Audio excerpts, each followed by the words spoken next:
He wanted to see just what kind of guild Ass-Kickers United was for it to influence Black Heaven so deeply. Nie Yan's impassioned speech set ablaze the crowd.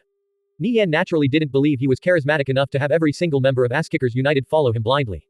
What mattered was that they had a deep attachment to the guild. With so many close brothers around them, they would form an unbreakable link in the collective whole. Today, they had to win. On an occasion like this, everyone would rise together. A dream alone wasn't enough to make the players devote themselves to Ass-Kickers United, nor was it practical. Nie Yan provided them comprehensive protection as well as generous benefits. Ass-Kickers United's benefits were the highest among all guilds. When a player died in battle, not only would all their losses be compensated, but they would also receive additional rewards for every enemy killed. So, they didn't have to worry about dying. In addition, Ass-Kickers United had the most comprehensive treasury. The equipment inside was far superior to that of other guilds. Not to mention, thanks to the income of the stronghold under their control, the players would receive a fixed monthly salary. The generous benefits Ass-Kickers United provided became a dream in the hearts of countless players. At the same time, the recruitment requirements for Ass-Kickers United were extremely strict. Even the weakest members were in the top 1% of conviction. Under these circumstances, simply being part of the guild was a form of glory in and of itself. This was another reason why players stayed in the guild. It was thanks to all these things combined that Ass-Kickers United achieved its current success and unity. Nie Yan distributed the 12 hyperlink rings among Xie Yao, Tang Yao, and the others. Tang Yao's Nether Thunder Eagle was still heavily injured, so it couldn't participate in the battle. However, Natural Fiend's Azure Wing Albatross could take part. Are we all ready? If so, let's set out and slaughter some Alliance of Mages bastards. Nie Yan shouted. Yeah, let's slaughter those bastards with the boss. The players from Ass-Kickers United roared. Following behind Nie Yan, they headed to the other side of the plaza like a surging tide. Alliance of Mages forces were gathered on the other side of the plaza, occupying a corner. Nie Yan received a report from Guo Wai. Alliance of Mages and Divine Protectors had put forth 1,200 and 800 of their top players respectively. Over on the side of the Century Financial Group, through various connections, they had recruited the help of 900 professional players, all of whom were top experts. Apart from this, Cao Shu had also dispatched 60 players from Direwolf. The final 40 came from Blood Fiends, the Century Financial Group paying an arm and a leg for their services. Regarding the Blood Fiends, Nie Yan guessed they probably belonged to some enemy power of Ass-Kickers United. They were entering the realm of death simply to stir up trouble. As for Direwolf, Nie Yan only knew they were under the direct control of Cao Shu. Their strength wasn't to be underestimated. He would warn his guild members to be mindful of them. Comparing both sides, Alliance of Mages probably had more top elites than Ass-Kickers United. However, Nie Yan could see their weakness. The enemy was a group of individuals. If an order were to be passed down, not everyone might follow it. In terms of teamwork and synergy, Ass-Kickers United absolutely had them beat. Nie Yan headed to the edge of the plaza, where a white-haired old man in ragged robe stood. His eyes were glazed over, signifying that he was blind. This old man was Kurer, a famous NPC in the Hilton stronghold. You had to talk to him to open the realm of death. On the other side, Crazy Magic in his ash-gray robes walked over. Seeing Nie Yan, his expression darkened. Kurer moved his head as his ears perked up. Hearing the sound of footsteps approaching, he pinpointed the location of the two players. Sir Kurer, can you please open up the realm of death for us? Nie Yan asked. By the will of God, the realm of death is a place to decide irrevocable feuds. Those who die in there will suffer dire consequences. You're only allowed out after one side has been wiped out. Are you sure? Kurer asked in a grave tone. Yes. Nie Yan nodded. Crazy Magic also nodded. Very well. After entering the realm of death, you will be transported to a random location. You might be surrounded by many enemies. Make your preparations, Kurer warned. Other than the honor for the victor, 5 strongholds were also at stake. Be it Nie Yan or Crazy Magic, this was a heavy price to pay. Nie Yan stared at the 5 cloaked figures behind Crazy Magic. They were currently chatting about something. Based on their bearing and the way they wielded their weapons, he could confirm they were top experts. Those 5 players also looked over at Nie Yan. Crow, Raven, that's Nirvana Flame. Remember his face. I heard he's pretty full of himself right now with all the attention. It's been a while since I've had a decent opponent. My hands are itching, Crow smirked, cracking his knuckles and other joints. Don't get careless. Nirvana Flame's reputation isn't just for show, Raven reminded. He wasn't that fond of this Westerner. Even though Crow had lived in China for so many years, he hadn't bothered learning the culture at all. Nie Yan retracted his gaze. He might actually be encountering some serious opponents this time around. However, meet God slay God, meet devil slay devil. He wasn't afraid of anyone. Nirvana Flame, it doesn't matter how many times you've gotten lucky in the past. Alliance of Mages will crush you this time around, Crazy Magic growled. Thanks to the full support of the Century Financial Group, he was confident in their victory. You crush us. Don't make me laugh, Nie Yan chuckled. Save it for when you've actually won the battle. You're only making a fool of yourself right now. Crazy Magic coldly snorted. Then we'll see who comes out on top in the end. Almost 90% of the players in the Viridian Empire were closely observing this battle. Those watching the live stream were all wondering who would win. This battle would change the whole power structure of the Viridian Empire. No matter who won or lost, this war was unavoidable. The winner definitely wouldn't let the loser off easily. By the end, one of these guilds would be wiped out. Kurer waved his staff. The space near him started to tremble. The players from Asskickers United and Alliance of Mages immediately grew tense. The realm of death was about to open. As space twisted and warped, Nie Yan felt like he was dragged through a quagmire. When he opened his eyes, he had arrived in a vast, barren wasteland. He spotted a few shadows moving around on the slopes in the distance. In the realm of death, if a player wasn't your ally, they were your enemy. 6,000 players had all been transported here. Nie Yan didn't know where the others had been dropped off. He had to survive in order to gather his comrades together. The moment everyone was dropped into the realm of the death, the voice chat was opened. This place doesn't have any coordinates. We can't confirm our locations. Where do we gather? Blade Light asked. It can't be helped for the time being. Let's get our bearings first. Head east, and we'll probably eventually meet, Nie Yan said. The 12 people with the hyperlink rings could all teleport to each other. However, keeping in contact was fine for now. An update popped in chat. Some of the players from Asskickers United had already engaged with the players from Alliance of Mages. Asskickers United suffered 6 casualties while Alliance of Mages suffered 7. The orders Nie Yan passed down to everyone was to kill if you could kill. If you couldn't guarantee your life, flee and preserve your strength. The realm of death stretched out endlessly. There were all types of terrain, plains, wastelands, swamps, mountain ranges, hills, forests, and so on. Nie Yan activated Gale Step and headed east. Some time later, he spotted 11 humanoid shadows gathered together on a slope up ahead. Because they were too far away, he couldn't tell which side they belonged to. He entered stealth and approached them. These 11 players all wore the unique emblem of Alliance of Mages. It was gold in the shape of a coiled vine. Quite different from Asskickers United's emblem, which was silver in the shape of a minotaur head. Both emblems were quite distinct. I'm from Alliance of Mages. I'm from the Brilliant Gaming Org. These 11 players were basically cannon fodder. They were a hodgepodge of people from different groups. The strongest among them was level 70, which at this stage of the game was pretty decent. Their equipment was also fairly good, at least dark gold grade. The party was comprised of 2 thieves, 3 warriors, and 6 mages. There were no priests or paladins. They had probably received an order from their side to head east too. Nie Yan pondered for a moment, then trailed behind them. These players hadn't even noticed that they were being followed. One of their thieves went to scout the path ahead while the warriors took the lead and the mages followed close behind. Even though this was their first time working together, everyone here was a seasoned expert. Moving together was fairly easy. These people descended the slope and entered a forest. Nie Yan stopped at the edge of the forest. Seeing the numerous trees and lush vegetation, he unsheathed his dagger as a sinister smile formed on his face. The hunt was about to begin. These 11 players were all his prey. In a dark environment like a forest, thieves were kings. Dense forest greatly hindered the movements of large creatures like golden dragons. So, Nie Yan didn't summon Lil Gold. The 3 warriors were positioned at the front of the group. They were opening the path forward by hacking down branches and shrubs. Nie Yan considered many methods to take out this group, one of which was having the Darkwing Dragon ambush them from the sky. However, he decided against it in the end. The Darkwing Dragon was his trump card. He would only reveal it during a crucial moment. After all, he didn't know how many flying mounts Alliance of Mages had on their side. One more thing to consider was the denseness of the forest. If they were to go into hiding, it would be incredibly difficult to find them. The Darkwing Dragon was more suited to open skies. Nie Yan decided to slaughter them himself. Even though he was outnumbered by quite a bit, it would be a piece of cake for him. The forest was his domain. The mages at the back of the group were chatting with each other. When the conversation topic switched to Asskickers United, their voices were filled with contempt. Even if Asskickers United is powerful, they've antagonized too many people, even provoking hegemon in the virtual reality industry like the Century Financial Group. That's practically asking to die. Right now, the Century Financial Group isn't really showing off their might. If they went all out, they'd have countless methods to wipe out Asskickers United. Hearing their words, Nie Yan inwardly sneered. He slowly approached one of the arcane mages from behind. 5 meters, 3 meters, 1 meter, Nie Yan suddenly shot forward toward the arcane mage like an arrow loosed from a bow.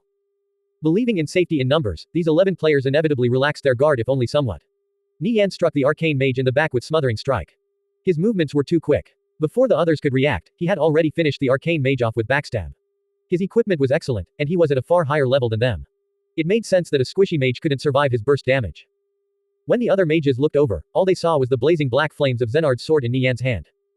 Aye, it's Nirvana Flame. One of the elementalists cried out in fear. None of them expected an ambush. By the time they noticed him, Nie Yan had already killed one of their companions. They raised their staffs and targeted Nie Yan with a barrage of spells. They were all elites from major guilds and gaming organizations. Even if the name of the mad rogue struck terror in their hearts, they quelled that feeling. They knew now was the time to retaliate, not cower in fear. Nie Yan evaded the spells with Gale Step and disappeared from sight. One of the elementalists started backing away, when a dagger appeared beside his neck. Cut throat. With a PSHH, blood spurted into the air. As the elementalist collapsed to the ground, Nie Yan rematerialized behind him. What frightening speed. The remaining players felt a cold sweat on their necks. After killing 2 people in a row, Nie Yan used Shadow Waltz to dodge another barrage of spells. He then pounced toward the next arcane mage, killing him instantly. These mages didn't have any time to activate defensive spells. They were being reaped like stalks of wheat.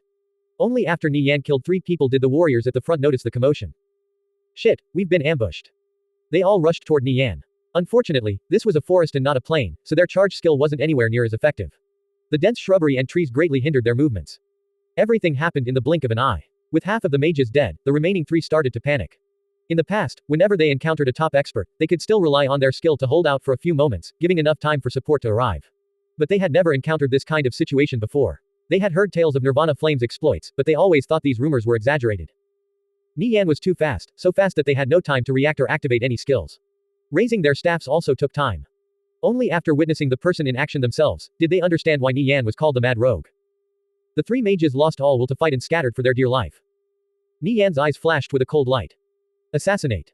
Nie Yan easily caught up to one of the fleeing mages and stabbed him through the chest with Zenard's sword. One more down. Only 2 mages and 3 warriors remained. The 2 thieves were nowhere to be seen. They were probably rushing over right now. The 3 warriors finally arrived at the scene. They attempted to drag Nie Yan into a melee, only for him to vanish before their eyes. Shit, don't let him get away. He went into stealth. Do we have any skill that can reveal stealth? No. After this brief exchange, the forest calmed down once more. The 3 mages and warriors stood still, trying to probe out Nie Yan's position. However, their efforts were completely futile. None of them had the awareness to find Nie Yan. One of the higher level players among them, a level 72 warrior, carefully stepped forward. As he was about to return to his comrades, the eerie calmness suddenly gave him an uneasy feeling. At this moment, a cold light flickered past his eyes. He attempted to retaliate with tendon break in a fluster, but Zenard's sword had already plunged into his forehead. He was stunned. After a backstab and eviscerate, the warrior collapsed on the ground. When the other 4 turned around to look at the noise, all they saw was a corpse on the ground. It was as if Nie Yan was never there. They nervously scanned the surrounding trees but failed to find any sign of Nie Yan. This was a type of formless terror. They had no idea when or where Nie Yan would strike again. When Nie Yan took action, he would always kill his target. The 2 thieves rushed back. One of the thieves clad in ash-colored leather armor asked, "We're back. What happened here?" The others were about to warn him, when black flames streaked through the air. The thief didn't even know what happened as he collapsed to the ground. The remaining players glanced at each other and bolted away in different directions. In this kind of situation, it was better for a few of them to escape with their lives. Else Nie Yan would keep picking them off one by one. Nie Yan managed to chase down 2 of them. Looking in the other directions, the other 3 had fled far away. It was no longer possible to catch them. Out of 11 players total, he had killed 8 without suffering so much as a scratch. This was already an impressive achievement. Nie Yan collected the dropped equipment off the ground. Disappearing into stealth, he continued east. Save for things on this side being a bit tense, whenever the 2 sides met in the wilderness, they would generally exercise restraint. If they could avoid confrontation, they would do so in order to preserve their strength. These were the orders of their respective guild leaders. Several skirmishes had broken out between Alliance of Mages and Ass-Kickers United thus far, but victory was still far from being decided. While dashing through the wide open grassland, Nie Yan received word that Lustboy and 6 other players from Ass-Kickers United had suffered an ambush by more than 20 players. Lustboy was the only one who survived. He was running through a patch of forest. Nie Yan knitted his brows. He was well aware of Lustboy's strength. This was a player ranked within the top 10 of Ass-Kickers United. For him to be pushed into such a precarious situation, the enemy likely wasn't ordinary. Lustboy, what's your current situation? Nie Yan asked. Out of the 7 in our group, I'm the only one still alive. 3 of their players are really strong. I can't beat them. 2 of them are from Direwolf, and the other is a thief from Blood Fiends. These bastards are too hard to deal with. Lustboy panted heavily. He was still fleeing for his life, trying to shake off his pursuers. Lustboy was pretty unlucky. He encountered players from Direwolf and Blood Fiends. Find a place to hide. We'll kill them together, Nie Yan said, recalling the hyperlink ring. It was the perfect item to turn the tide. Lustboy's eyes lit up. He immediately understood Nie Yan's meaning. I'll bait them over. Nie Yan immediately got in touch with Blade Light and the others. After which everyone prepared for battle. Somewhere in a forest deep within the mountains, Lustboy was fleeing for his life. He was being pursued by more than 20 players. Damn it, what a slippery bastard. I almost got killed by him. Thankfully, that guy from Direwolf saved me just in time. A thief rejoiced, gazing at the 2 cloaked players up ahead in admiration. Those 2 Direwolf players had left everyone thoroughly convinced of their prowess. This organization definitely lived up to its name. As such, they all obediently listened to every command the 2 from Direwolf gave, not daring to talk back. In conviction, strength equaled status. Gambler, in that exchange just now, what do you think of that Lustboy guy's skill? The Direwolf player asked his companion. The warrior called Gambler pondered for a moment, then replied in a grave tone, if we fought one-on-one, I wouldn't be his match. It seems Ass-Kickers United does have some ability. Sikong, pass this information on to Raven. The paladin, Sikong, nodded. A bit further back, the thief from Blood Fiends gazed at Sikong and Gambler with a pensive look on his face. He entered stealth and sped after Lustboy. There's a dead end up ahead. He won't be able to run any longer. Sikong laughed. With all the escape routes sealed off, Lustboy was like a turtle caught in a jar. His death was inevitable. Lustboy had many life escaping skills at his disposal. So, when he was surrounded earlier, he could rely on his skills to escape. Only if he was backed into a corner with no other alternative would he use an unknown transfer scroll, since they became less effective with each successive use. It was better to use them sparingly. However, since the boss already had a plan, he decided to give these Alliance of Mages bastards a taste of their own medicine. He was no longer trying to escape. All around Lustboy were steep cliffs, save for the direction he came from. This area was devoid of plant life, perfectly suited for battle. Lustboy halted his steps. As he looked behind him, several shadows dashed out from the forest and blocked off his escape routes. Little rat. Let's see where you can run off to now. Several warriors circled in on Lustboy with evil smiles on their faces. Lustboy gazed past them. Two cloaked players stepped out of the forest. They belonged to Direwolf. Sikong and Gambler remained at the back of the group, showing no signs of approaching any closer. As for the thief from Blood Fiends, he was nowhere to be seen. Lustboy was a bit worried. If these fellows didn't approach any closer, when Nie Yan and the others teleported over, they might get away. He wondered what he had to do to bait them closer. The warriors approached closer and closer, having already entered Lustboy's attack range. The atmosphere instantly turned tense. Magic fluttered and circled around Lustboy's staff, radiating a threatening light. Gambler, if we don't step forward, I reckon these blockheads from Alliance of Mages won't be able to deal with that elementalist. Sikong knitted his brow. He was well aware of how frightening a mage like Lustboy was when going all out. A spell or two was all he needed to kill someone. Furthermore, he also had plenty of control magic. Even if he was surrounded, he could still put up a good fight. At the very least, he could bring down 7 players with him. Don't you think it's strange? He can escape any time he wants with an unknown transfer scroll, Gambler remarked. A player of Lustboy's caliber would definitely be carrying something like an unknown transfer scroll. However, Lustboy didn't seem like he was in a hurry to leave. He actually seemed rather relaxed. Was he not worried about a shadow priest targeting him with shackles of strife? Listening to Gambler's words, Sikong also felt something off. Maybe he ran out of unknown transfer scrolls. Let's keep watching. The two didn't approach Lustboy, instead letting the players from Alliance of Mages do the dirty work. As for the thief from Blood Fiends, he was still nowhere to be found. Gambler and Sikong were also wary of him. They had no idea what kind of organization Blood Fiends was. They only knew that 5 of their players had almost successfully killed Nirvana Flame. At first, they didn't care much for Blood Fiends. However, the strength that Thief displayed in the previous battle left them shocked. At the same time, their interests were also piqued. They couldn't command him. After all, they were roughly on the same level in terms of skill. No one knew where that fellow was hiding. If he was willing to take action, even Lustboy would be in a pickle. Charge! Charge! Charge! 3 warriors rushed toward Lustboy. Punk, watch how I deal with you. Humph! Lustboy sneered. If he encountered these warriors in the wilderness, he could easily toy with their lives. Lustboy shielded himself, then dashed to the side and fired off a spell. Bang! Magic struck one of the warriors, dealing more than 3,000 damage and causing his health to fall below 20%. The warrior was scared out of his wits. What terrifying damage! Just as he was about to retreat to the back so the priests and paladins could heal him, another spell flew toward him. His eyes trembled as he quickly rolled to the side. Barely evading the attack, his forehead dripped with cold sweat. A gentle radiance enveloped him and healed his health back to full. Lustboy understood that this kind of attack wouldn't kill these players. If he wanted to buy some time, he would have to drag the 2 Direwolf players into the fray. 2 warriors arrived beside Lustboy and slashed down with their swords. Lustboy activated repelling aura and pushed them back. These kind of backs and forths continued as Lustboy kited them further back. The rest of the players from Alliance of Mages were also circling in, creating an airtight blockade. Lustboy was somewhat anxious. Those 2 from Direwolf still weren't showing any signs of moving, maintaining their distance. They had probably sensed the danger. What frightening game sense. Lustboy thought for a moment. So be it. He would take out a few people first, then have Nie Yan and the others come over. In the distance, a shadow priest targeted Lustboy with shackles of strife, preventing him from teleporting away with an unknown transfer scroll. Lustboy fought fiercely. No longer holding back, he erupted with a frost roar. Frost roar was an extremely powerful attack. With a cast time of 5 seconds, it generally wasn't practical to use in heated battles since it could be easily interrupted. However, Lustboy had a special skill that allowed him to reduce the cast time of certain spells to 0. When these 2 skills were combined, the potency of Frost roar increased drastically. Frost roar was enough to make everyone break out in a cold sweat. A giant ice ball shot out. It instantly transformed into spikes that blotted out the sky, sweeping over everyone in the surroundings. Those who were hit were immediately covered in thick layers of ice as their speed plummeted. Strings of damage values in the several hundreds floated up above their heads. The area of effect wasn't large, but it was concentrated. 1 paladin was instantly killed while 6 nearby players were left with low health. Rays of gentle light enveloped the warriors, saving them from death. Lustboy didn't give up because of this. An icicle shot toward one of the warriors. With a bang, the warrior was sent flying, emptying his health bar. The warriors who weren't killed had their movement speed reduced to a crawl. As such, they had no way of catching Lustboy. The melee players couldn't get close to Lustboy. However, the constant harassment from the mages in the back was giving him a headache. As Lustboy ran and dodged, he ended up suffering 5 hits. The shield protecting him shattered into shards of light, and his health fell low. He endured the pain and drank an advanced health potion, instantly restoring his health to full. Advanced health potions were extremely rare, and Asskickers United's supply was limited. Only the top players would receive some. He really wanted to save them if he could. This time, he gave himself an ice shield and dodged to the side. At this moment, he suddenly felt a chill behind his neck. His heart trembled. A thief. A cold light flashed at the back of his head. The attack was sharp and decisive. Lustboy quickly activated Blink and evaded this fatal attack. Looking at his previous location, a figure materialized. It was that thief from Blood Fiends. The thief was a bit surprised that his attack missed. He didn't expect Lustboy's reaction to be so quick. Lustboy raised his staff and cast Frost Judgment. An omnipresent frost suddenly converged on the thief. The thief dodged the attack with Gale Step, then disappeared from sight. Lustboy could still sense the thief quietly observing him from the shadows. If he was distracted for even a moment, his life would be in danger.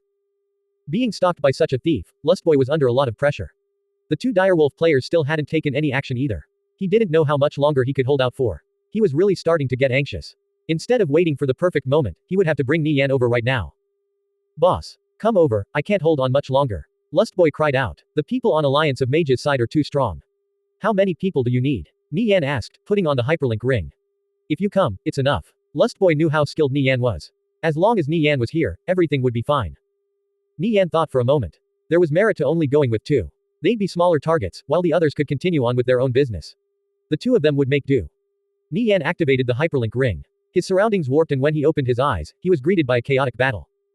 Lustboy was still trading blows with the players from Alliance of Mages. The people around Nie Yan were dumbfounded. An Alliance of Mages player cried out, "Shit, that's Zenard's sword. It's Nirvana Flame." Nie Yan's Zenard's sword was too eye-catching. Gambler and Sikong were also shocked at Nie Yan's sudden appearance. Nirvana Flame. Where the hell did he come from? Gambler said in shock. Nie Yan's appearance was far too abrupt. It was completely unexpected. I think he teleported over. They have a teleport skill. Sikong said with a dark expression. With Nirvana Flame here, winning became much more difficult. Do you think anyone else is coming? Gambler asked with a trace of worry. I'm not sure. At this moment, Nie Yan entered stealth, disappearing from sight. The players from Alliance of Mages immediately went on high alert. Everyone was already aware of Nie Yan's frightening level of skill. They had seen many of his videos, especially the one of him felling He Zhou in a single strike, which led to him being nicknamed the Mad Rogue. His legend was still standing strong to this date. His disappearance into stealth only meant one thing. He was about to take action yet again. Priests, illuminate. A warrior cried out in fear. A nearby priest quickly raised his staff in preparation to cast illuminate. However, at this moment, a blade enveloped in black flame streaked across his throat. The last syllable failed to come out of his mouth as his lifeless body collapsed on the ground. Fucking hell. He's too fast. The warrior cursed. Nie Yan was like a phantom, no one knew where he would strike next. After killing the priest, Nie Yan entered back into stealth. Looking around, the people here were too weak, failing to serve even as a warm-up. His gaze locked onto the cloaked figures in the distance. They were probably the two Direwolf players Lustboy mentioned earlier. Nie Yan chanted out an incantation, summoning Lil Gold onto the battlefield. The massive golden dragon resembled a behemoth from antiquity, causing the players on the side of Alliance of Mages to descend into panic. It's the golden dragon. Nirvana Flame summoned his golden dragon. Everyone, quickly retreat. An advancing warrior halted his steps, then turned around to flee. At this moment, Lustboy blasted the warrior with an ice ball, sending him flying. You want to run? Not that easy. Lustboy snorted. With Nie Yan backing him up, he could go all out. All the players near Lil Gold were fleeing away in fear. Lil Gold chanted out an incantation and spewed out dragon breath. One unlucky elementalist was caught by the scorching hot flames and rendered into ashes. Bang! Bang! Bang! More than a dozen spells pummeled Lil Gold's body, exploding into dazzling displays of firework upon impact. Though visually impactful, these spells actually did little damage, on par with mosquito bites. At present, Lil Gold was already level 86. With more than 80,000 health and high magic resistance, he could basically ignore all the attacks from these level 70 mages. The situation took a dramatic turn. Once Lil Gold appeared, the players on the side of Alliance of Mages lost any hope of winning, going from being the pursuers to the pursued. Lustboy and Lil Gold started slaughtering enemies left and right. A mage summoned a giant ice wolf, which pounced toward Lil Gold, only to be melted into a pool of water by a blast of dragon breath. With the ice wolf providing a brief distraction, three mages quickly fled for their lives, not even daring to look back as they fled into the trees. Observing everything from a distance, Sikong and Gambler's expressions darkened. Nirvana Flame was just as the rumors described, tyrannical and arrogant beyond imagination. Gambler, what do we do? Sikong asked. As members who ranked within the top 30 of Direwolf, they naturally felt their skills were top class. Though they normally kept a low profile within the organization, they unabashedly flaunted their superiority as soon as they stepped outside, since they knew there were very few that could rival them. Today, their luck was fairly poor. They had encountered two players in a row whose strength far outstripped them. One was Lustboy, and the other was Nirvana Flame. Comparing themselves to those two, they could easily see the difference. If everyone in the top 30 of Asskickers United was this strong, they might as well give up and admit defeat. We're not their match. I think only Raven, Crow, and the rest can handle Nirvana Flame. Let's retreat, Gambler said. This was the conclusion he came to after some considerable thought. While Gambler and Sikong prepared to retreat, Nie Yan quickly closed in on them while in stealth. From Nie Yan's point of view, ordinary players were nothing more than dregs. If he could kill one or two top experts from Direwolf, his companions would have a much easier time. He didn't know if they had unknown transfer scrolls. If they did, ambushing them would be difficult. Nie Yan halted his steps when he was roughly 5 meters from Sikong and Gambler. If he approached any closer, he would likely be detected. He waited in a spot where they would likely pass through. Sikong felt something off, but he couldn't say what. He began looking around. What's wrong? Gambler asked. Nothing. Sikong shook his head. Let's go. Sikong and Gambler quickly pulled back, preparing to leave. Nie Yan gripped his dagger. If Sikong and Gambler had unknown transfer scrolls in their possession, that meant he would only have one chance. If he failed his ambush, those two would definitely teleport away. Gambler was approaching closer and closer to Nie Yan. None of them would have imagined that Nie Yan was already lying in ambush. From beginning to end, the two of them failed to get an exact estimate on Nie Yan's movement speed. From a normal player's perspective, 300 to 400 movement speed was already quite amazing. Meanwhile, Nie Yan, with the bonuses from his various titles and equipment, already had more than 800 movement speed. It was impossible for them to grasp this. Add this on top of skills like Gale Step, and his movement speed could reach more than twice that of top-ranked players. In the instant Gambler turned around, Nie Yan suddenly accelerated and pounced towards him. At this close of a distance, it was impossible to evade Nie Yan's ambush. There was a limit to a human's reaction speed, which was 0.1 seconds. No matter how quick your reactions were, it was impossible to overcome this limit. Nie Yan had tested with the other elites of Asskickers United. Under these kinds of circumstances, even Blade Light, Smoke Stub, and the others failed to avoid his ambush. Naturally, the success of the ambush was on the premise that Nie Yan's stealth was high enough to evade their awareness. In the instant Nie Yan took action, Gambler felt a cold chill behind his neck. His pupils dilated. Just as he was about to react, Zenard's sword appeared in front of his eyes and struck his forehead, stunning him. It wasn't that Gambler lacked skill but rather Nie Yan's attack was too deadly. Under this kind of situation, no matter how strong you were, death was pretty much inevitable. Perhaps only with high enough awareness to sense Nie Yan's approach early could he survive. Sikong was still chatting with Gambler. He never expected Nie Yan to appear beside them so quickly. They had just seen Nie Yan summon Lil Gold in the distance not long ago. How did he arrive here so quickly? This kind of speed was on the level of freaks. In the instant Gambler was stunned, Sikong raised his sword and slashed down on Nie Yan with Holy Strike. A rank 7 Holy Strike, Sikong's blade glowed with a resplendent light, carrying unrivaled might as it slashed down. After stunning Sikong, Nie Yan didn't even have a chance to activate his second attack skill before Sikong's blade came slashing down. He quickly activated Gale Step to avoid the Holy Strike. Worthy of being called top-ranked players, their reactions were quite quick. Nie Yan had no choice but to recognize their strength. Circling around to Gambler's back, he activated Apocalyptic Extinction. Inflicted with 5 kinds of curses, Gambler's stats immediately fell by more than 60%. Die. Nie Yan's cold voice entered Sikong and Gambler's ears. Sikong quickly raised his sword, preparing to heal Gambler. Zenard's sword slashed down, hacking through Gambler's back. A warrior with close to 6,000 health was instantly killed.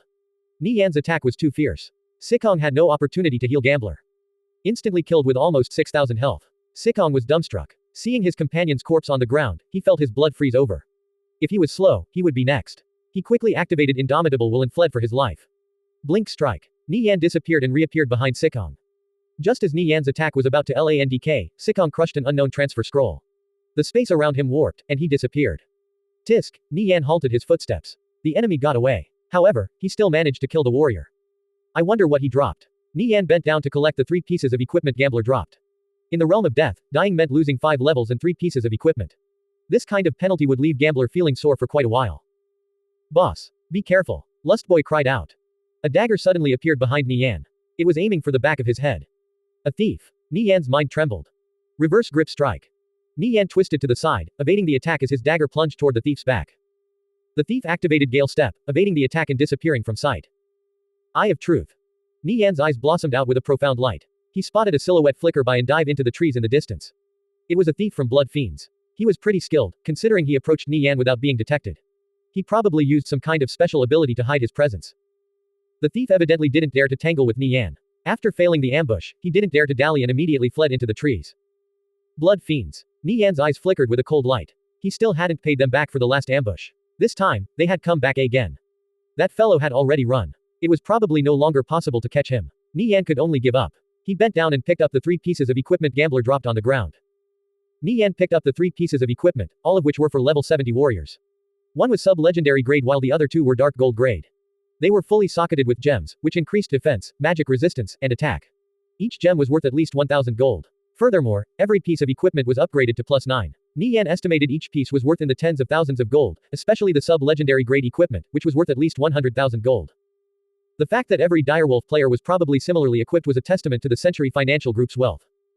The number of people in Asskickers United that could use such expensive equipment definitely didn't exceed 10.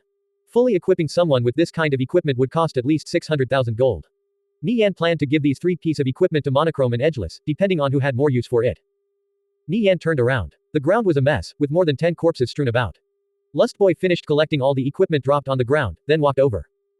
So, did you finish picking up all the loot?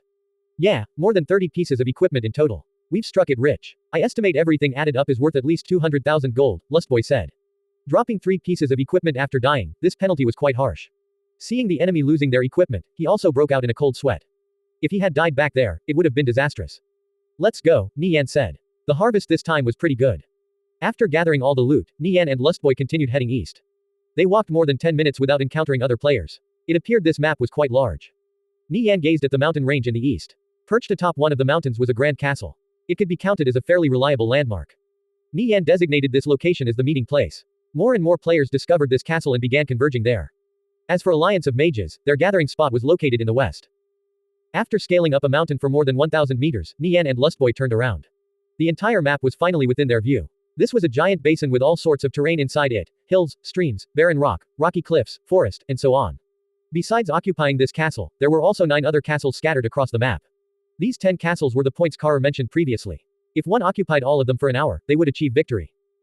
When both sides were at a stalemate, and it was difficult to determine who would be the victor, the focus of the battle would shift to these castles.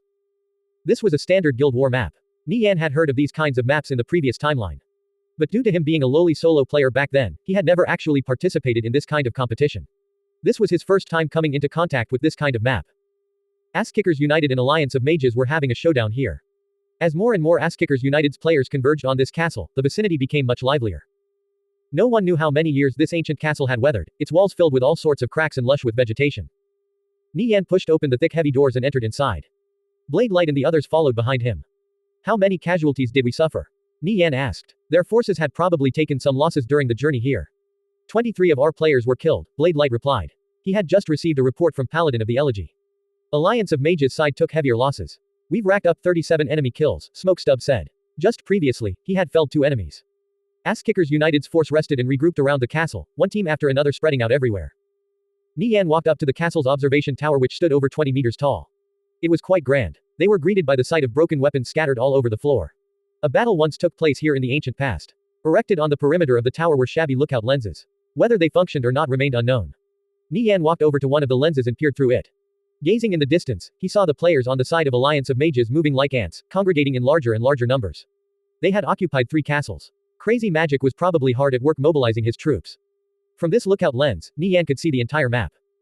Nie Yan reminisced on the past. The history of conviction was ruled by those powerful guild leaders back then. Now, it was being written by him. After crushing Alliance of Mages beneath their feet, Divine Protectors would be powerless to do anything. The entire Viridian Empire would become Asskickers United's domain. What are we doing next? Blade Light asked. He stared at Nie Yan, who appeared to be lost in thought. Have our forces set up traps in a 1,000-meter radius around the castle, then form a defense line. We'll guard this place to the death. Guo Wei's side should already be on the move now, right? Nie Yan asked. Before entering the realm of death, he had Guo Wei buy a large amount of large snares and pitfall traps as well as trigger-type ones like totems. If they properly defended this castle, unless they came with twice the amount of forces, Alliance of Mages had no way of breaking through their defenses. 200,000 of our players are escorting 26 armored ice catapults towards Moonlight City, Blade Light replied. This time around, Asskickers United was launching an all-out war against Alliance of Mages. That's good. We'll drag this battle out for a few days. That Crazy Magic will probably be a lot more anxious than us. Nie Yan chuckled. He refused to believe Crazy Magic could keep calm with 26 armored ice catapults moving towards him. First Herd Angel Corps is currently busy with their own war. If they don't come to the rescue, our armored ice catapults will completely topple Alliance of Mages' strongholds. Blade Light said. He also couldn't help but get excited. Until now, Asskickers United had been on the defensive. Several times, they had suffered ambushes from the enemy at their doorsteps. This time around, they could finally retaliate. Gather all the thieves. I have a mission for them, Nie Yan said. Blade Light and Smokestub passed down Nie Yan's orders below. Before long, all the thieves entered the castle and gathered in the main hall, 500 of them in total. Nie Yan split the thieves up into 5 smaller groups, composed of 100 players each. One of them was composed of all the strongest thieves, among whom were Sun, King of the World, Tyrannical, and so on. Nie Yan instructed them to freely move around the map and assassinate any and all enemy players they crossed. Only if they encountered trouble should they retreat. There was no need to tangle with the enemy. As for the remaining thieves, they were in charge of installing the traps, mines, and totems around the perimeter of the castle. Nie Yan had several players take out all the traps they purchased, fire traps, poison totems, arrow traps, and so on. These traps were set up in various places, like forests, boulders, and streams. If a player triggered one of them, they would likely lose their life. As such, the locations of these traps had to be carefully studied, to prevent their own from falling for them, otherwise, that would be a huge loss. Nie Yan told every thief where they should go to place traps, but not where the other traps were located. This was to prevent information from leaking out. He knew there were definitely alliance of mages moles hiding within their ranks. Likewise, he had moles on their side as well. This was a battle of both wits and brawn. West side of the Realm of Death, inside a rundown castle, all the higher-ups of Alliance of Mages were gathered in a large hall. Boss, Asskickers United has occupied a castle in the east. They haven't moved since. It seems like they're planning to hold the fort. They've set up quite a few defenses around the castle, Maple Sky said. The moles they planted had already reported Asskickers United's movements. He was a bit confused. Speaking logically, the battle in the Realm of Death shouldn't last more than a day. However, why did it seem like Asskickers United was preparing for a battle that would last at least a week? Crazy Magic was also wondering what Asskickers United was doing. Suddenly, he received a report from a subordinate. Boss, we just received word from our headquarters. Asskickers United is currently heading towards Moonlight City with more than 10 catapults. Hearing this information, Crazy Magic's face paled. Luring the tiger away from the mountain, then striking when it's gone. Asskickers United's target was Moonlight City. Asskickers United would take at least 3 days to arrive at Moonlight City. At that time, the entire city would be embroiled in a chaotic battle. More than 10 catapults was nothing to scoff at. If Alliance of Mages lost their main base, even if they achieved victory in the Realm of Death, they would still lose out in the end. Boss, what do we do? Maple Sky asked. Headquarters is reporting that Asskickers United's catapults seem to be higher ranked than ours. Crazy Magic knitted his brows. Without him at the headquarters, he couldn't direct the battle. He wasn't like Nie Yan, who left everything to others and rarely commanded the guild. Asskickers United had a group of people specifically dedicated for managing the guild. Even if Nie Yan was absent, there wouldn't be any problem. On the other hand, Alliance of Mages was solely controlled by him. He was distrustful of the people around him, because internal coups had happened many times before. As such, all of the guild's movements went through him. His word was law in the guild. Without him there, if something happened at the headquarters, the consequences would be unimaginable. Crazy Magic pondered for a moment, then said, gather, everyone up. We're going to take the fight over to Nirvana Flame. Under these circumstances, Alliance of Mages could only preemptively attack and enter a decisive battle with Asskickers United. They were going to fight sooner or later anyway, so why not go all out from the start? Alliance of Mages forces began setting out towards the castle Asskickers United occupied. The victory condition was to occupy all 10 castles for 1 hour. Without possessing an absolute advantage, this kind of feat was difficult to achieve. So, they didn't need to guard their castles for the time being and could freely engage with the enemy. By ending the battle within a day, Crazy Magic and the others could rush back to Moonlight City. Alliance of Mages troops advanced toward Asskickers United's location. What happened next caused Crazy Magic to almost blow his top. Alliance of Mages suffered repeated ambushes from Asskickers United's thieves, losing player after player. Crazy Magic attempted to have his forces surround these thieves to no avail. They were simply too shrewd and skilled, like phantoms only showing themselves when they wanted to. There was no way to guard against them. In the beginning, Alliance of Mages forces were a lot less organized. However, after losing more than 10 of their comrades to these thieves, they became more cautious and started moving in large groups. Even so, they could do nothing to guard against these thieves. These thieves were Asskickers United's most elite thieves. King of the World, Sun, One Strike Vow, Tyrannical, and Hapless Frog were all famous characters. When they successfully carried out an ambush, they would immediately leave without dallying around. If they encountered trouble, they would make themselves scarce. Alliance of Mages had no way of dealing with them. During this long advance, Alliance of Mages lost another 60 players. Their casualties had risen close to 100. Crazy Magic's face was red with rage. Without even seeing the enemy, they had already suffered so many casualties. He had an urge to explode with all sorts of profanities. Did you guys find out who the hell those thieves are? Crazy Magic asked through gritted teeth. They're Asskickers United top elites, Sun, One Strike Vow. There's one we don't know, but he's rumored to be on the same level as Sun. Fuck, just where did Asskickers United get so many experts? Did Nirvana Flame come along with them? Crazy Magic asked in a gloomy tone. Besides Nie Yan, Sun was also an unrivaled existence. In the entire Viridian Empire, only Shadow Killer rivaled him. Now all of a sudden another thief on the same level as Sun had appeared. Was Asskickers United some kind of thieves' lair? Why were all the top thieves running there? Nirvana Flame is still in the castle. He didn't come, Maple Sky replied. He couldn't help but be secretly relieved. They were already in such a sorry state without Nirvana Flame here. If he did come, they'd be done for. With such a long front line, it was impossible for Alliance of Mages to guard against this group of thieves. Crazy Magic understood Nie Yan's plan.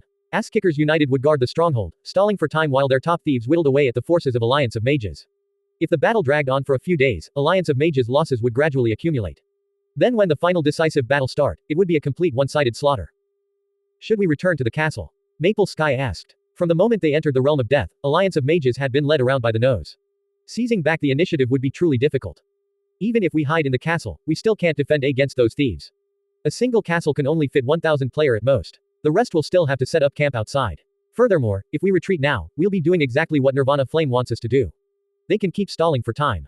We could split up into 3 different castles, sure. But that leaves us vulnerable to being attacked by Asskickers United's forces. At this rate, we're going to die a slow death. We're better off trying to end the war now, Crazy Magic said. This move of Nie Yan's was truly ruthless. He was left with no other option. Then what do? We fight fire with fire. We'll also dispatch our thieves to harass Asskickers United's forces. At the very least, we're not going to let them have it so easy. We'll also have Direwolf put in a bit more effort. Gathering 30 thieves shouldn't be a problem, Crazy Magic said. Even though their thieves weren't as strong as Asskickers United's, dealing with Asskickers United's ordinary players wouldn't be an issue. Also, we'll continue pressing forward. We're going to end this farce once and for all. Crazy Magic received 10 thieves from Direwolf. With Blood Fiends sending out 11 thieves, and adding 9 more thieves from Alliance of Mages and Divine Protectors, they had a total of 30 thieves. They immediately set out for Asskickers United's encampment. Crazy Magic also provided them with a large amount of attack scrolls. He felt this many scrolls was enough to leave Asskickers United feeling quite sore. Asskickers United's thieves were still busy harassing Alliance of Mages forces non-stop. Their casualties continued to rise, reaching almost 200. King of the Word, Sun, and the others were relatively cautious in the beginning, probing out the enemy's strength. After discovering Alliance of Mages forces were only so-so, they became a lot more bold. When Sun and King of the World took action, they would only retreat after taking out 3 or more enemies. After several ambushes, Alliance of Mages could no longer hold out. They were being eaten alive, bite by bite. It was quite painful. Crazy Magic had no choice but to spread the experts out among every group. Even though this had some effect, they still had no way of stopping the ambushes. Perhaps only the top 5 players in Direwolf had the qualifications to be King of the World or Sun's opponents. After reviewing the information King of the World and the others sent back, Nie Yan faintly smiled. Everything was going according to plan. He still had several even more ruthless moves up his sleeve. He planned to thoroughly toy with his prey. How many people have you killed? Nie Yan asked. Around 200, King of the World replied. These results were quite impressive. How are things on your side? We're just about ready to move, Nie Yan said. He had Tang Yao, Xie Yao, One Strike Bao, and the others gathered together. These people all had hyperlink rings. Furthermore, Nie Yan also had Paladin of the Elegy make some preparations. A while later, King of the World brought back the items Nie Yan asked for. Each of you, take a scroll. There are unknown transfer scrolls and other life-saving scrolls here. Nie Yan pointed at the pile of scrolls beside him. What are we going to do? Blade Light asked. The others also gazed at Nie Yan. Blade Light, you and Smoke Stub watch over things from here. We're going to pay Alliance of Mages a visit, Nie Yan said. By having Blade Light and Smoke Stub stay behind, they could guide Asskickers United's forces while at the same time being markers to teleport to with the hyperlink ring. Tang Yao, Xie Yao, and the others restocked on unknown transfer scrolls. Each person had at least 5. Although unknown transfer scrolls were quite scarce, using them to fulfill the needs of these team members was fine. Somewhere off in a distant forest, Alliance of Mages forces had gathered into several hundred-player teams and were currently advancing in Asskickers United's direction. The size of these groups ranged from 300 at the lowest to 600 at the highest. Only with numbers did they feel a sense of security. However, Asskickers United's thieves appearing from time to time still gave them an extreme headache. The casters didn't dare to linger at the edge of their group. They stayed at the center under the protection of the warriors and paladins. The priests were casting Illuminate non-stop. Even though this was wasting mana, it was the only way to deter these ambushes. Asskickers United are pretty smart. At this rate, Alliance of Mages is going to lose. A warrior of Direwolf said. Raven nodded. Let's report the situation to the boss. If things continued on like this, when Alliance of Mages engaged Asskickers United's forces at the castle, they would have already lost a third of their troops. If they fought and Asskickers United guarded the castle, Alliance of Mages couldn't seize any advantage. With those several thieves running around launching ambushes everywhere, Alliance of Mages would collapse sooner rather than later. Raven was also helpless to stop these ambushes from happening. Sun, King of the World, and the others were currently hiding in the thickets close to Alliance of Mages forces. Up ahead, about 10 minutes from here, is barren ground. It's not suitable for launching ambushes, King of the World said after receiving a report from some teammates. Big Bro and them are planning to teleport over and launch an attack on Alliance of Mages, Sun said after looking at the team chat. Sparrow Hawk, Yao Yao, Sunny South, Lustboy, and the others are also coming. With mages joining in, things will be much easier. Sun gazed at his surroundings. As he entered a secluded area, several rays of light flashed beside him. One person after another appeared before him. Big Bro, you're here. Sun excitedly said. Nie Yan nodded. Where's Alliance of Mages forces? Lead us there. Follow me, Sun said, dashing into the distance. Sunny South and the others glanced at each other before each drinking an invisibility potion. There were too many of them, making them an easy target. If they were discovered, the ambush would become incredibly hard to carry out. Using the invisibility potions was a form of insurance. Everyone slowly approached Alliance of Mages forces. On the way there, Sun explained the general situation. To the west are 3 groups of Alliance of Mages players. Their numbers are roughly 300 each. Even though they're low in number, many of their experts are gathered there. If they're ambushed there, backup will probably arrive in no later than 3 minutes. Over here is a group with about 500 players. They're all pretty mediocre. Though there are some experts, there aren't that many. As Sun spoke, they could already see the players from Alliance of Mages in the distance. They were advancing forward step by step. The exterior was all warriors and were in charge of standing guard. An orb of light shot up in the sky from the group, whereupon some of the warriors looked over in their direction. Nie Yan and Sun hurriedly hid behind a tree. 3 minutes. We kill as many as we can. After 3 minutes, we immediately teleport away with unknown transfer scrolls. We're making our preparations now. Listen to my command, Nie Yan said. He had already formed the perfect plan in his mind. More than 500 Alliance of Mages players advanced through the dense forest. It looked crowded. The warriors at the outer edge of the group were extremely tense and nervous. One could see how much pressure Sun, king of the world, and the others had put on them. Tang Yao, Xie Yao, Sunny South, and the others had already approached within 300 meters of them. The lush trees provided great cover. Nie Yan had already approached from a different direction. Several warriors hacked away at the tree branches. One of the shorter warriors suddenly halted his steps, his face tensing up with nervousness. There's a thief. The warrior cried out. As soon as these words left his mouth, numerous orbs of light shot into the sky, illuminating the ground below. The paladins activated eyes of the divine and scanned the surrounding trees. The forest was calm and peaceful, without the slightest sign of any movement. Damn it, Tutube. What thief? You nearly scared the shit out of us. The warrior called Tutube scratched his head in embarrassment. He was really too tense. Even the wind blowing had caused him to think a thief was present. Ha! We've been turned into a bunch of gutless cowards. Those ass-kickers United thieves really are something. Even with so many people here, they still killed 5 of our own and escaped without a scratch. You have no choice but to be convinced of their skill, another warrior said with a hint of reverence. No one could deny this fact. Atop a tree about 50 meters away, Nie Yan was currently observing their every movement. The group before him was composed of experts on the side of Alliance of Mages. Some were familiar faces, enemies encountered in previous battle, while others were completely new faces. Nevertheless, they were skilled enough to put up at least a bit of a fight. Seeing them moving in his direction, Nie Yan chanted out an incantation. An enormous golden dragon emerged before these players. Standing over 3 meters tall like an iron tower, Lil Gold toppled several trees over with a sweep of his thick tail. Crap, it's Nirvana Flame's golden dragon. Alliance of Mages players descended into a panic. Warriors, go up quickly. Casters, be careful. Don't let yourselves be ambushed by Nirvana Flame. At this moment, Lil Gold let out a thunderous roar and blasted the players from Alliance of Mages with dragon breath. The scorching hot flames immediately burnt them to a crisp. Shortly after, a giant meteor came crashing down from the sky. Bang! Flames exploded out, engulfing the immediate vicinity. Another 10 players from Alliance of Mages were killed. These Alliance of Mages players were pretty skilled. After the meteor fell, many of them managed to dodge it. Only some of the slower ones were caught and killed by Lil Gold.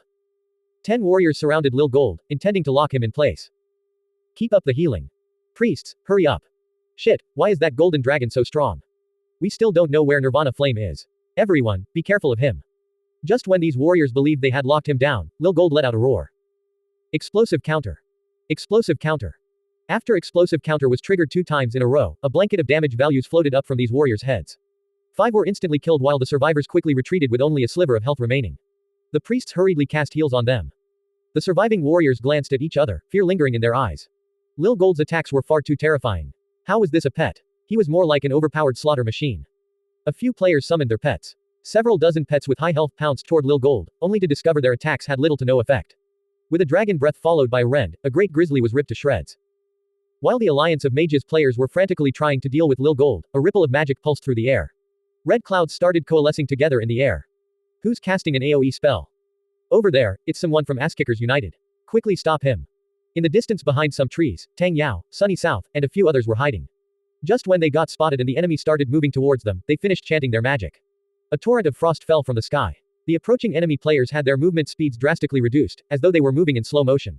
Even taking a step became extremely cumbersome. A moment later, Tang Yao's hellfire started raining down from the sky. Immediately, everything within a 30-meter radius became a sea of flames. One Alliance of Mages player after another was transformed into rays of light. 3 hooded direwolf players glanced at each other. They all rushed toward Tang Yao in an effort to stop him. 1 warrior, 1 mage, and 1 shadow priest, they could be considered a formidable party. Nie Yan sent Sun and King of the World a message. Let's kill these direwolf players together. Once these players were gone from the battlefield, it would have a huge effect. Each of them entered stealth, then dashed toward the 3 direwolf players. These 3 apex thieves were working together for the first time. I'll take the lead. Nie Yan suddenly sped up like a meteor as he pounced toward the shadow priest. An ordinary priest just happened to cast Illuminate at this time and revealing a glimpse of Nie Yan's silhouette. There's a thief over there. The shadow priest said in a dark tone. He raised his staff and cast Illuminate. An orb of light shot up into the air and illuminated the ground below, revealing silhouette dashing at an incredibly fast speed. He's fast. The hearts of the three direwolf players trembled. Only one player could display this kind of speed, Nirvana Flame. Be careful. I'll deal with him, the warrior shouted. With a charge, he rushed toward Nie Yan and slashed down with a heroic strike. Suddenly, Nie Yan's figure transformed into multiple mirror images as he slipped past the warrior. This was the illusion steps technique. The warrior's blade struck its target, only to discover Nie Yan's figure disappearing into nothing. It was an illusion. At this moment, the warrior felt a sharp pain at the back of his head. Not good. But before he could do anything, he was already stunned. At the same time Nie Yan employed the illusion steps to dodge the warrior's attack, Sun arrived behind him and struck him with a smothering strike. Nirvana Flame didn't come alone. The eyes of the other two direwolf players trembled. Seeing their comrade getting stunned, they both wanted to save him. Seeing Nie Yan close in on him, the shadow priest opened his mouth and let out a shrill scream. Howl of terror. At the same time, he raised his staff and targeted Nie Yan with 2 curses. Nie Yan activated Mind Immune from the metal of the 10 Holy Paladins, nullifying the Howl of Terror and 2 curses. He also braved through the nearby Arcane Mage's Arcane Flame Burst, which shaved away a third of his health bar. Losing this much health, if he was an ordinary thief, he would probably already be dead. Extreme Intimidate. A wave fear washed over the Shadow Priest just as he was about to cast Repel. At the same time, the sharp glint of another dagger appeared behind him. Struck in the back of the head, his raised staff was frozen midair. He was ambushed by King of the World. Seeing his 2 companions stunned, the Arcane Mage attempted to flee. But as he turned around, he discovered his body was frozen in place. It was King of the World's lockdown skill. Before he even had a chance to crush his unknown transfer scroll, Nie Yan appeared in front of him with Blink Strike and ended his life. Thud, thud, thud. The 3 direwolf players collapsed to the ground. Flawless teamwork. When Nie Yan, King of the World, and Sun worked together, even direwolf's experts couldn't retaliate in the slightest. Within just a few seconds, 3 direwolf players were killed at the same time. The nearby alliance of mages players were shocked. They all understood what kind of powerful existence direwolf was. However, why was it that after meeting these 3 thieves, they were so easily killed? Due to everything happening too quickly, they didn't clearly see what happened.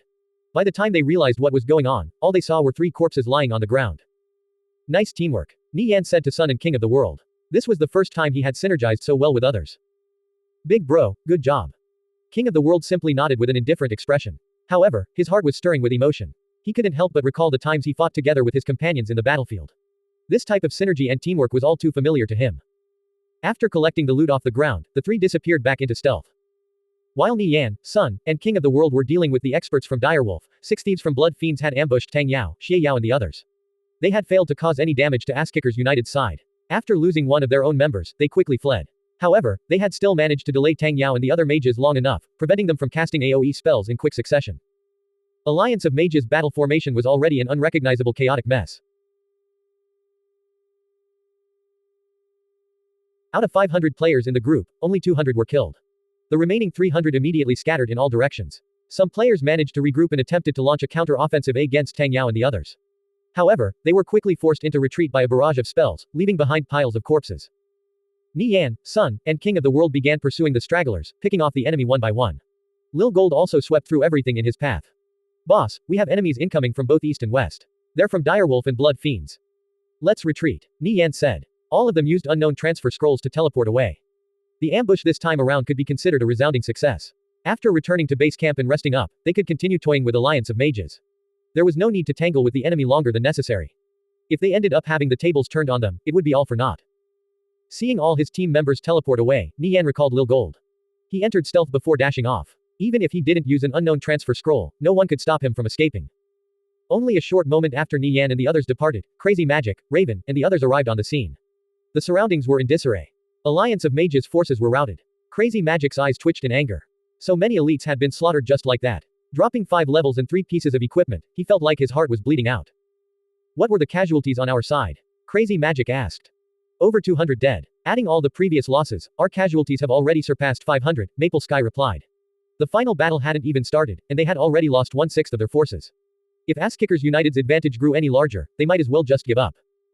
Raven knitted his brows. Just a moment ago, Nirvana Flame appeared with his golden dragon. Didn't you say he was still back at the castle? Perhaps the information was wrong. However, my people had clearly seen him at the castle 5 minutes ago. Even if he rushed over here at top speed, it would still take at least 15 minutes. Don't tell me it was teleportation. Crazy Magic's heart trembled. Raven nodded. This was definitely a possibility. He guessed they used something like a group transfer scroll to teleport over. The Alliance of Mages players' hearts sunk. Asskickers United's ambush had gone off without a hitch. There was no telling if or when they would try again.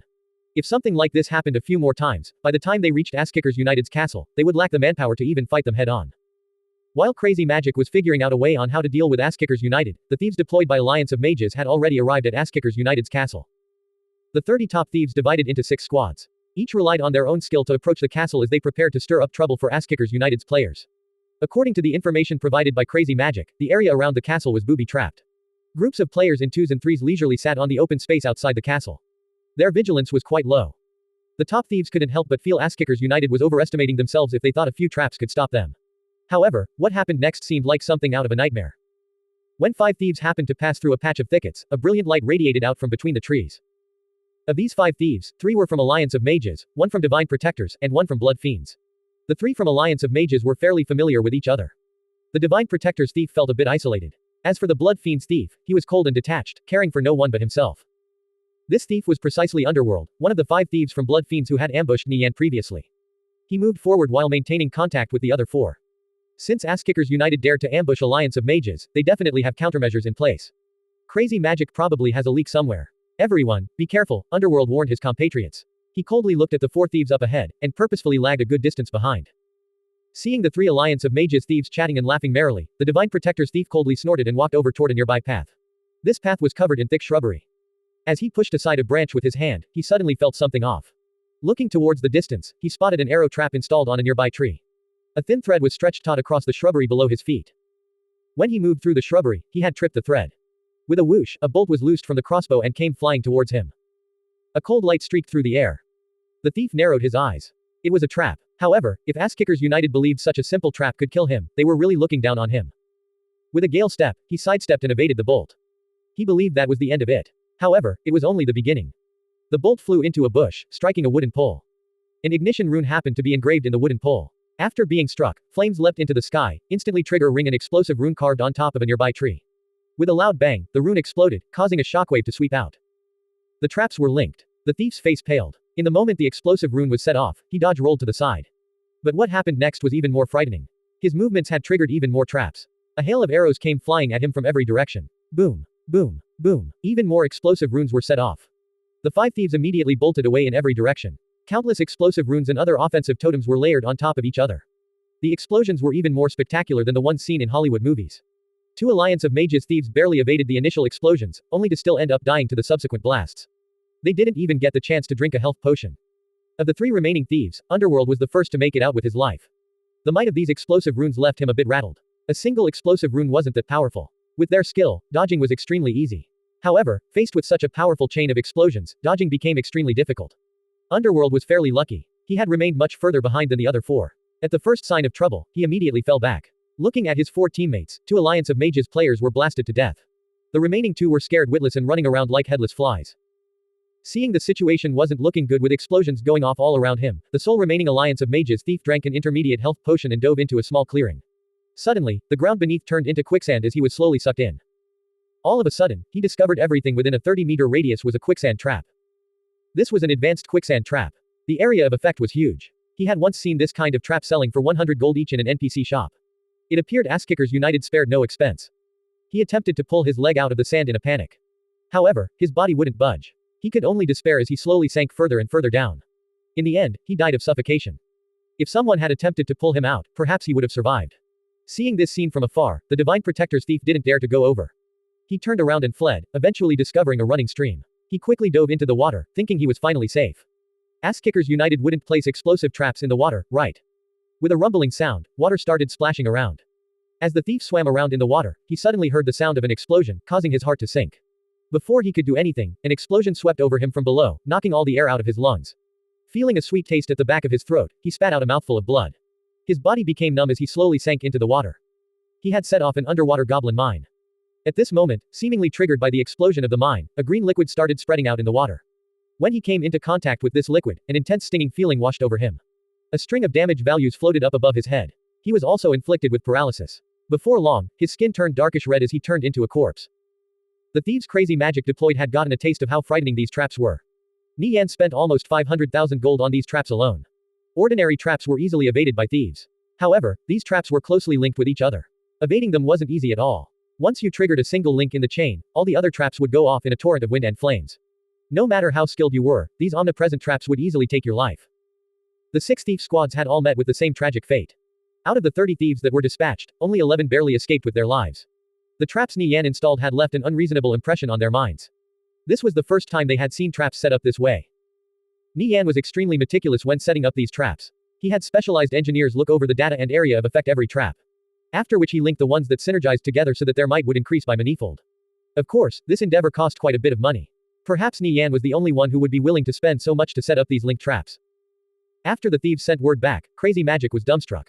He initially believed traps were ineffective against top thieves. After all, with their extremely high reflex stat, it wasn't easy for them to fall for traps. Even if they did fall for a trap, the amount of damage they received was much less than other classes. However, of the 30 thieves he sent over, only 11 returned alive. Before they even encountered any players from Asskickers United, over half of them had already died. Just what was going on? How did Asskickers United set up these traps? Why were they so powerful? Crazy Magic didn't know what to do anymore. Nie Yan had already calculated every move. Recalling everything that happened so far, from the moment they entered the realm of death and Asskickers United's 200,000 players escorting their armored catapults over to Moonlight City, they had been led by the nose from the start. Asskickers United could slowly stall for time while having their top thieves whittle away at their strength. Everything was under their control. Meanwhile, Alliance of Mages wanted to end the battle quickly, but it seemed like they would be destroyed before even reaching their destination, suffering ambush after ambush. This was a complete tragedy. Under this circumstance, what was Crazy Magic supposed to do? He was backed into a corner with no way of getting out. The gradually rising casualties caused Crazy Magic to become anxious. Could it be that this battle in the realm of death would be the downfall of Alliance of Mages? If the enemy was simply stronger, he would have nothing to say. However, the thought of losing like this left him with an extremely bitter taste in his mouth. Nirvana Flame, do you dare to fight head-on, fair and square? Nie Yan naturally wouldn't be so foolish as to let Asskickers United engage Alliance of Mages in a head-on confrontation. If they really duked it out with each other fair and square, he had little to no idea how many trump cards the enemy had prepared against them. Furthermore, the death penalty of dropping 5 levels and losing 3 pieces of equipment was extremely harsh. He had no desire to have his elites take needless losses. After all, they were the pillars of the guild. If they took heavy losses, it would be quite troublesome. That's why he wanted to mitigate as much damage as possible. In order to achieve this, Nie Yan could only rely on odd methods, like the string of traps and thief ambushes. Plus, all was fair in love and war. Even if he was cursed at by the entire world, he didn't care. Nie Yan had the thieves under him replace the traps that were set of, differing slightly from the ones from before but with exactly as much killing power. Furthermore, they were placed even closer together than before, since Alliance of Mages forces were getting closer and closer to the castle. As the forces of Alliance of Mages drew closer to the castle, Nie Yan and company launched a second ambush. Due to the enemy being prepared this time around, they only managed to kill 100 enemy players. Furthermore, they almost had the tables turned on them by the players from Blood Fiends and Direwolf. Thankfully, they still managed to return safely with unknown transfer scrolls. Crazy Magic was about to blow his top. Asskickers United was a truly aggravating bunch. The forces of Alliance of Mages arrived in a clearing roughly 2,000 meters from the castle and set up an encampment. Crazy Magic didn't dare to allow his troops to advance any further. He knew the area up ahead was littered with all sorts of traps. If they carelessly trekked forward, they could very well be wiped out before even meeting Asskickers United's forces. However, simply staying put wasn't an option either. Nie Yan might not be in a hurry, but he was under a lot of pressure. If he didn't end this battle quickly, Asskickers United's catapults would be launching an assault on his main stronghold in Moonlight City. Crazy Magic still had an ace up his sleeve, and that was their 6 flying mounts. Some were purchased directly from Angel Corps. Some belonged to Direwolf, and one belonged to Blood Fiends. On the side of Asskickers United, the Nether Thunder Eagle was heavily injured, and the Azure-Winged Albatross strength had yet to be proven in battle. As for the Darkwing Dragon, its owner's identity was still unknown. Without any ground support, using 6 flying mounts to deal with Asskickers United's superior numbers still posed a bit of a challenge. That's why they couldn't reveal their trump card right now. Crazy Magic thought for a moment. If worst came to worst, he would go all out and aim for mutual destruction. 5th Thief Squadron, come up. Crazy Magic shouted, ready to stake it all. He refused to believe Asskickers United was untouchable. A group of 10 thieves came forward. With solemn expressions on their faces, they dashed toward Asskickers United's forces. Crazy Magic looked toward the distance. When these thieves entered within a 1,000-meter radius of the castle, a series of explosions rang out as flames soared to the sky. Before long, he received word that all 10 thieves had been killed. However, his resolve didn't waver in the slightest. He shouted, 6th Thief Squadron, come up. Another 10 thieves stepped forward. A few might survive a bit longer by noticing some traps far enough in advance. But basically all of them would eventually end up getting caught and killed. A total of 10 thief squadrons were wiped out. They had sacrificed flesh and blood to bore a path forward. Watching Crazy Magic send one squadron after another to their deaths from atop the watchtower, Nie Yan had to admit that he was lacking in this respect. Strictly speaking, he wasn't a suitable guild leader. He could never be as ruthless as Crazy Magic, sacrificing the lives of his troops to clear a path forward. Seeing Alliance of Mages slowly making their way forward, Nie Yan's lips curved into a faint smile. The traps they encountered just now were the ones that triggered passively. He would switch them out for ones that were a bit different. Nie Yan had Sun, king of the world, and 8 others reset the traps. These 10 thieves were fairly trustworthy. Avoiding the eyes of the ordinary Ass-Kickers United players, they set out to install traps that had to be activated. One of these traps was ice spikes. The ice spike trap was divided into 2 parts, the main body which contained 5 scrolls, and the explosive rune. After these 5 scrolls were set in place, when player passed through them, they would detonate. If a mage triggered the explosive rune, the ice spike trap would immediately activate, and hundreds of ice spikes would come erupting from the ground. Warriors with high defense would be relatively safe. However, mages wouldn't be so lucky. The sharp ice spikes could easily pierce through their cloth robes. Nie Yan only had 3 activatable traps. After such a long time, Ass-Kickers United saved them up bit by bit. They were extremely rare. There were 2 ice spike traps and 1 sea of fire trap. The latter was obtained by Blade Light and the others while running a dungeon on Specialist, while the former was bought from a secret shop, which refreshed only once every 10 days, for 100,000 gold each. These 3 items had been sitting in the treasury all this time. Finally, they would be put to good use. Sun, king of the world, and the 8 others installed the 2 ice spike traps and flame sea trap. Everything was ready to go. Nie Yan gave the 3 explosion runes to Lustboy, Tang Yao, and Xie Yao. In a bit, when I give the word, trigger the traps. Even though the killing power of these traps wasn't all that high, they could still kill a few hundred players. Like this, Alliance of Mages casualties would cross over 1,000. Ass-Kickers United was yet to suffer any real losses, while the enemy would soon have only 2/3 of their army remaining. If they still couldn't win, they might as well disband. After watching his thieves sacrifice their lives one after another just to clear the path forward, Crazy Magic's eyes were already scarlet red. His orders didn't extend to the thieves from Divine Protectors, let alone those from Direwolf and Blood Fiends. All of the thieves had gone up to clear the path were directly under him. 100 players had died just like that. Each dropped 5 levels and lost 3 pieces of equipment. How could his heart not ache? However, Crazy Magic believed their sacrifices were not in vain. It was for the victory of Alliance of Mages. Brothers, we've sacrificed flesh and blood to reach this place. So many of our brethren were killed by the underhanded tactics of our enemy, of that despicable bastard Nirvana Flame. Today, we'll turn this place into Ass-Kickers United's grave. Whether you belong to Alliance of Mages, Divine Protectors, or the other organizations employed to fight for our cause, I, Crazy Magic, declare that as long as we win this battle, you'll be rewarded double. Kill. Crazy Magic shouted. Whether Nie Yan was despicable or the methods employed were underhanded, no one bothered investigating. The only thing they paid attention to was that they would receive double the rewards. For the sake of inviting these peoples to the realm of death, Alliance of Mages had an ample amount of benefits. The rewards offered were already quite generous. If this was doubled, one could imagine how attractive this incentive was. At this moment, a wind serpent, dragonfly, and demonic butterfly emerged in the sky, casting giant shadows over the ground. They were Alliance of Mages flying mounts. Crazy Magic shifted his focus to the players from Direwolf and Blood Fiends. After thinking for a moment, they also summoned their flying mounts. A white-maned griffin, another wind serpent, and a blaze hawk. 6 flying mounts took the sky. The players below were all stupefied. So many flying mounts. Amazing. Ass-Kickers United is doomed for sure. The morale of Alliance of Mages forces skyrocketed as they broke out in deafening cheers. 6 flying mounts, this was an incredibly powerful force. Would Ass-Kickers United be able to withstand their blitz? Crazy Magic raised his head to look at the 6 flying mounts in the sky. His previous dismay was nowhere to be found. Come at me, Ass-Kickers United.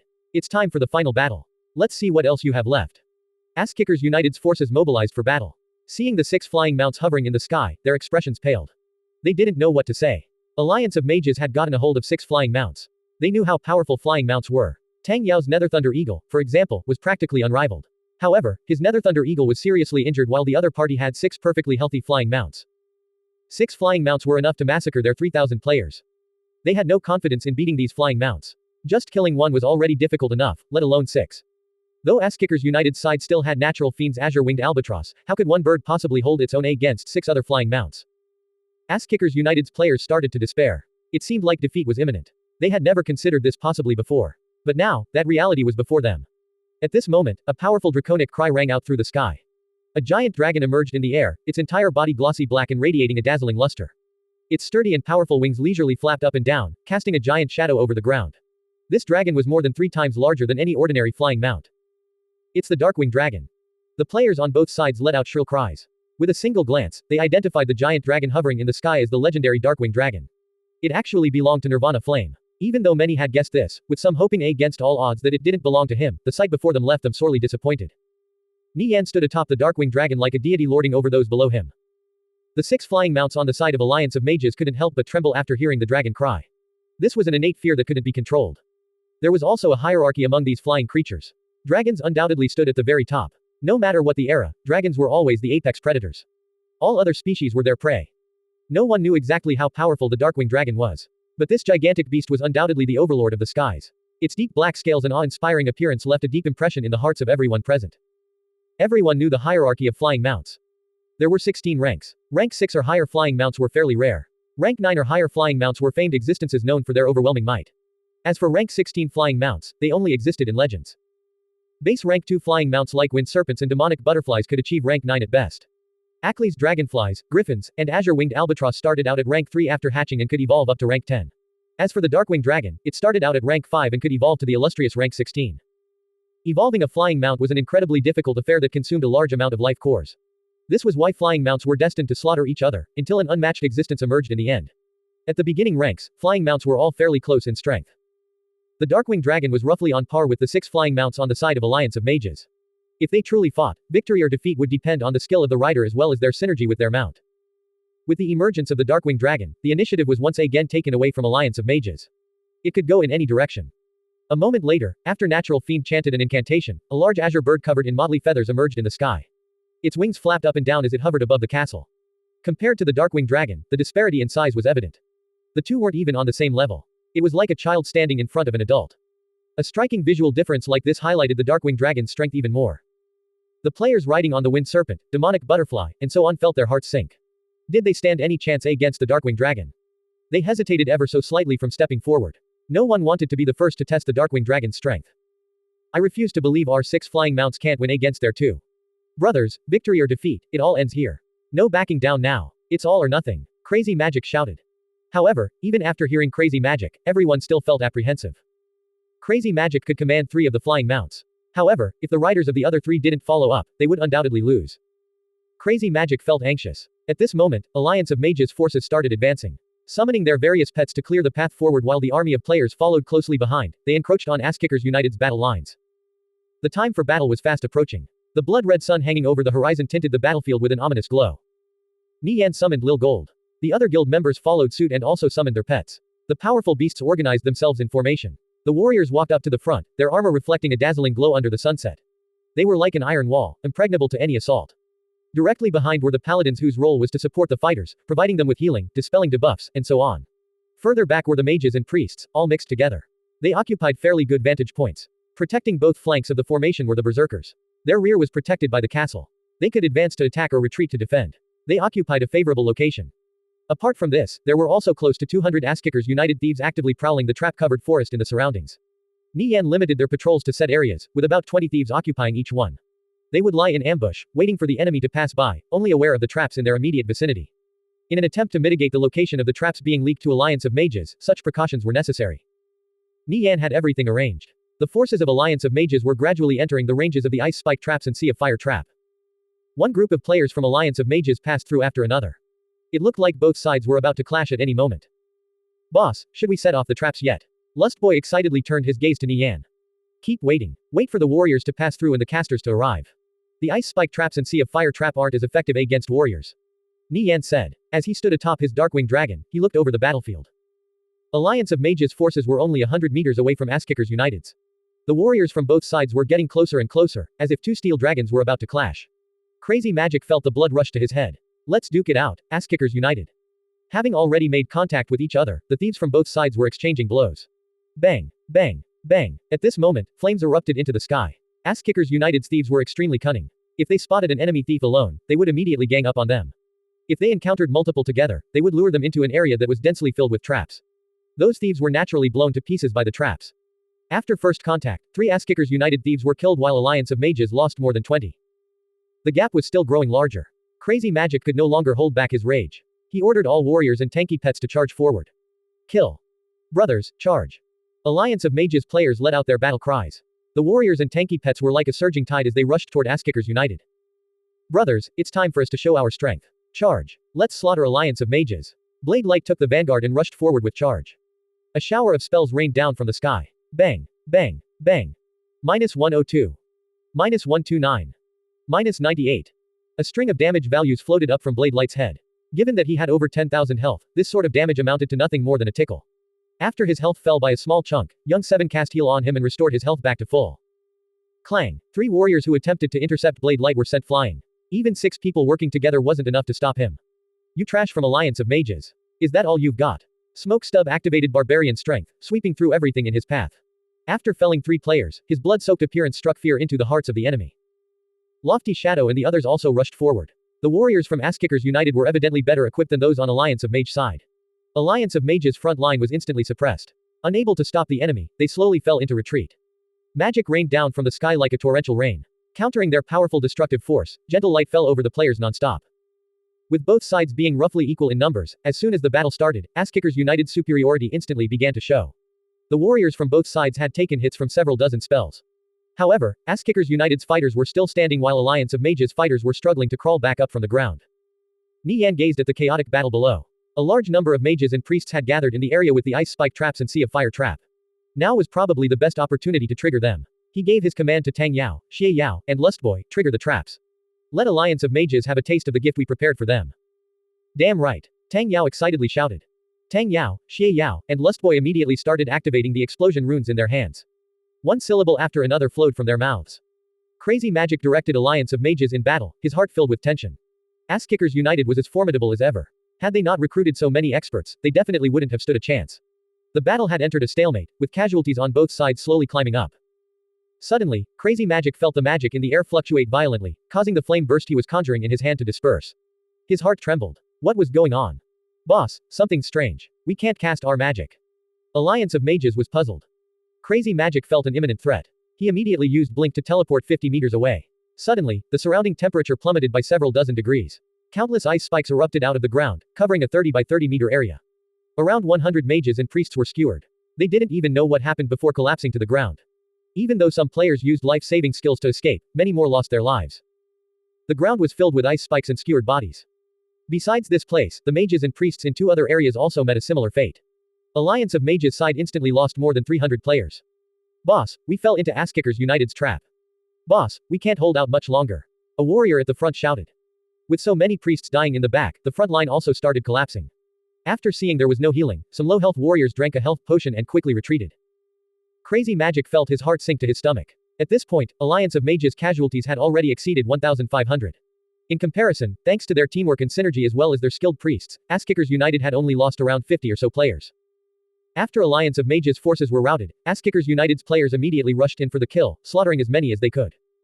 The players leading the charge were Blade Light, Smokestub, Lofty Shadow, Monochrome, Edgeless, and the others. They massacred the Alliance of Mages players as if they were chopping vegetables. Even though the other side also had many experts, in a situation where all their allies were retreating, they didn't dare to stand their ground and fight either. When it looked like Alliance of Mages could hold on no longer, Crazy Magic cast his gaze at the riders of the flying mounts.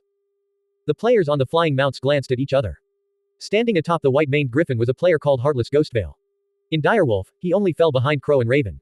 Among the flying mounts in their group, his white-maned griffin was also the highest rank. It was no weaker than a rank 4 flying mount. Ghostveil gazed at his fellow flying mount riders. Since it's come to this, we might as well work together. Who knows, we might still win. We'll follow your orders. Just tell us what to do, the Alliance of Mages players on the Wind Serpent, Demonic Butterfly, and Ackley's Dragonfly answered. Ghostveil turned to the remaining 2 riders. The rider of the Blaze Hawk, a member of the Blood Fiends, thought for a moment. You're right. Since it's come to this, we'll follow your command. However, we won't be sending our flying mounts to their deaths. The last player nodded in agreement.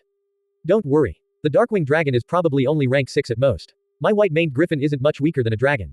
We also have the Ackley's Dragonfly and Wind Serpents. As long as we work well together, we can take Nirvana Flame down from his pedestal.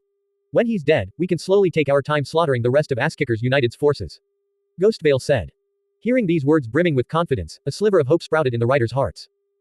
Standing atop the Darking Dragon's head, Nie Yan gazed at Asskickers United's forces slowly advancing forward like a tank crushing everything in its path. At this moment, the 6 flying mounts on the side of Alliance of Mages showed signs of movement. They rose up in the sky and hovered in place, looking as though they were about to dive bomb Asskickers United's forces. Seeing this scene, Nie Yan sneered. Those with flying mounts finally couldn't hold back any longer. He turned to Natural Fiend and said, Fiend, it's our turn to go up. Yes, boss. Just give your orders. Natural Fiend replied. He had long since prepared. Off we go. At this moment, the Darkwing Dragon flapped its wings and shot toward the 6 flying mounts on the side of Alliance of Mages. Natural Fiend had his azure-winged albatross follow behind. As the Darkwing Dragon streaked through the sky, a large shadow fell over the players below. Asskickers United's forces became even fiercer. The boss is taking action. Brothers, charge forward. Slaughter those Alliance of Mages bastards. A player shouted. Asskickers United's players erupted with fighting spirit, forcing Alliance of Mages further and further back. Seeing the Darkwing Dragon heading straight for them, Ghostveil's heart tightened. The real battle was about to begin. Brothers, let's go with the plan we all agreed on. Ghostvale shouted, ordering his white-maned griffin to go up. Up in the sky, a battle watched by countless eyes started. The white-maned griffin stopped right in front of the path of the Darkwing Dragon. You came just at the right time. Nie Yan had the Darkwing Dragon charge forward. Seeing the Darkwing Dragon getting closer and closer, a powerful pressure weighed down on Ghostvale. He couldn't help but notice how much larger the Darkwing Dragon was than his white-maned griffin, more than 3 times. Brimming with power and reflecting a deep black luster, the Darkwing Dragon seemed like an existence without equal. Ghostvale didn't dare to take the Darkwing Dragon head-on. Its sharp claws could easily rip his white-maned griffin to shreds. Relying on his griffin's smaller and nimbler body, he executed hit-and-run tactics while dodging the Darkwing Dragon's attacks. Nie Yan glanced behind him. Natural Fiend's azure-winged albatross was already fighting the Blaze Hawk. The two sides were evenly matched, with both sides taking damage. Natural Fiend had good battle sense. He avoided long exchanges as much as possible, using his magic to bombard the enemy. Seeing one of the wind serpents and the demonic butterfly moving to surround him, he immediately retreated. The Darkwing Dragon suddenly dived down with its powerful front claws and attempted to grab the white-maned griffin's head. Seeing the Darkwing Dragon approaching fast, Ghostvale's heart jumped in alarm. He quickly had his white-maned griffin dodge to the side, barely dodging as the Darkwing Dragon's claws brushed past his side. He broke out in a cold sweat. He almost died. At this moment, the Ackley's dragonfly and other wind serpent charged over. The wind serpent opened its mouth and spat out poison while the Ackley's dragonfly reared its hind end and stabbed forward with its stinger. Ghostvale thought he'd escaped. But in the next moment, the Darkwing Dragon suddenly made a sharp turn and rammed into his white-maned griffin. Scree! The white-maned griffin was sent tumbling through the air. The wind serpent's poison struck the Darkwing Dragon's body. However, it dealt no damage. It has poison resistance. My wind serpent's poison is ineffective. Nie Yan snorted. It would be a joke if the poison of a low-ranked creature like the wind serpent could do anything to his Darkwing Dragon. The Ackley's dragonfly whizzed forward and stabbed its stinger into the Darkwing Dragon's neck. It landed. The Alliance of Mages player on the Ackley's dragonfly's back let out an excited cry. The Darkwing Dragon swayed slightly off course, receiving a bit of damage. The wound bubbled with green pus and some watery blood. However, the stinger couldn't dig any deeper. Fuck. It didn't get paralyzed. The Darkwing Dragon's poison resistance is too high. God damn it. No poison is effective. Ghostvale barely managed to upright his white-maned griffin in the air. Checking its status, it was lightly wounded, close to moderately wounded. He couldn't help but gulp at the Darkwing Dragon's power. Even a light brush dealt so much damage. As the 8 flying mounts fought in the sky, the players below were watching with their mouths agape. Though Alliance of Mages' side had the number advantage in the air, the strength of Asskickers United's 2 flying mounts wasn't the slightest bit inferior. The battle had entered a stalemate. The other side's teamwork was pretty good. Although both the Ackley's dragonfly and white-maned griffin were rank 3 flying mounts, one was specialized in close combat and the other was poisonous. So, both weren't the slightest bit inferior to rank 4 flying mounts. Their combat strength was fairly decent. This was Nie Yan's first time summoning the Darkwing Dragon into battle. He wasn't used to aerial combat or familiar with its skills. He was hardly commanding the Darkwing Dragon to its full potential. Luckily, most of the Darkwing Dragon's skills were passive, which increased its close combat ability. Furthermore, since they were fighting in close combat, the combat style was fairly simple. Ghostvale resolved not to fight head-to-head any longer. With him dodging everywhere, Nie Yan couldn't do anything to him. Nie Yan didn't have any trouble. Natural Fiend, on the other hand, was slightly struggling. The azure-winged albatross was basically equally matched with the Blaze Hawk. With the wind serpent and demonic butterfly also ganging up on him, he was having a hard time holding out. If it weren't for him pulling off some incredible evasive maneuvers, he would have long since been surrounded and killed. Nie Yan understood Ghostvale's plan. They planned to keep him distracted while the others focused on killing Natural Fiend's azure-winged albatross. Then, they would finish off his Darkwing Dragon 6 vs 1. Nie Yan immediately began thinking of a countermeasure. Though the white-maned griffin couldn't match the Darkwing Dragon in power, its smaller size allowed it to dodge more easily. The Darkwing Dragon was powerful, no doubt. The attacks from the enemy's flying mounts barely tickled it. Meanwhile, a direct hit from it could deal moderate wounds or more to them. Its flying speed was much quicker too. However, it had one weakness, and that was its nimbleness in the air. After all, being too large was also a weakness. Nie Yan had no way of changing the Darkwing Dragon's weakness. So, it was up to him to compensate. While Nie Yan was thinking, a shrill cry came from afar. The azure-winged albatross had suffered a direct hit to the abdomen and was falling fast. Natural Fiend was tightly holding it while directing it to flee east. Fiend, are you alright? Nie Yan anxiously asked. Boss, I have to recover for a bit. My azure-winged albatross is moderately wounded, Natural Fiend replied. Behind him were 3 flying mounts in hot pursuit. Due to its injuries, the azure-winged albatross flying speed took a bit of a hit. If Nie Yan didn't rescue Natural Fiend, he would be met with an even greater problem. At this crucial moment, Nie Yan's head flashed with a brilliant idea. I've got it. Nie Yan thought of a method to deal with this situation. His lips curved into a cold smile. He would send all 6 enemy flying mounts to an early grave. Nie Yan suddenly turned around, having the Darkwing Dragon hurry to the azure-winged albatross side. Stop him. Don't let him rescue the azure-winged albatross. Ghostvale cried out in worry. He had his white-maned griffin attempt to intercept the Darkwing Dragon. Nie Yan suddenly had the Darkwing Dragon dive bomb the white-maned griffin.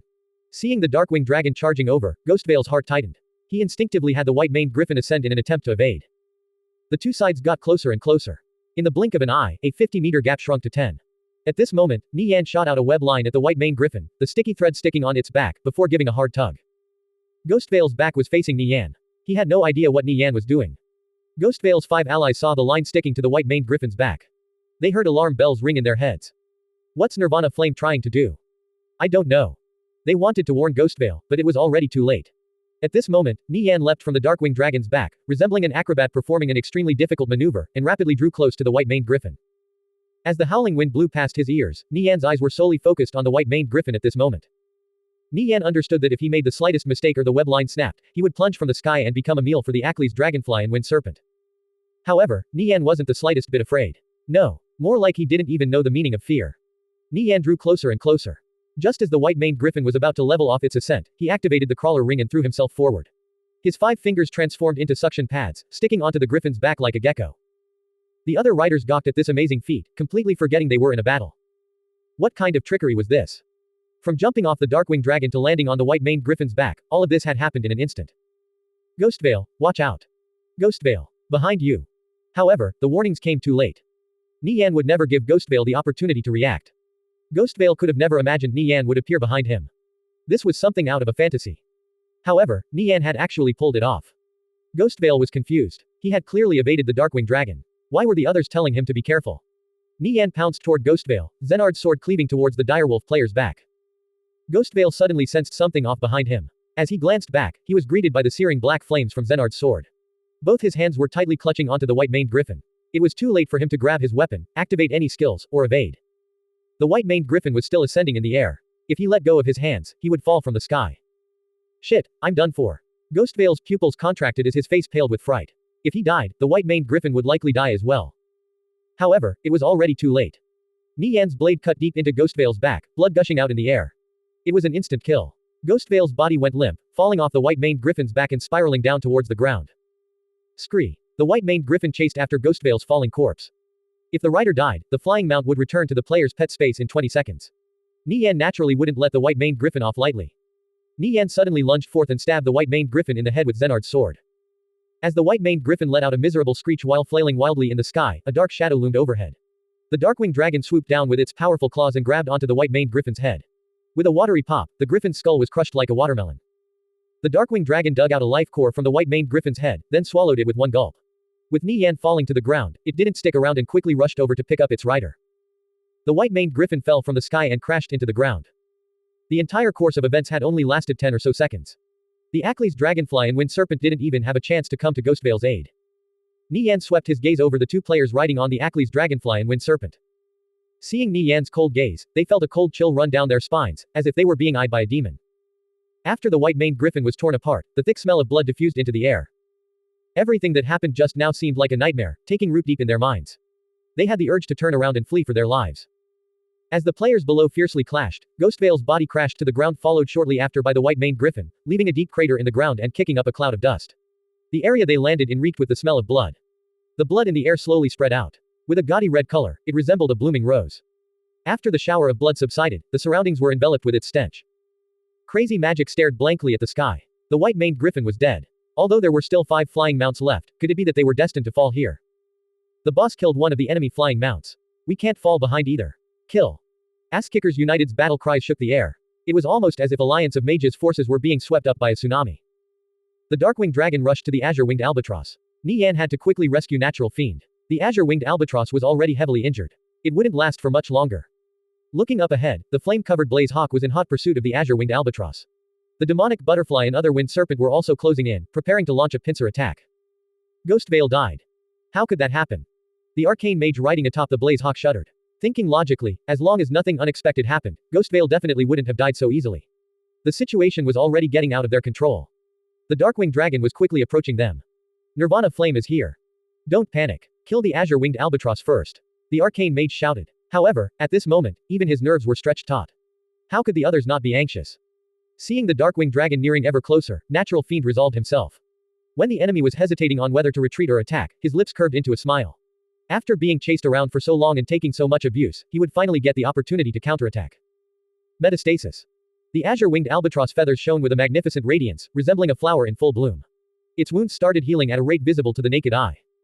The azure-winged albatross was fairly weak, only a bit stronger than rank 2 flying mounts.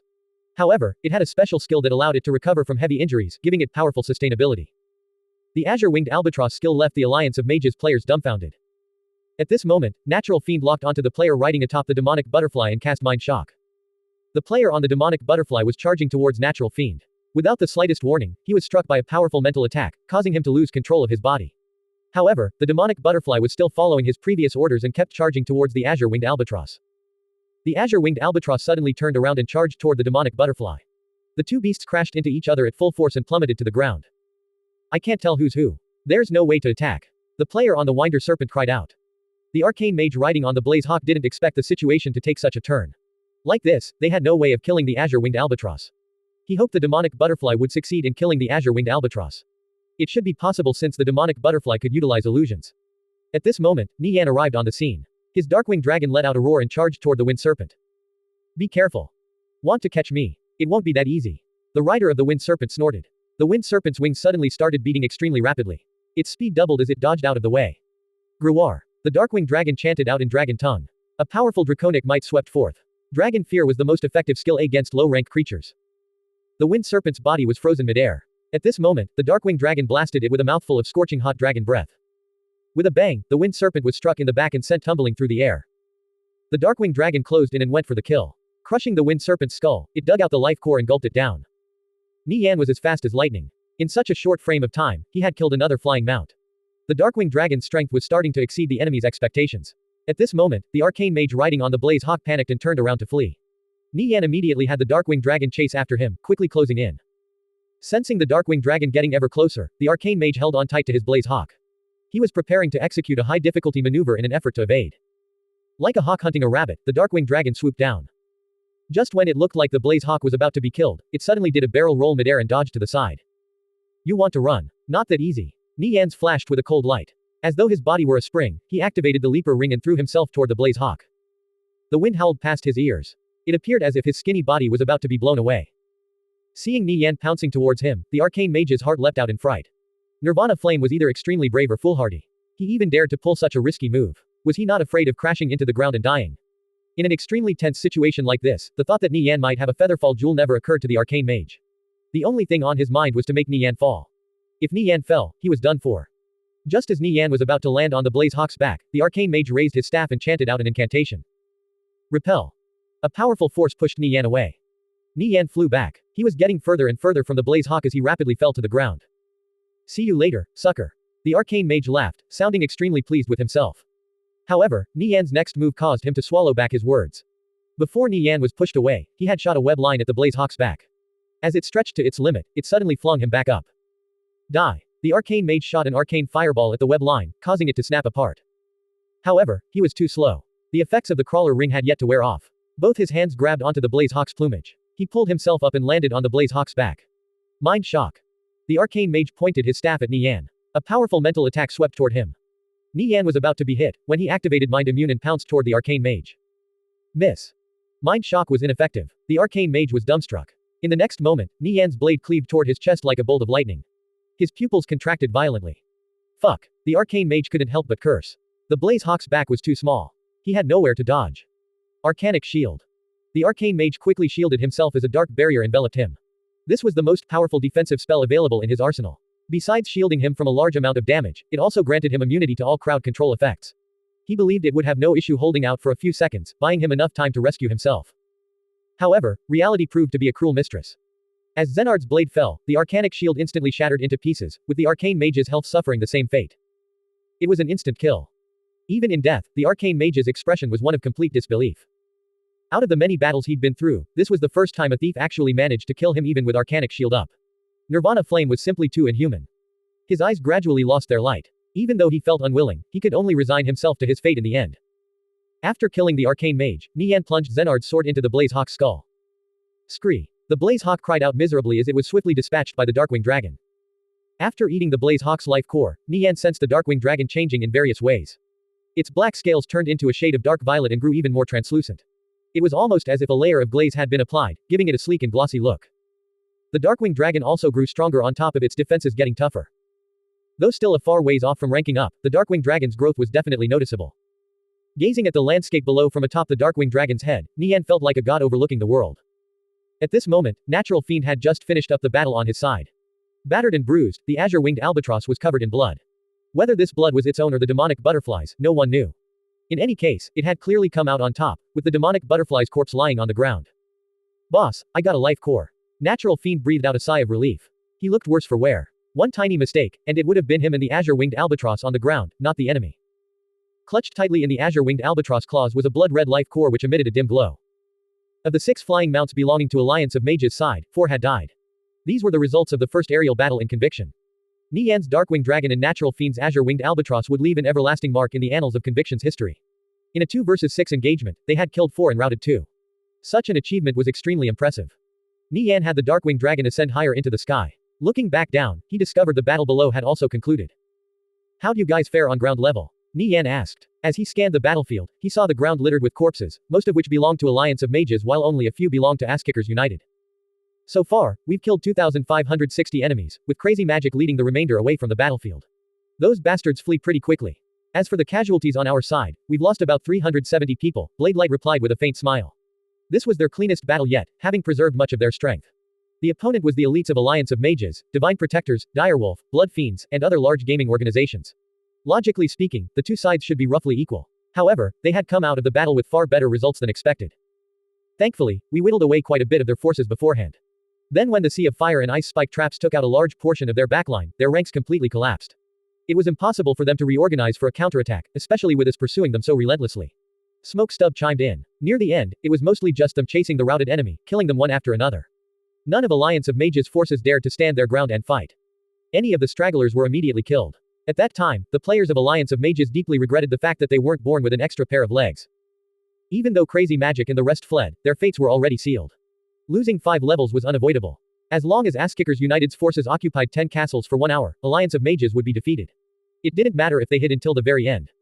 The next step was for Asskickers United to hunt down the remaining forces of Alliance of Mages. Nie Yan took to the skies on his Darkwing Dragon. If he encountered any survivors, he would immediately have the Darkwing Dragon dive bomb them. Blade Light, Xie Yao, Tang Yao, and the others split into 11 teams and were tasked with leading them. It was a race to round up and surround the remnant forces of Alliance of Mages. Alliance of Mages had long since been utterly defeated. Their remaining forces had scattered and were fleeing for their lives. They could only try their best to stay out of sight, hiding in some obscure corner without a single thought of leaving.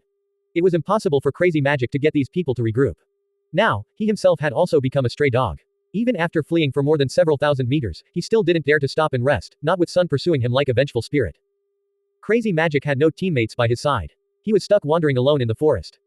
Goddamn Asskickers United. Crazy Magic cursed. He raised his staff and shot out a fireball in a fit of rage. With a bang, the fireball caused a tree to collapse. He wanted to vent his anger. Regarding Alliance of Mages' future, he was also at a loss. At this moment, Asskickers United's catapults, along with their army, were marching towards Moonlight City. They had already suffered heavy losses in the realm of death. Now they were going to lose 5 strongholds, possibly even more on top of that. Like this, Asskickers United could set up a base in Moonlight City, able to attack or retreat whenever they please. The terms of the agreement made Crazy Magic want to kill someone. Ceding 5 strongholds and not being able to take them back for at least a month.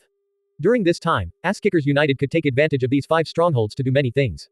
Asskickers United could lay siege Alliance of Mages' main stronghold without worry. At this moment, the calmness of the forest caused a strange eerie feeling to overtake him. He quickly switched out his high-quality set of equipment with a garbage set. A second later, a dagger appeared in front of his throat. The end was finally here. Crazy Magic closed his eyes. With a pshh sound, blood flew everywhere. Seeing Crazy Magic's corpse on the ground, Sun had a look of doubt on his face. He thought Crazy Magic would duke it out with him to the death. He didn't expect Crazy Magic to just give up.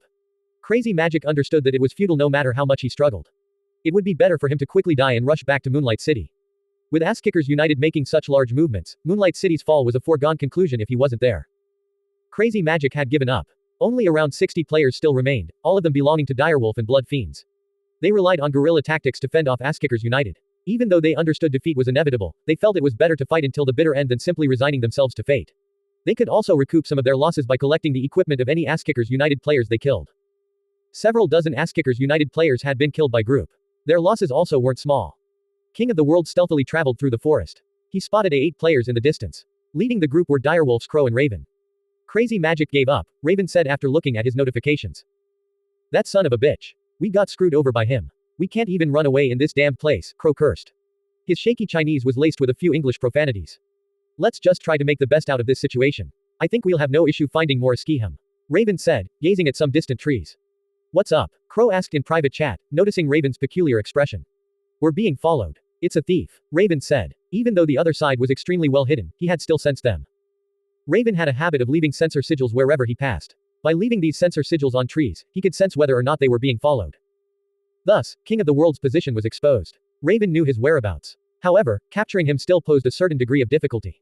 With the expressions of Raven, Crow, and the rest remaining the same as they continued advancing forward, the two thieves in their group gradually entered stealth. Seeing the two thieves in the group disappear into stealth, King of the World furrowed his brows. He sensed something off and wondered if he should keep tailing them. As the direwolf players proceeded further and further, King of the World hesitated for a moment before ultimately deciding to continue following them. Nie Yan, I'm currently tailing some players from Direwolf. Follow them closely. I'll be there with others in a few minutes, Nie Yan said. He was currently having the Darkwing Dragon slaughter one alliance of mages player after another. While King of the World was reporting to Nie Yan, specks of dust suddenly filled the air around him. King of the World's heart tightened. It was disillusioning powder. Nie Yan had shown him this item once before. But it was too expensive to be used. Nevertheless, he was very familiar with its effects. The specks of dust stuck to King of the World's body. Gradually, his figure was revealed. King of the World was completely exposed. Just as King of the World wanted to flee, two thieves appeared out of nowhere and pounced on him for a pincer attack. Let's see where you can run. One of the direwolf thieves chuckled sinisterly. Not good. King of the World's heart sank. Two sharp daggers stabbed towards him, flickering with a chilling light that seemed Beck the Reaper. King of the World's lips curved into a bloodthirsty smile as a devilish killing intent stirred in his heart. A woman's intuition was never wrong. Xie Yao was right to say King of the World was a dangerous individual. After fighting in war zones for so long, King of the World's killing intent was quite potent. At this moment, he wasn't concealing it in the slightest. Even in the face of death, King of the World could maintain absolute calm. Compared to braving through hails of bullets, this kind of situation was trivial. The instant the two thieves came close, King of the World determined their positions and plan of attack. As he lightly leaned to the side, one dagger stabbed past his ear while another brushed past his cheek. King of the World could feel the sharpness of the dagger's blades. This exquisite skill was something King of the World had developed during his time as a mercenary, after countless brushes with death. From the eyes of an ordinary person, such movements seemed impossible. The ambush failed. The two direwolf thieves were dazed. Escaping the pincer, King of the World circled behind as his dagger pierced through one of their throats at a seemingly impossible angle. It was a reverse grip smothering strike. Both sides were top experts. This exchange ended in the blink of an eye. Every skill had a particular set of movements, including smothering strike. Logically speaking, executing a smothering strike in such an awkward angle was impossible. However, King of the World had succeeded. The direwolf thief was stunned. This was a special trick King of the World had mastered after practicing smothering strike non-stop. Even players like Sun and One Strike Val would fall victim to this move without prior knowledge. King of the World was quite familiar with a certain principle. A move that existed outside common perception was the most likely to succeed. Even if the opponent was a peak expert, the result would still be the same. The slightest mistake in the smothering strike would have failed. King of the World was precisely challenging the boundaries of the system. King of the World immediately followed up with a reverse grip backstab and lacerate before disappearing with Gale Step. The direwolf thief collapsed to the ground as his health bar bottomed out. Seeing his companion's corpse lying on the ground, the other thief was slightly trembling while tightly holding onto his dagger. Looking around him, King of the World was nowhere to be found. However, he didn't dare to relax his guard. Old 7, what happened? Raven and the others rushed over. Their expressions morphed into ones of shock as soon as they laid their sights on their fallen comrade. We failed our pincer attack, and Old 8 got killed. Old 7 bitterly smiled. This information greatly unsettled Raven and the rest of the group. Others might not have known who Old 7 and Old 8 were, but they did. During Dark Heroes Prime, Invincible and the several hundred top experts under him had swept through virtual reality game after virtual reality game without ever once being defeated. Old 7 and Old 8 were core members of the group. Exclusively playing the Thief class, they both earned the titles of Thief God along the way. Shadow Killer, Nirvana Flame, Sun, and the others had all risen to fame later. Old 7 and Old 8 were only slightly inferior to them. Was it Nirvana Flame? Raven asked, believing Nie Yan was the only one who could achieve this kind of feat. No, it was a thief called King of the World. King of the World. Raven was dumbfounded before recalling such a person. King of the World was originally an obscure character. During the conflict between Bloodlust Blades and Asskickers United, though, he achieved great fame by successfully ambushing more than 1,000 Bloodlust Blades players. Afterwards, he vanished without a trace. Who would have thought he had joined Asskickers United? One Nirvana Flame was already bad enough. After that Sun appeared. Now a King of the World had popped up too. Asskickers United's thieves truly left other guilds speechless. A single lousy thief left you two in such a sorry state. And you call yourselves thief gods, Crow remarked. After hearing these words, Old 7 cast an angry glare at Crow. Raven glanced at Crow, then said, if you think you're up to the task, when we get back, how about you face off against Old 7 and Old 8 and see if you can win so easily. Crow thought for a moment before letting out a cold snort. Let's get out of here. Nirvana Flame can't be too far behind, Old 7 urged. After killing Old 8, King of the World had never left. He was still closely watching these players. Nie Yan had finally finished up things on his end. Is everyone finished? We're about to pay those direwolf players a visit back with interest. Who wants in? Nie Yan asked. Me. Tang Yao was the first to reply. Me too. Blade Light, Xie Yao, and the others also replied. Of the 12 hyperlink rings, King of the World had one in his possession. All the others who had one would be participating too. Everyone, split up into 10 teams. Occupy the castles and end the battle. Nie Yan issued his order in the guild chat. Paladin of the Elegy carried out his orders. After leaving the rest to Paladin of the Elegy, Nie Yan recalled his Darkwing Dragon, then activated his hyperlink ring. At this moment, deep within a secluded spot in the forest, rays of light flashed as Nie Yan and the others materialized around King of the World. All 12 players were present. With this kind of lineup, anything could be accomplished. Where are the direwolf players? Nie Yan asked. Over to the east. We can catch up to them in about 2 minutes, King of the World replied. Alright, let's set out. Nie Yan and the others went into pursuit of the fleeing direwolf players. Raven and the others were traveling through the forest. Almost all of Alliance of Mages forces had been wiped out. The surviving few players didn't dare to come out. When asking a question in the voice chat, no one would reply. In a map without coordinates, they were basically headless flies. They could only continue wandering aimlessly. The boss passed down his order. He wants us to keep Asskickers united in this map as long as possible. He's going to take action, Raven said. He had just received word from Cao Shu. In the Century Financial Group's eyes, Asskickers United's growth until now had been tolerable. However, with these recent events, Asskickers United was clearly starting to encroach on their bottom line. If they didn't take immediate action, Asskickers United stood to become a major threat in the future. The Century Financial Group was planning to teach Asskickers United a lesson. Strength alone wasn't enough for a guild to establish a foothold in a game. It's impossible for our small group to stop Asskickers United from occupying all 10 castles, one of the direwolf players said. Dividing their remaining forces into 10 castles, that's about 200 players each. It's not too bad. Come on, let's do what we can. Try not to get caught by Nirvana Flame, Raven sighed. It was already impossible to turn things around.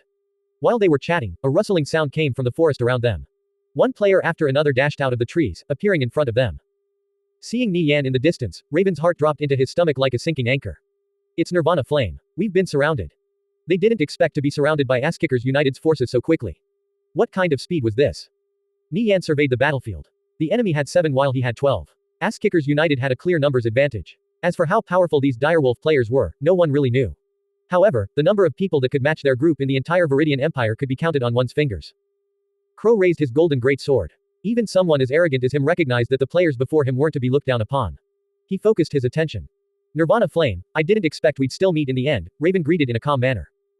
Mage God Raven, a famed player in 5 different virtual reality games, and twice voted as the strongest mage. I also didn't expect to meet such a legendary figure here, Nie Yan said. He gazed at the group of direwolf players. Every single one of them were once world-shaking characters. After gaining fame and recognition they suddenly disappeared without a trace. Who would have thought they joined the Century Financial Group? Aside from Raven and Crow, 3 of the 5 great experts of the Dark Hero Guild were also in direwolf. There were also several whose videos Nie Yan had watched before. All of them were famous experts. He had seen information about these people before in other games. The depth of the Century Financial Group's influence was truly unfathomable. Each person has their own allegiances. Any more words are meaningless. Raven said. He raised his staff, the sapphire at the tip shining with a dazzling radiance. The other direwolf players also prepared for battle. My target is Nirvana Flame. No one interfere, Crow shouted. Let's end this in 3 minutes. We've still got another battle to fight outside. No time to dawdle, Smokestub said, a look of disdain on his face as he gazed at the blonde-haired Crow. A monkey like him dared to challenge Nirvana Flame. He was truly overestimating himself. He wasn't qualified. Nie Yan and the others closed in. About 50 meters separated the 2 groups. The smell of gunpowder was in the air. A battle could break out at any moment. Smokestub's words had infuriated the direwolf players. No matter where they went, everyone would shudder at the mention of direwolf. Smokestub was too arrogant. The Westerner Crow became restless and was the first to take action. Nirvana Flame, fight me. Crow shouted as he activated charge. Clad in his golden armor, he resembled a tank as he crushed everything in his path. His arrogance soared beyond the heavens. He had never put Nie Yan in his eyes. War God's Rage. Smokestub's muscles swelled with power as he rushed forward to intercept Crow. War God's Rage was a step above barbarian strength. After activating it, Smokestub's veins swelled. He brimmed with a destructive power that couldn't be contained. Punk, you think you can challenge Nirvana Flame? You're not qualified. Get past me first. Smokestub roared. Clang. As the 2 warriors clashed, Crow was forced several steps back. Crow's expression turned ugly. Smokestub's overwhelming might left him with no choice but to pay attention. He didn't dare to drop his guard in the slightest. In the instant Crow took action, Raven and the others also stepped forward, each finding a respective opponent. Tang Yao, Xie Yao, and the other mages raised their staffs, firing a barrage of spells at Raven's group. On top of this being a 12 versus 7, Asskickers United side also had the equipment advantage. Direwolf's players didn't stand the slightest chance. Their resistance was only delaying the inevitable. This was the most difficult battle Raven and the others had experienced since entering Conviction. As elites of Direwolf, each with their own pride, they had at least some confidence in victory. Thinking back to that now, they realized the absurdity of this conjecture. It was laughable. Nie Yan, king of the world, painted muslin, and the others remained off to the side without taking action, conveying that ganging upon the enemy would be beneath them. Smoke Stub, Tang Yao, and the others were enough to deal with these Direwolf players. Tang Yao raised his staff, firing spells out like a Gatling gun. His attack speed was frightening, and the gap between spells was extremely short. Furthermore, his mana bar never seemed to fall. The arcane fairy constantly buffed him, so he was free to use high damage and high mana consumption spells without worry. His firepower was unmatched. A Direwolf warrior took the brunt of Tang Yao's attack. As his health rapidly fell, he quickly drank a health potion. Behind him was also a priest healing him non-stop. However, he still failed to hold out in the end and was sent flying. Tang Yao's damage was too high. Even with the support of a healer it wasn't enough. This was a warrior with 6,000 defense and 8,000 health. Even with the support of a healer, he still couldn't endure. Tang Yao was too overpowered. Raven's expression distorted. Both he and Tang Yao were arcane mages. However, the difference between them was like heaven and earth. The fact that the name of young Sparrowhawk had stayed at the top of the level leaderboards all this time without ever once falling wasn't without reason. Raven's opponent was Xie Yao. After being part of Direwolf for so long, this was the first time he had met his match. Furthermore, his opponent was a girl. This was something he had a hard time accepting. With this exchange, the difference between the two sides was clear as day. After encountering Asskickers United's top elites, the insufferably haughty players of Direwolf became soft eggs. Smoke Stub, Tang Yao, and the others were completely dominating the Direwolf players. Even in a 1 versus 1 situation they weren't a match. To top it off, Nie Yan hadn't even taken action. Raven was dejected. Perhaps Nie Yan felt it was beneath him to fight with them. Watching their videos, Raven and the others only had a rough idea of Asskickers United's strength. Only after meeting them face to face did Raven and the others experience the heavy pressure which left them with no room for a comeback. A single person, no matter how talented, would find it extremely difficult to reach the level of these players from Asskickers United, let alone create such a shocking lineup. Just how did Nie Yan accomplish this? Nie Yan was different from others. He was a reincarnator. Before Blade Light and the others had revealed their talents to the world, he had already gathered them together, allowing these experts to learn from each other as well as imparting his 10 years of game experience to them. Their progress was definitely outside the perception of normal players.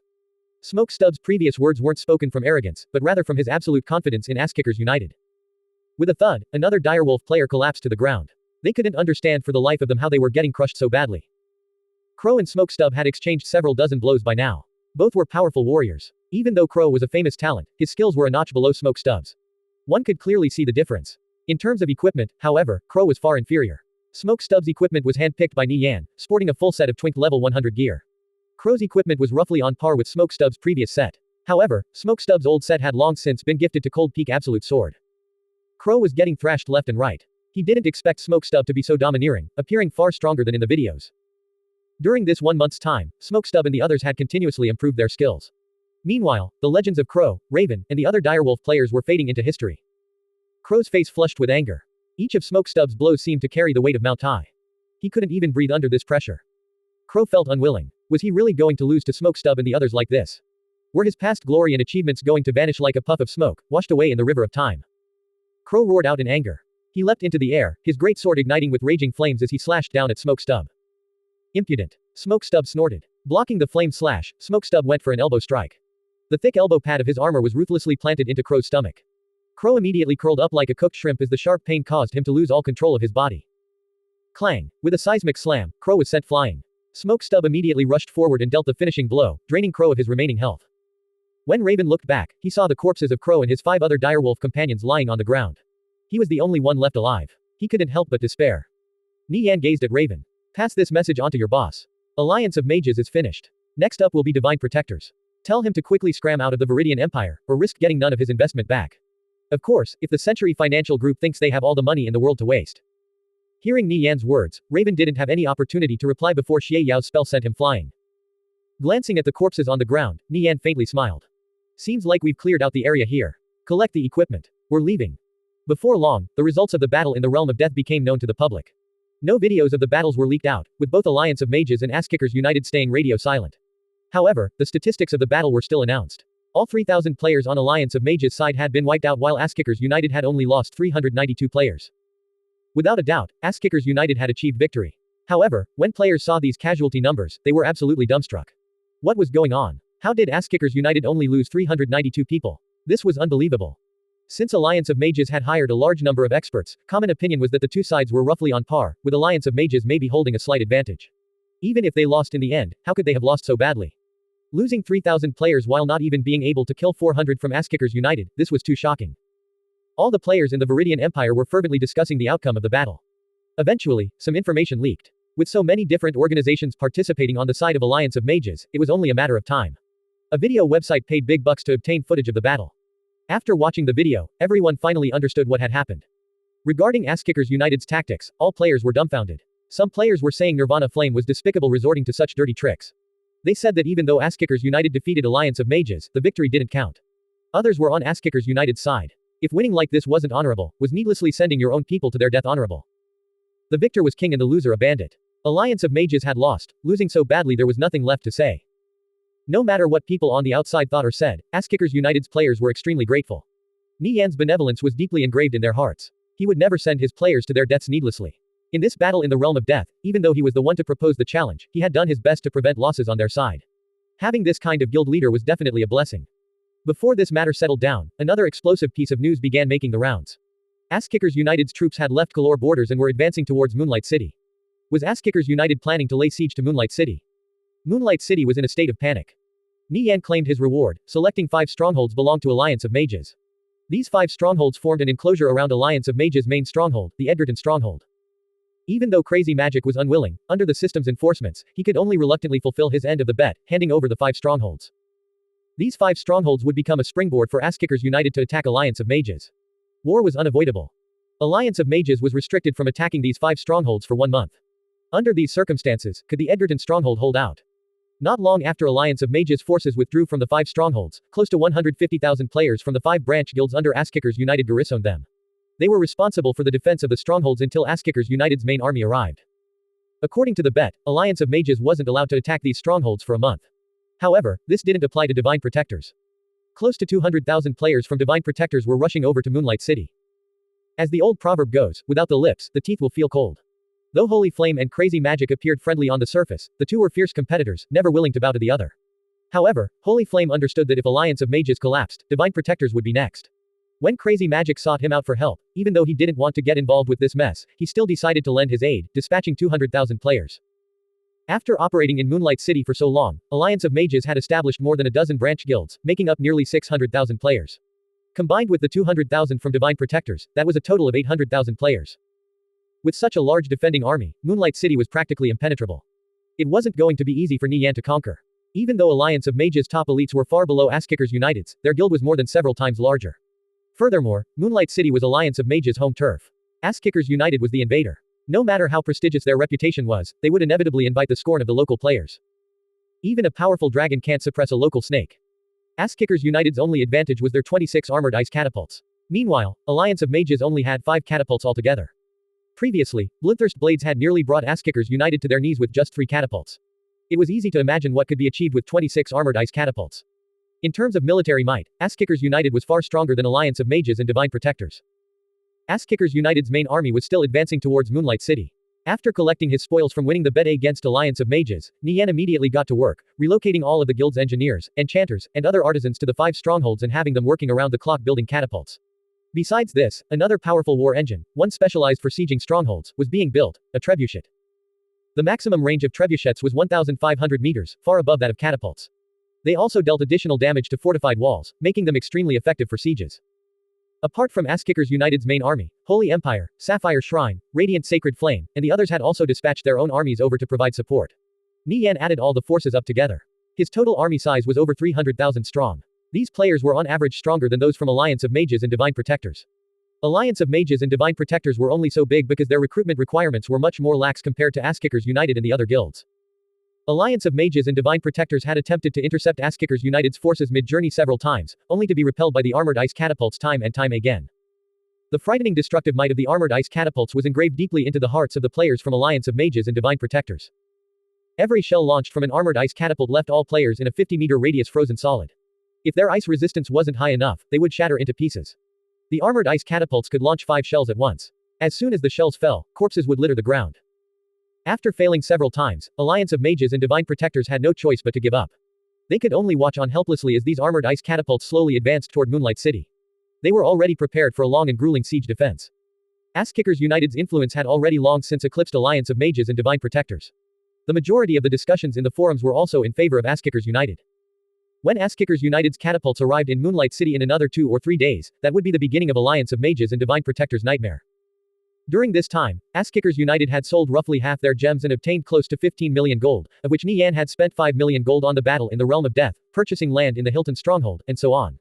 With the 10 million gold left over, he set aside half as war funds against Alliance of Mages. The other half was used in various investments. Ass-Kickers United definitely had the resources to survive a long and drawn-out war. Alliance of Mages and Divine Protectors could probably count on the Century Financial Group to receive some funding. Add this with them also acquiring gems on the back of Nie Yan's plan previously, and they had also earned quite a bit of money. Divine Protectors could probably take out 2 million gold. As for Alliance of Mages, they were in much more dire straits because they had spent nearly 3 million gold on the battle in the Realm of Death. Practically penniless, they could only rely on the Century Financial Group's financial aid. During this time, the number of Ass-Kickers United players operating in Moonlight City increased noticeably. They were like natives of the city, walking around the large streets and shops. From time to time, arguments broke out between them and Alliance of Mages and Divine Protectors players in the various leveling spots outside the city, leading to small skirmishes. Moonlight City's tranquility was broken. Many ordinary players were also dragged into the conflict. Even though they were extremely dissatisfied, they understood that there was no way to stop this final showdown between these two major powers. The players from Ass-Kickers United frequently suffered losses in the beginning due to there being less of them. However, later on, with more Ass-Kickers United players arriving in Moonlight City, the more they fought, the braver they became, until eventually they started slaughtering Alliance of Mages and Divine Protectors players everywhere. Alliance of Mages and Divine Protectors were being suppressed to the extent of being unable to breathe. They could only pull back their troops, adopting a defensive posture and having their players avoid conflict with Ass-Kickers United as much as possible. As soon as this order was given out, Alliance of Mages and Divine Protectors' morale took a noticeable hit. Nie Yan collected information from everywhere as he directed the army. In order to prevent any mishaps, he couldn't leave. He could only occasionally sneak out for a moment to grind a few mobs. He received a report that the Satrine Empire was embroiled in war. Angel Corps was in no position to provide Alliance of Mages and Divine Protectors any help. This was a great piece of news for Ass-Kickers United. There was another matter that left Nie Yan feeling a bit uneasy. It was the fact that Angel Corps was the first guild to explore the Griffin Woodlands. Their harvests were quite ample, having obtained a total of 7 wind serpents. Wind serpents were the lowest ranked creatures in the Griffin Woodlands and were the prey of griffins.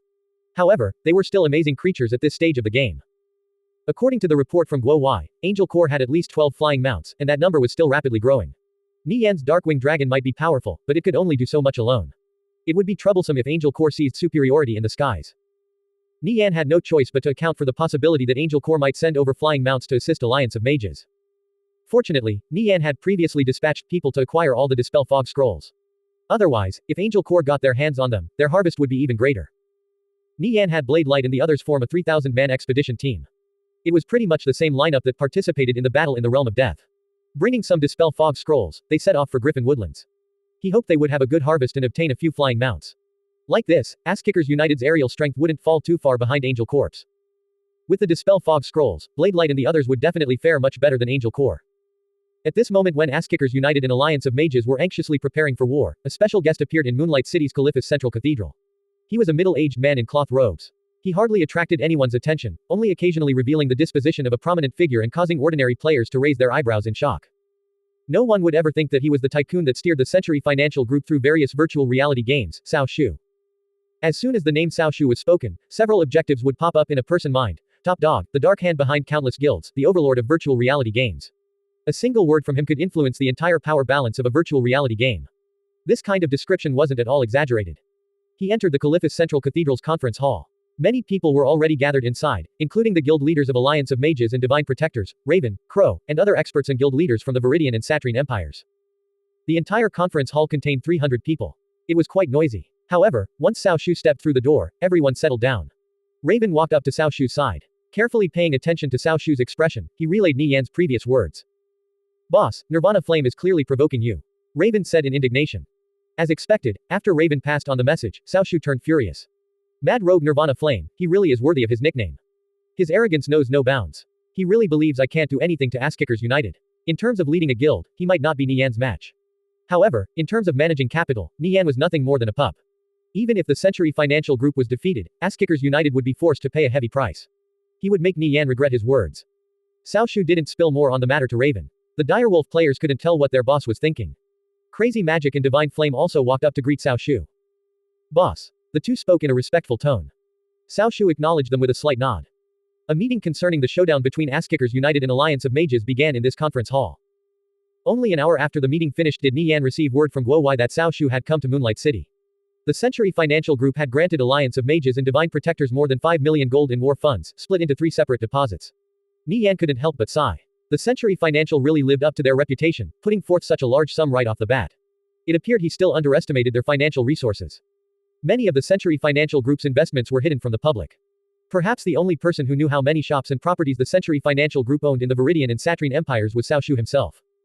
Apart from this information, Guowai also found out that about 100 of Cao Shu's confidants had secretly infiltrated Kalor. Though what they were planning to do remained a mystery. A trace of unease sprouted in Nie Yan's heart. He immediately ordered Guowai to find out the aim of Cao Shu's confidants. Kalor was Ass-Kickers United's base of operations. It couldn't be allowed to fall. Nie Yan also received word that Shadow Killer was in the Edgerton stronghold. Should I make a little trip to the Edgerton stronghold and pay him a visit? Nie Yan mused, recalling the previous bet he made with Shadow Killer. Crazy Magic and Divine Flame's lives were far too calm and easy these days. Those two could do with a bit more excitement and danger. In all of Ass-Kickers United, perhaps only 5 people could sneak into the Edgerton stronghold without being noticed. Sun, King of the World, One Strike Vow, Hapless Frog, and of course Nie Yan. Nie Yan pondered for a moment. Should he bring King of the World, Sun, and the other 2 as well? With more people, more could be accomplished. Thinking to this point, he got in touch with the other 4. You guys interested in making a trip to the Edgerton stronghold with me? Sun immediately became excited. Nie Yan was going to take action against Alliance of Mages. How could he possibly miss out on the action? Big bro, count me in. King of the World was more cool-headed. The Edgerton stronghold was completely different from the victorious return strongholds they infiltrated in the past. On top of the tight security, more than 200,000 players passed through the stronghold every day. Evading that many eyes wouldn't be easy. I think only a few of us should go. Too many people will make it easier for us to be discovered, King of the World voiced his concerns. It'll only be the 5 of us, Nie Yan replied. I don't think it'll be an issue for us to infiltrate the Edgerton stronghold. Even if we're discovered, assuming we're not so unlucky as to get locked down by shackles of strife, we can always escape with unknown transfer scrolls. Who's your target? King of the World asked. He assumed Nie Yan wanted to assassinate someone. Shadow Killer, Crazy Magic, and Divine Flame. Any one of them will do. Regardless of which one was assassinated, it would be an explosive piece of news. Shadow Killer, Crazy Magic, or Divine Flame, none of them were simple targets. However, Nie Yan had a plan. This operation would be difficult to pull off relying on conventional means, but he was a master at thinking outside the box. After all, Nie Yan was once an assassin himself. Some real-life assassination methods could also be implemented by using the tools inside the game. Since you already have a goal in mind, count me in too, King of the World agreed. He couldn't be missing from this kind of activity anyway. He was still Nie Yan's bodyguard, even if his master didn't need his protection inside the game. Shortly after, Hapless Frog and One Strike Vow also agreed to participate. Nie Yan had Guowai retrieve a few special tools, particularly rare ones at that. But to him, obtaining these kinds of items was fairly simple. After all, Ass-Kickers United had so many players. No one would object to him borrowing them. After a while, Guowai entered the guest room where Nie Yan and the other 4 were. I've brought the items you asked for, 2 silk spinner rings borrowed from young Sparrow Hawk and Lofty Shadow, 1 lightning ring, 1 levitation ring, 1 doppelganger necklace. Guowai took out one item after another, explaining in detail the uses of each one. Most of these special items were borrowed from their fellow guildmates. The rest were collecting dust in the treasury. Nie Yan turned to King of the World and the others. Everyone take a few. These items will come in handy during the mission. King of the World, Sun, and the others each took up to 6 special items. Since Nie Yan already had quite a few himself, he only picked a doppelganger necklace and a lightning ring. The doppelganger necklace granted the user the ability to mimic another player's appearance with 98% accuracy as well as conceal their character information. It had a duration of 15 minutes and a cooldown of 2 hours. The lightning ring summoned a lightning sword. Anyone struck would be inflicted with the paralysis debuff. It had a cooldown of 1 hour. These 2 items would prove quite helpful if used correctly. Guowai also provided Nie Yan and the other 4 with advanced health mana potions and other consumables. Nie Yan also prepared several advanced combat bandages beforehand. I'll be responsible for assassinating Shadow Killer. King of the World will be responsible for assassinating Crazy Magic. Sun will be responsible for assassinating Divine Flame. Nie Yan turned to Hapless Frog and One Strike Vow. You 2 will be providing support. We all move separately. It didn't matter if they were setting out of Moonlight City or infiltrating the Edgerton stronghold, the 5 of them moving together was too conspicuous. Alright, One Strike Vow nodded. Hapless Frog also expressed no objections. After being in Ass-Kickers United for so long, this was his first time participating in such an important mission. He was called here today not simply due to his skills but also because Nie Yan placed great trust in him. He was deeply moved. Most professional players who joined guilds would have a difficult time becoming a core member. After all, they were people who pursued money and benefits. Guild leaders generally wouldn't trust them unconditionally. But Nie Yan was different. After delivering the special items, Guowai returned to his other duties. He still had many matters to take care of, such as directing Asskickers United's movements, selling the gems, and much more. Nie Yan and the other four each set out in different directions. Avoiding the detection of Alliance of Mages and Divine Protectors, they quietly left Moonlight City and headed for the Edgerton stronghold. Crazy Magic, Divine Flame, or Shadow Killer, news of any one of them being assassinated within the walls of the Edgerton stronghold would shake the entire Viridian Empire and create a huge stir. The might and prestige of Alliance of Mages and Divine Protectors would take a fatal blow. As such, this trip to the Edgerton stronghold would definitely be worthwhile for Asskickers United. After leaving Moonlight City, Nie Yan activated Gale Step and sprinted off toward the Edgerton stronghold. He made certain no player spotted him. No matter what happened, he couldn't expose his location. After all, he couldn't have Alliance of Mages and Divine Protectors figuring out what he was up to. Along the way, Nie Yan encountered Alliance of Mages players pursuing some of his guildmates. Although he really wanted to help them, he held himself back and continued forward. About 20 minutes later, a grand stronghold appeared before Nie Yan's eyes. The Edgerton stronghold was just like the Crypt stronghold. Both were intermediate rank. Within the borders of Moonlight City's territory, there only existed this one. It was located in quite a good location. Transportation was convenient, and there were many level 60 to 70 and level 80 to 90 maps nearby. Alliance of Mages transformed the Edgerton stronghold to resemble an iron fortress, reinforcing the 30-meter tall walls, building a 5-meter wide moat around the perimeter, and erecting a large number of archer towers. Even though they still hadn't gotten their hands on magic cannon blueprints yet, they had prepared cannon holes for future use. This towering citadel seemed impenetrable. Bringing down the walls of the Edgerton stronghold with catapults alone would prove quite the challenge. Since Alliance of Mages was invincible in Moonlight City, all the maps around the Edgerton stronghold only contained their players or players of allied guilds. Other players rarely came here. Alliance of Mages was too tyrannical. Even over small arguments, Alliance of Mages would make sure the other party would eat a loss. No one dared to compete with Alliance of Mages players for monsters. This vicinity belonged solely to them. Almost all the players Nie Yan encountered on the road belonged to Alliance of Mages. With so many eyes watching, ascending the Edgerton stronghold's walls and sneaking inside was as difficult as scaling the heavens. His only option was to walk in through the front gate without being noticed. Nie Yan headed toward the Edgerton stronghold's main entrance. He was only about 100 meters away. Most recently, due to the clashes with Asskickers United in other maps, the players from Alliance of Mages were all operating around the Edgerton stronghold, so they could hunt monsters safely and peacefully. As a result, the stronghold was much more lively than usual, with a 50% increase in player activity. There was only one entrance into the Edgerton stronghold. Players were streaming in and out of the gate constantly. Seeing this situation, Nie Yan knitted his brows. With so many players cramming into the entrance, he had no way of sneaking in with stealth. He was bound to bump into someone. Nie Yan pondered for a moment before a light bulb lit up in his head. Why didn't he steal someone's appearance? Equipping the necklace, the doppelganger skill appeared in his skill bar. Nie Yan gazed into the distance. Scanning through the crowd of Alliance of Mages players, he locked onto a thief with roughly the same build as him. His eyes lit up with excitement. Perfect. The thief Nie Yan had set his sights on happened to pass close by on his way into the wilderness. Seeing the thief's figure fading in the distance, Nie Yan activated the doppelganger necklace. His appearance started rapidly changing, his nose becoming flatter, pockmarks appearing on his face, and his cheeks caving in somewhat. He looked almost exactly like the thief, save for some minor details. The doppelganger ring had a fatal flaw. If you encountered someone familiar with the target, chances were high the ruse would be seen though. Nie Yan planned to use the doppelganger necklace to sneak in. As for how King of the World and the others would get in, he didn't know. But this kind of problem shouldn't be too difficult for them. If worst came to worst, they could just wait until the number of people around the gate decreased somewhat. After stealing the appearance of that thief, Nie Yan put on a black cloak to hide his equipment. Finished with his preparations, Nie Yan stepped out into the open and headed for the gate. Players were coming and going from the entrance. They simply gave Nie Yan a glance before continuing on with their business. No one went up to greet him. It appeared that thief's social status wasn't that great. However, this worked out in Nie Yan's favor. It was best if everybody ignored him. Nie Yan passed by a group of players. Noticing their conversation was about Asskickers United, he halted his steps and eavesdropped.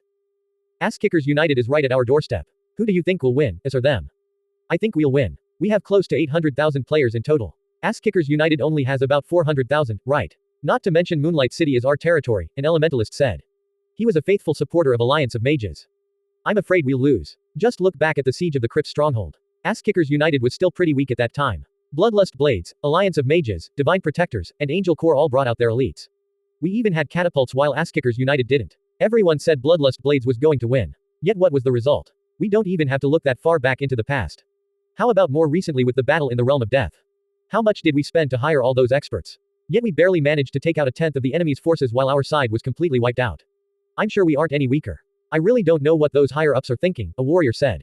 He seemed somewhat dissatisfied with the leadership of the guild. Hush, I think it's best not to talk about this in the open. Let's hurry up and leave. The group of players departed. Nie Yan passed by many players from Alliance of Mages. Looking on the other side of the gate, he was greeted by a flourishing city. Both sides of the street were lined with shops. It was even more bustling than the crypt's stronghold. He had no choice but to recognize Crazy Magic's skills at enriching this place's economy. I wonder how Crazy Magic would react if he found out that I was here. Nie Yan muttered to himself. Suddenly, a voice came from behind. Pockmark, wait up. Nie Yan's heart trembled. Pockmark, didn't you just leave with the team? Why did you come back? A sturdy-looking warrior asked. Nie Yan gazed at the warrior's puzzled expression, then calmly replied, I forgot to get some consumables, so I rushed back to pick them up.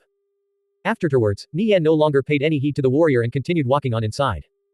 Gazing at Nie Yan's back, the warrior suspiciously muttered to himself, strange, he usually gets pretty pissed off whenever I call him Pockmark. Plus, why is he acting so cold, like we're strangers? What's up with him today? The warrior was just about to call for Nie Yan. But when he raised his head, Nie Yan was nowhere to be found. What the hell? Did I just see a ghost? The warrior muttered in a daze. Forget it, I'll just ask him about it next time I see him.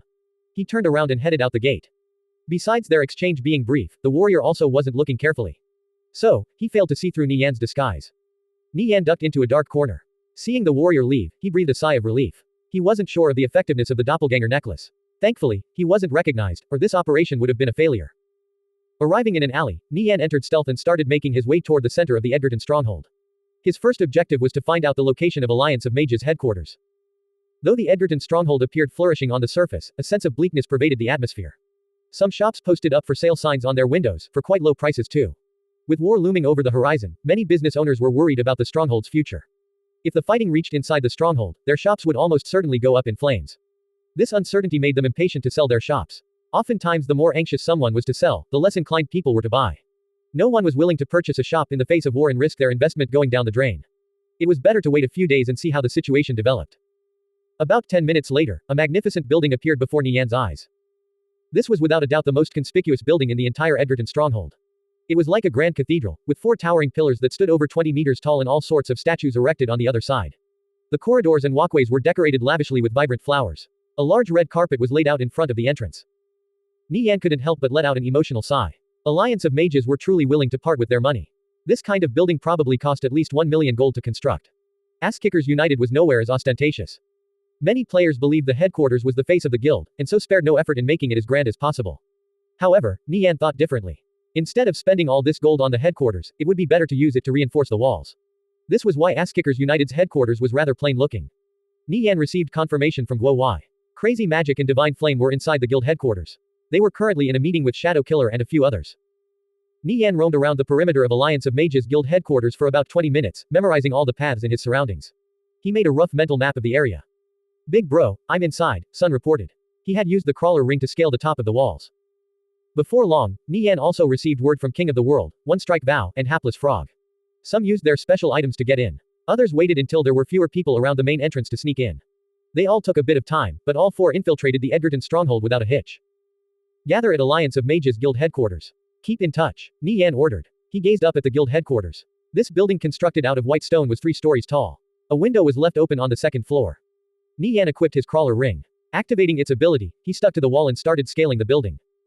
No one could have imagined that someone would be reckless enough to directly infiltrate an enemy's guild headquarters. This was completely unheard of. As such, the Edgerton stronghold's security was tight on the outside but lax on the inside. The outside walls were filled with lookouts while the stronghold interior's defenses were fairly minimal. Nie Yan easily climbed up to the 2nd story. He jumped through the open window and lightly landed on the floor. Inside was a long winding corridor, with bronze warrior statues spaced 5 meters apart lining both sides. It was almost as if they were guards posted here. Many old, classical paintings hung on the walls. I wonder where the central conference hall is. Nie Yan entered stealth and started walking through the corridor. The corridor was tranquil, with few people passing through. From time to time, he heard the sound of people chatting in the distance. After advancing another 200 meters, Nie Yan finally encountered signs of another player. Nie Yan's heart tightened. The sound of footsteps came from the distance, appearing to get closer and closer. Someone was walking over. He quickly ducked behind a statue and held his breath. A warrior clad in dark gold armor appeared around the corner and was walking over in Nie Yan's direction. Seeing this person's face, Nie Yan's eyes widened in surprise. He didn't expect to encounter such a familiar face here. This person was the former guild leader of the now disbanded Bloodlust Blades, Bloodlust Mad Blade. After Bloodlust Blades dissolved, did Mad Blade bring his people to join Alliance of Mages? It was definitely a possibility. Even though Mad Blade wasn't wearing the guild emblem of Alliance of Mages right now, once the war began, Nie Yan had no doubt he would be meeting these old rivals on the battlefield. He buffed himself with a skill that increased his stealth. If he fought with Mad Blade now, the fact he had snuck in here would be exposed. A jittery feeling arose in Mad Blade's heart. Based on his experience, this meant a thief was nearby. As he gazed at his surroundings, the feeling disappeared. He chuckled to himself. It was probably just his imagination running wild. This was Alliance of Mages headquarters. No one would be stupid enough to sneak in here. Mad Blade continued on his way, disappearing behind a corner. Nie Yan breathed a sigh of relief. Mad Blade approached as close as 3 meters to him. However, he still wasn't discovered. Nie Yan pondered for a moment. He feared not only Mad Blade, but players from other guilds Ass-Kickers United defeated in the past such as Victorious Return and Unhindered had also joined Alliance of Mages. The enemy couldn't be underestimated. After this brief encounter with Mad Blade, Nie Yan continued along the corridor. Passing through 2 halls, he arrived at the main lobby. Several people were sitting in the lobby chatting about something. Nie Yan's gaze instantly locked onto 2 of them, Crazy Magic and Shadow Killer. "I've finally found you too," Nie Yan muttered as he subconsciously started playing with the handle of Zenard's sword sheathed on his waist. This was his ritual before assassinating someone. The game was about to commence. Nie Yan inched closer and closer to Crazy Magic, Shadow Killer, and the others. Still 50 meters away from them, he came to a stop. After watching Crazy Magic, Shadow Killer, and the others chat for over an hour, Nie Yan couldn't wait any longer. He activated Disappear and approached closer to listen to their discussion. For a full 15 minutes, they talked about matters related to Ass-Kickers United. The boss issued an order. "Since you're not Nirvana Flame's match, you can switch targets to the other members of Ass-Kickers United, like Undying Scoundrel, Painted Muslin, and so on," Crazy Magic said. Nie Yan's expression flickered with surprise. He shifted his attention to Shadow Killer, wondering how this prideful assassin would react. Based on his understanding of Shadow Killer's disposition, he definitely wouldn't take kindly to someone saying he wasn't up to snuff. Crazy Magic's words would undoubtedly strike a nerve. Shadow Killer's face was covered by a cloak. No one could see his expression. "Until I kill Nirvana Flame, I won't go after any of those other small fries from Ass-Kickers United," Shadow Killer responded, his voice containing a trace of anger. "You think you can kill Nirvana Flame? What happened the last 2 times you tried to assassinate him? Did you forget?" Crazy Magic coldly harumphed. He was displeased with Shadow Killer back-talking him. In any case, he was a guild leader, while Shadow Killer was nothing more than a lowly hired hand. "Either I kill Nirvana Flame or he kills me. As for the rest, they're not qualified," Shadow Killer said in a harsh tone. "Why you dare to go against the boss orders?" Crazy Magic shouted in anger. "I've never listened to anyone's orders, including Sao Shu's. It's better if we go our separate ways," Shadow Killer said. He got up and left. Crazy Magic sneered. "What an ungrateful bastard." Shadow Killer exited the main lobby. Watching Shadow Killer's figure disappear into the corridor, Nie Yan sank into deep thought. It appeared the partnership between Shadow Killer and the Century Financial Group wasn't all that harmonious. This was his opportunity. If Shadow Killer was a graceful loser, he could attempt to lure him over to Ass-Kickers United after killing him. Even if he failed to do this, he could still hire Shadow Killer's services. If Shadow Killer was a sore lose, however, at the very least he could make him follow through with their bet and assassinate 3 people for him. He would set people like Soaring Angel as the targets, causing Shadow Killer to have a falling out with the Century Financial Group and Angel Corps. At that time, even if he didn't take action against Shadow Killer, the Century Financial Group and Angel Corps would. Nie Yan tailed Shadow Killer from a safe distance, leaving the main lobby. King of the World, Sun, and the others were already here. Leaving Crazy Magic and Divine Flame to them should be fine. Given their strength, no problems would arise. Nie Yan's target was Shadow Killer. After leaving the lobby, Shadow Killer walked through the corridor toward the garden. "Did you locate Nirvana Flame?" Shadow Killer asked in his organization's voice chat. "Boss, Nirvana Flame disappeared. No one knows where he is," a player called Haas replied. "I'm guessing he probably went off to do some quest. That's why no one can find him," another player called Shohan chimed in. "Keep searching until you find him," Shadow Killer said. Recalling Crazy Magic's previous words, he clenched his fists until his knuckles turned white, revealing the anger in his heart. This was the first time someone had looked down on him in such a way. He felt like his dignity was trampled on. Lining the corridor stood thick solid and sturdy pillars. The roof was made out of silver-white wood, engraved with ornate designs that depicted all sorts of beautiful imagery. Shadow Killer seemed to be lost in thought as he walked through the corridor. He refused to pledge loyalty to anyone, least of all Sao Shu. He was an assassin with his own principles. But at the same time, he was also the leader of the Dark Immortal Gaming Org, with employees that depended on him to make a living. If he continued to stubbornly obsess over Nie Yan and refused to listen to Sao Shu's orders, he would most likely lose the investment of the Century Financial Group. If that happened, Dark Immortal would suffer a huge financial blow. Shadow Killer believed he was in the right. He always stuck to his pride as an assassin. In Ass-Kickers United, aside from Nie Yan, there were maybe a few others who were worthy of his attention. But right now, his only target was Nie Yan. After following Shadow Killer for about 100 meters, Nie Yan noticed they'd entered a fairly secluded area. Now was the perfect time to carry out the assassination. With the falling out between Shadow Killer and Crazy Magic moments ago, Nie Yan judged Shadow Killer wouldn't likely inform Alliance of Mages immediately if Nie Yan succeeded in killing him. No one would want to publicize something as humiliating as their defeat, especially after someone called you weak, not up to snuff. Nie Yan was free to take action here. This place would become Shadow Killer's grave. Nie Yan scanned his surroundings. The corridor was pretty spacious. If a battle broke out, he could still move freely. However, besides direct confrontation, Nie Yan wondered if there was perhaps another way. Given Shadow Killer's strength, killing him would be difficult. The one thing thieves didn't lack was escape skills. He had to prevent Shadow Killer from using any of them. When Nie Yan raised his head, he spotted a beam above him. It was about 5 meters from the ground. A light bulb lit up in his head. There is a way. Nie Yan dashed through the garden path to overtake Shadow Killer. He activated the crawler ring and climbed up one of the pillars, then leapt onto a beam. Nie Yan moved with care and grace. The corridor was quiet. Normally, unless there was some important meeting going on, no people could be found walking around here. Seeing Shadow Killer approaching closer step by step, Nie Yan arched his body, like a hunter hiding in the darkness. He closely observed Shadow Killer's every move. When Shadow Killer arrived within 6 meters of him, he activated several skills that increased his cloaking. As Shadow Killer was walking, he knitted his brows. He halted his steps and looked around, but failed to discover anything. He advanced a few more steps, but this uneasy feeling still didn't go away. At this moment, Shadow Killer was standing right below the beam Nie Yan sat on. He only felt a trace of uneasiness, but he couldn't find where it was coming from. Blood Shadow Eye. Shadow Killer's eyes flashed with a crimson light. As he looked around, he couldn't find anything out of the ordinary. I'm getting too paranoid, Shadow Killer bitterly chuckled to himself. After investigating his surroundings with Blood Shadow Eye, Shadow Killer relaxed his guard. Add this on top of the fact there was no one ever here, and he was at his most vulnerable state. Shadow Killer took a step forward. Seeing this, Nie Yan's lips curved into a cold smile. It was now or never. As Shadow Killer took another step forward, Nie Yan extended his left hand and shot out a web line. Even though Shadow Killer sensed something coming from behind him, he could determine it wasn't anything dangerous like a dagger. Just as he was about to turn around, the web line stuck to his waist, attaching firmly to his leather armor. Nie Yan planted his feet onto the beam, then gave a powerful tug. Before he could figure out what was happening, Shadow Killer felt a strong force pulling at his waist. He was lifted off his feet. Shadow Killer turned his head and spotted the web line. His heart tightened. He quickly slashed at it with his dagger. But to his dejection, it didn't snap, only leaving a slight nick. As Shadow Killer was suspended midair, he spotted a figure on the beam. His heart trembled. It was Nirvana Flame. What was he doing here? Nie Yan's cold smile entered Shadow Killer's eyes, causing a cold shiver to run down his spine. He realized it in an instant. He had fallen into an ambush. While suspended midair, Shadow Killer was unable to use any sort of escape skill. Furthermore, his body was involuntarily rocking and swaying constantly. He had no way of determining his direction. Concussive blow. Nie Yan stabbed toward Shadow Killer's forehead like a lightning bolt. Shadow Killer was just about to raise his dagger to block. However, an electric shock struck his body, inflicting him with paralysis. Shit. Shadow Killer cursed. At this moment, Nie Yan's concussive blow landed, stunning Shadow Killer. Nie Yan drew an arc across Shadow Killer's throat with Zenard's sword as blood came spraying out. Nie Yan recalled the web line. He landed at the same time Shadow Killer's corpse hit the ground. Shadow Killer probably had no idea how Nie Yan had killed him. If they fought normally, Nie Yan definitely couldn't have killed him so easily. No matter how strong Nie Yan was, he could still flee away with any one of his escape skills. However, Nie Yan's assassination technique was too unusual. Before he could put up any resistance, he was already killed.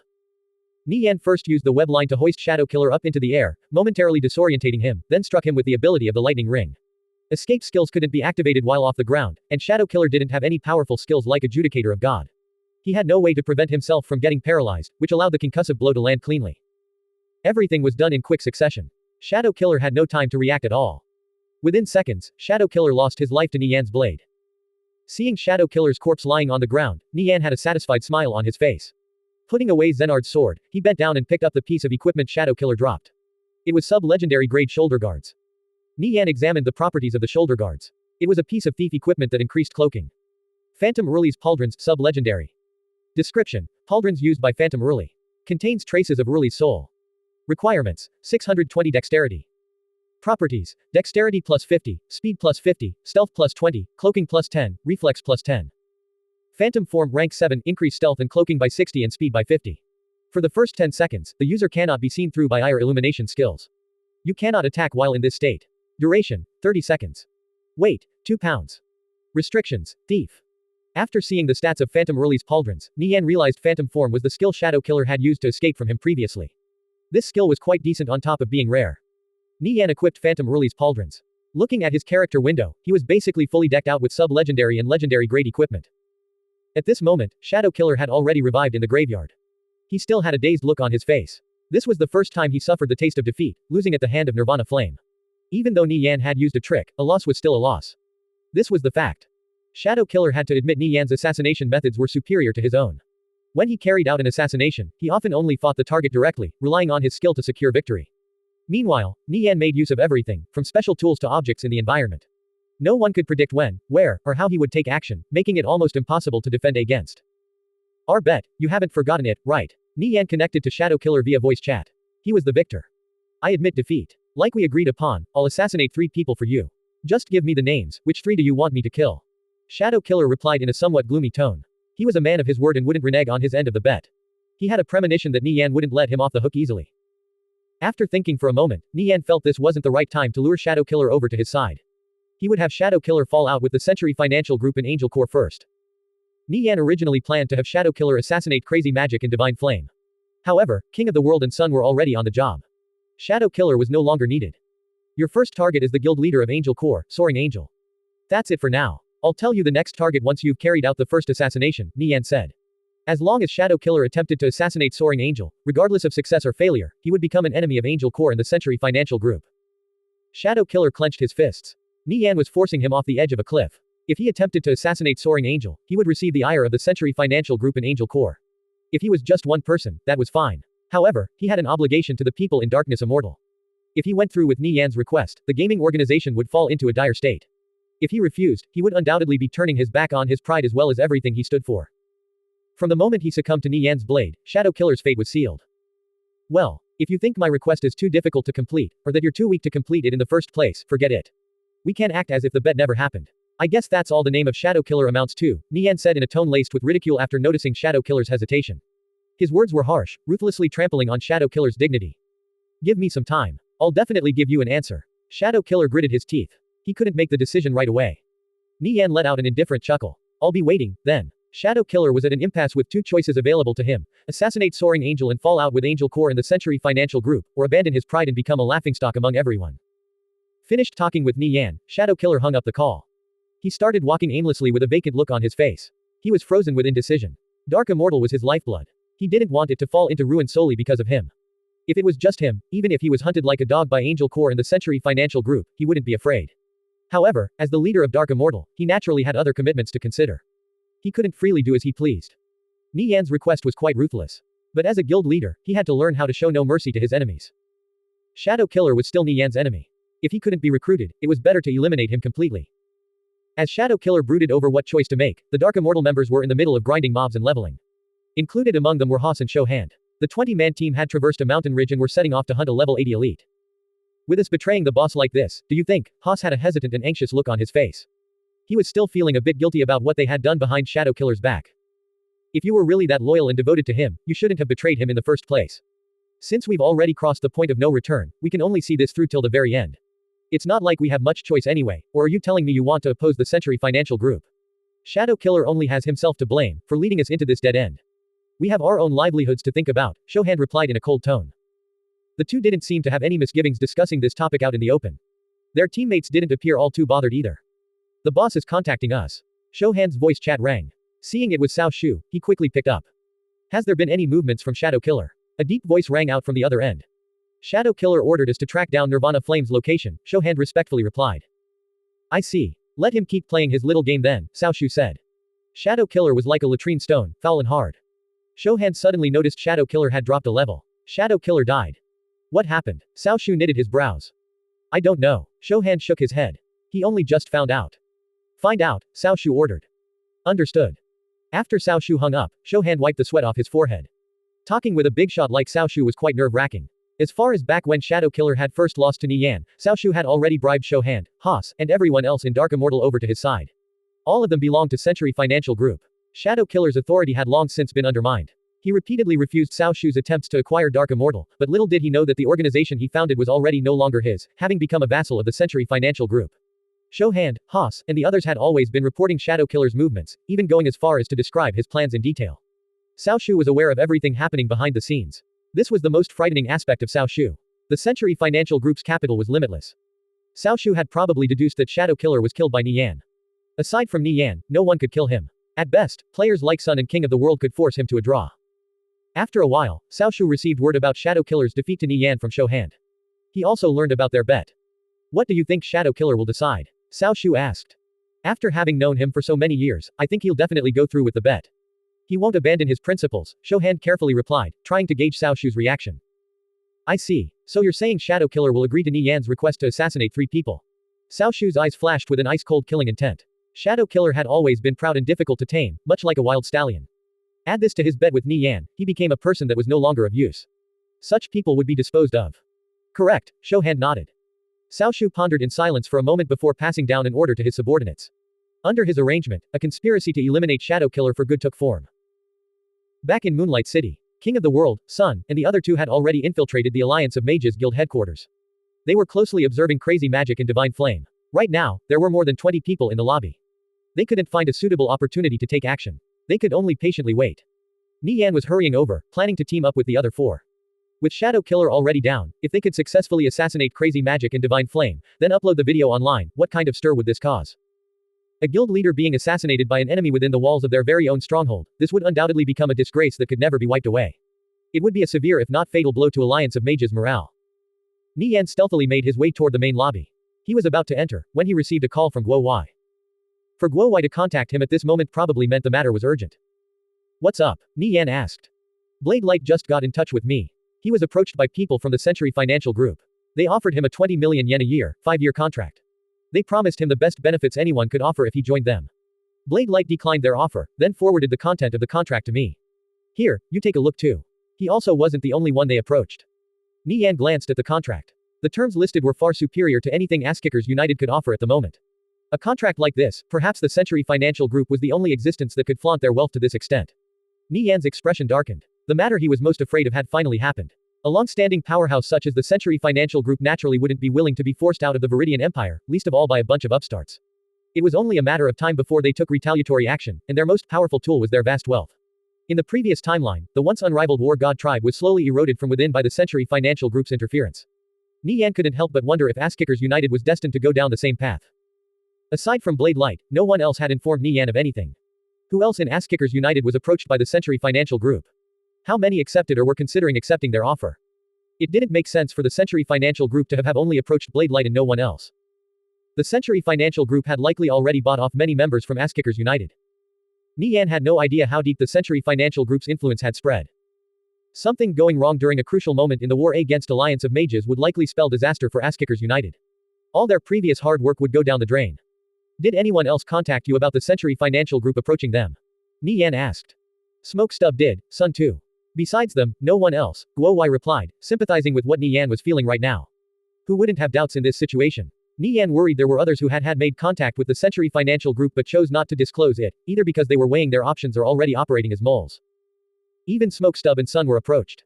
Just how many people did the Century Financial Group offer contracts to? Nie Yan felt a headache coming on. Nie Yan couldn't prevent this matter from gnawing away at the back of his mind. Just how glorious was the War God tribe of the previous timeline, having at one point even surpassed Victorious Return. Yet they were still entombed by the Century Financial Group's immeasurable wealth. He feared history would end up repeating itself. Thinking to this point, Nie Yan grew restless and jittery. He couldn't stop himself from suspecting certain people. This was simply human nature. He was confident the names floating in his mind also received offers from the Century Financial Group. Nothing can be done about it. The Century Financial Group won't stop. The best we can do right now is place our unconditional faith in our fellow guildmates, Guo Wai comforted. He knew getting paranoid would only drive more people away, including those who were initially on their side, and lead to further alienation. Nie Yan pondered for a moment. Guo Wai was right. With the Century Financial Group offering such lucrative and attractive contracts, some players were bound to leave. This was unpreventable. So, what could he do? That was to make sure no one in the guild felt alienated or pushed aside, placing his utmost trust in them. Only then would they feel a sense of belonging. In the previous timeline, the War God tribe's self-governance was always an issue. As more and more people left, the amount of internal disputes only increased.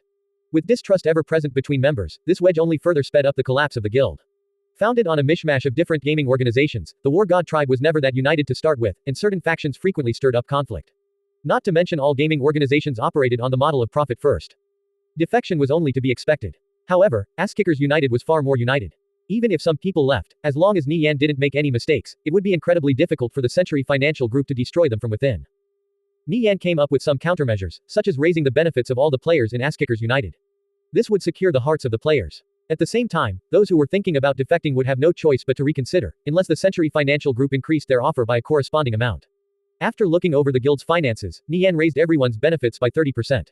Like this, the Century Financial Group would have to at least triple that amount. For some Ass-Kickers United players to even consider transferring, the Century Financial Group would have to offer a lot more. Give it your best, and leave the rest up to fate. Anything that could be done, Nie Yan would do. He knew this day was inevitable. The Century Financial Group previously only relied on their underlings. Now that they were taking direct action, they would employ all means by foul or fair. He had no choice but to raise his vigilance. Pay close attention to the Century Financial Group's movements. If anything comes up, report it to me immediately, Nie Yan said. He treated this matter with the utmost seriousness. Keeping up to date at every moment was crucial. The slightest misstep could lead to destruction. Don't worry, if the Century Financial Group makes the slightest movements, I'll report it to you immediately. Guo Wai replied. After hanging up the call with Guo Wai, Nie Yan entered the main lobby. A group of people was gathered in the main lobby. Looking around, Nie Yan counted a total of 26. Besides Crazy Magic and Divine Flame, there were 6 thieves, 5 paladins, 7 mages, 3 priests, and 3 warriors. Their equipment was all excellent. With an average level of 70, they were undoubtedly Alliance of Mages top elites. The Century Financial Group has made a move on Asskickers United. I trust we'll be hearing some good news soon, Crazy Magic said. He had just received this information.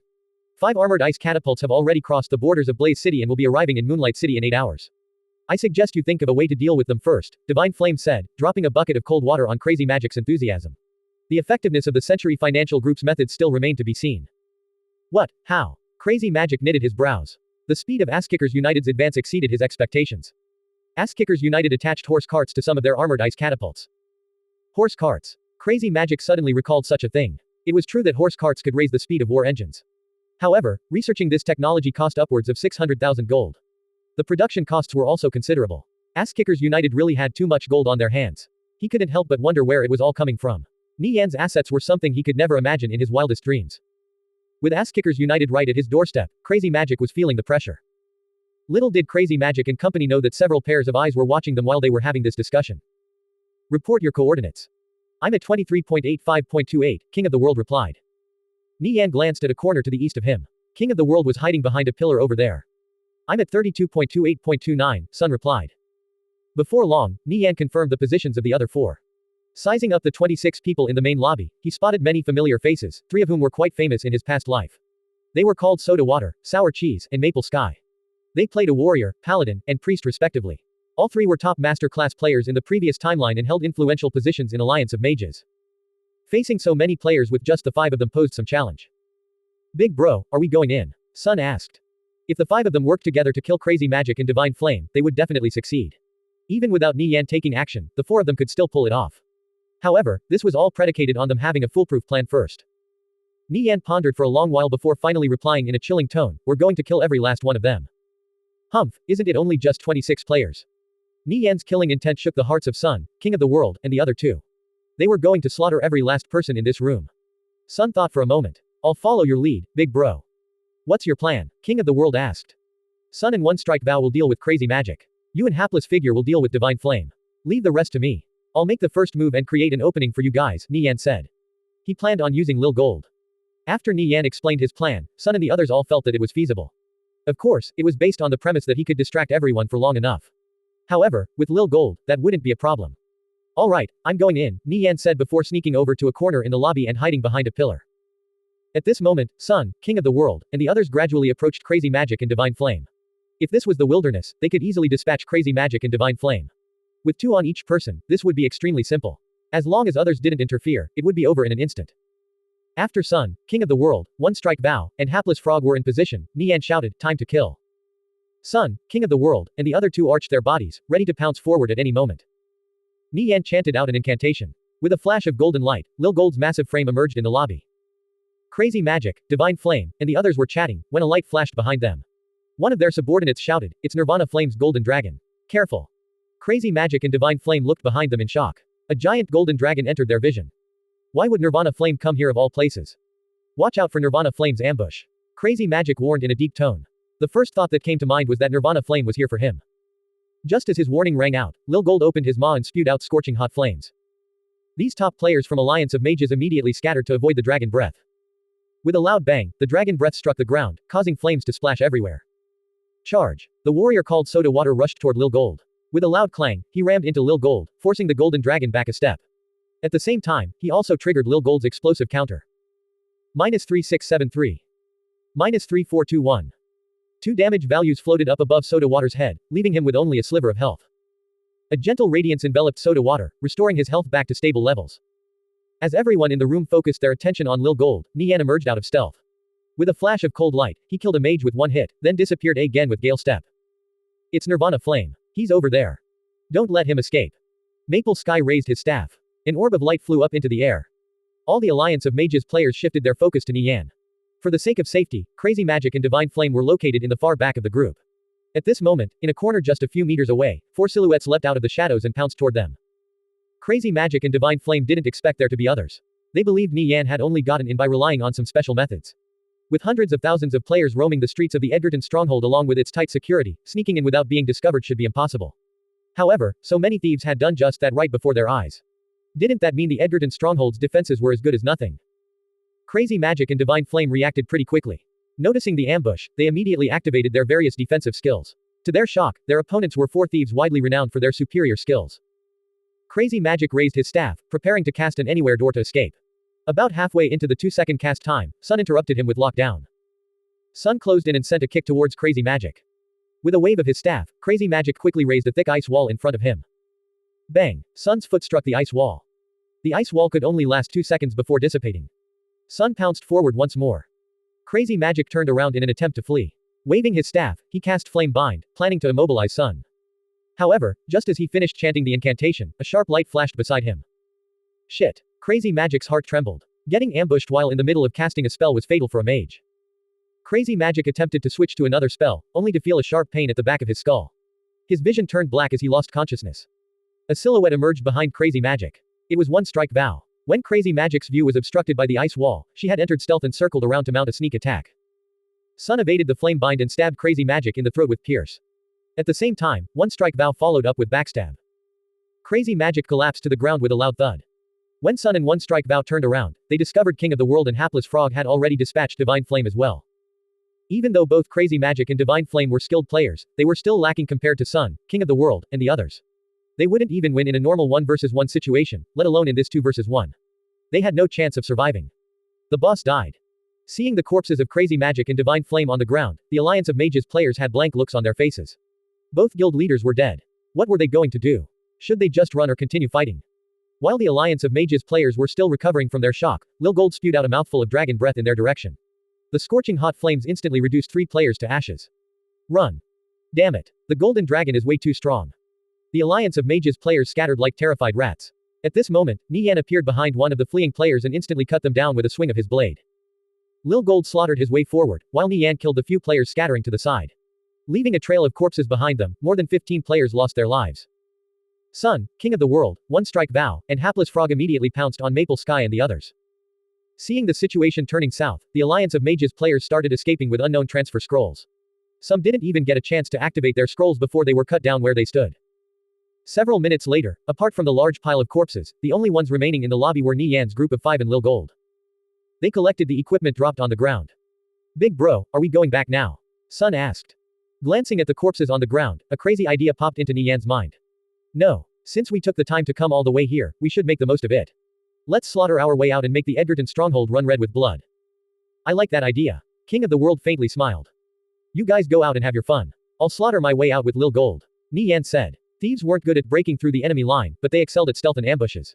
He would be flipping that notion over on its head. We'll do as you say, boss. Even if we have to tread through hell and high water, we won't hear a single complaint. Hapless Frog shouted enthusiastically, caught up in the heat of the moment. One Strike Vow crossed her arms and shook her head helplessly. Men really got fired up too easily. Since everyone else had decided, she would follow along too. Good. Then, listen to my orders, Nie Yan said. He had a grand plan in his mind. Causing a huge stir in the Edgerton stronghold was crucial to carrying it out. Killing Crazy Magic and Divine Flame wasn't enough. At this moment, Crazy Magic and Divine Flame revived from the graveyard. That fucking bastard Nirvana Flame. Crazy Magic cursed with a gloomy face. They had no chance in hell of escaping from apex thieves like Sun and King of the World. Do you think they're still in the Edgerton stronghold? Divine Flame asked. At this point, the milk was already spilled. Ass Kickers United would almost assuredly release a video of today's events online, and their reputation would hit rock bottom. Killed within the walls of their own stronghold, their own guild headquarters, this was one of the greatest humiliations they could suffer. They're probably already gone, Crazy Magic replied in a matter-of-fact tone. Since Nie Yan and company had accomplished their goal, there was no reason for them to stay around any longer. After all, this was still the heart of the enemy's encampment, filled with hundreds of thousands of players. If he put the stronghold on lockdown, no matter how heaven-defying Nie Yan's group was, they stood no chance of escaping. Crazy Magic's voice chat began ringing. After answering the call and hearing what was happening, his face distorted with a mixture of shock and rage. What happened? Divine Flame asked. That son of a bitch is still in our guild headquarters. He really is looking down us. Crazy Magic cursed. He immediately issued an order in the guild chat and began mobilizing the players of Alliance of Mages. Divine Flame sank into deep thought. It appeared Nie Yan wasn't satisfied with ending things at just that. Just how big of a commotion did he want to create in the Edgerton stronghold? Crazy Magic turned to Divine Flame. Let's go take a look together. Divine Flame nodded. This was already no longer the problem of only a single guild. If Alliance of Mages fell, Divine Protectors would be soon to follow. The two rushed toward the guild headquarters. At this moment, the Edgerton stronghold had already descended into a state of chaos. Sun, King of the Worlds, and the others were ambushing players left and right. It was almost as if a boogeyman was running around. They would silently emerge out of stealth, kill one or two players, then disappear as though they had never been there in the first place. Some players didn't even know what killed them. Many players watched in shock as their fellow guildmates were stunned right in front of them. By the time they reacted, these guildmates were already cold corpses on the ground, the perpetrators having long since vanished from sight. Alliance of Mages casualties were rapidly accumulating, breaking through the 100 mark and surging towards 200. Outside the guild headquarters, Lil God appeared out on the street in front of the Alliance of Mages players. This was a first-rate pet. Combined with the fact his level far exceeded that of ordinary players, Lil Gold immediately began carrying out a massacre. Nie Yan climbed up to the top of a nearby tower on the street. He pulled out his cavalry crossbow and started sniping the players below, firing volley after volley of bolts while controlling Lil Gold. The Alliance of Mages players on the street still didn't understand what was going on. It's Nirvana Flame's Golden Dragon. Why is it here of all places? The players on the street descended into panic. Since it was too crowded, they were shoving and pushing past each other to escape. Lil Gold spewed out his dragon breath at the most densely packed region of the crowd. Several dozen Alliance of Mages players were immediately transformed into rays of light. Everyone, spread out. However, with the street so crowded, how could they possibly spread out? Stop running. With so many of us here, we can definitely kill that Golden Dragon. Kill the Golden Dragon. Warriors, quickly surround it. Nie Yan looked below. Several hundred players were gathering to deal with Lil Gold. He let out a cold chuckle, then passed down an order to Lil Gold. Lil Gold chanted out a series of syllables in dragon tongue, then gaped his jaws wide and let out a deep roar. Blazing fire elements began coalescing at an astonishing speed. Before long, a giant meteor appeared in the sky and started falling down. With a loud bang, it crashed into the ground, transforming everything within a 30-meter radius into a sea of flames. Screams of agony rang out in the air as several hundred players were wiped out in an instant. Those who withstood the attack could be counted on one's hand. The faces of the surrounding players turned pale with fright. They started fleeing with all their might. How could they possibly summon up the courage to fight after witnessing such a horrifying sight? Nie Yan slaughtered the Alliance of Mages players without restraint. Seeing Lil Gold rampaging in the distance, King of the World couldn't help but sigh. It seems like in the end we still can't compare to Nie Yan's pet. After so long, the four of us together have maybe killed 30 players. It instantly killed several hundred with just one AoE spell. Of course, Hapless Frog said. At this moment, all the experts in the Edgerton stronghold were converging on Nie Yan and the others. A group of 1,000 players emerged to the east. King of the World scaled to the top of a high building and spotted them making their way over. Leading these players were Crazy Magic and Divine Flame. Crazy Magic and Divine Flame have brought their troops over. Be careful, King of the World warned in voice chat. No matter how strong Lil Gold was, he couldn't face 1,000 players at the same time. Noted. Nie Yan nodded. Crazy Magic and Divine Flame rushed over with more than 1,000 players. Seeing Lil Gold rampaging in the distance, Crazy Magic exploded with rage. Nirvana Flame was too unbridled. This was too much. Seeing Crazy Magic and Divine Flame arrive, Nie Yan jumped off the tower. He was aiming big. Soda Water, take the troops and surround the Golden Dragon. Mages, get in position. Crazy Magic shouted. This farce had gone on for long enough. Even if Lil Gold was powerful, it was impossible for him to fend off so many charging warriors, let alone while struck by a constant barrage of spells from the mages in the rear. No matter how strong Lil Gold was, it was impossible for him to defy the heavens.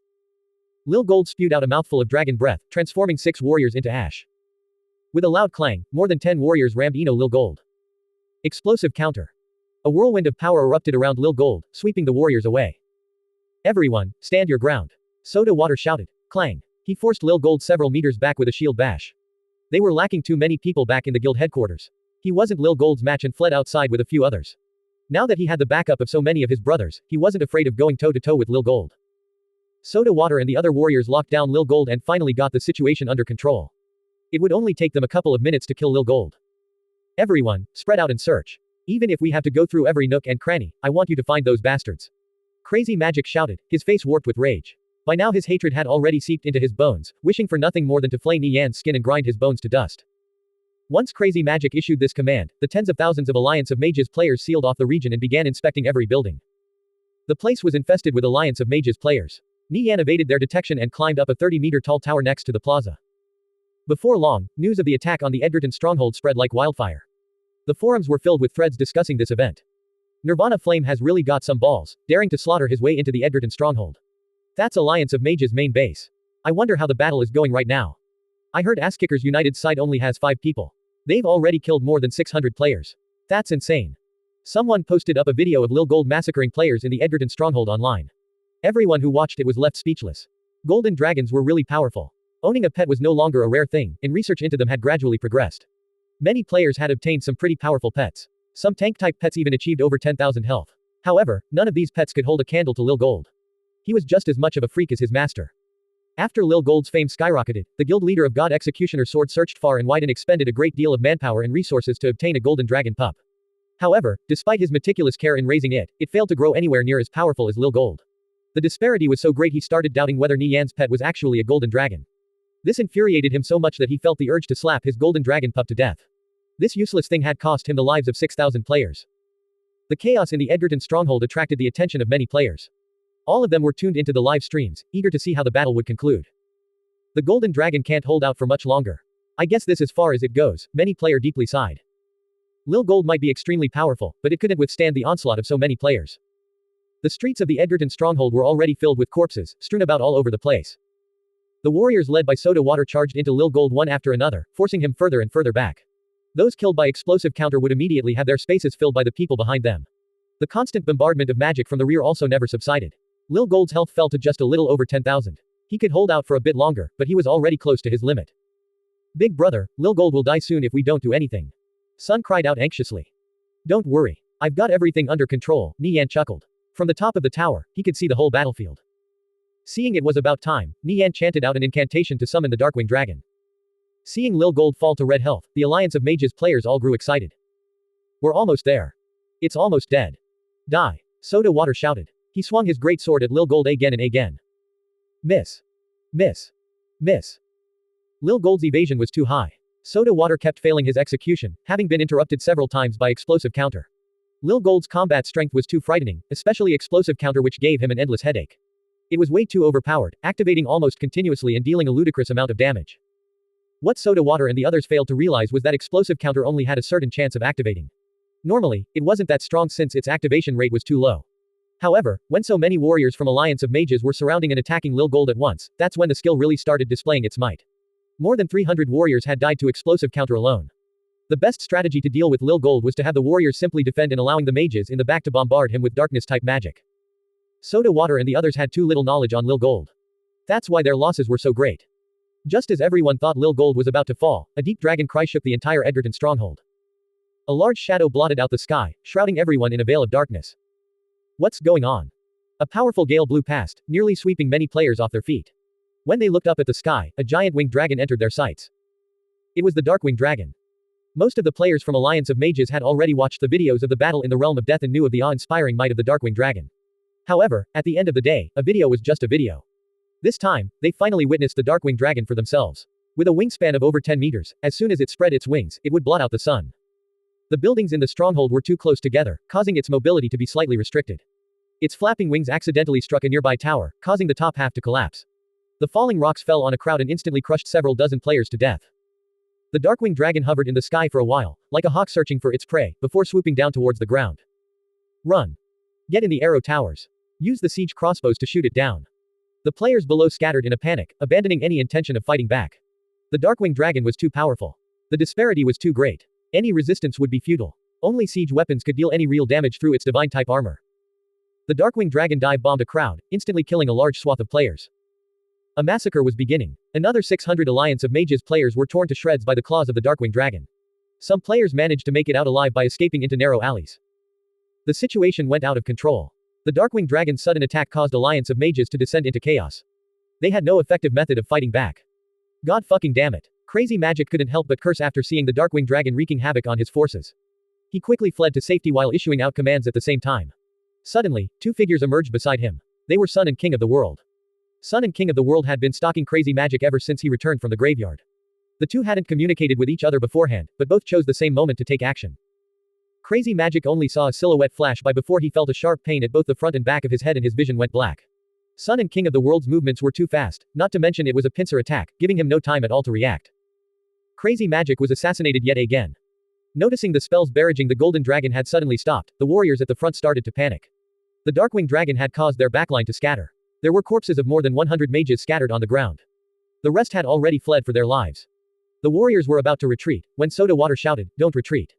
Kill the golden dragon first. All of you bastards, fucking get back here."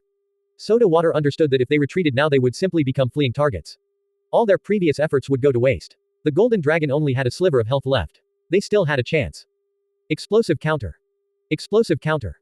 Lil Gold struck down another 6 warriors. His body was surrounded by piles of corpses. The warriors trembled in fear. These counterattacks were too frightening. Without the assistance of the mages, their damage was too low. Lil Gold's health was falling too slowly. If they wanted to kill him, another 60 lives would have to be sacrificed. Soda Water, let's just retreat. The Darkwing Dragon is coming. A warrior shouted. They had already lost all will to fight. The amount of damage they were dealing to Lil Gold became even lower. Seeing the Darkwing Dragon swooping down, Nie Yan leapt off the tower and landed on a roof. After getting in range, he started chanting the incantation to recall Lil Gold whose health had fallen to critical levels. You deserve a good rest. The Alliance of Mages players manned the arrow towers one after another, locking down the airspace around the Edgerton stronghold. However, the range of the siege crossbows was limited. They had no way of hitting Lil Gold or the Darkwing Dragon. Boss, quickly recall Lil Gold and the Darkwing Dragon. Alliance of Mages brought out their catapults. Hapless Frog warned. He had been acting as a lookout. At the end of a distant street, 3 armored catapults were slowly making their way over. A large group of players were escorting them. After Crazy Magic died, he started issuing orders from the grave. He wouldn't rest until he took down both Lil Gold and the Darkwing Dragon. It was quite dangerous to use armored catapults inside a stronghold because the splash damage from their shells would destroy nearby buildings. However, Crazy Magic no longer cared. He was consumed with rage. Fucking bastard. You think your Darkwing Dragon is so great? I'd like to see it survive a shelling from my catapults. Crazy Magic cried out hysterically. As the 3 armored catapults gradually drew closer, Nie Yan became anxious. Siege weapons like these were the nemesis of pets and flying mounts. The armored catapults posed a great threat to Lil Gold and his Darkwing Dragon. Nie Yan completed the incantation and recalled Lil Gold. The armored catapults steadily continued and were now in range to fire at the Darkwing Dragon. Fire! Crazy Magic shouted. Immediately 15 shells were launched into the air, whizzing towards the Darkwing Dragon. Nie Yan hurriedly ordered the Darkwing Dragon to evade. With a flap of its wings, it dodged to the side. A shower of shells rained down from the sky. Bang! Bang! Bang! 6 shells struck nearby buildings. They erupted into pillars of flames upon impact, transforming the district into ruins. A few others plummeted into the streets, carving man-sized craters out of the ground. Only 3 shells struck the Darkwing Dragon and erupted in a fiery blaze. The Darkwing Dragon let out a pained cry as it was sent reeling backwards, chest and shoulders scorched black by the explosions. It had suffered light injuries. Afterwards, it appeared to show some fear toward the armored catapults. When the armored catapults arrived, the players close to the Darkwing Dragon quickly fled for the nearby alleys to avoid getting caught up in the bombardment. However, many players were still killed by the splash damage. Keep advancing. Bury the Darkwing Dragon. Everyone, charge. Crazy Magic shouted, pumping his fist in the air. The armored catapults were effective against the Darkwing Dragon. If they managed to kill Nie Yan's Darkwing Dragon, all the suffering would have been worth it. The armored catapults pressed forward before launching another shower of shells into the air. Seeing 15 shells whizzing towards the Darkwing Dragon, Nie Yan drew closer to it by leaping onto another roof and issued a command. The Darkwing Dragon flapped its wing and suddenly soared high into the air. With a loud explosion, 15 shells fell over the Darkwing Dragon's previous location. A giant 30-meter wide crater was carved out of the ground. This was the frightening destruction power of catapults. If the Darkwing Dragon had been hit by all those shells, even if it didn't die, it would only be barely clinging onto life. The Darkwing Dragon specialized in aerial combat. If it swooped down from the air, very few players could survive its attacks. Once on the ground, however, it couldn't display its full fighting strength and was especially vulnerable to artillery such as catapults. Looks like Alliance of Mages brought out their big guns. I guess it's time to leave, Nie Yan muttered. It would be a great loss if something happened to his Darkwing Dragon. As the Darkwing Dragon took to the skies, Nie Yan leapt off the roof and onto its back. He then urged it to fly up even faster. At this moment, several watchtowers in the vicinity all targeted the Darkwing Dragon. A hail of bolts rained down from the sky. Many of the bolts were knocked away by the Darkwing Dragon's wings. Several dozen bolts struck the Darkwing Dragon, letting out dinging sounds as they bounced off its scales, like darts striking a metal plate. The distance was too great. These bolts had already lost all their killing power. Nie Yan glanced down. Crazy Magic and the rest of the Alliance of Mages players were becoming smaller and smaller. Here, high in the sky, very few things could threaten his Darkwing Dragon. I'd love to stay longer, but I've gotta fly. Nie Yan chuckled. Alliance of Mages had suffered a heavy blow this time around. Once he got what he wanted, he would run off. This was his style. Seeing the Darkwing Dragon leaving the range of the armored catapults and disappearing into the horizon, Crazy Magic was so infuriated he had the urge to strangle someone to death. Nie Yan still escaped in the end. Son, King of the World, you all can return home, Nie Yan said. It was about time they retreated from the Edgerton stronghold. After killing a few more Alliance of Mages players, Sun, King of the World, One Strike Vow, and Hapless Frog activated their unknown transfer scrolls and teleported away. They each safely departed, leaving behind their own trails of havoc. News of Nie Yan, Sun, and the others safely escaping the Edgerton stronghold was immediately reported in the guild chat. Only then did the players of Asskickers United breathe a sigh of relief. Before long, word of the massacre in the Edgerton stronghold as well as the escape of Nie Yan's group spread to every corner of the Viridian Empire. Bolded posts with over-the-top titles started flooding the forums. The God of War descends, Nirvana flames massacre. Alliance of Mages absolutely crushed. Alliance of Mages greatest humiliation, slaughtered in the Edgerton stronghold. Similar posts could be found all over the internet. This was an inerasable disgrace for Alliance of Mages. The videos going viral were difficult for them to bear. They had suffered more than 1,300 casualties, the leader of an allied guild was killed while staying as a guest, and their own guild leader was killed twice. Had this occurred in the wilderness, no one would have batted an eye. However, it had happened within the Edgerton stronghold. Nie Yan had practically waltzed into their most fortified base like it was his own home. On top of this, after killing so many of their people, he left without so much as a scratch. The videos were irrefutable evidence. There was nothing Alliance of Mages could do to defend themselves. Everyone could see the reality of things. Even if Alliance of Mages had the numbers advantage, their players were far too lacking. On the other hand, Asskickers United was filled with 1 in 1,000 talents. Leaving aside players like Blade Light, Smoke Stub, and Undying Scoundrel, focusing on just the 5 people that showed up today, could Alliance of Mages or Divine Protectors find a single thief that rivaled any one of them? This was an intrinsic difference. Any expert could handle a much larger force without issue, like how King of the World assassinated more than 1,000 Bloodlust Blades players back then. No one could estimate the true strength of Asskickers United's 60,000 players. Along the same line, no one could tell how many of the 700,000 players from Alliance of Mages and Divine Protectors were there just to pad the numbers. Players couldn't help but wonder. A guild's strength couldn't be determined solely on numbers. Alliance of Mages' reputation was already tainted. The Edgerton stronghold had become a symbol of reputation that could never be forgotten, to the extent that everyone was starting to doubt their strength. Even their own players were becoming pessimistic. Morale was at an all-time low. Crazy Magic grew fretful after learning about this situation. However, there was nothing he could do to resolve the problem. Asskickers United seized the opportunity with both hands. A day later, their forces arrived outside the Danel stronghold of Alliance of Mages. The 60,000-strong army pressed forward, bombarding the outer walls with the armored ice catapults. The 100,000 Alliance of Mages players inside adopted a turtle strategy, afraid to take a single step outside. The might of the 15 armored ice catapults left them trembling in fear. This was undoubtedly enough firepower to level a whole city. They could hear the walls shaking and moaning under the intense barrage. Alliance of Mages was vexed to no end. All they could do was passively defend while their stronghold was being destroyed. They were allowing the enemy to step all over them. Asskickers United's forces were led by Paladin of the Elegy. He was a natural at commanding an army. Under his leadership, the Danel stronghold's walls finally collapsed after 2 hours. Seeing the large breach in the walls, Asskickers United could freely charge in. However, Smokestub took his time. He had the armored ice catapults advance forward bit by bit. A few hours later, both the walls and the arrow towers were flattened to the ground.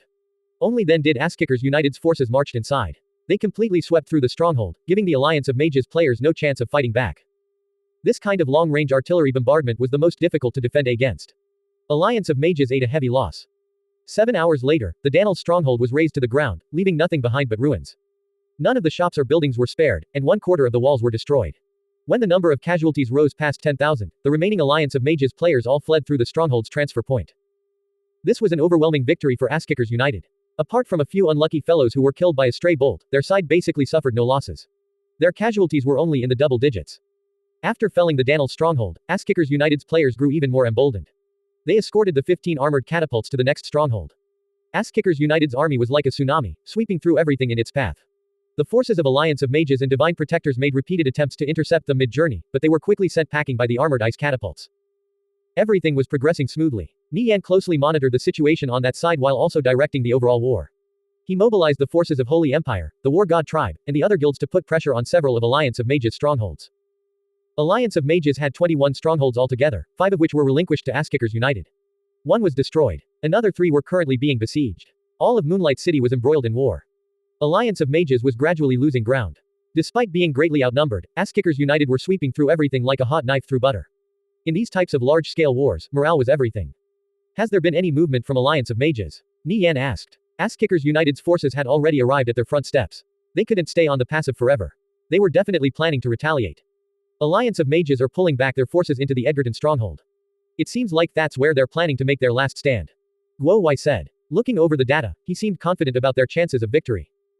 The campaign in Moonlight City was advancing smoothly. Meanwhile, Nie Yan used all sorts of methods to amass more wealth. He wanted to ensure the guild wouldn't run short on funds while at war.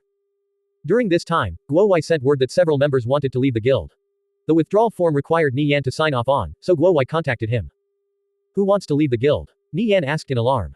This was the first time Asskickers United players had requested to withdraw from the guild. The previous time with Smoke Stub didn't count since something had come up. Sesame Cake and 5 others, Guowai replied with a heavy heart. Among the second-rate players in Asskickers United, they ranked among the top. They had been with the guild since the beginning and were slowly nurtured up. So, their request to leave was especially hard to swallow. Nie Yan was familiar with Sesame Cake, a long-standing member of the guild. He had once asked Sesame Cake to help him take care of Jai Hao and his other friends from school. Where are they right now? He had already guessed what was going on. Likely, Sesame Cake and the others had been approached by the Century Financial Group with an offer they couldn't resist. Under the allure of money and other benefits, those blinded by greed would naturally gravitate toward leaving. If Nie Yan agreed to sign the form, they could leave the guild without any burden. If Nie Yan refused to sign the form, they would leave anyway. As for the penalty, with a behemoth like the Century Financial Group backing them, they wouldn't care about such a little amount of money. The Crips Stronghold Guild headquarters, Guowai replied. He was still trying to convince them to reconsider. I'll be right there. Nie Yan dropped everything he was doing and headed for the Crips Stronghold. About 10 minutes later, Nie Yan arrived outside of the guild headquarters. As he headed inside, he could hear people chattering up ahead.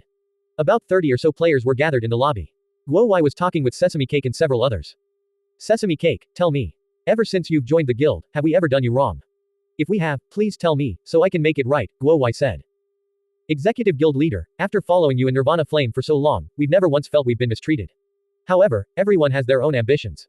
I hope we part amicably today, Sesame Cake said in a somewhat ashamed tone. Sesame Cake, when I first joined Asskickers United, it was you who helped guide me. If it wasn't for you, I wouldn't be where I am today. All of us brothers want you to stay, Jai Hao chimed in from the side. Sesame Cake let out a deep sigh. Brother, I've carved your feelings deep into my heart. I've let you all down. But we simply can't stay in Asskickers United. Nothing lasts forever. Even if we part ways, we'll still be brothers in the future. Speaking to this point, he felt a pang of guilt in his heart. He had already signed the contract with the Century Financial Group. They had offered him sixfold what he was earning at Asskickers United. Even though he also didn't wish to leave, for the sake of securing a better future for himself and his family, he had to make this choice. This money was extremely important to him. The other 5 players besides Sesame Cake also had looks of shame on their faces. They couldn't even look their comrades in the eyes. Think about how much the boss and Blade Light helped you in the past. Now that you can stand on your own and made a bit of a name for yourself, the first thing you do is leave the guild. This is how you're going to repay them. Old you ungrateful bastard. A warrior rushed up to a thief in Sesame Cake's group and grabbed him by the collar before being pulled away by his companions. Luo Fei, forget it. Everyone has their own path. A player comforted. Having stayed silent with his head lowered this whole time, Old Yu shook his head and finally opened his mouth. No, he's right. I've let both the boss and Blade Light down. If you turn back now, I, Luo Fei, will still call you a brother. If you leave the guild today, don't blame me for killing you on sight the next time we meet. Hearing Luo Fei's cursing, Old Yu kept his head down without speaking. His heart was filled with guilt and shame. Seeing Old Yu still not saying anything, Luo Fei continued, I see, you have your eyes set on leaving the guild. Fine. Don't blame for being blunt in the future. A ruckus broke out in the lobby.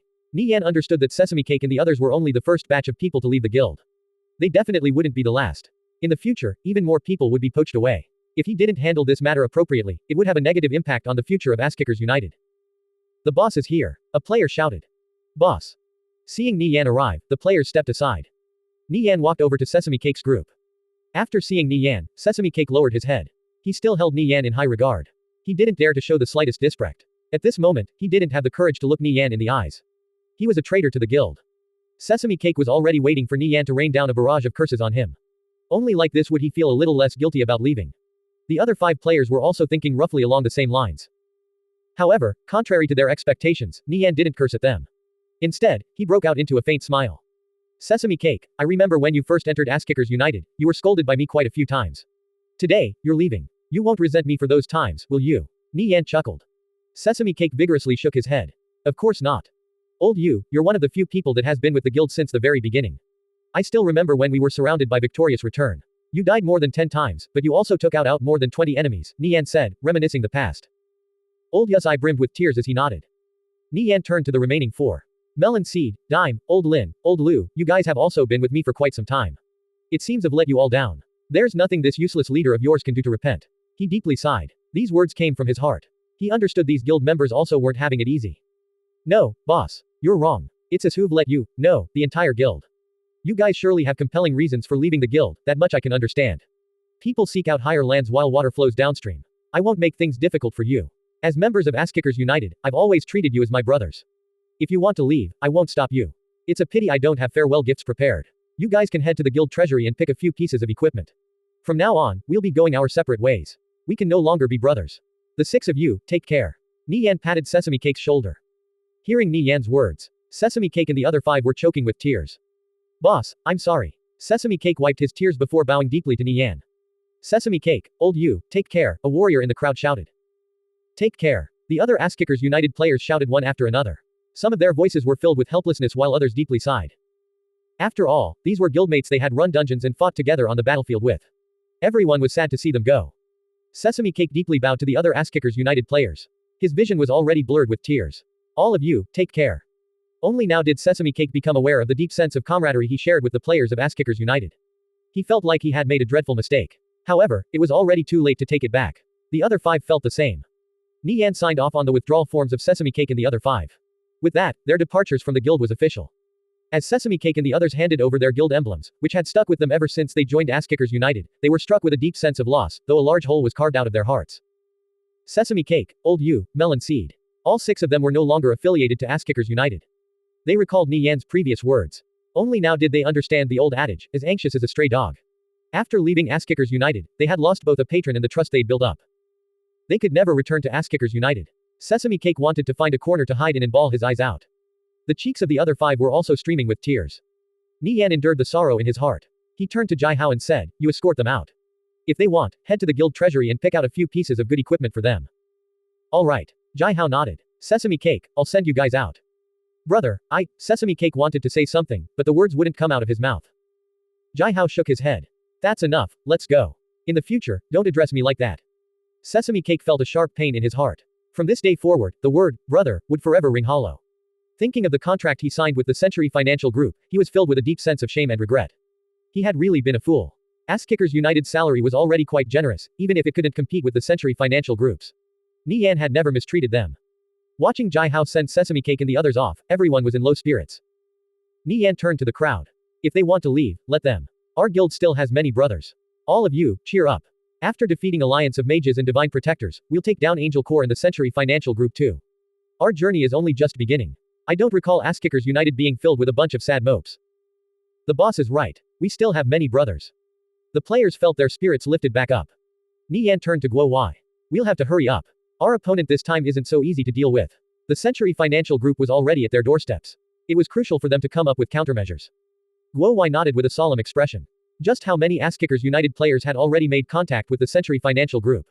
Would similar events soon become the norm? Nie Yan knew it was impossible to compete with the Century Financial Group in terms of capital. Seeing which side was wealthier. What a joke. Given the financial resources of Ass Kickers United, at about 20,000 yen a month the salaries of second-rate players like Sesame Cake was already fairly generous. Any higher, and the guild would go under. For the Century Financial Group to offer sixfold, that was basically brute forcing their way to victory with money. Even first-rate players could barely command such a salary. For Cao Shu to spend this on Sesame Cake and the others, would it be a good return on investment? In other words, the Century Financial Group would be taking a loss for every member poached from Ass Kickers United. Imagine how many experts Nie Yan could pull to his side with that kind money. The Century Financial Group was purposefully doing this to Ass Kickers United, knowing full well they were taking a loss. However, they didn't care. The one thing they weren't short on was money. The Century Financial Group wants to dig at our walls. Fine, I'll let them dig to their heart's content. Nie Yan turned to Guo Wai. Using my name, release this announcement throughout all of Kalor. Ass Kickers United will be opening up recruitment for 40,000 new members, expanding from 60,000 to 100,000 players. Loosen some of our requirements. We'll begin selections immediately. After hearing Nie Yan's words, Guo Wai pondered for a moment before cracking a faint smile. Not a bad idea. If the Century Financial Group is poaching our players, we'll just replenish them back. Let's see how long they can keep this going for.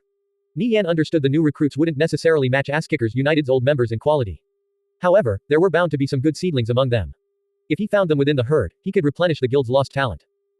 At the same time, Nie Yan increased the benefits of Ass Kickers United's players once more. Their profits saw a good boost after the acquisition of Alliance of Mages strongholds. After Sesame Cake and the others left, Ass Kickers United quickly settled back down. Ass Kickers United's army was making steady progress under Paladin of the Elegies command. After taking down 2 strongholds in a row without much trouble, they continued on to the third. Crazy Magic could only look on helplessly as Ass Kickers United razed stronghold after stronghold to the ground, having no choice to but give them up. He gathered all their strength in the Edgerton stronghold, preparing for a final showdown. On the other hand, Nie Yan appeared to be in no rush to end the war. They took their time demolishing Alliance of Mages strongholds, one by one.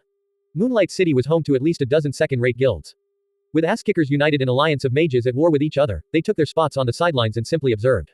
However, if Ass-Kickers United showed the slightest inkling of wanting to expand permanently into Moonlight City, they would immediately band together to resist. Ass-Kickers United currently lack the manpower, resources, as well as logistical strength required to take over Moonlight City. So, Nie Yan felt they would be better off razing the extra strongholds they conquered to the ground first. Then, when they grew powerful enough to take over Moonlight City, he would rebuild them. Every stronghold Ass-Kickers United's army passed through would be left in ruins. As the war progressed, the number of armored ice catapults on the side of Ass-Kickers United continuously increased, going from 15 to 19. Furthermore, another 5 were on their way thanks to the hard work of their engineers. Alliance of Mages' fate was destined to be tragic. The longer the war dragged out, the more they were forced on the defensive. However, having a final showdown with Ass-Kickers United on an open battlefield was practically suicide. The enemy had a total of 19 armored ice catapults. This was no joking matter. No matter how large of a force you threw at that, they would only be cannon fodder. Witnessing the military power of Ass-Kickers United in action, every guild in the Viridian Empire frantically started researching various ways to deal with armored ice catapults. Alliance of Mages was naturally no exception. However, in this kind of situation, they were merely grasping at straws. It would take another 2 or 3 days to finish razing Alliance of Mages' remaining strongholds. As long as nothing unexpected occurred during this time, victory was assured. Nie Yan could even spare time to go out and level. The Century Financial Group was becoming a lot more active in Kalor. They repeatedly made contact with players from Ass-Kickers United, enticing them with offers of bountiful riches. Few could resist the temptation of money and quietly withdrew from the guild one by one. By now, over 100 players had left. Thankfully, none of them were first-rate players. They didn't have that deep of a bond with the guild in the first place, their positions were quite low, nor were their salaries high. If they went over to the Century Financial Group, they would receive even better benefits. They had no reason to refuse. Nie Yan wasn't too bothered with these nobodies who didn't contribute much to the guild leaving. Nie Yan tried his best to keep this information suppressed since it would lead to unnecessary panic. On the other hand, the Century Financial Group was continuously going around bragging about their poaching. The players of Ass-Kickers United were of course skeptical. However, since Guowai and the other higher-ups never gave confirmation, they simply chose to treat it as fake news. During this time, Nie Yan received word from Guowai that Li Rui had made contact with people from the Century Financial Group. I think Li Rui is unreliable. Last time when he was looking for you, I tried asking him what it was about, but he acted all dodgy. Recently, he's been meeting up with people from the Century Financial Group on more than one occasion. Guowai voiced his misgivings. His impression of Li Rui wasn't that good. Li Rui, Jai Hao, and Lu Shuchen had all joined Ass-Kickers United at the same time. Jai Hao and Lu Shuchen quickly rose up the ranks while Li Rui was still stuck as a junior captain. He surely felt some dissatisfaction with the way he was treated in the guild. Hearing Guowai's words, Nie Yan simply chuckled. I believe in Li Rui. He isn't that kind of person. He wouldn't betray Ass-Kickers United. Li Rui was his brother in 2 lifetimes. He was quite familiar with Li Rui's personality. If it was really like that, he would have directly refused the Century Financial Group. Why would he keep making contact with their people? Als. Enough. If Li Rui really betrayed us, I'm afraid only a handful of people in the entire guild can be trusted. Nie Yan declared. Fine. I only hope you're right, Guowai helplessly said. The Enros Tavern in the central plaza of Kalor, this place contained many private booths which provided players a way to chat in secret. Li Rui was one of the few Ass-Kickers United players tasked with staying behind in Kalor. Things over at Moonlight City were hectic, but his life was as easygoing as ever, to the extent that he could come to a tea house to chat and drink. He was a nobody in the guild anyway. Jai Hao and Lu Shuchen had risen to high-ranking positions while he was still the same as before, muddling around aimlessly and passing his days in boredom. Li Rui stepped into the Enros Tavern and scanned around. A few players were chatting around and having a few drinks. After confirming there was no one suspicious, he entered a private booth. You're here. Welcome. Welcome. Several players in the room stood up and warmly greeted Li Rui. They were all people of the Century Financial Group. Based on their casual attire and lack of identifying emblem, though, no one would be the wiser. Hello, Li Rui greeted in a humble tone, sweeping his gaze over the faces of these people. So, have you thought over what we talked about last time? If you're willing to become an informant for the Century Financial Group and provide intelligence on Nirvana Flame, even offering you tenfold won't be an issue, maybe more depending on the value of the information, a mage in grey robe said. We've already worked together a couple of times now. You've also received quite a bit of money from us. So, why not make things official? I trust you don't want this whole affair being announced to the public, right? A small-headed, rat-eyed looking priest said. Are you threatening me? Li Rui glared at the priest. The priest chuckled. I'm just joking around. We won't sell you out. In any case, if you become our informant, everyone wins. We get the intelligence we want, and you get to earn big. What more could you want? Right. Think about it carefully, the mage chimed in. Li Rui hesitated for a moment, then gazed at the 2 players. You guys will guarantee my safety. The priest and mage glanced at each other before turning back to Li Rui with faces full of smiles. Of course, no problem. If worst comes to worst, just leave Ass-Kickers United. Seeing their expressions, Li Rui inwardly snorted. Their replies might sound straightforward now, sure. But the moment he left Ass-Kickers United, the Century Financial Group wouldn't hesitate to throw him aside like a used rag. Fine. If I provide useful information, you'll have to pay me extra, Li Rui said. Of course, of course. That won't be a problem. Li Rui had previously provided them quite a bit of useful information, some of which had a hand in the Century Financial Group successfully poaching Sesame Cake. That's why they trusted him. After going back and forth a few more times, he signed a contract with them.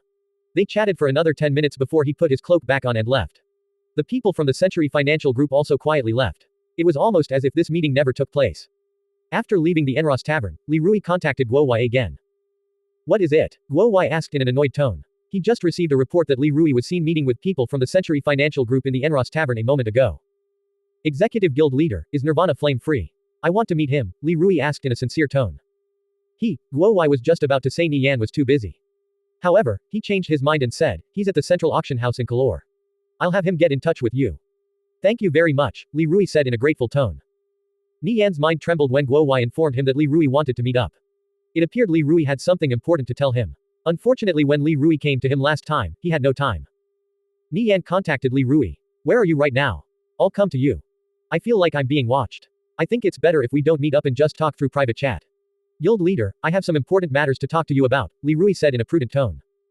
Don't be a stranger. We're classmates. Just call me Nie Yan like usual, Nie Yan said.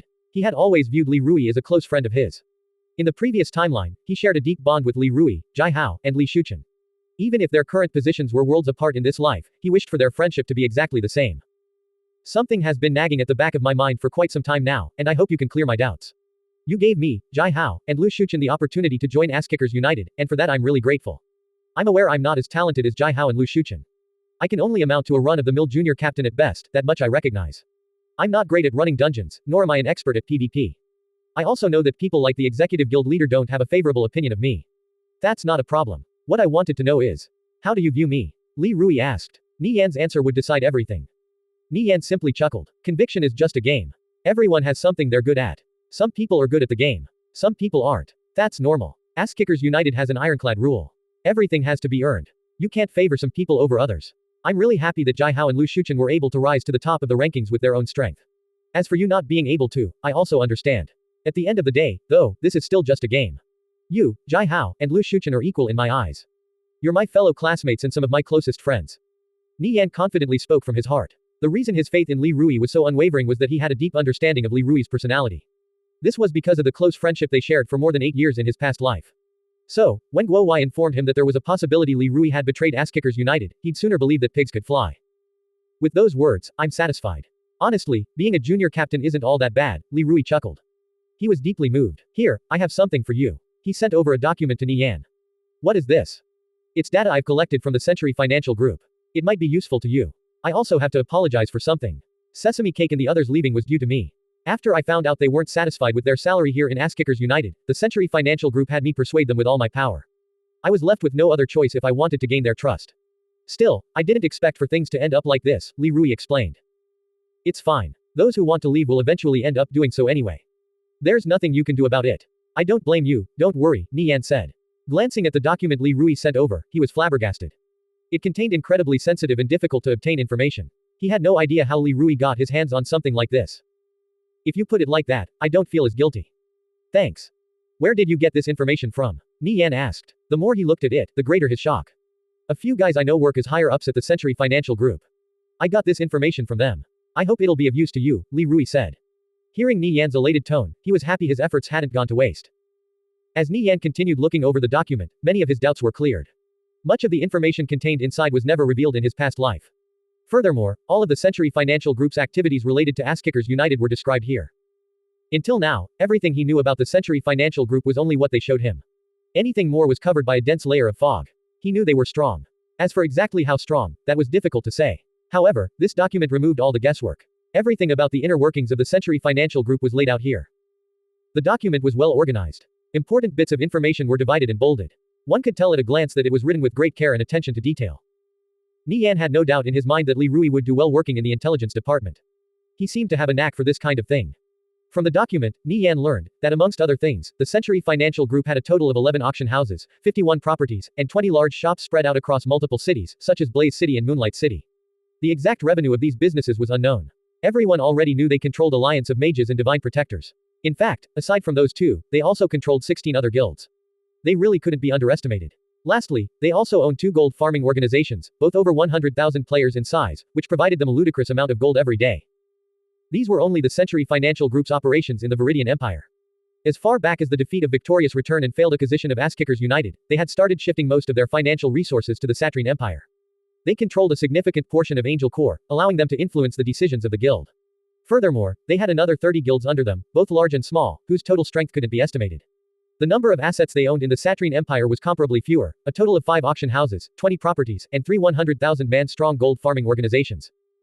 As for how much gold the Century Financial Group raked in every day, Nie Yan had no way of estimating. The extent of their strength shook him to the core. The fact that they could take over the entire Viridian Empire back then wasn't without reason. This information changes everything. Truly, I can't thank you enough, Li Rui, Nie Yan said. It's no problem. Also, this is just something I heard. I'm not sure if it's true, but recently a financial group from South America has been putting a lot of pressure on the Century Financial Group.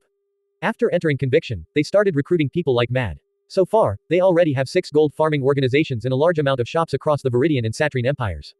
They're rapidly accumulating power but are operating in the shadows. Barely anything is known about them. Besides that, there's also several other powers. I'm not sure about their movements, but they've been aggressively expanding into the Century Financial Group's market. I can't confirm this information for myself. It's just something I heard in passing from the Century Financial Group's people, Li Rui said. His source of intelligence was limited. He had no way of confirming this rumor. South America. Nie Yan raised an eyebrow. He suddenly recalled a certain someone, Chin Han, who had offered a toast to him in the classroom during graduation day. That fellow said he would be entering conviction. With all these new powers entering the game, it seemed like the future of the Viridian and Satrine empires would be anything but dull. In order to gain the Century Financial Group's trust, I provided them with some non-vital information. I received a total of 160,000 gold and some money for it. I had Jai Hao deposit everything into the treasury, Li Rui said. The things that didn't belong to him, he wouldn't take. Take the money for yourself. Perhaps it'll come in handy. Just treat it as a budget to fund your intelligence gathering. Nie Yan smiled. Li Rui had definitely put in a lot of effort to obtain this information. He couldn't shortchange him. How is this okay? If I take this money, I'll have really become a spy for the Century Financial Group, Li Rui chuckled, tactfully declining.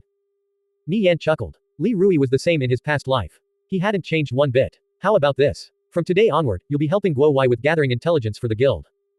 Wait, what? That's definitely not a good id. Well, it's okay with me. So, it's decided. I'll let Guo Wai know, Nie Yan said. Learning that Nie Yan wanted to have Li Rui join him in overseeing the intelligence department, Guo Wai voiced his adamant disapproval. However, after seeing the document that Li Rui provided, he was completely floored.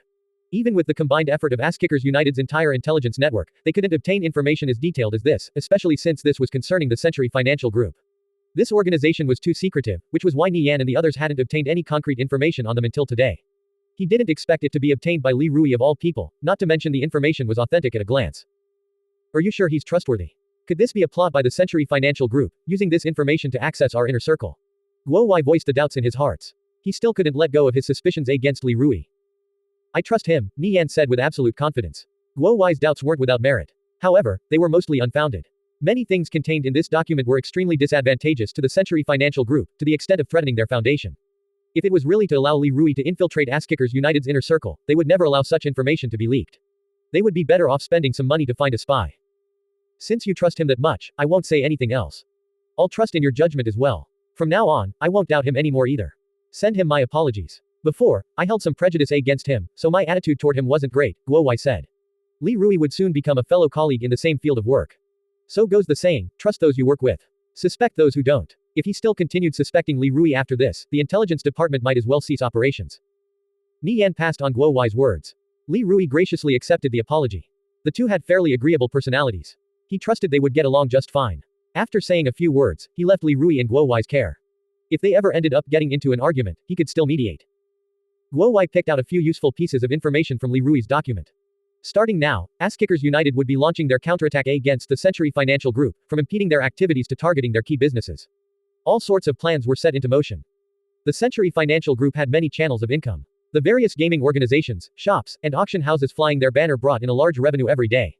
Afterwards, they would use this gold to expand their strength, bringing countless guilds under their rule and reducing them to lackeys. Asskickers United's appearance had thwarted the Century Financial Group's business plan, nearly ruining their carefully crafted operations in the Viridian Empire. Otherwise, they would have been even more powerful in conviction. Even so, the Century Financial Group was still a behemoth-like existence. The Century Financial Group had many tricks up their sleeves, employing various financing and reselling schemes to accumulate vast amounts of wealth. With the support of their almost limitless capital, they claimed success in all of their business ventures, earning a vast amount of profit every day. More recently, however, their business operations had been sniped by Asskickers United. Li Rui bribed two high-level supervisors in the Century Financial Group, obtaining a large amount of information. Armed with this knowledge, Guo Wai maneuvered Askickers United's 5 million gold to get one step ahead of the Century Financial Group where he could. As a result, this 5 million gold grew to more than 6 million. The Century Financial Group had roughly 8 million gold circulating in the Viridian Empire. It was impossible for an ordinary investor to pose a threat to them. In the entire Viridian Empire, a power that could rival them in moving capital was incredibly difficult to find. Most guilds and financial groups would have a tough time accumulating such a large amount of gold. Askickers United was the first that dared to go toe-to-toe with the Century Financial Group in this manner. Besides the moving of capital, the Century Financial Group had several business opportunities snatched away. A total of 3 shops were acquired by Askickers United first. As a result of Askickers United sniping, the Century Financial Group hadn't made any profit these past few days. In fact, they had lost close to 600,000 gold. They no longer dared to throw around their money without care. Askickers United covered up their tracks quite well. So, the Century Financial Group had no idea who was behind all this. Of course, with a mysterious financial group thwarting their plans several times in quick succession, Cao Shu's interest was piqued. But when he took action to find out who this rivaling power was, it disappeared without a trace. The financial market calmed down for the time being. However, the undercurrent in the Viridian Empire were still turbulent. Every major power was starting to become restless, fighting over various interests. Meanwhile, Askickers United's armored ice catapults were steadily flattening alliance of mages' strongholds, one after the other. Their final target was the Edgerton stronghold. If the armored ice catapults reached the Edgerton stronghold, all of Alliance of Mages would be under threat. The Century Financial Group was too busy trying to smother the flames lit up by Guo Wai and his team. They couldn't spare any attention to Alliance of Mages, to the extent of even cutting off fund. This basically gave Askickers United free rein. With the situation gradually stabilizing, the burden on Nie Yan's shoulders lessened dramatically. He suddenly found plenty of spare time to himself. Nie Yan occasionally set off to do some leveling. He spent almost 2 days grinding non-stop with Death Wave scrolls and intermediate and advanced magic bombs, at last reaching level 97. He was only a few steps away from level 100. Like routine, Nie Yan continued leveling inside the fallen city at Dread Ravine. The density of machine-type monsters was pretty high here, remnants left behind by the goblins who once lived here. The ancient city was filled with rubble and broken machinery. Mechanical golems roamed the wide open streets. Contrary to their rusty bodies that were practically falling apart, these golems were still level 100 monsters. All of them looked identical, save for their height. Possessing great strength and powerful stunning skills, they were a lethal threat to Nie Yan. Only with a high-level shield stood he any chance against them in a direct confrontation. Otherwise, they'd simply stun him to death. Nie Yan relied on his bread and butter method. He used his cavalry crossbow to draw the aggro of these golems, then he would bombard them with dark golden magic bombs. With loud explosions ringing out in quick succession, scorching tongues of flames flew out everywhere as the resulting shockwave flattened the surroundings. The might of these explosions was more than 10 times that of the junior magic bombs. The area of effect was also several times larger. It was almost as if someone had set off a large amount of TNT, leaving viewers in absolute awe of its might. As the shock wave swept through, damage values of over 10,000 rose up from the heads of the golems. After several more advanced magic bombs, the parts that made up their bodies lay scattered on the ground. The advanced magic bombs were crafted by Violet Smoke specifically for Nie Yan. Each one had a production cost of over 100 gold. There were 1,500 altogether, and all of them went to Nie Yan for leveling. If one were to buy an advanced magic bomb from a tinkerer shop, the price would be at least 10 times higher, not to mention the stock was limited to 10 a day. Crafting the advanced magic bombs in-house was much more cost-effective. Nie Yan had already lost count of how many golems he had killed. The loot he had collected so far could be sold off for close to 300,000 gold. Leveling up for Nie Yan was incredibly difficult. The amount of experience required was too high. Ordinary players would usually take at least a month to go from level 96 to 97. However, he had accomplished that in less than a day. This kind of speed was heart attack-inducing. It could be said that Nie Yan paid his way from level 95 to 97. However, ordinary players had no way of copying him. Even if they had the money, they couldn't obtain so many advanced magic bombs at this stage of the game. After taking out this group of 300 golems, Nie Yan began collecting his spoils. Rummaging through the metal piles, nails, and other broken parts, he saw the distinct sparkle of an item drop. If his luck was good, he would find a few rare treasures. Most of the equipment he picked up was white grade, with some bronze grade in between. Silver grade and up was fairly rare. He also found a few energy shards. If he collected enough of them, he could fuse them together into an energy crystal. For crafting machines, energy crystals had a wide range of applications. After pushing aside several scraps of metal, Nie Yan spotted a sparkling gem among the junk. Emitting a dazzling emerald light, it was about the size of a thumb. This gem seems to be one of the rarer ones. I bet it'll go for a lot of gold, Nie Yan muttered to himself. Nie Yan collected at least 70 gem drops every day. So, he didn't care too much about this gem. He casually picked it up and was about to toss it in his bag, when he read its name. Life Emerald. Nie Yan's voice trembled with excitement. It really was one. After spending so much effort looking for it and eventually giving up, it appeared just like that. Nie Yan quickly rummaged through the corner of his inventory and took out several items. By combining one Azure Fantasy Sapphire, one Scarlet Blaze Ruby, one Life Emerald, and one Magic Silver Necklace, Nie Yan would have a wish necklace. Among these items, the Scarlet Blaze Ruby, Azure Fantasy Sapphire, and Magic Silver Necklace had been sitting in his bag for who knew how long. Now he had finally found the last remaining item. It really wasn't easy gathering all these materials, Nie Yan couldn't help but sigh. For the sake of collecting these few gems, he had utilized the entire strength of Asskickers United. The only thing he couldn't find was the Life Emerald.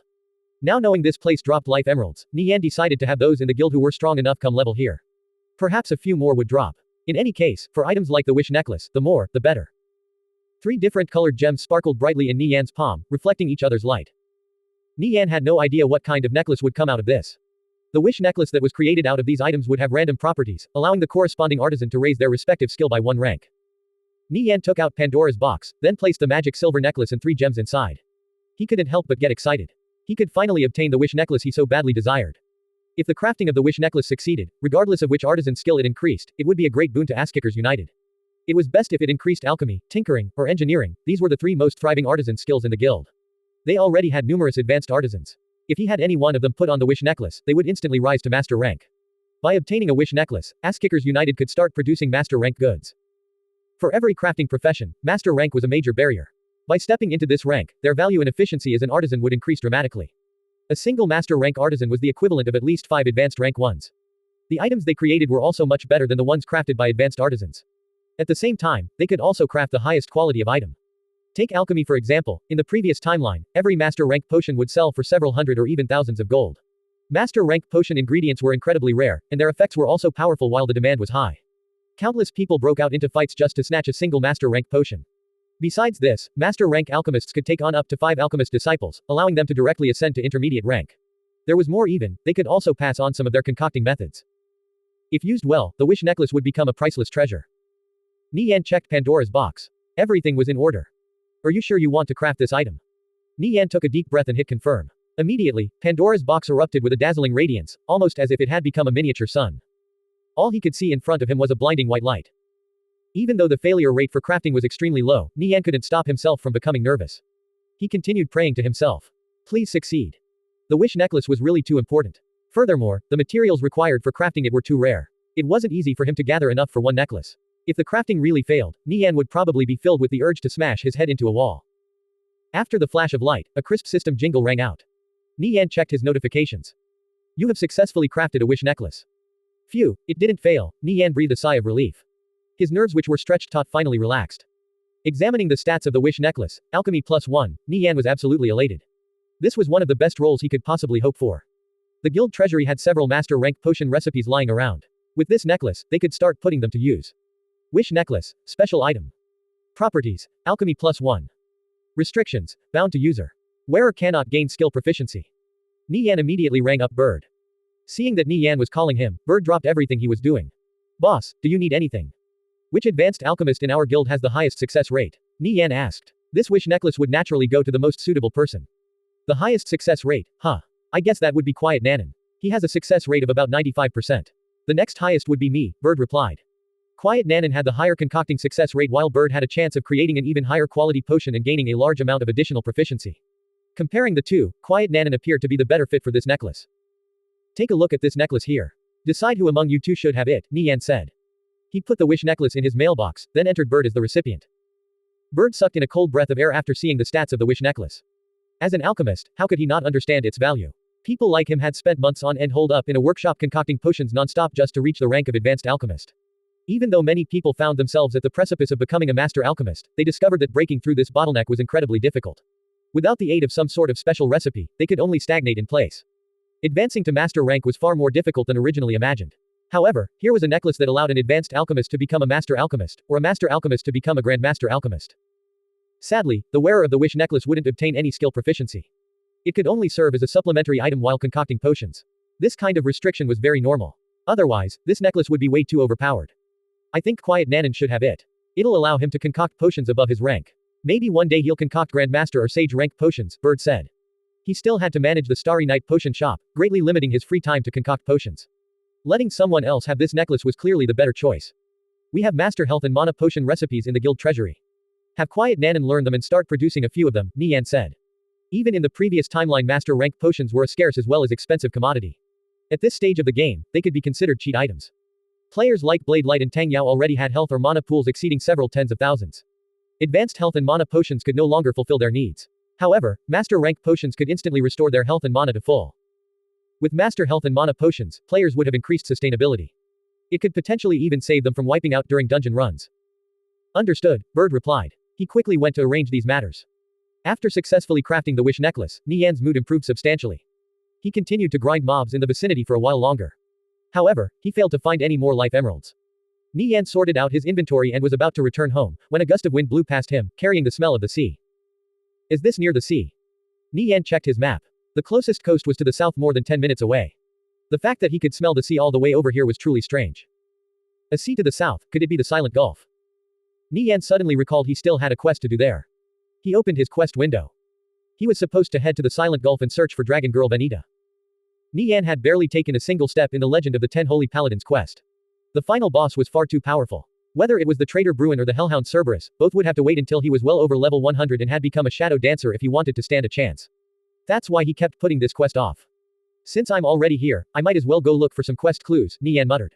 He summoned his Faulkner warhorse which had already recovered and set off for the southern coast. The dread ravine was shrouded in an ever-present darkness. A large gust of wind blew past, causing the trees to sway and rustle. The Faulkner warhorse dashed through the ravine at high speed. The sound of activity came from the distance, arousing Nie Yan's interest. There's people. With a loud bang, a ball of elemental energy exploded in the forest up ahead, emitting a dazzling seven-colored light. A deafening roar rang out. Judging this sound, it seemed like someone was fighting the boss of this area, the Lord-class Berserk Black Bear. Could someone really be fighting the Berserk Black Bear? That's a level 90 lord. Nie Yan muttered. Even he didn't dare to rashly challenge the Berserk Black Bear. It was definitely one of the most frightening lords at this stage of the game. Seeing the dazzling radiance in the distance, Nie Yan's heart trembled. It was the elemental sphere spell. Nie Yan couldn't be any more familiar with this spell. In the previous timeline after reaching level 100, when he fought with elementalists, this was their bread and butter spell. Its killing power was extremely high. If he recalled correctly, elemental sphere was a spell that could only be learned at level 110. Could it be that someone had already broken through level 100, or perhaps they somehow learned the spell at a lower level? After thinking for a bit, Nie Yan recalled his Faulkner warhorse. He then entered stealth and made his way toward the source of the tumult. After traveling through the dark forest for about 10 or so minutes, Nie Yan hid in a corner. Looking through the shrubbery, he saw a giant bear collapsed on the ground up ahead.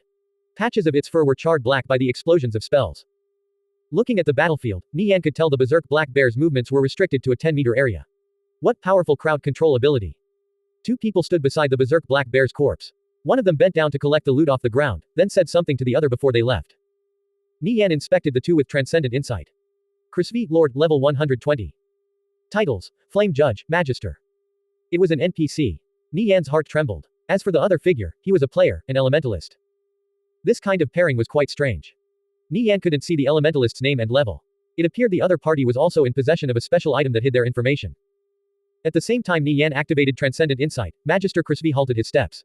He turned around and scanned the forest, stopping at where Nie Yan was hiding. Not good, he detected me. Nie Yan immediately held his breath. Only he understood how terrifying of an existence a level 120 Magister was, not to mention it was an NPC.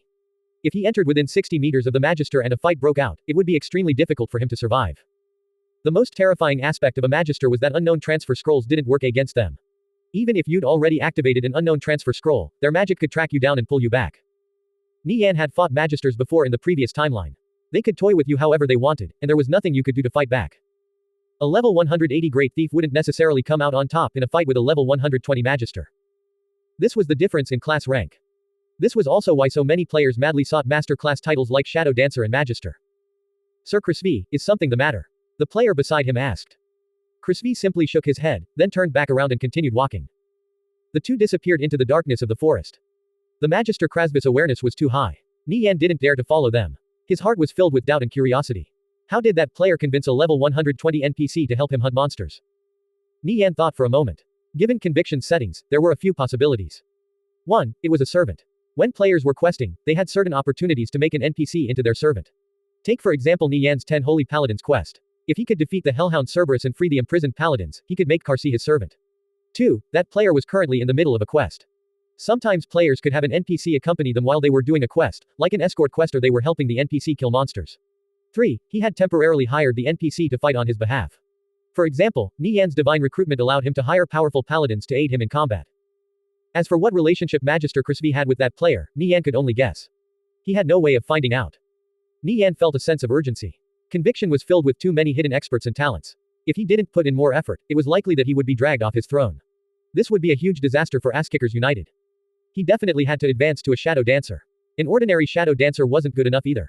He had to become a luminous dancer. Nie Yan took a relatively remote path to avoid the two from before as he galloped toward the silent gulf on his Faulkner warhorse. About 6 minutes later, Nie Yan arrived on top of a hill. He could already see the water of the beautiful gulf on the other side of the ravine. A picturesque landscape, the bay resembled a gentle maiden.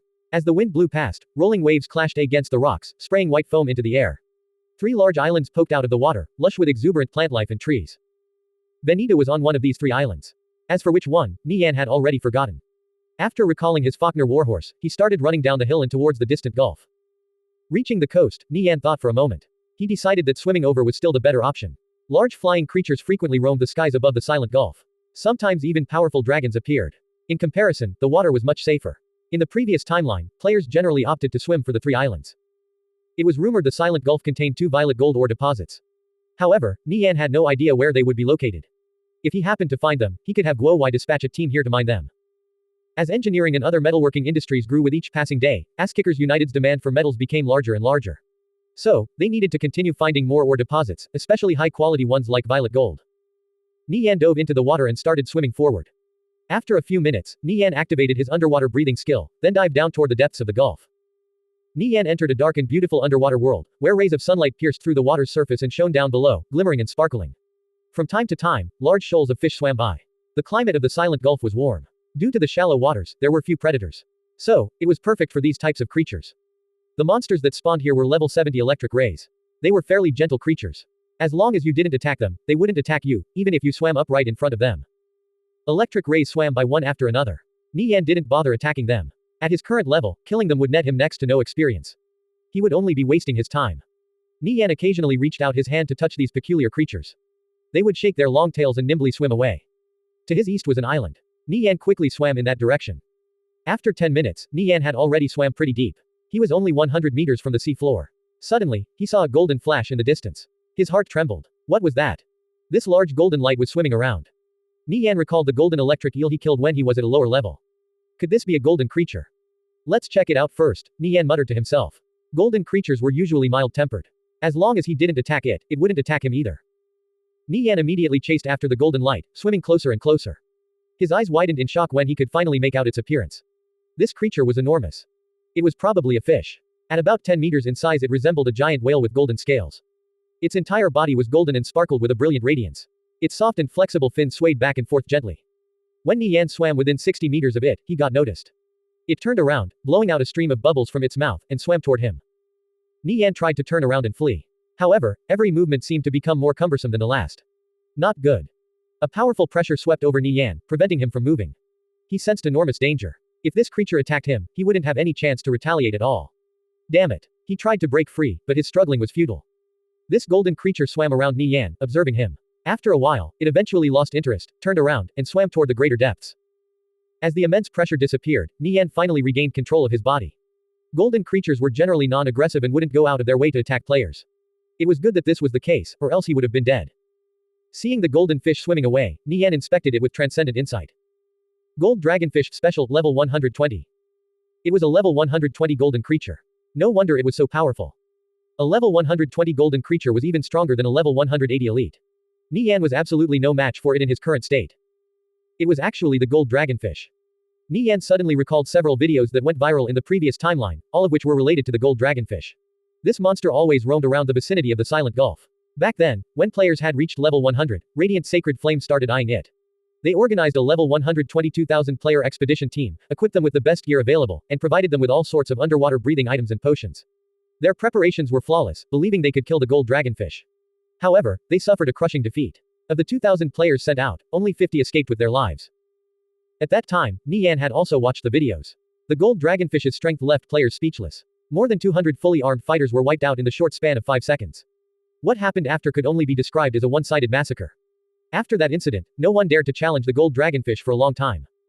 Later on, Victorious Return, Radiant Sacred Flame, and Bloodlust Blades mobilized 5 champions, more than 30 other master class players, and 3,000 players to challenge the gold dragonfish. After taking down this monster, it was rumored that its corpse was turned into the dragonfish sword, quietly swimming through the water's depths, shining with an unfathomable golden radiance.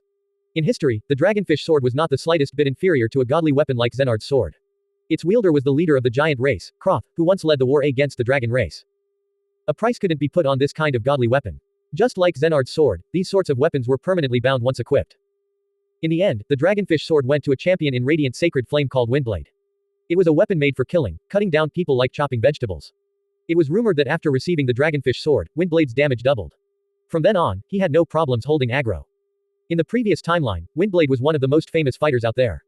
But at present, though he was still an influential figure in Radiant Sacred Flame, he was overshadowed by players like Blade Light, Lofty Shadow, and several others. When Asskickers United grew powerful enough, Nie Yan planned to bring an expedition team here to kill the gold dragonfish. He definitely couldn't miss out on the opportunity to obtain a godly weapon like the dragonfish sword.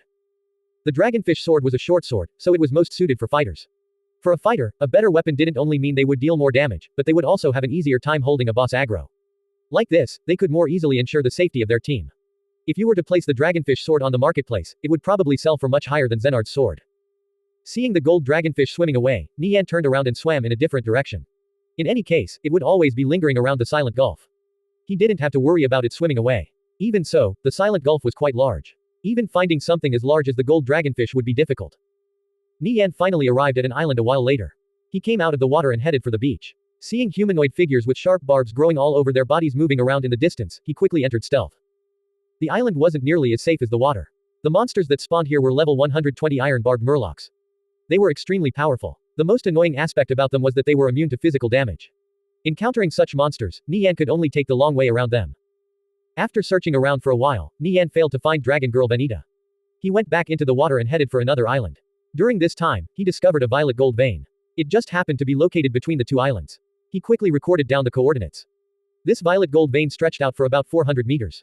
There were glimmering violet gold ores both large and small dotted all over the reef. It was almost like looking at the starry night sky. The sea monsters here were all docile. This was the perfect place for miners. Even a level 1 miner could dig here without fear for their safety. Nie Yan immediately contacted Guo Wai and had him dispatch people to mine this vein. Asskickers United's mining team had expanded from just over 100 members to more than 6,000, among which 1,000 were officially contracted by the guild. They went from one mining site to the next, and were responsible for collecting ores for the guild. As the game progressed, the number of high-level players increased. Those players who weren't suited for leveling or PvPing would overwhelmingly switch their focus to mining or other professions that didn't require much skill. These miners were pretty productive. Aside from fulfilling Asskickers United's needs, they had spare ores to sell, especially the lowest quality ones which the guild didn't require. When an ore vein was first discovered, its natural resources were plentiful. However, after being harvested for a while, the amount of ores it produced on a daily basis would reduce significantly. Asskickers United had enough low-rank ores to use for themselves. However, they were sorely lacking in high-rank ores like violet gold. Nie Yan discovering this vein was a huge boon for the guild. Guo Wai quickly dispatched a group of people. Nie Yan estimated it would take a while for them to arrive. The road here was filled with high-level monsters. However, when they finally did arrive, they wouldn't have to leave for a long time. They would stay here digging for a couple of weeks. Asskickers United's thieves would transport the ores they harvested back to the guild. There was another violet gold vein in the vicinity. Nie Yan could have Guo Wai dispatch a second group to find it. After a while, Nie Yan set foot on another island. When he arrived on the beach, he heard a pleasant humming in the air. It was faint and melancholic. It resembled the song of a nightingale, expressing a deep longing for something or someone. It was likely the sound of Dragon Girl Venita. She was on this island. Nie Yan finally arrived on the correct island. Following the beautiful sound of a song, Nie Yan headed toward Venita. After a while, Nie Yan arrived at the eastern beach and saw a figure facing the sea in the distance. She looked no different from an ordinary human girl. She wore a white muslin sundress which fluttered with the wind and had long flowing golden locks which curled up at the end like the waves in the sea. The official website's information page described Venita as an exceptional beauty. Even though she was already more than 1,000 years old, there wasn't the smallest wrinkle on her face. She could freely transform from human to dragon. Dragons were a mysterious existence. Although many still appeared on the continent today, they were no longer the invincible tyrants of a millennia ago. They would either be hunted to death or become someone's pet. Venita was an outlier. Due to her relationship with the 10 Holy Paladins, the Viridian Empire's army didn't trouble her. Nie Yan equipped the medal of the 10 Holy Paladins and approached Venita. "Hello, Lady Venita," Nie Yan greeted. Venita turned around and stared at Nie Yan. Seeing Venita's appearance, Nie Yan was left short of breath. She could be best described as a fair-haired and blue-eyed maiden, resembling a goddess from Greek mythology.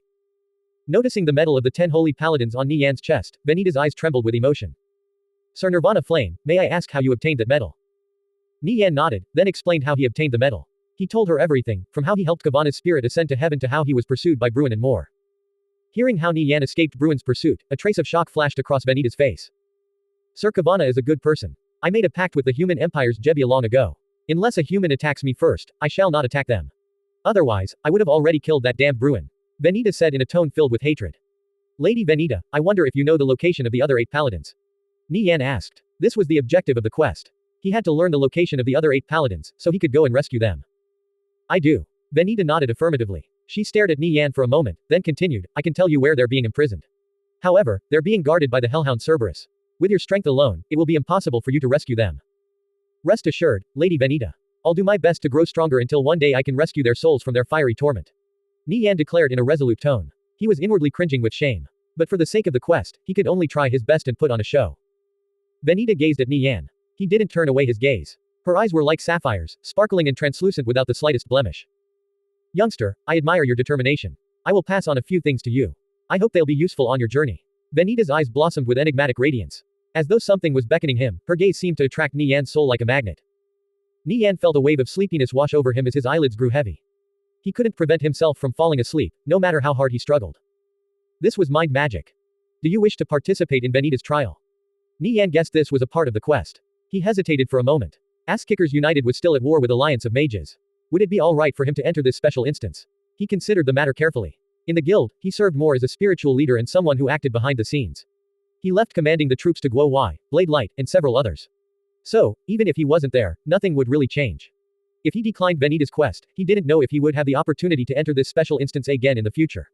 The 10 Holy Paladins quest was an extremely high difficulty one. When Ass-Kickers United's players reached level 100, he could have everyone kill Cerberus together, rescue the 8 paladins, and then have Karsi become his servant.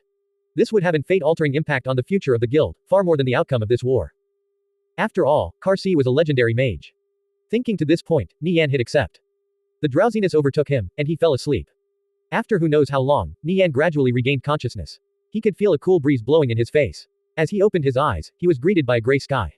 He found himself lying down in a prairie. The dense grass reached up to his knees. Nie Yan stood up and opened the map. Its name was somewhat peculiar. Venita's Land of Dreams, Special Map. Description: gain 50x skill proficiency in this map. The exit to this map appeared once a day. After you left, this map would disappear completely, and you could no longer enter it again. 50 times skill proficiency. Nie Yan cried out in shock. Increasing skill proficiency was one of the things players hated doing the most. For an ordinary skill like Backstab, it would take a month of non-stop grinding to increase it to rank 7 and another 5 months to increase it to rank 10. All skills would become fairly powerful after reaching rank 5. If you could train a skill to rank 8, even the most ordinary skills would become incredibly powerful, allowing players to achieve twice the effect with half the effort while leveling. If you could train a skill to rank 10, it would become heaven-defying. That wasn't the end, though. Rank 16 was. Training non-stop, it would probably take at least 2 years, if not longer. Most players wouldn't spend months raising their skill rank. Skill proficiency was usually gained through ordinary combat. So, the rank of the average player's skills was fairly low. Just having a few rank 5 skills was already pretty good. If Nie Yan could raise a few of his skills to rank 5 or even higher in this map, it would greatly help him in the future. The fact that this map would disappear after he left it turned Nie Yan's mood somewhat sour. Ass-Kickers United was at war with Alliance of Mages right now. He didn't have much time to raise his skill proficiency. He immediately used external communications to get in touch with Guo Wai and explain his situation. It's fine. Feel free to raise your skill proficiency. I'll make sure to report on the state of the war to you regularly. With Blade Light, Smoke Stub, and the others overseeing things, there shouldn't be any issues. Paladin of the Elegy is also pretty good at commanding the troops, Guo Wai said. Given the scope of this war, with hundreds of thousands of players fighting, the amount of impact Nie Yan as an individual could make was minimal. What was most important was how the troops were commanded and how best to utilize the might of the armored ice catapults. If anything comes up, contact me, Nie Yan said. With Blade Light, Smoke Stub, and the others there, he could rest easy. Time was limited. Nie Yan decided to focus on only raising the rank of a few of his skills. He could gain 50x skill proficiency. He definitely couldn't let this go to waste. He pulled up the skill window which contained several dozen skills. Which ones should I choose? I should probably go with my great thief skills first. Nie Yan still hadn't fully grasped the several freedom skills he learned, which included reverse grip backstab, phantom assassination, counter, flicker strike, and backbreaker. For an ordinary thief, 5 freedom skills was already a lot. Nie Yan learned reverse grip backstab and phantom assassination first, so his execution rate for them was already over 70%. He only acquired counter, flicker strike, and backbreaker at a later date and could only get them to 50% at most. If he could master the use of these skills and raise them to rank 5 or higher, he would have no trouble taking on equal level elites. He could even challenge equal level lords. Nie Yan understood how important a powerful skill was for a thief. Nie Yan rearranged these skills to a more convenient space. He then advanced forward. Gazing at the vast prairie, numerous humanoid figures moving around entered his sight. They were warriors clad in ashen armor. Their helmets were wrapped in crimson scarfs which fluttered in the wind. These warriors were taller than him by a head. They were extremely muscular and wielded large hatchets. Nie Yan got close to one of the warriors and activated Transcendent Insight. Barbarian Warrior, level 100. Health, 800,000. Nie Yan furrowed his brows. These barbarian warriors weren't lords or even elites. They were only ordinary monsters. Why did they have so much health? Even for a level 100 monster, this was too much. Nie Yan snuck up behind one of the barbarian warriors. When he was about 3 meters away, he shot forth like an arrow, pouncing towards it. Nie Yan struck the barbarian warrior directly in the spine. With a muffled clang, the warrior's movements halted. A damage value of only 1,200 rose up above its head. What high defense? Nie Yan checked his notifications. Backbreaker executed successfully. 52% completion, 80% damage. You have obtained 50 skill proficiency. Backbreaker's skill proficiency rose by quite a bit. Amazing. Normally, it would take a couple of hours to make this kind of progress. The barbarian warrior entered a crippled state. Nie Yan immediately followed up with Flicker Strike. The barbarian warrior slowly turned around and hacked at Nie Yan with its hatchet. Nie Yan quickly retreated several steps to avoid the attack. Noticing the attack speed of the barbarian warrior was fairly slow, he became excited. There was no better enemy to raise skill proficiency with, almost as if it was specially made for this. Since the barbarian warrior's attack speed was slow, Nie Yan could easily dodge its attacks. Add on the fact that it had so much health, he was free to use all his skills on it. Every barbarian warrior would allow him to train quite a few of his skills. Checking his skill window, Nie Yan discovered Backbreaker and Flicker Strike were already 1/5 of the way off cooldown. These several freedom skills had fairly long cooldowns, all taking at least a few minutes if not more. Why did it seem like they were much shorter right now? Could it be that skill cooldowns were reduced in this map? Coming to this realization, Nie Yan was beyond ecstatic. This map was absolutely amazing for raising the rank of skills. After cycling through his skills, Backbreaker came off cooldown. Nie Yan found his rhythm and started steadily rotated through his skills. The barbarian warrior repeatedly hacked at Nie Yan. Each swing of its axe carried significant weight and power behind it. However, none of the attacks landed. Nie Yan kept utilizing the illusory footwork of a shadow dancer to evade while simultaneously executing one skill after another. The barbarian warrior couldn't keep up with his pace and was completely helpless against him. The difference in speed between the two was too great. The barbarian warrior's axe came cleaving down. Nie Yan dodged to the side and executed phantom assassination, stabbing the warrior in the throat with Zenard's sword. The barbarian warrior let out a deep grunt and collapsed to the ground with a loud thud.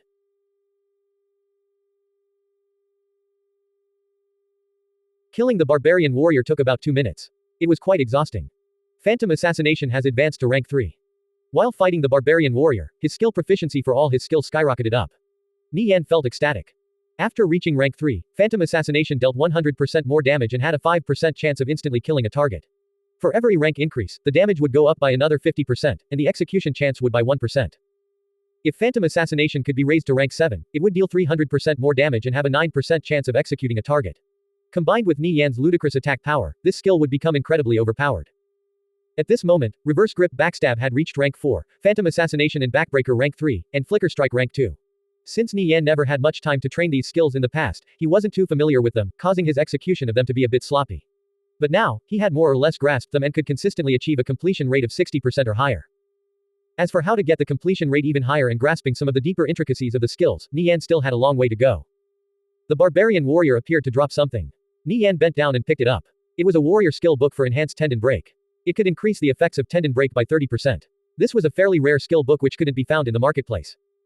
Nice. I wonder if Blade Light or Smoke Stub could use this. I'll ask them when I get back. Nie Yan tossed the skill book into his bag. His harvest was quite bountiful. The only downside to this map was that the barbarian warriors didn't give experience. Such high health and defense and yet not a single point experience, talk about being stingy. This also meant that if Nie Yan wanted to keep training here, he couldn't level up. Nie Yan glanced at his status bar, level 97. Looking at the leaderboards, there were only 2 people over level 80. Once you reached level 80, leveling up would become more than several times harder. Catching up to him would take at least a month or 2. If they were slow, even 3 months wouldn't be enough time for them to break through level 90. So, even if Nie Yan were to stay here for a month, he wouldn't have to worry about others catching up to him. Let's train up my skills first. Nie Yan moved on to his next target. He spotted another barbarian warrior roaming around off in the distance. Nie Yan entered stealth. He circled around to the back of the barbarian warrior and gradually drew closer until he was only 5 meters away. The enemy was right in front of him. Nie Yan could clearly see the design and grooves on the barbarian warrior's armor. He could determine all its weak spots, scapula, heart, abdomen, and central spinal column. Nie Yan was suddenly struck with an odd thought. Freedom skills likely had their own hidden meaning. For example, Backbreaker was similar to Backstab, targeting the enemy's back and inflicting the cripple debuff. In the past, Nie Yan believed just landing the attack in the right spot, in this case the target's back, was good enough. However, his completion rate always hovered around 60%, sometimes even going as low as 50%. Is there something I'm missing? Nie Yan muttered. Staring at the barbarian warrior's back, Nie Yan couldn't help but wonder what would happen if he incorporated some fighting techniques into the execution of these skills. Many of the skills in Conviction were pulled from reality. Take the kick skill for example. If you struck the leg or thigh, the effect would be weak. But if you struck a joint, you could paralyze or temporarily incapacitate the foe. A few memories surfaced in Nie Yan's mind. In the previous timeline, back when he was level 160, he had once fought against a shadow dancer. That player didn't use any fancy or flashy moves, only simple skills like kick, backstab, and assassinate. Yet he suffered a one-sided beating. A single kick had left his leg numb for 5 seconds. How was he supposed to fight back? That shadow dancer's expert kick was quite marvelous. That fellow was wearing boots with blades. He didn't aim for the leg or knees, but rather the hollow spot right below the kneecap. That one kick had disabled Nie Yan. Recalling this now, that shadow dancer had probably employed a fighting technique. Nie Yan fell into a daze. He had grasped many shadow dancer techniques. It could even be said he was already a quasi-shadow dancer. However, what else was there for him to learn after advancing to 1? Why was it that every shadow dancer in the previous timeline was so secretive, to the extent that no information could be found on the forums? This required further research. Nie Yan gradually drew closer to the barbarian warrior. Right now, he had completely forgotten that the other party was a monster. He simply pretended it was a particularly burly player. If the barbarian warrior was a person, what kind of technique would he use to neutralize them as quickly and efficiently as possible? Nie Yan comprehended something. Lowering his posture, he exerted all the power in his waist and shot forth in a spiral with his dagger in hand. This was a fighting technique, focusing the power from his kickoff and rotational power into his arm. Executing this action, he felt his body heating up, almost as if ants were crawling all over him. As his body spun around chaotically, his arm surged with power. What the hell? Nie Yan inwardly cried out in alarm. However, he couldn't cancel a skill mid-execution. Nie Yan roared out and plunged his dagger into the barbarian warrior's spinal column. With a loud bang, a powerful force skewered the barbarian warrior, causing it to stagger back several steps before entering a crippled state, unable to move. Backbreaker, 73% completion, 150% damage, 3-second stun. You have obtained 100 skill proficiency. Nie Yan didn't expect to achieve 73% completion, 150% damage, and a 3-second stun. This kind of effect was amazing. He had also gained twice as much skill proficiency than before. This was the true backbreaker. Nie Yan was overjoyed. He had gained a deeper understanding of the skill. In fact, he could probably do even better. This was his first time executing backbreaker in such a manner, so his movements weren't particularly smooth. He still needed to practice more. However, this successful execution of backbreaker had undoubtedly opened up a new door for Nie Yan. Before him was a completely new world for him to explore. It turned out that the skills in the game shared common traits with fighting techniques in reality. If he combined the two together, he could create all new fighting techniques, boosting the killing power of his skills to the peak. After figuring out the trick to backbreaker, Nie Yan decided to continue practicing it and raising its skill proficiency. As for reverse grip backstab and the other freedom skills, he would take his time figuring them out later. After succeeding the first time, the rest would come easy. Nie Yan continued evading the barbarian warrior with his footwork. A short while later, backbreaker came off cooldown. Nie Yan used counter on the barbarian warrior, then quickly retreated. The barbarian warrior let out a furious roar. It charged forward and cleaved down on Nie Yan's head with its giant axe. Nie Yan employed the illusion steps. Evading the attack, he circled behind. He lowered his posture even further and pushed off from his waist with even greater power. He felt like his movements this time were much smoother as an overwhelming power surged through his arm. With a loud bang, the barbarian warrior was directly sent flying face first to the ground. A crisp system jingle rang out. It appeared backbreaker had ranked up. Nie Yan was flabbergasted. Why did backbreaker rank up so quickly? Looking at the notification, it had advanced to rank 4. He then checked his completion rate. Backbreaker, 93% completion, 270% damage, 5-second stun. You have obtained 300 skill proficiency. Nie Yan was amazed. He had obtained 300 skill proficiency just from using a skill once. This was too frightening. It would take most players more than a day to gain 300 skill proficiency. Normally, when training skills outside, 60% completion would net 1 skill proficiency, 70% completion would net 2 skill proficiency, and 90% completion would net 6 skill proficiency. However, the amount of skill proficiency gained here was multiplied by 50. That was why Nie Yan received 300 skill proficiency after executing backbreaker. Such a large amount of skill proficiency instantly raised his backbreaker to rank 4. Backbreaker had a base damage of 120%. With a 93% completion rate, the damage reached 270%.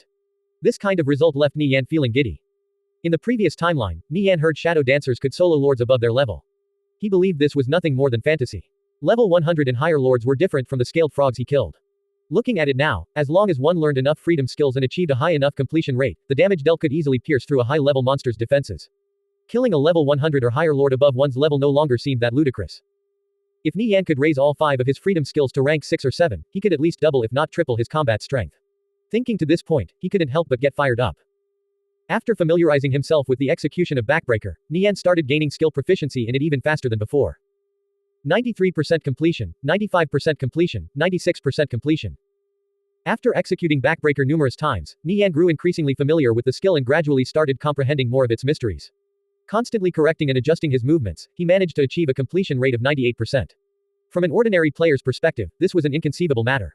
Achieving 100% completion was seen as almost impossible. 98% was practically the same. As Nie Yan executed backbreaker more and more, its skill proficiency rose explosively. Before long, another crisp system jingle rang out. It had advanced to rank 5. Nie Yan was perhaps the only player in the Viridian Empire who had a rank 5 freedom skill, which were known for being quite difficult to train. It was already amazing enough to train an ordinary skill to rank 5, let alone a freedom skill. If Nie Yan landed a 90% backbreaker on a player, even a fighter would be instantly killed if not lose most of their health. Combined with the fact that backbreaker also stunned, the enemy would be dead either way. After diligently training his skills for the whole day, backbreaker advanced to rank 8. At this rank, 90% completion could deal 600% damage. Nie Yan was speechless. He never knew freedom skills could deal this kind of damage. He had never discovered this secret in the previous timeline. This was probably why he was stuck as a second-rate player back then. Nie Yan snuck up behind a barbarian warrior, then exploded forth with backbreaker. -7538. The barbarian warrior was stunned for 7 seconds. After Nie Yan finished cycling through his skills, he struck out with another backbreaker. About 70 seconds later, the barbarian warrior collapsed to the ground. Given Nie Yan's explosive damage, the barbarian warrior couldn't endure no matter how high its health regeneration was. Nie Yan previously needed 2 minutes to kill a barbarian warrior. Now, he only needed 70 seconds. This increase in combat strength left him feeling excited.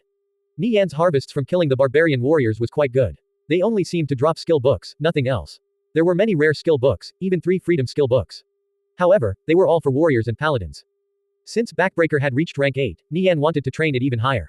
However, the higher the rank, the larger the amount of skill proficiency required. According to his calculations, training it to rank 9 would take at least 3 days.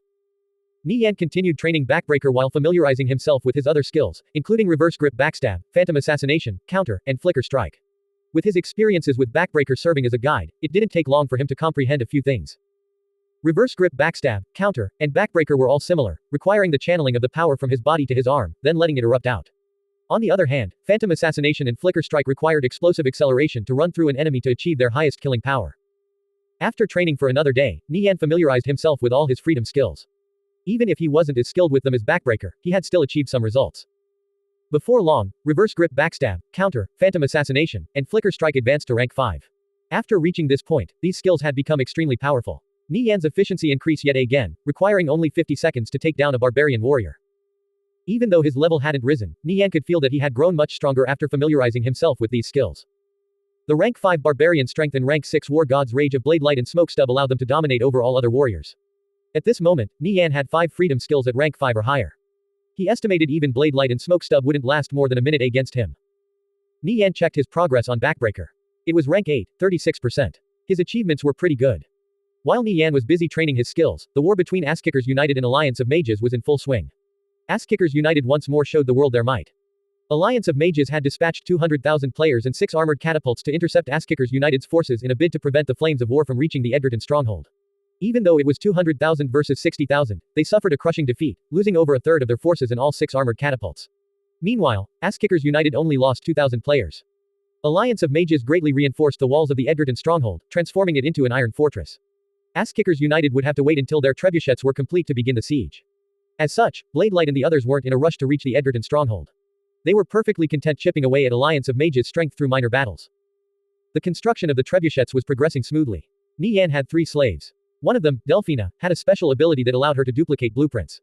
In about a week's time, she produced 2 copies of the trebuchet blueprint. With 3 engineering teams working simultaneously, their speed increased significantly.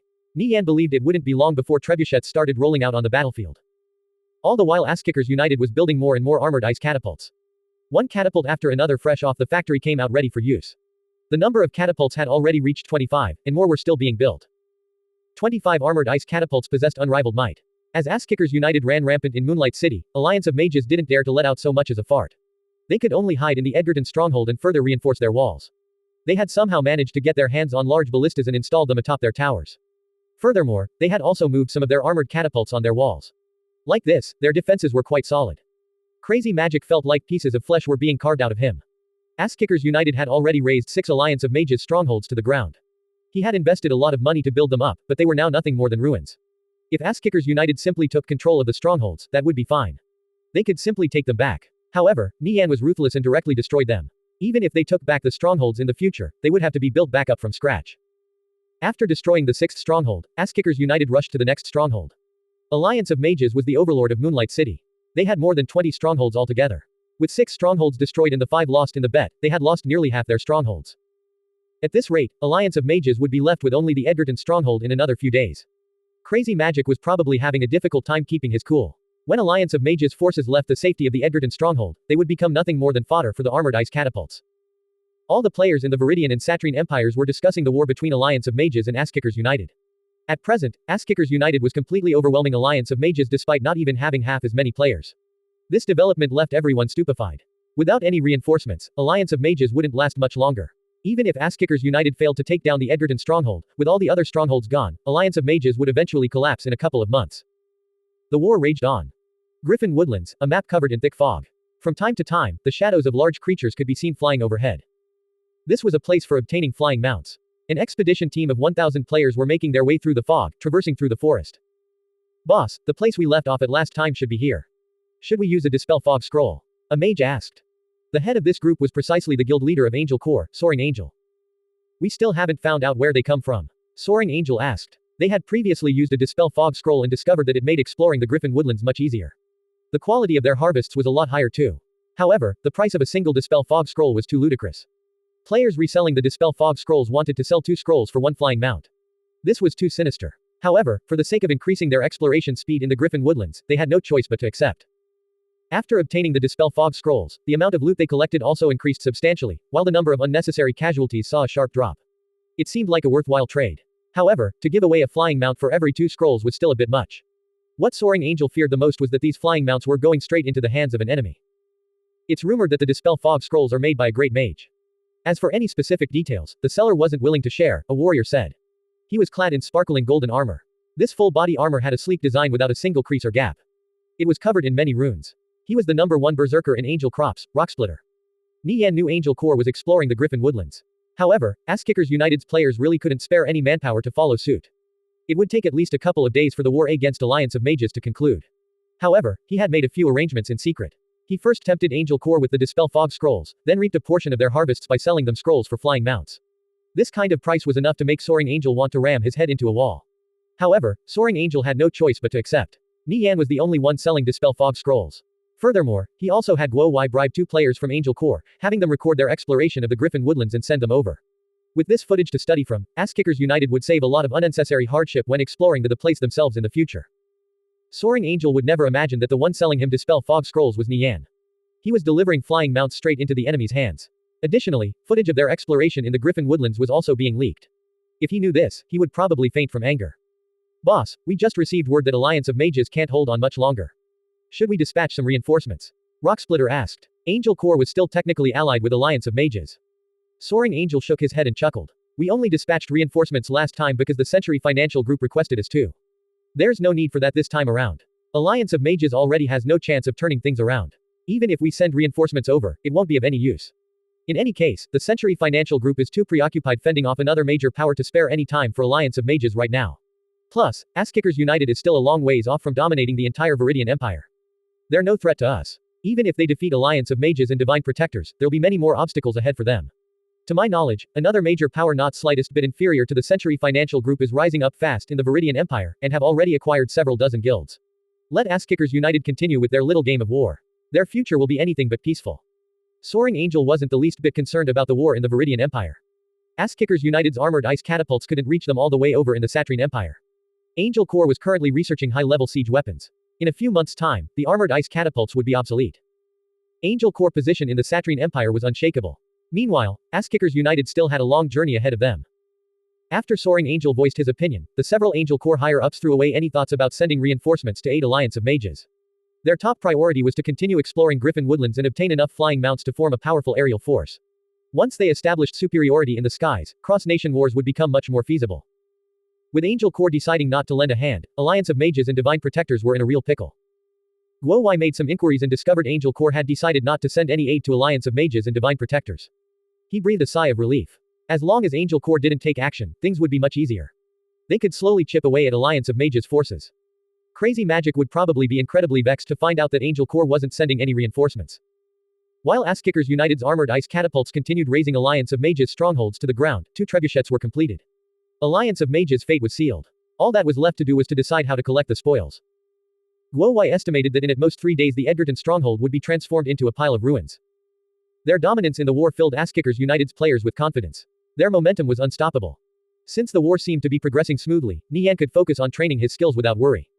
In the previous timeline, even level 100 and higher shadow dancers wouldn't necessarily be able to raise a freedom skill to rank 8. After he finished this skill training session, challenging the class advancement quest would be a piece of cake. Before Nie Yan's eyes was a brilliant future. Nie Yan immersed himself in training, hunting down barbarian warriors while exploring deeper into the map. This land of dreams was quite vast. No matter how far Nie Yan walked, he couldn't see any end in sight. His harvests were ample, obtaining more than 50 skills books. This place only dropped skill books, nothing else. However, many of these skill books were high-quality drops. So, there was nothing to complain about. If he threw these skill books into the treasury, Asskickers United's players would probably go wild with joy. A few thief skill books dropped, one of which was for a freedom skill. However, with so many skills already in his arsenal, continuing to learn more would have a negative effect. So, he could only put it aside for now. He would train all his current skills up first. After climbing up a hill, Nie Yan gazed at a hollow basin in the prairie up ahead. A giant barbarian warrior entered his sight. It resembled a grizzly and was about 2 heads taller than the ordinary barbarian warriors. It was clad in spiked golden armor and wielded a supersized great axe. It's probably an elite, Nie Yan muttered. He cautiously approached the barbarian warrior from behind until he was only 30 meters away, then activated Transcendent Insight. Berserk Barbarian Warrior, Elite, level 120. Health, 3 millions. I was right. It is an elite. Damn, what a crazy stupid amount of health too. Nie Yan's heart trembled. Any elites level 100 and up were incredibly tough to deal with. He was absolutely no match for it in his current state. After thinking for a moment, Nie Yan decided to leave. Out of all his skills, only the rank 8 backbreaker could deal any appreciable damage to the Berserk Barbarian Warrior. Sadly, a single skill wasn't enough to take it down. Just as Nie Yan was about to leave, something flashing in the grass beside the Berserk Barbarian Warrior caught his eye. This was a 7-colored radiance, incomparably beautiful and ever-changing. At first, Nie Yan thought it was the light reflecting off the Berserk Barbarian Warrior's armor. Is that a treasure chest? For it to have that kind of visual effect, it should at least be sub-legendary, maybe legendary grade. Nie Yan moved about 10 meters closer. The Berserk Barbarian Warrior started moving around, each step shaking the earth. Seeing the Berserk Barbarian Warrior getting restless, Nie Yan hurriedly calmed his breathing and buffed himself with several skills that boosted stealth. After failing to discover anything, the Berserk Barbarian Warrior returned to an idle state. It appeared the awareness of the Berserk Barbarian Warrior wasn't that high. Nie Yan continued approaching closer. When he was about 7 meters away, it finally noticed something and started scanning around. Nie Yan halted his steps and gazed at a patch of knee-length grass up ahead. Hidden there was a small chest made out of some unknown metal. It appeared quite sturdy. Hanging off the lid was a fist-sized lock. Inspecting this chest, Nie Yan determined it was sub-legendary grade. Nie Yan observed the Berserk Barbarian Warrior. Although it was roaming around, it always maintained a distance no further than 5 meters from the chest. He had to find some way to lead the Berserk Barbarian Warrior away. Having Lil Gold draw aggro was one option. However, Nie Yan wanted to avoid Lil Gold dying if possible. After thinking for a bit, he decided to summon a paladin from divine recruitment. At worst, he would have to pay a penalty fee if the hired paladin died. Nie Yan returned to his previous spot about 30 meters away from the Berserk Barbarian Warrior. He opened up divine recruitment and summoned the rank 10 paladin, Killwater. A rank 10 paladin was much higher spec than the ones he summoned previously, especially in terms of movement speed. Greetings Sir Nirvana Flame, I'm willing to serve. Killwater greeted. Nie Yan had Killwater slowly approach the Berserk Barbarian Warrior. When Killwater arrived at the 20-meter mark, the Barbarian Warrior turned to stare at him. However, it didn't move from its position to attack him. Killwater drew closer and closer, 19 meters, 18 meters. Continuing to test the Berserk Barbarian Warrior's limit. Nie Yan broke out in a cold sweat. He had Killwater buff himself with several speed-boosting skills and prepare to run at a moment's notice. When Killwater reached the 13-meter mark, the Berserk Barbarian Warrior couldn't hold back any longer and charged at him. It's now or never. Nie Yan's heartstrings were stretched taut. Killwater raised his sword and cast Purify on the Berserk Barbarian Warrior. As the Berserk Barbarian Warrior closed in, Killwater turned tail and fled. The Berserk Barbarian Warrior's great axe lit up with a blazing brilliance as it chopped down with unrivaled might. Killwater suddenly accelerated and covered 6 meters in an instant. With a loud bang, the Berserk Barbarian Warrior struck the ground, causing cracks to rapidly spread in the earth. Almost as if a mountain was being torn apart, dirt and crushed rock flew everywhere. Fortunately, Nie Yan had passed down his orders in time, allowing Killwater to escape. However, the Berserk Barbarian Warrior's assault wasn't over. It let out a furious roar, causing a powerful sound wave to spread out. War roar. Killwater barely made it a few steps before a powerful sound wave struck him in the back, sending him flying and crashing into the ground. Killwater stumbled back to his feet and continued fleeing. He restored his own health and gave himself a few buffs. However, Killwater was too slow. The berserk barbarian warrior quickly caught up with charge and ruthlessly chopped down with its great axe. Nie Yan's pupils contracted. What frightening attack speed. Ordinary barbarian warriors' attack quitted slowly. However, the berserk barbarian warrior's attacks were fast to the point of being overpowered. With a bang, Killwater was sent flying. Stunned for a few seconds, the berserk barbarian warrior finished him off with one final chop. Killwater died. The berserk barbarian warrior snorted out hot air from its nose. It lingered around Killwater's corpse for a while before returning to its original position beside the chest. The berserk barbarian warrior's strength was too frightening. It wouldn't be easy for Nie Yan to fetch whatever was inside that sub-legendary grade chest. Nie Yan initially planned to have Killwater lure the berserk barbarian warrior away. Now it seemed like that plan had gone up in smoke. Nie Yan looked down at his skill bar. Maybe I'll have a chance after training the rest of my freedom skills to rank 7 or 8, he could only give up for the time being. After doing some more training, he could come back and try again. After training his skills a while longer, Nie Yan looked at the clock. The servers were shutting down soon. Nie Yan checked his progress. Reverse grip backstab was at rank 6, 35%, counter at rank 6, 12%, flicker strike at rank 6, 67%, phantom assassination at rank 6, 95%, and backbreaker at rank 8, 56%. All 5 freedom skills had reached at least rank 6. Glancing at his skill bar, Nie Yan's eyes focused on a certain skill. I wonder if it's possible to raise the rank of steel in this map. The higher the rank, the greater the success rate of steel. The steel skill of most thieves was rank 3 or lower. If Nie Yan could raise it to rank 6, it would surely be useful.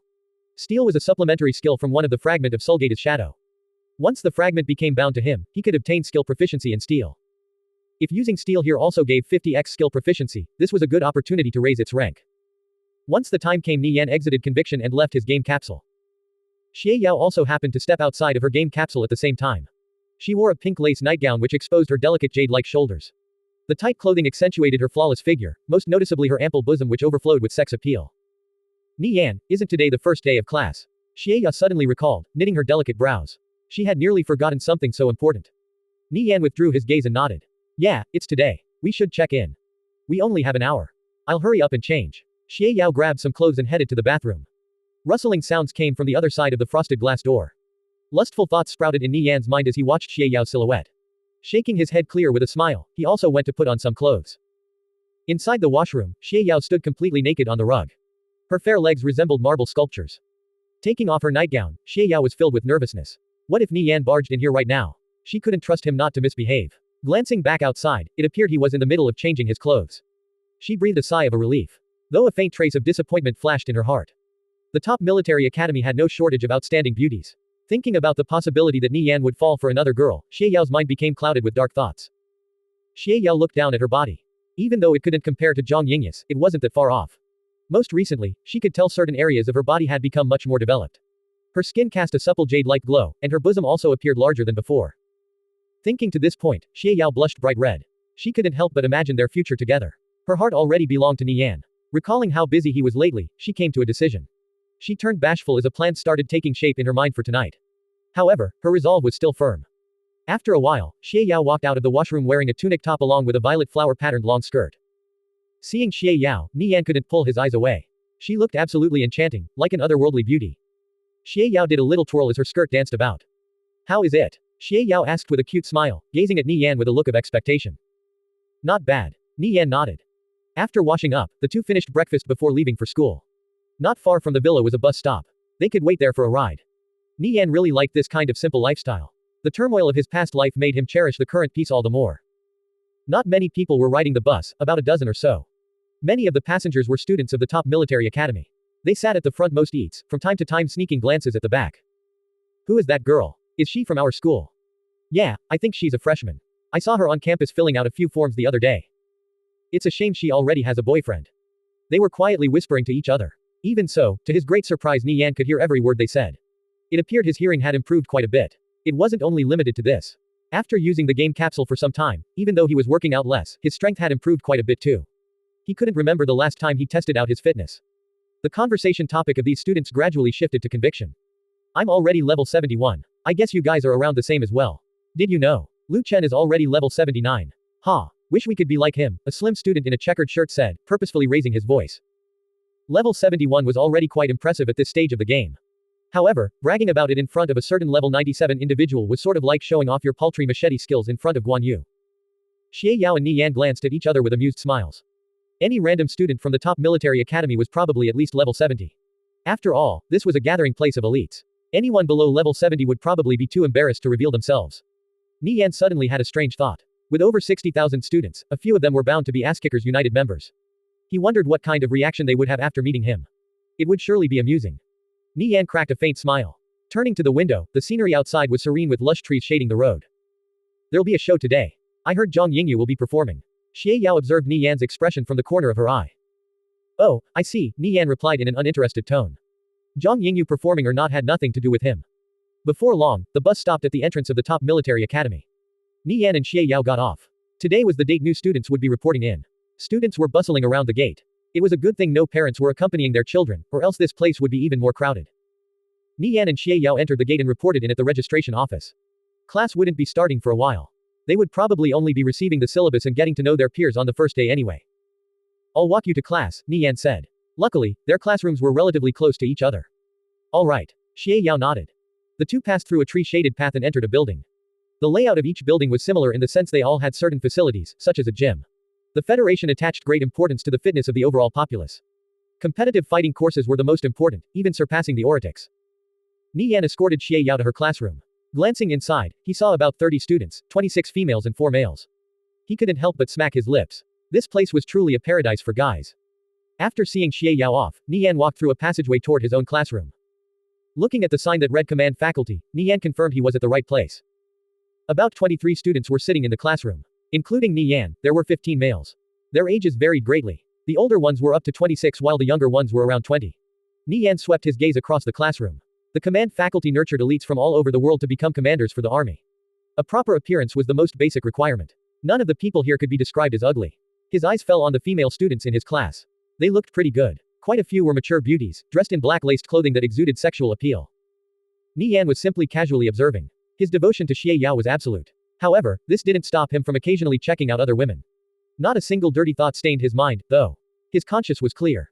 Sitting down at his assigned seat, Nie Yan's neighbor was a 20-year-old male student. He had a slim build but was quite muscular. It was impossible for those whose physical fitness wasn't up to snuff to be admitted into the top military academy. Nice to meet you. My name is Xu Yan, he introduced himself with a smile. My conviction ID is Stranger, level 75 warrior and member of Ass-Kickers United. What about you? Nie Yan was dazed. This fellow was a member of Ass-Kickers United. However, was there really a need to go around telling everybody? In a single breath, he had divulged his character name, level, class, and guild affiliation. At this moment, the two people in the back scooted forward. Hey, what's up? My name is Fei Zi. My ID is Magician, level 71 Demon Hunter. I'm a member of Bloodfall Inheritance in the Satrine Empire. My name is Sha Tianyu. My ID is Skyscraper, level 78 Arcane Mage, member of God Executioner Sword, Sha Tianyu proudly stated after finding out the other two were lower level than him. So far, he had yet to meet someone higher level than him. As a level 78 equipped with the Fallen Crimson Blaze set, it was rare for him to meet someone who could rival him. The students of the top military academy had a custom. Whenever they introduced themselves, they would state their conviction ID, level, class, guild affiliation, and so on. I'm Nie Yan said after a brief moment of hesitation. Ha, if you're Nirvana Flame, then I'm Resplendent Blade Light. Sha Tianyu rolled his eyes, looking completely unconvinced. Nie Yan took out a piece of paper and scribbled out the two characters to his name, Nie Yan. Oh, so it was that Nie Yan. Here I thought you were calling yourself Nirvana Flame. Huh, Nie Yan. Aren't you the one who ranked first in the fitness portion of the entrance exams? I saw your results. Calling you impressive would be an understatement. Xu Yan was dazed. So you were the Nie Yan. The one who scored number 1 overall. Hearing this, Sha Tianyu also drew back some of his pride. He had placed 6th in the overall rankings, only a few points behind 5th. His results were definitely nothing to shirk at. However, compared to first place, he was far too lacking. Nie Yan judged the characters of these three people. Xu Yan was rather carefree and straightforward without any hidden motives. Fei Jie seemed rather reserved and shy. Sha Tianyu didn't seem too disagreeable, even if he was a bit arrogant. These three were the first people he got to know at the top military academy. Haha, it's just luck. Nie Yan laughed. He intentionally diverted the topic away from conviction and chatted with them about other things. Xie Tianyu gazed at Nie Yan suspiciously. Could the person in front of him really be Nirvana Flame? However, he quickly discarded the thought and chuckled to himself. What kind of existence was Nirvana Flame? There was no way this plain-looking fellow could be him. Nie Yan's identity had long since stopped being a secret. Many people already knew he was Nirvana Flame. Even so, if it could save him some headache, he would rather maintain a low profile. He understood what kind of stir the name Nirvana Flame would create. The top military academy was a gathering place of the strong. If people found out he was Nirvana Flame, he would receive an endless stream of challenges every day. Have you guys heard about the famous clubs in our school? Xu Yan asked in a gossipy tone. What clubs? Nie Yan's interest was piqued. Fei Jie and Sha Tianyu also seemed curious. In fact, when I first entered the top military academy, I didn't know about them either. I only found out after Big Sis told me. These clubs are really famous in conviction. If we were to talk about the one that's gaining the most attention lately, it would be Azure Windchime, Xu Yan said. Azure Windchime. Nie Yan's mind trembled. He had heard of this club before. Its founder wasn't a stranger but rather Asskickers United's very own Painted Muslin. Their members included many top players from the guild, like Undying Scoundrel, Summer Bug, Lofty Shadow, and so on. They had more than 60 members altogether.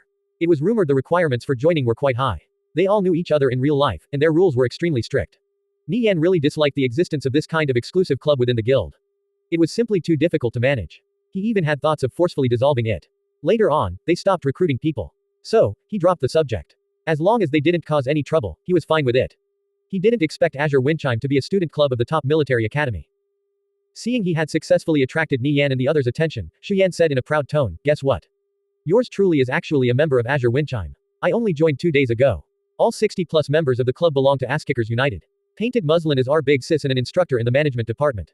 There are many famous experts in there that you've probably already heard of, like Undying Scoundrel, Summer Bug, Lofty Shadow, and Monochrome." Xu Yan snuck a peek at the expression of the 3 people in front of him. Fei Jie and Sha Tianyu both looked envious. Even though Xie Tianyu was quite strong at level 78, he couldn't hold a candle to Asskickers United's elites. With Xu Yan joining Azure Windchime, he would have the backing and support of these experts. His future was bright. Seeing the pensive look on Nie Yan's face, Xu Yan couldn't tell what was going through his mind. Apart from Azure Windchime, there's another famous club in the top military academy, which I'm sure everybody has already heard of before. They're called Blood Fiends. Their 5 most famous players nearly assassinated Nirvana Flame. Their leader is a student here, and their vice leader is a professional player who's pretty notorious in that circle. Needless to say, those 5 players are really strong. For obvious reasons, Azure Windchime and Blood Fiends don't get along. The 2 clubs frequently get into disputes. In a 1 versus 1, Blood Fiends are no match for the several top members in Azure Windchime. However, since those 5 always move together, there's nothing Azure Windchime can do to them, Xu Yan said. Xu Yan's words rang like a clap of thunder in Nie Yan's ears.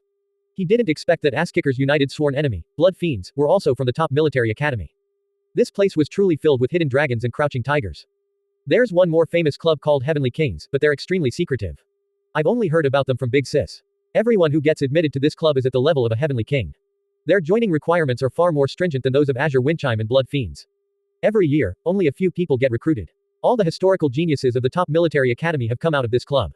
They aren't that big. From their creation to now, they've always had around 20 or so members. They're all big shots, no doubt. It would already be impressive if just 1 or 2 from our command faculty or the machine combat faculty get selected. Let me tell you something. If you ever get asked to join, don't hesitate to accept. Every person there is a higher up of a major corporation or someone with a lot of authority. The wealth and connections they possess isn't something you can imagine. If you get taken in as one of them, you're basically set for life. Heavenly Kings is really secretive, though. Very few people know about them. Many even think this club is just a rumor and doesn't actually exist. Xu Yan had a look of reverence when talking about Heavenly Kings. The people in this club were undoubtedly existences that couldn't be provoked. Have any of the people in Azure Windchime ever joined Heavenly Kings? Fei Jie asked. This was also the first time he had heard about this club, so he was curious. Xu Yan shook his head. Big Sis once told me that none of us are even close to being qualified. Hearing Xu Yan's words, everyone's heart shook. He likely wasn't joking. Nie Yan couldn't help but wonder what kind of club Heavenly King was. The top military academy's rules are extremely strict. Fighting outside of school-related activities and sporting events is strictly forbidden, so everyone settles their disputes by carrying out duels in conviction. Apart from Azure Windchime and Blood Fiends, the top military academy has at least over a dozen other special clubs, both large and small. Even the obscure ones are quite strong. All of you should take care not to provoke them. A couple of them belong to the Satrine Empire. As for how strong they are, I'm not sure. Over on the side of the Viridian Empire, every now and then the students here will set up an arena and hold a tournament inside the game. It's rumored that if you perform well, you'll have beauties sending love letters to you the very next day. So, you guys interested? Xu Yan smirked. When is the date of the next tournament? Fei Jie asked enthusiastically. I think the next one will be held in a week. Xu Yan glanced at Nie Yan and Sha Tianyan. He couldn't tell what Nie Yan was thinking, while Sha Tianyan seemed to hold some interest. The closer Xu Yan looked at Nie Yan's face, the more he felt that Nie Yan looked like someone he knew. However, he didn't dare to confirm. He held his suspicions in his heart. Nie Yan, are you going to participate too? Oh right, you never told us what your class and level is, Fei Jie suddenly recalled. As Nie Yan was wondering how to evade their question, a 28-year-old beauty with an explosive figure entered the classroom. Wearing a tight-fitting OL dress, she had a large bosom and firm buttocks. The instructor is here, Xu Yan whispered. Seeing this beautiful instructor, he was practically drooling from his mouth. The instructor, she's really pretty, Fei Jie gulped. Sha Tianyu's attention was also stolen by the instructor. These three fellow were still young, to be so easily enamored by a beauty. Nie Yan breathed a sigh of relief. He had thrown off their questions. Hello, class. My name is Li Ru. Li Ru introduced herself, then went on to explain the history of the top military academy as well as a few things they should know as students here. Nie Yan didn't carefully pay attention to what Li Ru was saying. He was absent-mindedly wondering about whether he should meet up with Painted Muslin, Undying Scoundrel, and the others. Thinking again, he decided to put it off for now. If they found out he was attending the top military academy, it would probably cause a massive stir. Nie Yan didn't want to add any more chaos to his daily life. After Li Ru finished speaking, all the students in the class began introducing themselves. Nie Yan was ranked at the top of the class. This was definitely a first. Him entering the command faculty by achieving number 1 in the entrance exam's overall score naturally raised eyebrows from his classmates. Nie Yan randomly said a few words, purposefully avoiding talking about his ID and other information related to conviction. Of the people who introduced themselves next, some revealed their ID and some didn't. Like this, Nie Yan wasn't alone. The command department was full of talented individuals. Many of the people ranked below him only fell short by a small margin. Skimming over the list of first-year students, Nie Yan spotted a familiar name, Chin Han. That fellow was here too. His overall score was 5 points lower than his. He was rank 1 in the machine combat faculty. Nie Yan still recalled Chin Han saying he would enter conviction. Soon after the Monet Financial Group entered the game. Their activities were extremely low-key. As for how much strength they had already accumulated, he had no idea. Apart from this, Lu Rui was in the finance faculty, Zhang Yingyu the art faculty, and Xie Yao the management faculty. Nie Yan familiarized himself with his fellow classmates. A few of them looked at him with unkind eyes. His achievements in the entrance exams was really eye-catching. It seemed like they were gunning for his position. After Li Ru handed the syllabus out to everyone, they were dismissed for the day. Fei Jie, Sha Tianyu, and I are heading to the VR room to PvP. You want to join? Xu Yan asked, patting Nie Yan's shoulder. Sorry, I'm a little busy. Maybe next time, Nie Yan politely declined. Ah, alright then. Xu Yan seemed a bit disappointed. Seeing Xu Yan and the others leave, Nie Yan headed straight for the gym. The top military academy's facilities were top of the line, containing all sorts of fitness testing machines. It had been a long time since he tested his physical prowess. Nie Yan could feel himself growing stronger by the day using the game capsule. He had once asked Xie Yao if this was the same for everyone. However, she replied that she didn't notice anything different despite using the exact same model of game capsule as him. Could it all be just in his head? He would find out now. After a while, Nie Yan entered the gym. There were a lot of people working out, not just first years but second years and third years too. Fourth years were on the scarcer side.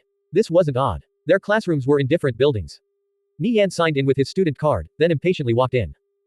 Nie Yan started the machines which would test his overall fitness.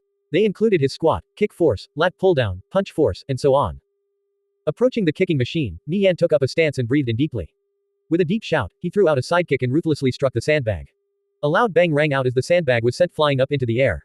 The sandbag violently swayed back and forth as the chain suspending it nearly snapped in two from the powerful impact.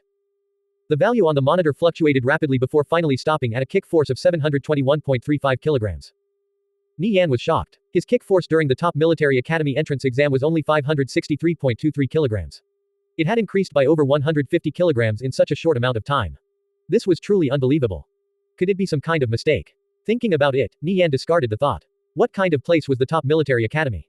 This place had the best of the best, the top-of-the-line facilities. It was accurate to 2 decimal places.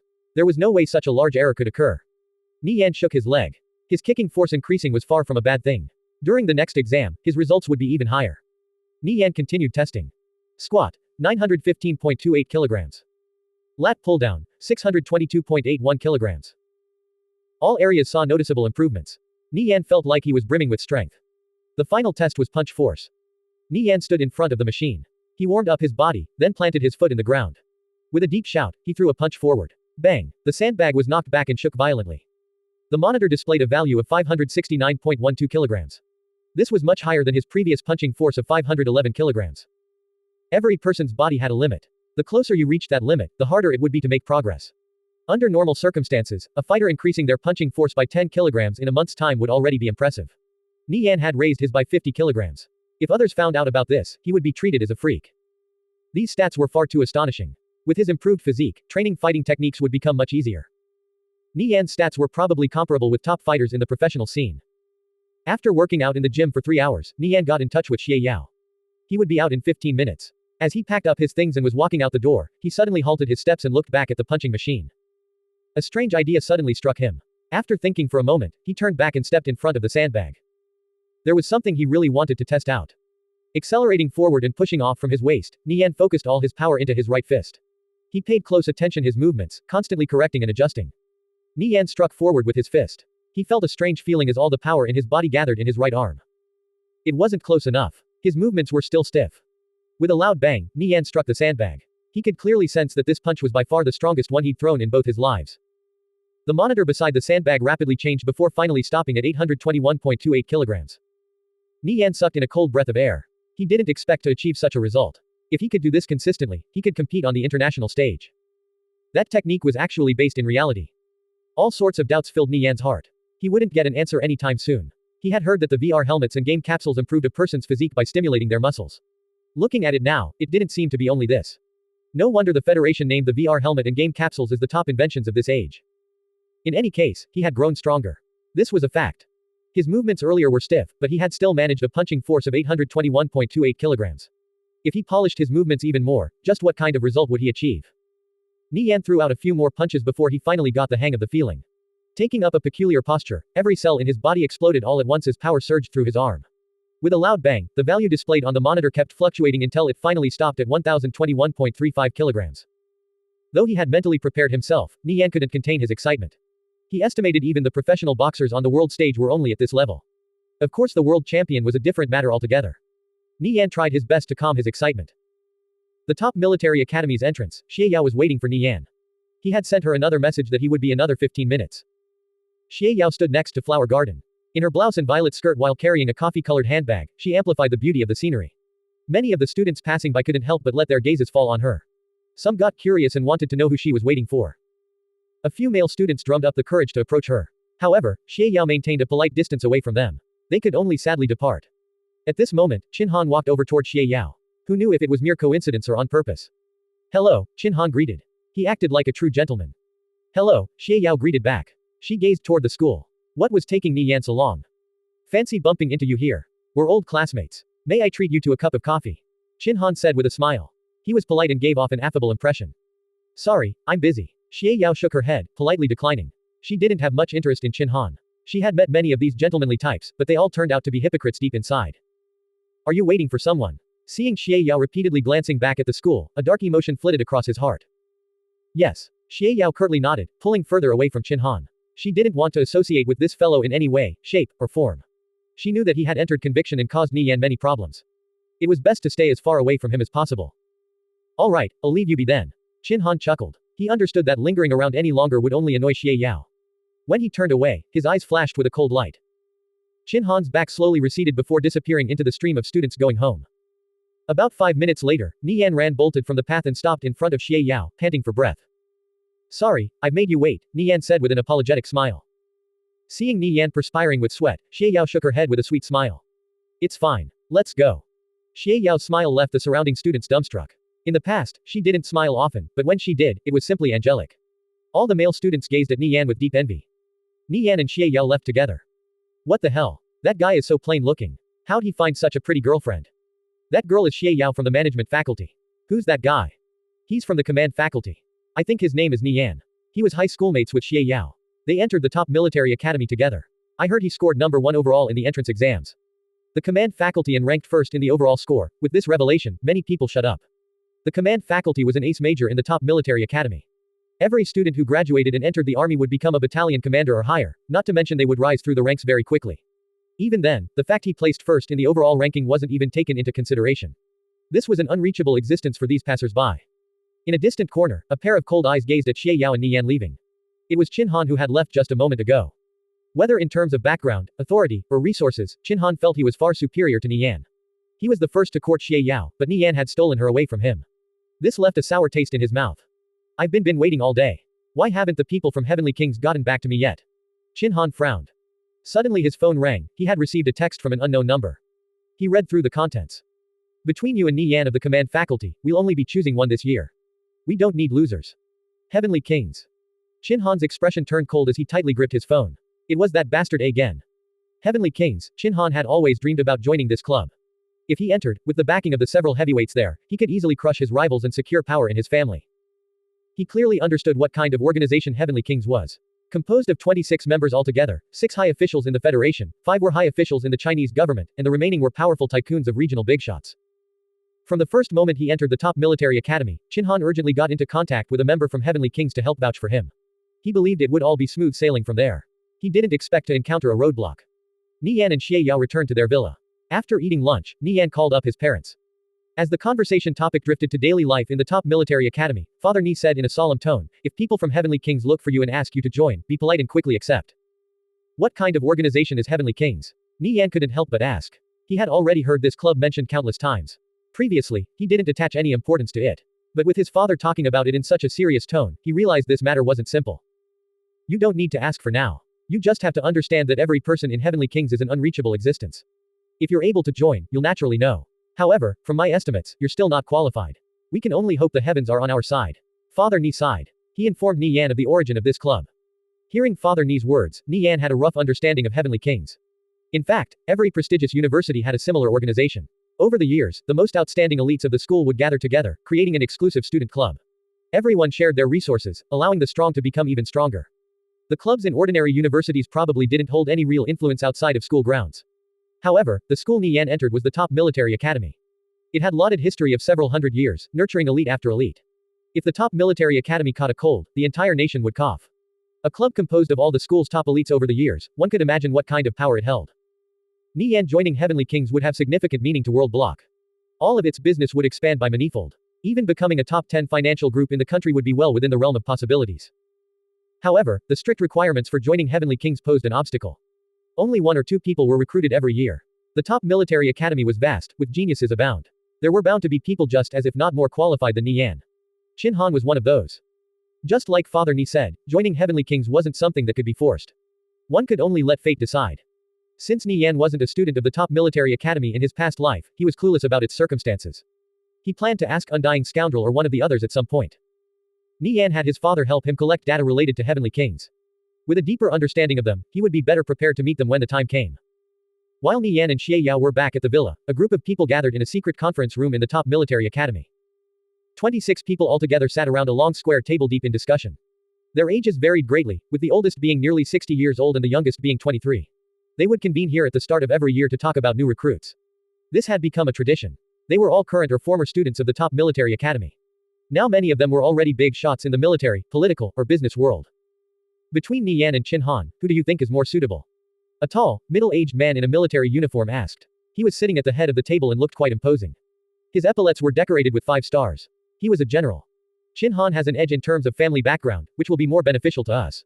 The Monet Financial Group is quite influential in South America. Meanwhile, World Bloc is only an upstart in China. Even if we nurture them up, they'll only amount to so much. An old fatty sitting at the side of the table voiced his opinion. Even though he was in his later years, he still looked hale and hearty. He wore a Chinese suit and looked quite shrewd and capable. These two held the greatest influence here. One was a higher up in the military, while the other was an important official in the government. They normally didn't reveal their names. However, if one were to say them out loud, it would definitely cause quite a stir. I'm afraid Nie Yan doesn't only have World Bloc behind him. From what I heard, the little princess of the Dragonsaur and Glory Financial Groups is currently living together with him. If Xie Jun didn't approve of Nie Yan, he definitely wouldn't let his daughter stay with him. If you add the Dragonsaur and Glory Financial Groups into the equation, things are completely different, a 23-year-old youth said. Family background, connections, and so on would all be taken into consideration when reviewing a potential recruit for Heavenly Kings. It seems like Xiao Yu approves of Nie Yan more. Since Nie Yan and Qin Han are sworn enemies, why don't we see who comes out on top in the end? The general chuckled. Xiao Yu is currently responsible for all affairs in Heavenly Kings. After Nie Yan and Qin Han were nominated, they required 2/3 of the votes to become members. Right now, the selection process was only just beginning. I recently found something interesting. Take a look yourselves, Xiao Yu said. He pressed a few buttons on the screen in front of him. Before long, a video of Nie Yan in the gym appeared on the large monitor at the front of the room. Nie Yan's every movement was captured on camera. You little brat, you installed cameras in the gym. Several people shot gloomy looks at Xiao Yu. They were regular visitors of the gym. Some even brought their girlfriends over for a little fun in the storage room. Xiao Yu, after the meeting is over, we need to have a little chat. A tall and muscular youth cracked his knuckles and gazed at Xiao Yu menacingly. Xiao Yu felt all the hairs on his body stand up. That youth was a 4th-year senior, older than him by a year. He was called Lei Su, a famous character in the top military academy as well as the heir to the Sky International Financial Group. He was the champion of the school's fighting competition 3 years in a row and winner of the Federation's FG fighter pilot tournament. He also held many other accolades that would make people gasp in admiration. Lei Su was a person overflowing with talent. He also valued loyalty greatly. Perhaps his only flaw was his lust for sex. He visited the gym quite often, regularly bringing his lady friends in with him. Xiao Yu's deepest impression was when Lei Yu brought 5 women together with him into the gym. What happened next couldn't be described with words. However, he still watched with relish, granted he was breaching privacy rules and enjoying the dirty free of charge. The cameras he installed were the size of pinholes. They could zoom in and out at will. He could look wherever he wanted. Xiao Yu inwardly grumbled. He knew he was going to get it later. However, with so many big shots present, he still chose to press forward. This is a recording of Nie Yan testing himself in the gym from earlier in the day. The admiral looked at the video, then turned to Xiao Yu and asked, how are his new results? Much higher than when he tested for the top military academy entrance exam. He has a 915.28 kg squat, 622.81 kg lat pull-down, 721.35 kick, and a punch force as high as 1036.28 kg. Xiao Yu turned to Lei Su. I guess you won't have to complain about not having any competition anymore. Damn, what a freak. His punch and kick are even stronger than mine. The only thing left to see is if his fighting techniques are up to snuff. Lei Su licked his lips. His blood was boiling after finally finding a worthy rival. His scores weren't that high during the top military academy entrance exam. That can only mean two things. His strength improved greatly during this short span of time, or he held back before, Xiao Yu said. He gazed at the several big shots. Seeing the pensive looks on their faces, he knew he had succeeded in attracting their interest. He's probably already close to becoming a shadow dancer in conviction, right? The general asked. Xiao Yu was caught off guard. He didn't understand why the topic had shifted to conviction. World Block purposefully leaked to us that Nie Yan is already level 97. He isn't far off from becoming a shadow dancer, Xiao Yu snapped out of his daze and replied. Damn, level 97. What a freak. Several of the youths in the room were surprised. They understood how difficult it was to level up in conviction. Even the strongest among them had only just broken past level 80. This kid's comprehension is pretty good. That punch just now is a technique learned by ace mech fighters in the army, Mo Yunfeng said, glancing at the several big shots. Xiao Yu was bewildered. How were these two things related? He noticed the expressions of the big shots. They seemed to understand what Mo Yunfeng was talking about. Observe Nie Yan closely, Mo Yunfeng said. Alright. Xiao Yu nodded. He could only set aside the doubts in his hearts for later.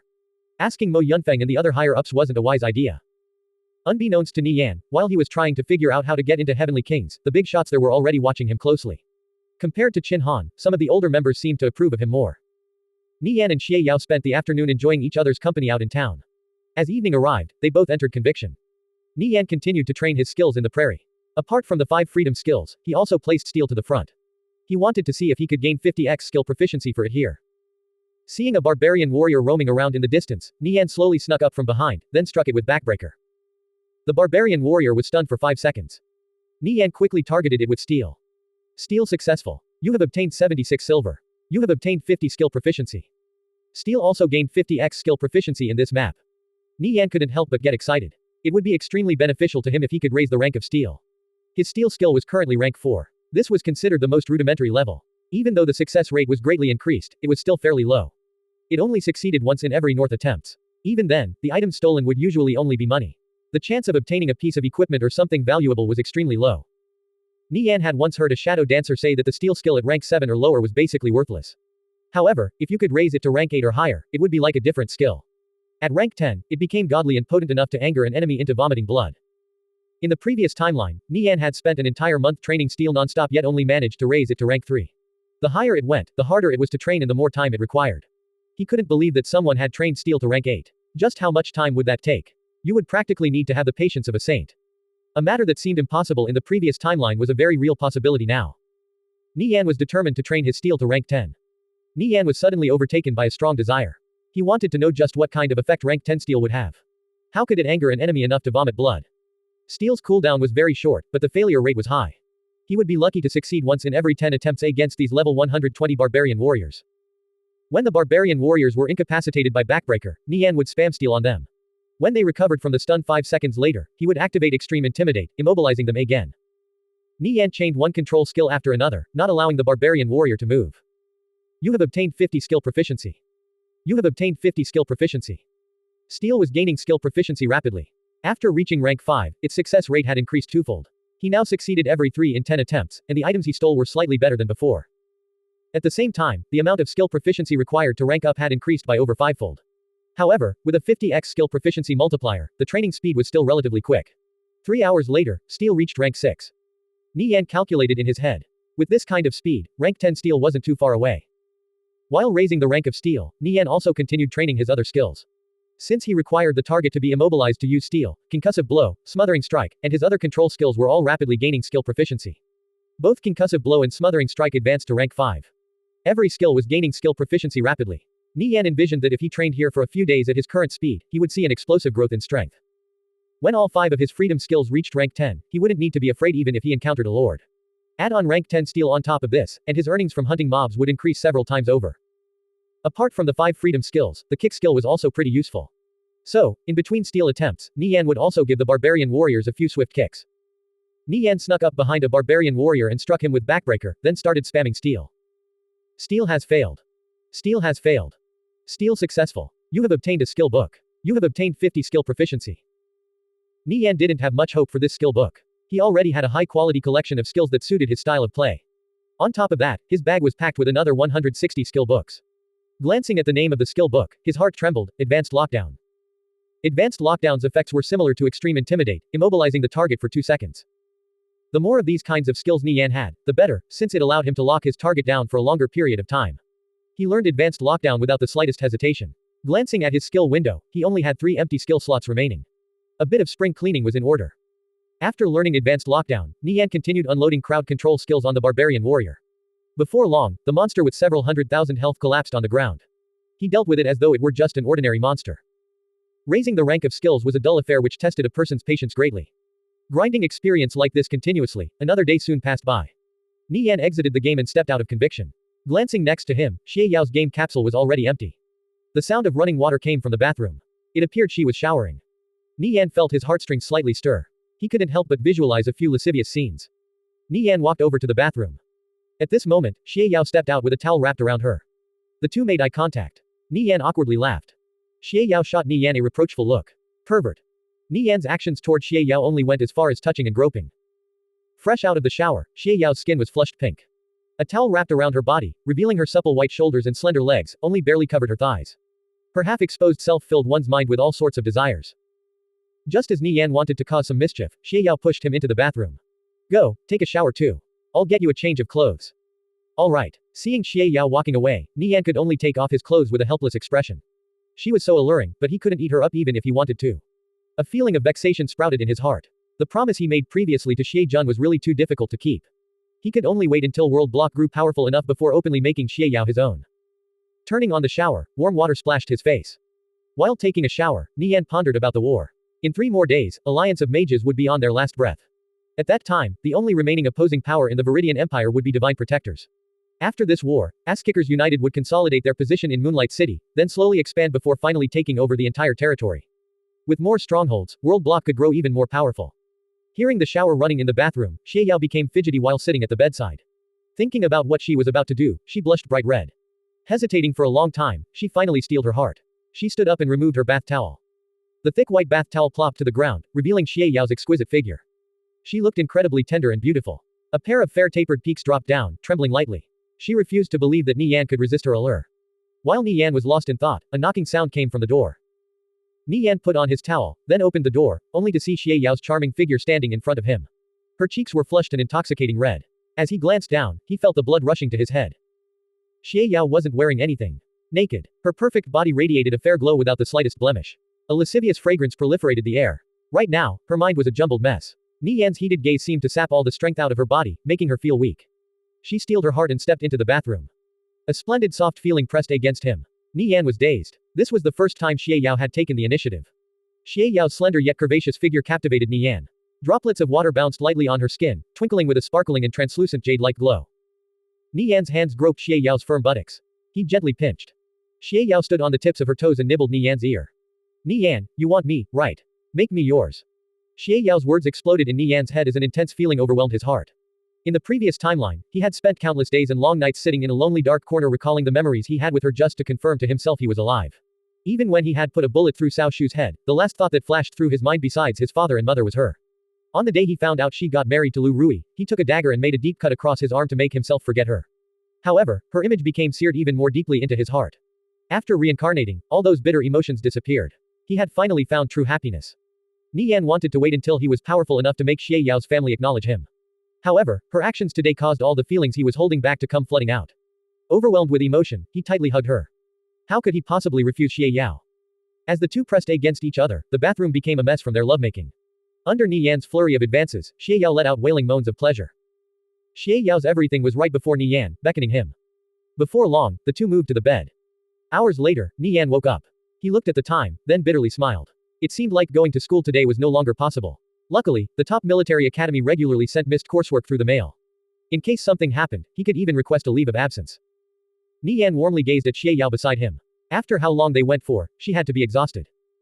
Xie Yao only woke up and got dressed in the afternoon.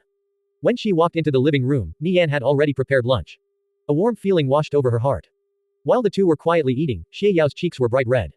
It was the lingering effect of earlier and was quite charming. Xie Yao wore a white dress, a simple yet elegant color which complemented her perfectly. She was brimming with the charm of a young married woman. At this moment, she had truly blossomed into a woman. Nie Yan really couldn't hold himself back earlier. However, he had no regrets. As for how to deal with the aftermath, he would have to quickly rise in power and make World Block even more powerful. He currently still wasn't qualified to ask the Dragonsaur and Glory financial groups for Xie Yao's hand in marriage. Compared to these two leviathans, World Block was nothing more than an ant. Nie Yan still remembered the disdain and ridicule Xie Yao's aunt, Xie Yi, had shown him. Even if Xie Jun accepted him, that didn't mean the whole Xie family would. If he wasn't powerful enough, he would receive the derision of all the other members of the Xie family.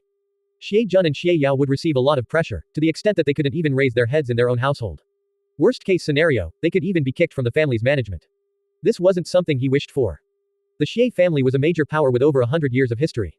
World Block was only a newly arisen upstart in their eyes. Having them truly acknowledge Nie Yan would be difficult. As for the Dragonsaur financial group's side, that would be easier. They already cooperated in conviction and Xie Yao's grandfather, the chairman, doted on her greatly. Xie Yao marrying Nie Yan meant that the shares she owned in the Dragonsaur and Glory financial groups would fall into the hands of an outsider. It was only natural for those affected to voice disapproval. Nie Yan, what are you thinking? Xie Yao asked after seeing Nie Yan knitting his brows. It's nothing. Just keep eating. Nie Yan shook his head with a smile, then stroked Xie Yao's cheeks. Nie Yan, I know my family is giving you a lot of pressure. Sorry, I'll talk with them, Xie Yao said apologetically, a hint of determination in her eyes. Nie Yan chuckled. This is something I must face. If I can't make your family acknowledge me, what kind of man would I be? So, you don't need to be sorry. Just give me some time. I'll succeed. Hearing Nie Yan's words full of confidence, Xie Yao was moved. Sometimes she wished she was born in a normal household instead of such an influential family. Then she could live her life as she pleased. Carrying such a heavy burden on his shoulders, Nie Yan felt an increasing sense of urgency.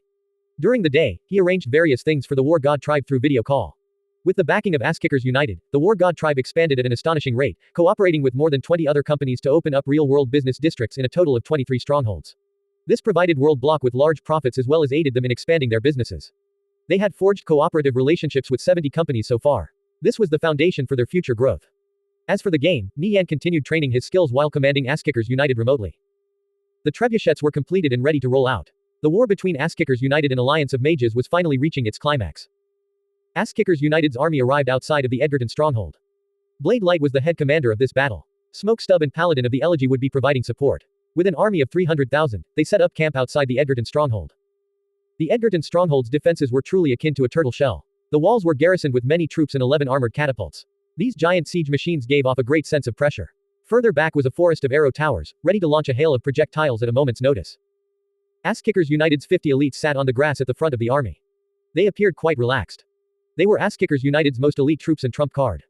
Those sons of bitches from Alliance of Mages. They're hiding in their stronghold, like wussies refusing to come out. Edgeless caressed his sword. It had been a long time since he last fought in a war. He was longing for battle. During their break, Ass-Kickers United's players had greatly advanced in strength. Many were itching for action. Don't worry, there'll be more than enough for you to slaughter later. How about we have a little competition? Let's see who climbs over the enemy walls first. Monochrome chuckled. You're on. The others also seemed interested. From their perspective, Alliance of Mages was like a lamb waiting for the slaughter. Are our trebuchets here yet? No, those things are slow. It'll be a while. As these players chatted freely, their voices were filled with excitement. Today, they would be sweeping over Alliance of Mages. At this moment, Nie Yan was monitoring the situation through a live stream. Sun, King of the World, and the others had already scouted out the Edgerton stronghold's defenses a few days ago. Blade Light and the others estimated that breaching through the walls with only the armored ice catapults would prove incredibly difficult if not impossible. A direct assault would be even more disastrous. Have our engineers calculated the attack range of those armored catapults on the walls? Nie Yan asked. Already done. We've also drawn a diagram. The Edgerton stronghold's walls are about 30 meters high. With the elevation bonus, the attack range of those armored catapults is roughly 1,600 meters. If armored ice catapults want to reach them, we need to approach within at least 600 meters of the walls. With the trebuchets, 2,500 meters is enough, Blade Light replied. The trebuchets were currently making their way towards the Edgerton stronghold. If Alliance of Mages knew of their might, they would be wetting their pants right now. In terms of attack range, Ass-Kickers United's trebuchets possessed a large advantage. If Ass-Kickers United's trebuchets continuously bombarded the Edgerton stronghold, the armored catapults on the walls would eventually be destroyed. If Alliance of Mages players charged out of the Edgerton stronghold, they would only be fodder for the armored ice catapults. Under these circumstances, Nie Yan refused to believe Alliance of Mages could come up with a solution. Even if Angel's Corps did lend their aid, it was already too late to reverse the tide. One armored ice catapult after another rolled out onto the battlefield. There were 37 altogether. They created an imposing force. Having experienced their destructive power before, the players in the Edgerton stronghold couldn't help but shiver. On an open battlefield, these armored ice catapults were untouchable existences. Anyone that dared to approach them would be blasted into oblivion.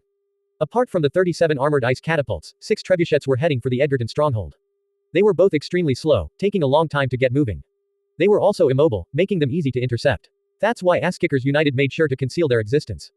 Ass-Kickers United's army didn't show any signs of movements. Standing atop the walls, Crazy Magic and Divine Flame gazed down below. Everything within a 2,000-meter radius of the Edgerton stronghold was empty.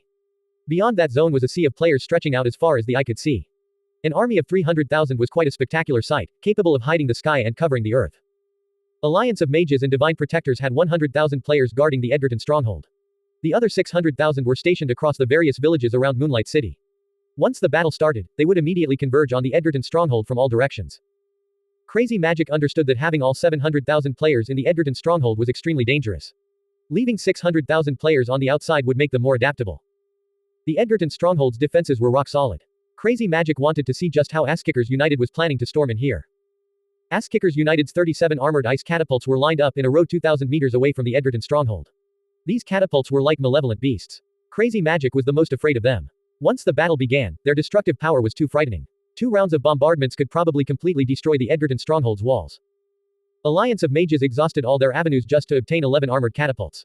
Atop these walls, they had the range advantage. The armored ice catapults had no way of advancing. The two sides eyed each other as the air ignited with hostility. With the final battle on the verge of breaking out at any moment, the players on both sides were tense. Crazy Magic kept pacing back and forth at the top of the walls. Ass-Kickers United's army was already right at their doorstep, but they were just sitting there. This made him feel restless. Ass-Kickers United aren't fools. I'm sure they've already calculated the 1,600-meter range of our armored catapults. If they attack, they'll definitely suffer heavy losses. That's probably why they're not advancing. Since they know, they can't force their way in. Why are they still here? What are they waiting for? Divine Flame muttered. Ass-Kickers United's movements were abnormal. Could it be that they were looking for an opportunity? What was Ass-Kickers United planning? Crazy Magic couldn't understand. While Crazy Magic was lost in thought, Ass-Kickers United's army suddenly parted in two, allowing for 6 giant siege machines to pass through. They approached closer and closer before stopping at 2,000 meters from the Edgerton stronghold. Crazy Magic and Divine Flame looked over.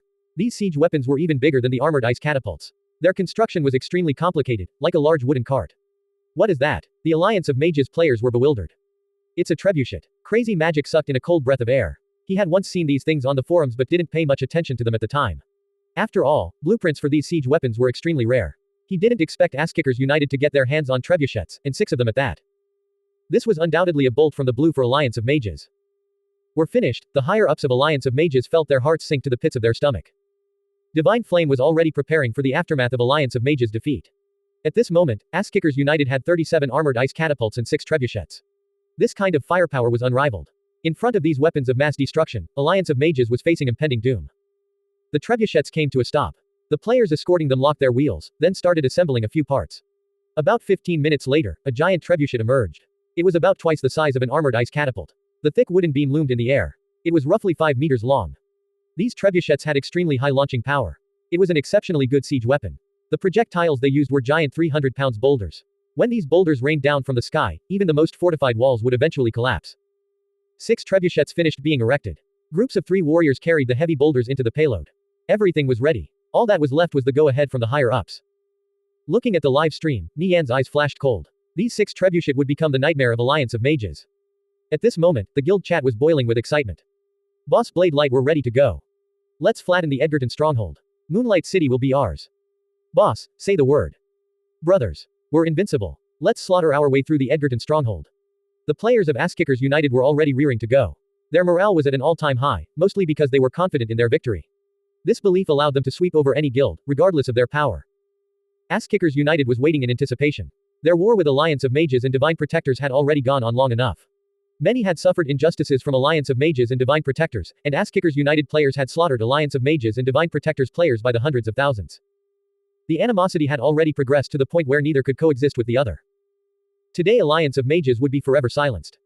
Ass-kickers united sharpened their swords. The trebuchets sent Alliance of Mages forces into a panic. This was their first time seeing this kind of siege weapons, which towered over the armored ice catapults. Their destructive power probably wasn't any weaker either. The armored ice catapults had already caused them enough suffering. Now trebuchets were added into the mix. They felt extremely depressed. In front of these giant trebuchets, the thick walls of the Edgerton stronghold had become their graves. Boss, everything is ready. We're just waiting for your go-ahead. Those bastards from Alliance of Mages. From the moment we entered Moonlight City, they've been hiding in their stronghold. They think they'll be fine if they just keep turtling. What a bunch of idiots. I'm really glad we have Nirvana Flame as our boss. No matter what, he will never let us suffer unnecessary losses. Or turn us into practice dummies for the enemy's catapults like those idiots hiding in their stronghold over there. Seeing the preparations were complete, Nie Yan messaged Blade Light, you guys can begin.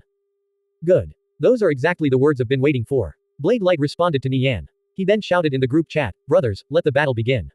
Today we'll flatten the Edgerton stronghold. Open fire. Flatten the Edgerton stronghold. The guild chat exploded with battle cries. As soon as they heard the battle was beginning, their excitement rose to a zenith. After Blade Light gave the command, the 6 trebuchets fired all at once. One boulder after another drew large arcs in the sky, traveling over 2,000 meters, and fell toward the Edgerton stronghold. My god. What kind of attack range is this? The players from Alliance of Mages cursed after seeing the boulders flying their way. Divine Flame, what do we do? Crazy Magic anxiously asked. Staying inside the Edgerton stronghold meant certain doom, and charging outside was also the same. The only path ahead of them was death.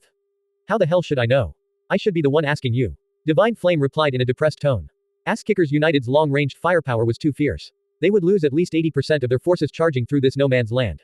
By the time they arrived in front of Ass-kickers United's forces, they would have no manpower left to fight. At this time, 6 boulders flew into the Edgerton stronghold. Boom. Boom. Boom. After crashing into the Edgerton stronghold, these boulders continued rolling forward, destroying countless buildings. Some unlucky players happened to be in their path and were crushed into meat patties. The interior of the Edgerton stronghold was transformed into ruins. The craters left by the boulders extended far into the distance. Beside the 6 trebuchets, the players of Ass-kickers United were hard at work. Our aim was too high just now. Lower the power by 1 notch. Adjust the trajectory for trebuchet number 6 by 12 degrees west, Smokestub directed. Everyone was worried the trebuchet's range would be too short before, so they set the power to the highest. Who could have known that they would be so powerful? In an instant, the boulders landed inside the Edgerton stronghold. Their target was actually the catapults on the walls. As long as the catapults were destroyed, their own catapults could advance forward. Under Smokestub's orders, they adjusted the trajectory of the trebuchets. Groups of 3 warriors hurriedly carried more boulders over. Shortly after the payloads were loaded, the trebuchets were launched again. Another 6 boulders flew through the air, heading straight for the Edgerton stronghold. Get the boulders here faster. Team number 3, pay more attention when adjusting the trajectory. Pay more attention to your aim before launching. Smokestub shouted in an imposing tone. Under his orders, they worked meticulously, not daring to dally in the slightest. Battered continuously, large chunks of rock broke off from the walls of the Edgerton stronghold. Crazy Magic glanced back, only to see rising flames and scattered ruins. He couldn't even begin to estimate their losses. He had invested a ton of money to build up the Edgerton stronghold. Seeing his hard work destroyed, he felt like pieces of flesh were being carved out from his heart. We only have 2 options, Divine Flame said. Just as these words left his mouth, a boulder crashed into a nearby catapult, sending wood splinters flying out. The armored catapults which had dominated the battlefield so far were like straw structures in front of the trebuchets. After several rounds of bombardments, only 5 out of the 11 armored catapults remained standing on the Edgerton stronghold's walls. Of those 5, 3 had taken heavy damage. Crazy Magic ducked his head low to avoid the flying splinters. What 2 options? He shouted. The bombardments from the trebuchets were too loud. 1. We abandon the Edgerton stronghold and retreat back to Moonlight City. There we can take our time to think about our next move. As long as our forces are still intact, there's still hope, Divine Flame said. Never. I absolutely won't abandon the Edgerton stronghold. Crazy Magic instantly shot that idea down. Their foundation in Moonlight City would be gone once the Edgerton stronghold was seized. The guild would fall by at least 2 levels, and they would become stray dogs. Who knew how many players would leave? At that time, whether or not Alliance of Mages could continue to exist would be up in the air. Cao Shu might even force them to assimilate into divine protectors. If he suffered this kind of humiliation, he would never find the face to raise his head again. Hearing Crazy Magic's refusal, Divine Flame wasn't the least bit surprised. What's the second option? Crazy Magic asked. We gather everyone and have a final showdown with Ass-kickers United, right here. Anything is better than taking this beating lying down. Divine Flame replied. After turtling for so long, many players from Alliance of Mages were fed up. The guild chat was flooding with complaints. What the hell? Are we going to fight or what? If we're just going to keep letting ourselves get bombarded by those trebuchets, I'm leaving the guild. Several players suddenly withdrew from Alliance of Mages. Motherfuckers. Note down the names of all those who left the guild. All those who withdraw right now, don't blame me for coming for your heads later. Crazy Magic cursed. The dissent in the guild chat was silenced for the time being. Crazy Magic knew he had no choice. He gritted his teeth. Fine, if you all want a fight, I'll give you one. Everyone, listen well. This is a life or death crisis for Alliance of Mages. If we win, I'll compensate each person fully for their losses. For every enemy you kill, I'll reward you 100 gold. I, Crazy Magic, am a man of my word. As for those who try to leave at this time, don't blame me for being impolite in the future. Heed my commands. We're going to slaughter our way out. Crazy Magic shouted. He had picked this move up from Nie Yan. One had to be brave in desperate straits. If he still wasn't willing to make some sacrifices at this time, Alliance of Mages was done for. Even though he was fully aware he would be breaking the bank in the event they won, he still pushed through. Crazy Magic's words were ironclad.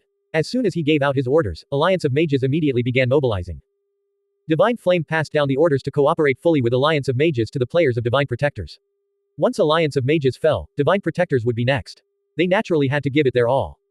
Ass-Kickers United 6 trebuchets launched one boulder after another. These boulders arced through the sky and crashed into various places. Some landed inside the Edgerton stronghold while others fell just short. Still others were a bit more accurate and struck the walls, instantly killing several dozen players. In the beginning, the players operating the trebuchets weren't very experienced, constantly aiming short or wide. Every round of boulders landed more accurately though, as they quickly learned how to work these machines. At their hands, the Edgerton stronghold was reduced to a pitiful state. The might of the trebuchets left Ass-Kickers United's players awestruck. The Edgerton stronghold shook and moaned under the bombardments. Alliance of Mages casualties had already breached 6,000. Meanwhile, Ass-Kickers United still hadn't suffered any losses. The trebuchets were quite amazing. You could hit the enemy, but the enemy couldn't hit you. At this moment, various places received word that Crazy Magic was having all of Alliance of Mages converge on the Edgerton stronghold. The 700,000 player army was finally making their move. Blade Light, Smoke Stub, and the others also received this news. Blade Light immediately passed this news to the commanders below him, telling them to prepare for battle. Their army of 300,000 players was a hodgepodge of various powers from Holy Empire, Radiant Sacred Flame, Sapphire Shrine, the War God Tribe, Battle-Crazed Alliance, and Ass-Kickers United's 5 branch guilds. Ass-Kickers United's main forces were naturally unperturbed, but the forces from the other guilds were much weaker. The enemy comprised 700,000 players. They were outnumbered more than 2 to 1. This was going to be a tough battle. Once the spells started flying, Ass-Kickers United could rely on one thing, and that was their armored ice catapults. The other commanders of this battle were Sleepy Fox, Nightbreak Trickster, Fall Lan, and the others. They had the experience of commanding their own guilds. Their strength wouldn't be lacking too much. Hordes of Alliance of Mages and Divine Protectors players emerged from the surrounding hillsides and mountain ridges. They let out battle cries. The gates of the Edgerton stronghold also started opening. Crazy Magic and Divine Flame led several tens of thousands of players toward Ass-Kickers United's forces. Everyone, charge. Wipe out Ass-Kickers United. Looks like they've finally had enough. Blade Light smirked. They had already been expecting this. Come, Alliance of Mages. Let's have our final showdown. Alliance of Mages forces are coming. Everyone, don't be nervous. Ready the armored ice catapults. Blade Light commanded. He had the demeanor of a general. Smoke Stub, Paladin of the Elegy, and the others were in charge of other areas. Ass-Kickers United's forces quickly mobilized. 37 armored ice catapults were loaded with ammunition shells, ready to fire. Hold, wait for them to come a bit closer. Smoke Stub ordered the players operating the armored ice catapults. Hundreds of thousands of players from Alliance of Mages rushed toward Ass-Kickers United's forces like a raging tide. The warriors at the front clad in various suits of metal armor resembled a metal behemoth, sweeping over everything in their path. Smoke Stub gauged the distance of the enemy players. Seeing them reach the 1,000-meter mark, he shouted, "Open fire." The players operating the armored ice catapults immediately got to work. Tongue. As the levers were released, countless shells whizzed through the air toward the enemy's front line. Bang, bang, bang. One shell after another fell to the ground, enveloping everything within a 100-meter radius of their impact point in a thick layer of frost. With 37 armored ice catapults all firing at once, the 2,000 enemy warriors charging over were culled by 90%. Only a lucky few managed to survive. This kind of frightening might sent shivers down one's spine. The remaining warriors glanced at each other in dismay. No matter where they looked, they saw their comrades frozen in place. They were all dead. Continue charging or retreat. The armored ice catapults unloaded round after round of bombardment. The enemies charging over were immediately wiped out. The 80,000-strong army that came storming out of the Edgerton stronghold quickly accumulated more than 30,000 casualties. Blood-curdling cries rang out over the battlefield. Seeing this scene, Ass-Kickers United's morale soared. With the support of the armored ice catapults, what did they have to be afraid of? After a few rounds of bombardment, 10 would be reduced to 1. Those who survived could be easily cleaned up. Move 5 armored ice catapults west to aid Holy Empire's forces. Blade Light ordered. A chaotic melee broke out in every direction.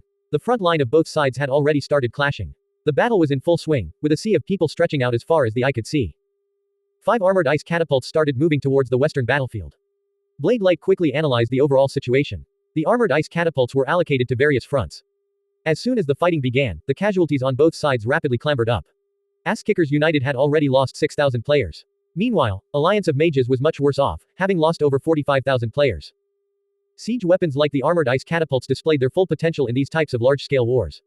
The 6 trebuchets also stopped focusing the walls and started bombarding anywhere there was enemy players. Their range was larger, and targets abound. One boulder after another fell down from the sky. After hitting the ground, they would continue rolling forward, crushing countless players from Alliance of Mages into meat patties. Large ditches were carved into the earth, as though it had been plowed. This was the definition of cruel and tyrannical. The corpses of Alliance of Mages players were scattered everywhere. No matter how high their defense and health, they couldn't withstand a single hit from the armored ice catapults. On the Western Front, Holy Empire was slowly being overwhelmed by divine protectors who had more elites on their side. Holy Empire was constantly being pushed back. As spells whizzed through the sky, one Holy Empire player after another was sent flying. Boss, we can't hold on much longer. Several Holy Empire players anxiously looked at Sleepy Fox, who was clad in black armor. Boss, you retreat first. We'll hold them off as long as we can. Divine Protector's forces are going to break through any moment now. Damn it. Hold your ground. I don't care what it takes. Sleepy Fox roared. So many of our allied guild brothers are crushing the enemy. We can't let our Holy Empire lose face here. Listen, cast our AoE magic. But we'll hit our own warriors. Enough nonsense. Cast our AoE magic. Any brother who ends up dying to friendly fire, I, Sleepy Fox, will compensate you for twice your losses. Warriors, charge. Cover the mages. Sleepy Fox shouted. Boss, no need for that. Just give the word, and we'll gladly give our lives for you. Charge. Charge. The warriors from Holy Empire began their counterattack, charging into Divine Protector's front line without any regard for their lives. They had no allies around them. This was basically a suicidal action. The fierce charge caught Divine Protectors off guard, putting the brakes on their advance. What the hell? Are these guys crazy? The magic in the air trembled violently. Shit, it's AoE magic. Everyone, retreat. What the hell is Holy Empire thinking? Did they not care about hitting their own people? The players of Holy Empire ignored the powerful fluctuations of AoE magic and continued fighting like everything was normal. AoE spells rained down from the sky. Ice, lightning, and fire shrouded the area. The players caught in the chaos were instantly swept away. It didn't matter which side they belonged to. As long as they were caught in the range of spells, they were undoubtedly killed. This was mutual destruction. This move by Holy Empire was ruthless, leaving the players from Divine Protectors dumbstruck. Holy Empire was only a small guild in the eyes of Divine Protectors. They only controlled 5 strongholds and had 160,000 members, while Divine Protectors controlled more than 30 strongholds and had over 700,000 members. The two weren't even on the same plane of existence. Not to mention the troops that arrived in Moonlight City were all hand-picked elites of Divine Protectors. They were far more powerful than the forces of Holy Empire. However, like this, both sides were taking equal losses. The commanders of Divine Protectors discovered their own forces lacked that certain type of gusto compared to the players of Holy Empire, as well as a willingness to take the enemy out with them. Divine Protectors was forced back. After the AoE magic subsided, Holy Empire's warriors charged forward once more. The enemy staggered back in fear. At this moment, someone let out an excited cry, the armored ice catapults are here. Brothers, charge. 5 armored ice catapults emerged from the rear. Before long, more than 20 onyx-colored shells were launched into the air. Bang, bang, bang. The players from Divine Protectors had their lives harvested like fields of wheat. The fierce bombardment tore through Divine Protectors' front lines. Holy Empire quickly cleaned up the survivors. The armored ice catapults pressed forward, launching round after round of shells. The morale of Holy Empire soared as they slaughtered their way through the enemy lines. Divine Protector's troops were gradually being routed. Some of them attempted to charge straight for the armored ice catapults. However, Holy Empire quickly intercepted them. Neither gave way to the other. The battle entered a stalemate. The armored ice catapults continued slaughtering Divine Protector's forces en masse. The higher-ups passed down an order. Divine Protector's forces weren't allowed to retreat. They could only steel themselves and hold their ground. If they retreated, the Edgerton stronghold would fall, and so too would Alliance of Mages. The two guilds were closely intertwined. If one fell, so would the other.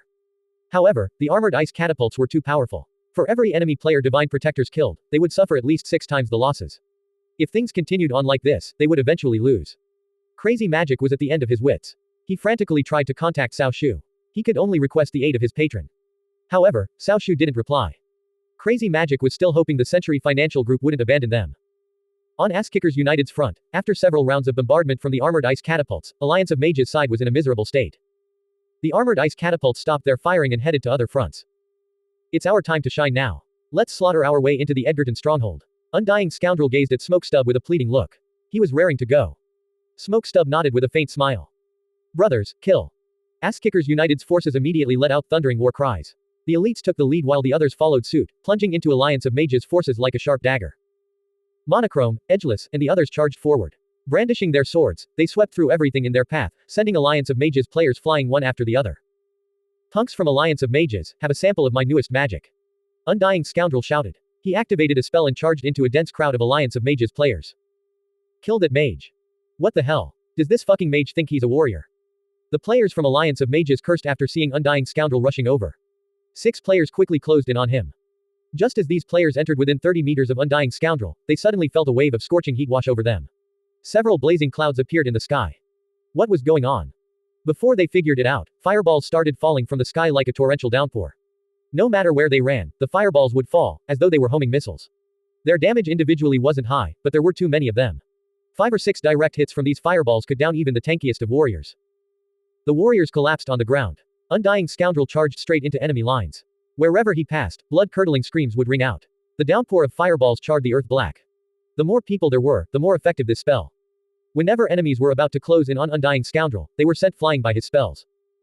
Summer Bug and the others were also unleashing small-scale AoE spells, sweeping through the enemies in their vicinity. They exercised great control when casting their spells. They definitely wouldn't accidentally harm their own allies. Out of all the mages, Tang Yao and Xie Yao were the strongest. Very few players could survive a single hit from them. Several top elites from Alliance of Mages charged over at them, only to be blasted into oblivion. This was the difference in strength. Asskickers United 60,000 players completely overwhelmed Alliance of Mages, forcing them to retreat back into the Edgerton stronghold. Behind the safety of the walls, they once again became practice targets for the trebuchets. Before long, the walls shuddered and partially collapsed. Asskickers United's players came flooding in. A chaotic battle unfolded within the breach. Alliance of Mages and Divine Protectors were on the defensive at every front. Their main army was quickly shaved away. Under Asskickers United's all-out assault, they started to lose ground quickly. Crazy Magic and Divine Flame retreated with a group of players back into the heart of the Edgerton stronghold. As they traded fire with Asskickers United, they felt stifled to the point of suffocation. It appeared the enemy was going to break their last line of defense at any moment. A deep sadness welled up inside Crazy Magic's heart. It seemed like it was the end of the road for the guild he built from the ground up. There was no way to turn things around. Just as Alliance of Mages and Divine Protectors despaired, someone let out an excited shout, "Look, up in the air. Flying mounts." As everyone looked up at the sky, a squadron of 31 flying mounts came flying over. This flying mount squadron was composed of Thunderhawks, Griffins, and Ackley's dragonflies. This could be considered the largest aerial force to date. Even if Nie Yan's Darkwing Dragon appeared, it would end up getting surrounded and killed. Angel Corps and the Century Financial Group. They didn't abandon us after all. Crazy Magic cried out in elation. 31 flying mounts, perhaps such a force could turn the tide of battle around. At this moment, Crazy Magic was like a drowning man who grabbed onto a life ring. Though the hope was distant, he refused to give up. The Century Financial Group had mobilized all their resources to gather these 31 flying mounts, of which 20 belonged to Angel Corps while the other 11 came from elsewhere. Blade Light was directing his troops when he looked up at the sky and saw the flying mounts. He quickly sent a message to Nie Yan. Nie Yan, Alliance of Mages just received reinforcements, 31 flying mounts. What do we do? Don't panic. Flying mounts might be powerful in the sky, but as soon as they dive down into a crowd of players, they'll become easy targets. Speaking truthfully, those flying mounts are only so-so. Gather all the armored ice catapults. As soon as they come down, fire away. A single round of bombardment should be enough to make them regret their actions dearly. Have our people recall their flying mounts. Don't fight in the sky. Only deal with the enemies when they come close to the ground, Nie Yan said in a cold tone. If he brought the Darkwing Dragon over, he would only end up getting ganged up on. Hearing Nie Yan's words, Blade Light firmly nodded. Apart from gathering all the armored ice catapults together, Asskickers United would continue as they were and assault the Edgerton stronghold. The 31 flying mounts circled in the air. They were the rulers of the skies, looking down on everyone below. However, Asskickers United's forces didn't seem to be paying them the slightest bit of attention. The 37 armored ice catapults, all huddled up together and became the most eye-catching target. However, their frightening might was a powerful enough deterrent to prevent the flying mounts from approaching. Crazy Magic's hope and elation quickly turned to disappointment. The flying mounts didn't dive down and carry out a massacre on Asskickers United's forces like he expected. They were hesitating. God damn it. Damn those cowards. By the time they come rescue us, my hair will already be gray. Crazy Magic understood one principle. In the end, you could only rely on yourself, not your patron, allies, or anyone else. Boss, let's leave. Asskickers United's forces are about to run us over. Leave my ass. I'm going down with this ship. Crazy Magic cursed madly. At this moment, the last of the defensive troops near the breach were killed. Monochrome, Edgeless, and the others charged into the Edgerton stronghold, leaving behind a trail of carnage. With the supporting fire from Tang Yao, Xie Yao, and the other mages, Alliance of Mages players were dropping like flies. Even more Asskickers United players were flooding in from the breach. As for the battle on the outside, Alliance of Mages was also being slaughtered like mutts. Their elites were already wiped out by the armored ice catapults, not to mention their morale was at rock bottom after suffering setback after setback. Asskickers United was killing them without mercy. All around were the corpses of their comrades. At this moment, the flying mount riders in the air were wondering if they should go down and help. Sitting on top of a royal griffin was precisely Soaring Angel. In the end, Cao Shu had still asked him to provide assistance. Fuck. How can Alliance of Mages be this weak? How are we supposed to help in this situation? Rock Splitter cursed. He sat on top of a Thunderhawk. Originally, they believed if Asskickers United and Alliance of Mages were evenly matched, with their assistance, perhaps Alliance of Mages could achieve victory. But it wasn't evenly matched. Far from it, in fact. Alliance of Mages was suffering a crushing defeat. Not to mention after they appeared, the morale of Asskickers United's forces didn't seem to be affected at all. Soaring Angel pondered for a moment. Since we're already here, we can't go back empty-handed, or we'll become laughingstocks. Let's destroy a few of those catapults. Right on, boss. Just give us your orders. Rock Splitter said. None of these flying mount riders voiced any objections. They quickly arranged a plan of action. The 31 flying mounts simultaneously dived toward the ground. Their target was the 37 armored ice catapults. Seeing the flying mounts diving down, Smokestub became tense. All catapults get ready. Squad number 1, number 2, number 3, and number 5, don't fire without my command. Squad number 4 and number 6, remain on standby. Wait for my signal. A golden feathered griffin rapidly closed in on one of the armored ice catapults. This was Soaring Angel's Royal Griffin. Known for its speed and high evasive ability, it was much faster than the other flying mounts. Number 37, try and knock him from the sky, Smokestub commanded. This Royal Griffin was trying to bait them into an all-out attack. He snickered. Angel Corps was really underestimating them. As Smokestub's words left his mouth, an armored ice catapult launched 5 shells toward the Royal Griffin. The Royal Griffin did a barrel roll midair, evading the shells. Number 36, fire. Number 35, fire. Thung, thung, thung. More shells were launched into the air, resembling blossoming fireworks. The Royal Griffin suddenly halted midair in a hurry, did 2 rolls while dropping to the ground, then rapidly ascended back up again. One shell after another came whizzing past, but not a single one managed to land a hit. It was clear the rider was quite skilled. Meanwhile, Asskickers United still had more shells to fire and ensured there would be enough time to reload. 25 armored ice catapults were still ready to launch. If they all fired at once, the danger they posed was substantial. Smokestub purposely held back from firing them. Seeing Asskickers United still hadn't taken the bait and having nearly been hit several times, Soaring Angel glanced back at the riders behind him and dived down with the Royal Griffin. Kill. Al-31 flying mounts swooped down from the sky at blistering speed. Seeing so many flying mounts heading towards them, the players operating the armored ice catapults became nervous. They wanted to fire but were stopped by Smokestub. Hold your fire. Listen to my commands. Wait until they approach within 20 meters. Smokestub shouted. If the distance was too great, it would be too easy to dodge. So, they had to fight their nerves and wait for the enemy to get closer. At 20 meters, no matter how quick their reaction speed was, it'd be useless. There would be no way to dodge the attacks of the armored ice catapults, not to mention their might would be even greater. 30 meters, 25 meters, 20 meters. Seeing the flying mounts had entered the optimal attack range, Smokestub hoarsely shouted, fire. Thung, thung, thung. A hail of shells flew into the air, whizzing towards the flying mounts. At 20 meters, they had no way of dodging. Blood splattered everywhere. Several flying mounts let out miserable shrieks and fell from the sky. Others had holes punched through their wings. A few flying mounts braved through the storm of shells and swooped down onto the armored ice catapults with their claws outstretched, crushing them into pieces. Seeing the armored ice catapults under attack, the surrounding mages immediately ran over to provide support, bombarding the flying mounts with spells. There was chaos everywhere. Many people couldn't even tell who the enemy was anymore. The casualties on both sides quickly rose. Soaring Angel glanced at his squadron and grimaced. 6 flying mounts had been killed. Of the survivors, more than a dozen had sustained medium to high injuries. He didn't expect their casualties to be this high. He had greatly underestimated the firepower of the armored ice catapults. Although they had destroyed 6 catapults and neutralized 5, this kind of trade-off definitely wasn't worth it. Everyone, retreat. Soaring Angel ordered. The remaining flying mounts ascended into the sky. This was the first confrontation between catapults and flying mounts, and Angel Corps had come out of it much worse off. It was just as Nie Yan predicted. Even the powerful flying mounts could do nothing against the overwhelming firepower of the armored ice catapults. The flying mounts could easily dodge the catapults from afar. However, within a range of 20 meters, even the most powerful flying mounts would be downed after taking 6 or 7 hits. Soaring Angel looked down below. At Smokestub's command, the remains of the destroyed armored ice catapults were dealt with. The remaining catapults were gathered together, ready to fire again. Recalling the hail of shells, Rock Splitter and the others felt lingering fear in their hearts. So many flying mounts had been killed. What frightening firepower.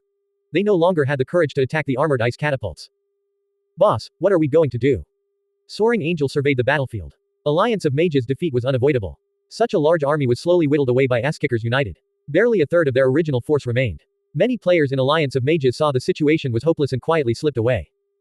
Players left Alliance of Mages in droves. It was impossible for Crazy Magic to go after every last one of them. Many who suffered abuse at his hands also withdrew from the guild. They understood Alliance of Mages would stand or fall with the Edgerton stronghold. Rather than staying in this guild with no future, it'd be better for them to find a more powerful guild. Losing a war was nothing to be afraid of. Everyone could revive, and equipment could be replaced. As long as the people remained, they could rise back up from the ashes. However, when people started leaving, that was when things became dangerous. Like a sheet of loose sand, the guild could crumble apart at any moment. Many players from Alliance of Mages had already lost the will to fight. They fled and scattered in every direction. The people left behind couldn't put up much of a fight. Before long, they were slaughtered by the charging Asskickers United players. Countless Asskickers United players appeared on top of the walls of the Edgerton stronghold. They steamrolled through everything in their path, knocking any enemy off the walls. The 30 Asskickers United warriors at the front pressed forward step by step. They encountered fierce resistance. Since these last loyal players had nowhere left to run, they were determined to take the enemy down with them. Asskickers United suffered heavy losses. Divine Radiant Blessing. A brilliant radiance fell from the sky and enveloped the more than 300 Asskickers United players in the vicinity, empowering them greatly. Their health and mana rose alongside their other stats. Holy shit. My stats increased by 70%. What a powerful blessing. The Asskickers United players were all extremely excited. At this moment, the sky darkened as a cold gust of wind blew past. Fiendish Curse. A projection of a giant fiend appeared in an open space 10 meters away. It let out a sinister laugh which rang out like an ear-piercing shriek. The forces of Alliance of Mages stared at the fiend in alarm. After 10 seconds, the fiend disappeared. The players from Alliance of Mages felt as if all strength were sucked away from their body. Someone checked their character status. Their stats had fallen by 70%. Priests, quickly cast Dispel. We can't. This curse is too high rank. We can only wait for its duration to end. One side had their stats raised by 70% while the other side had their stats reduced by 70%. The difference in strength instantly became evident. Asskickers United's warriors were killing their enemy counterparts with just one attack. This was the first time they had encountered such a situation. A plate-armored warrior was as frail as a twig. Damn, this is sweet. With the warriors of Asskickers United invograted with strength, a one-sided slaughter commenced. Awed by these two skills, Asskickers United's mages and priests looked at the casters. The blessing and curse of these two players were simply amazing. They were precisely Black Heaven and Black Hell. Their skill combination was simply unmatched. Seeing the Alliance of Mages players nearly wiped out, Black Hell lowered his staff. He turned to Black Heaven and said, "Let's go down and take a look." The two descended the stairs, Asskickers United players making way for them as they passed. Inside the Edgerton stronghold, the Alliance of Mages players were expelled or killed. Crazy Magic and Divine Flame were nowhere to be found. Before long, a piece of news spread out through the guild chat. The Edgerton stronghold had fallen. All of Asskickers United erupted in cheer. With this victory, there was one less guild that could oppose them in the Viridian Empire. All that remained was Divine Protectors. Those players who had fought for Alliance of Mages until the bitter end quietly left in sorrow. Soaring Angel and the other flying Mount Riders circled in the air for a while longer before departing. Blade Light and the others stood atop the walls and gazed ahead. From just below the Edgerton stronghold to beyond the horizon was a field of corpses. Asskickers United's players collected the equipment off the ground. They could probably be sold off in the auction houses for millions of gold. We've captured the Edgerton stronghold. How are we going to deal with it? Blade Light asked Nie Yan. Asskickers United had two options. One was to completely raze the Edgerton stronghold to the ground, then withdraw like they'd done with the other strongholds. The other was to station a portion of their army here and turn this place into their base. Nie Yan pondered for a moment. Moving a portion of their troops would mean spreading themselves thinner. However, razing the Edgerton stronghold to the ground was too much of a waste. After all, it was still an intermediate stronghold. If World Block developed this place, they would surely rake in a large amount of profit. It would be a huge boon. Rebuild the Edgerton stronghold. Reinforce it and make the walls higher, then place a few armored ice catapults and trebuchets on top of them. That way, people will have to think twice before attacking us. Nie Yan said. In the end, he decided not to abandon the Edgerton stronghold. With Asskickers United's technological superiority, defending the stronghold would be no issue. I'm afraid our defenses still aren't enough. We should garrison a few people here. The other guilds in Moonlight City won't be pleased with us expanding here. They'll definitely gather a resistance, Blade Light urged. He and Nie Yan were thinking along the same line. Divide up the 5 strongholds surrounding the Edgerton stronghold between Radiant Sacred Flame, the War God Tribe, Holy Empire, Sapphire Shrine, and Battle-Crazed Alliance. Have them establish branches here and start recruiting people. As for the Edgerton stronghold, we'll station players from the main guild and 5 branches there. A large force isn't required. 35,000 should do. We'll install transfer points in all the strongholds. If the Edgerton stronghold gets attacked, the players from the other 5 strongholds can quickly teleport there to provide assistance. Nie Yan had thought everything through. Asskickers United could only defend 6 strongholds for now. After establishing a firm foothold here, they could then continue to expand. Good plan, Blade Light said. He had nothing to add. Nie Yan had already thought of everything. After a while, Guowai arrived in the Edgerton stronghold. Following the designs given to him by the engineers, the reconstruction process immediately began. The walls were repaired and refortified. The shops inside and everything else was built anew. Asskickers United wasn't lacking in money anyway. Previously, the budget for the war was 5 million gold. After the war ended, 7 million gold was paid out in compensation and rewards. They had also obtained over 5 million gold in equipment. So, all in all, the war only cost them 2 million gold. There was more than enough gold left to rebuild and develop the Edgerton stronghold. One building after another was erected. The entire Edgerton stronghold underwent a huge transformation. Stationed on top of the towering walls were the trebuchets and catapults. Without more advanced siege weapons, not even an army of several million could breach these defenses. Following Nie Yan's instructions, Guo Wai left the management of the Edgerton stronghold's real-world business district to Ah Chen. Shortly after the reconstruction of the stronghold was complete, many entrepreneurs came flocking back. Many of their shops had been destroyed during the war. Seeing that Asskickers United was now occupying this place, they came over to discuss cooperation. Needless to say, this was an ideal location for commerce. Although their shops had been destroyed, they had already earned quite a bit of money. With the Edgerton stronghold under their control, Asskickers United could set the prices. Before long, the money they had spent on reconstruction would be earned back. With ample benefits being paid out to everyone, the entire guild was in high spirits. Many members who were originally leaning towards accepting the Century Financial Group's offer had no choice but to reconsider. After Alliance of Mages' defeat, would they have any future following the Century Financial Group? Even though the money offered by the Century Financial Group was quite enticing, more than several times what they were getting paid now along with some additional bonuses, Asskickers United had shown great promise.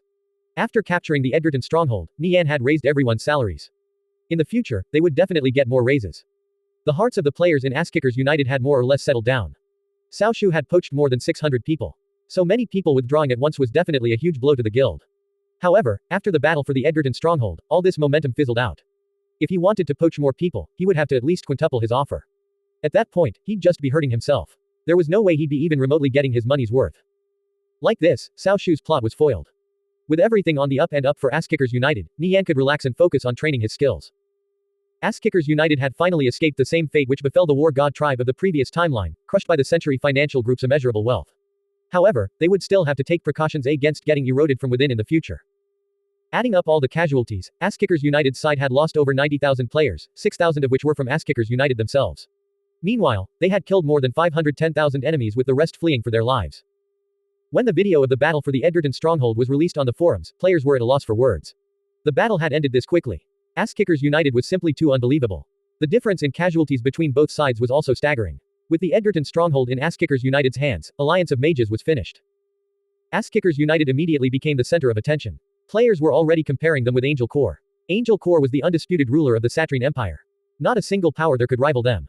Meanwhile, Asskickers United was shaping up to become the same in the Viridian Empire. However, there was a distinct difference. Angel Corps already had more than 100 guilds both large and small under them, creating an invincible alliance in the Satrine Empire.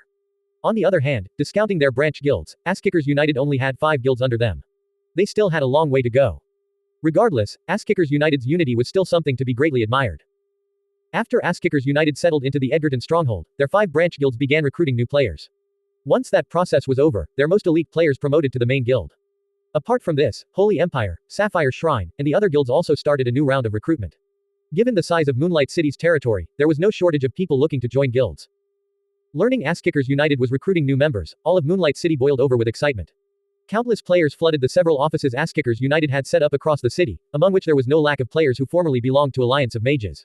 Some players even came rushing over from other cities. They all desired to join Asskickers United. Many of them were top experts. Many top experts had reached a bottleneck and found it difficult to break through. If they continued to stagnate in place, they would slowly be overtaken by others. These people wanted to enter a place filled with other experts. The top thieves were especially interested. Asskickers United had Nirvana Flame, King of the World, Sun, and many other powerful thieves. They could more easily pick up new tricks there. Asskickers United rapidly expanded as more and more people joined. The Century Financial Group could no longer do anything to them. They had long since started shifting their attention to the Satrine Empire. After losing so many of their investments in the Viridian Empire, they simply lacked the strength to impede Asskickers United any further. Cao Shu naturally understood the kind of threat Asskickers United would pose in the future given his insight. That was why he tried everything in his power to destroy it. "We'll rest for a while before taking on Divine Protectors," Nie Yan said. Asskickers United had still taken heavy losses during this war. Furthermore, we need to start exploring the Griffin Woodlands, or else we'll start lagging too far behind Angel Corps in terms of aerial might. "I'll have Blade Light make the necessary preparations," Guo Wai said. "Any news for me lately?" Nie Yan asked. Even though Asskickers United was fairly powerful, it was still necessary to take precautions and not blindly rush into anything. "Yeah, I have a bit of good news. The War God tribe has already defeated the several guilds under the Tuoba family. They've unified Nisode. Battle-crazed Alliance is just about done with things on their side too, only one more guild to deal with. Holy Empire, Sapphire Shrine, and Radiant Sacred Flame are rapidly growing. Since there's not much room to grow in Kalor anymore, I had them expand and establish branches in other cities," Guo Wai said. Nie Yan was quite pleased. Apart from their strength rapidly increasing, Asskickers United was also developing in other cities, especially in the Hilton stronghold. They already owned more than 60% of the prime real estate there. He had Guo and Bird aggregate all the data and discovered they were currently raking in more than 600,000 gold a day, of which 300,000 was divided up among the guild members, 200,000 was used to improve the quality of the guild's equipment, and the remaining was stored in case of an emergency. Asskickers United was doing quite well financially. There's a few things we need to take note of. Around 10 or so guilds in Moonlight City are preparing to form an alliance to deal with us. God Executioner Sword and Penumbra Empire haven't calmed down either and are rapidly expanding. I feel like something big is going to happen soon, but I can't pinpoint any specifics. No powers in the Viridian Empire can pose a threat to us for now. Soon we can set out to deal with divine protectors, Guo said. Hearing Guo words, Nie Yan knitted his brows. Asskickers United was currently flourishing. There was probably no need to get paranoid. Nie Yan went to school during the day and entered the game in the evening, directing Asskickers United's movements while training his skills. Passing 10 days like this, Nie Yan's skills saw clear improvement. Nie Yan slowly snuck up behind a barbarian warrior, then struck it with Backbreaker. Rank 11 Backbreaker. Minus 22,721. His damage was 3 times higher than before. 8-second stun. All warriors would tremble at this potent crowd control effect. Even a warrior in godly equipment would fall to Nie Yan's ambush. Perhaps only master-class warriors with divine armor could resist such a powerful stun. If he exploded forth with all his damage, he could down a barbarian warrior in only 20 seconds. This was a level 100 monster. Before reaching level 100, even a party of 5 or more players wouldn't necessarily stand a chance against it. Right now, Nie Yan could even take on master-class players despite not being one himself. He was already no weaker than an ordinary shadow dancer. Nie Yan started spamming steel on the barbarian warrior. Steal successful. You have obtained 2 gold, 23 silver. Steal successful. You have obtained 3 gold, 12 silver. One notification popped up after another. Soon, a crisp jingle rang out. Nie Yan quickly checked his skill bar. Steel has advanced to rank 10. I've finally trained steel to rank 10. Phew, it wasn't easy. Nie Yan was ecstatic. He had spent 5 whole days training steel from rank 9 to 10. After reaching rank 8, its success rate had increased to 50%. At rank 9 it was 70%, now at rank 10 it had increased to an astonishing 90%, not to mention the probability of stealing equipment had increased greatly. Nie Yan gradually understood why rank 10 steel was labeled as godly. This kind of skill was absolutely capable of making someone weep tears in sadness. This was a skill that could steal an enemy's equipment. Checking steel's skill proficiency, it would take him at least 30 days to train it to rank 11. He hardly had that much time to spare. Nie Yan would have to put off training steel for some other time. He was more than satisfied with it at rank 10. Nie Yan's skill list looked quite spectacular. Rank 11 Backbreaker, rank 10 Reverse Grip Backstab, rank 10 Counter, rank 10 Phantom Assassination, rank 10 Flicker Strike, rank 7 Backstab, rank 8 Smothering Strike, rank 9 Concussive Blow, rank 15 Kick. Any one of these skills could make someone faint in shock. For an ordinary player, having a skill at rank 5 or higher was already extremely impressive. With so many high rank skills, just how much burst damage could Nie Yan deal? The rank of Nie Yan's skills were all freakishly high, especially Kick. With a fairly short cooldown, it was one of the easiest skills to train. After reaching rank 15, its effects were extremely powerful. The description said that if he struck a vital area, he could cripple a target. He didn't know what counted as a vital area. Under normal circumstances, kicking the knee would cause a target to feel numb and slow their movements. Kicking the leg would result in a somewhat weaker effect. Though these skills had all risen in rank, Nie Yan still hadn't completely familiarized himself with all of them. He would have to slowly hone himself. With these skills as a foundation, Nie Yan would have no issue advancing to a shadow dancer. After which he would see a huge boost in strength, allowing him to surpass a recently promoted shadow dancer. After all, his starting point was already far higher than theirs. Nie Yan recalled the barbarian berserker he encountered previously. Glancing at his skill bar, it was about time he killed it and opened that sub-legendary grade chest. After killing another barbarian warrior, Nie Yan picked up the skill book that dropped on the ground and headed for the barbarian berserker. I wonder what sort of loot I'll get. With his steel reaching rank 10, Nie Yan was itching to try his hands at a stronger target, and the barbarian berserker was the perfect choice. 6 minutes later, Nie Yan finally spotted the barbarian berserker. He entered stealth and slowly made his way forward. Thinking for a bit, Nie Yan decided against summoning Lil Gold. His huge frame would make him a prime target. With the quality of his current skills, Nie Yan could easily CC the barbarian berserker to death. There was no need for help. Nie Yan inched closer toward the barbarian berserker from behind. The barbarian berserker was completely oblivious. The distance between the two was only about 7 meters. Nie Yan's heartstrings were stretched taut. His lips curved into a weird grin. A few steps later, the barbarian berserker noticed something and turned around. At this moment, Nie Yan targeted the barbarian berserker with rank 9 Extreme Intimidate. The barbarian berserker stiffened. It couldn't move its body at all. Flicker Strike. Nie Yan disappeared from his original position and emerged behind the barbarian berserker, plunging Zenard's sword into its back. After reaching rank 10, Flicker Strike dealt more than 500% damage. Minus 12,839. The barbarian berserker's body trembled. Extreme Intimidate's effects wore off. Just as it was about to turn around, Nie Yan circled to the side. Pushing off from his waist and focusing all power into his arm, he struck out with Backbreaker. Minus 14,376. The barbarian berserker was incapacitated for 6 seconds. This effect was quite impressive given the barbarian berserker was a level 120 elite. Nie Yan faintly smiled. With all his skills ranked up, taking down this elite was a simple matter. After landing the first stun, he could CC the barbarian berserker to death. However, Nie Yan was in no rush to kill the barbarian berserker. He activated steal. Steal successful. You have obtained 5 gold, 23 silver. This was his first time stealing from a level 120 elite. The barbarian berserker was quite the moneybags. The amount of gold he obtained was several times that of ordinary monsters. Nie Yan continued spamming steal, stealing money 3 times in a row. So far, he had obtained 17 gold. On the 4th attempt, Nie Yan finally obtained something different. It was a sub-legendary grade skill book. Skill book, sub-legendary, Rage of the Berserker. Properties: Health plus 10%, Strength plus 200%, Magic reduction plus 30%, Defense minus 30%. Duration: 60 seconds. Cooldown: 20 minutes. Restrictions: Berserker. Rage of the Berserker was quite amazing. Most warriors would go crazy over a 200% boost to strength. If this skill book were put up for auction, it would sell for at least 50,000 gold, maybe even up to 90,000 gold if you were lucky. Giving this skill book to Smokestub isn't a bad idea. He just happens to be a berserker, Nie Yan muttered. As the effects of Backbreaker wore off, Nie Yan struck the barbarian berserker with Smothering Strike. It was stunned for an additional 2 seconds. The barbarian berserker was locked down all this time. CC chains were quite frightening. Starting with the 6-second cripple from rank 11 Backbreaker, 2-second stun from rank 8 Smothering Strike, 3-second stun from rank 9 Concussive Blow, the brief interrupt from rank 15 Kick, the 2-second immobilize from rank 9 Lockdown, until finally the 5-second cripple from rank 10 Counter. By the time Nie Yan cycled through everything, Backbreaker was back off cooldown. Like this, he could repeat the whole process again. It would only take a few cycles to kill the barbarian berserker. Nie Yan activated steal several more times. The barbarian berserker already had no more gold left to steal. Only the Rage of the Berserker skill book wasn't half bad. He obtained all sorts of different skills, none of which caught his eye. However, they were decent for ordinary players. Just as Nie Yan was about to finish off the barbarian berserker, he activated steal one last time. A notification popped up. He had stolen another item. Nie Yan glanced inside his bag and found a yellow papyrus scroll sitting in the corner. He examined it. Dreamworld Scroll, Legendary, Consumable. Description: Entrap a target in an illusion for 20 seconds regardless of level difference. Moving while activating this scroll will cancel the spell. Cast time: 3 seconds. Restrictions: 30 energy. Nie Yan's heart trembled. This scroll wasn't that useful in ordinary circumstances.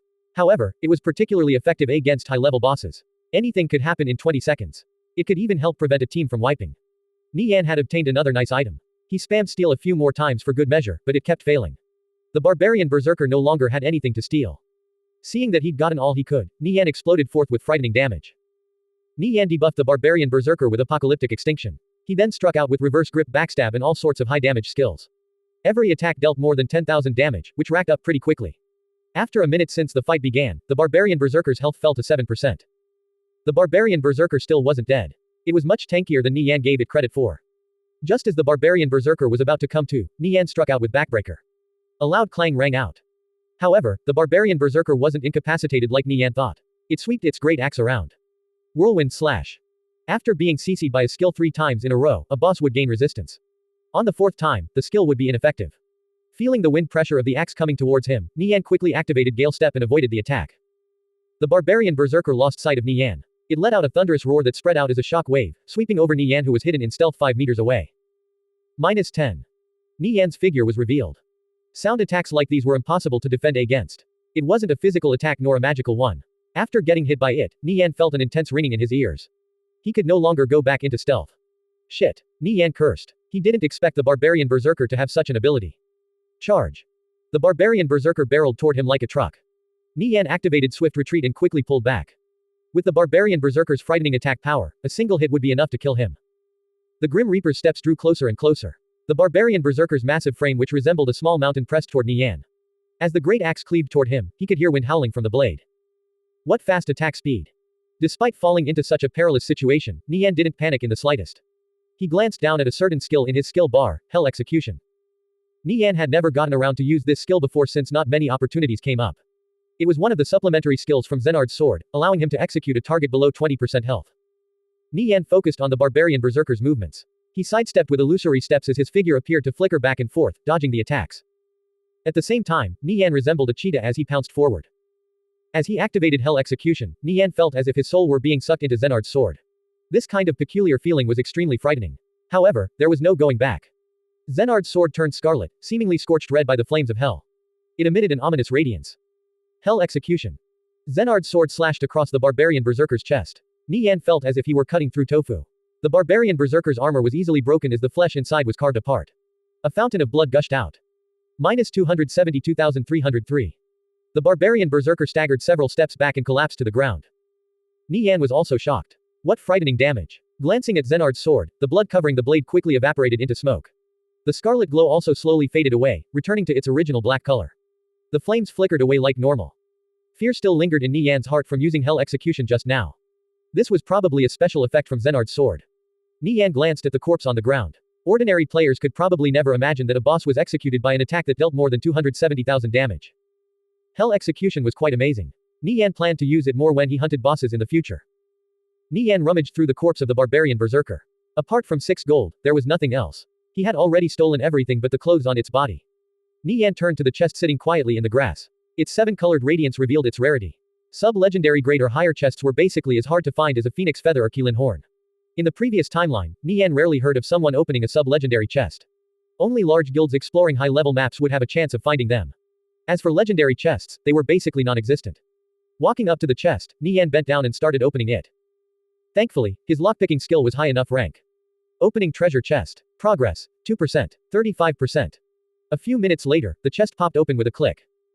A dazzling radiance blossomed out. Nie Yan hurriedly shielded his eyes. After a while, the light gradually dimmed down. Looking inside, he spotted a small book laying at the bottom. It looked like an ordinary skill book, except it exuded strong holy power. Nie Yan picked up the book and slowly opened it. A white light enveloped his body. So, it isn't a skill book, Nie Yan muttered. Skimming through the pages, the words were written in ancient common. Thankfully, he just so happened to know this language. As he turned back to the cover, he could barely make out the title, Book of Holy Judgment. You have discovered an ancient book which contains remnants of the past. The words are archaic and difficult to understand. What the hell is this? You mutter. Skimming through, you reach the last page and discover a section that catches your eye. The Holy Mage Beers created a powerful magic formation. With 5 great holy mages working together, they channeled the power of God to move the formation and entrap the great dragon Earl Brook. Beers transformed his holy power into a supreme sword of judgment and pierced Brook's chest, purifying him. Even after reading through this section of text, Nie Yan still had no idea what this book was for. He glanced down at the complex diagram on the last page. It looked like a magic formation. Below the diagram was a magic chant in text form. This was most likely something only experienced mages could make sense of. Could this be a clue to a quest? Nie Yan knitted his brows. He was just about to toss the Book of Holy Judgment into his bag, when he received another notification. Bring this book to a well-learned holy mage. They will answer your question. Looks like I'll need to go ask Xie Yao. Nie Yan put the Book of Holy Judgment away. I've trained my skills long enough. It's about time I go back, Nie Yan muttered. He was only 3 levels away from level 100. Only after reaching level 100 could he return to the Temple of Light and take the Luminous Dancer class advancement quest. He looked at the level leaderboards. The highest level player in the Viridian Empire was currently Tang Yao at level 88. The second highest was Xie Yao at level 87. Many players were already above level 80. Nevertheless, he still held a clear level advantage. He estimated doing the Luminous Dancer class advancement quest would take a long time, so he had to maintain a large enough lead. It would be another 2 hours before the exit to the Dreamworld opened. Nie Yan trained in the Dreamworld for 2 more hours. As the final seconds ticked away, he gazed toward the center of the map. A huge door of light took shape. Nie Yan entered the door of light. A notification popped up. Do you wish to leave Benita's Dreamworld? Yes. With a flash of light, Nie Yan's vision turned black and he lost consciousness. After who knew how long, Nie Yan opened his eyes. He could feel the ocean breeze in his hair and smell the salt in the air. He climbed back on his feet and looked around. Benita was nowhere to be found. There was only the vast ocean. Let's go back first. Nie Yan crushed a return scroll. With a flash of light, he was back in Kalor. Teleporting to the crypt's stronghold, Nie Yan asked Xie Yao to meet up. He wanted her to examine the Book of Holy Judgment. Xie Yao dropped what she was doing and hurried back. Guo Wai and the others were in the guild headquarters discussing the future development of Asskickers United. They were basically the brains of the operation. They would do all the planning, only requiring Nie Yan for final approval. In fact, Asskickers United's management didn't require much of his attention at all. It was just like a company. If the CEO had to do everything themselves, they would probably die from overwork. Nie Yan only needed to decide on the general direction of Asskickers United. Seeing Nie Yan, Guo Wai and the others all went to greet him. You're finally back. How was it? Guo Wai asked. Not bad. Nie Yan laughed.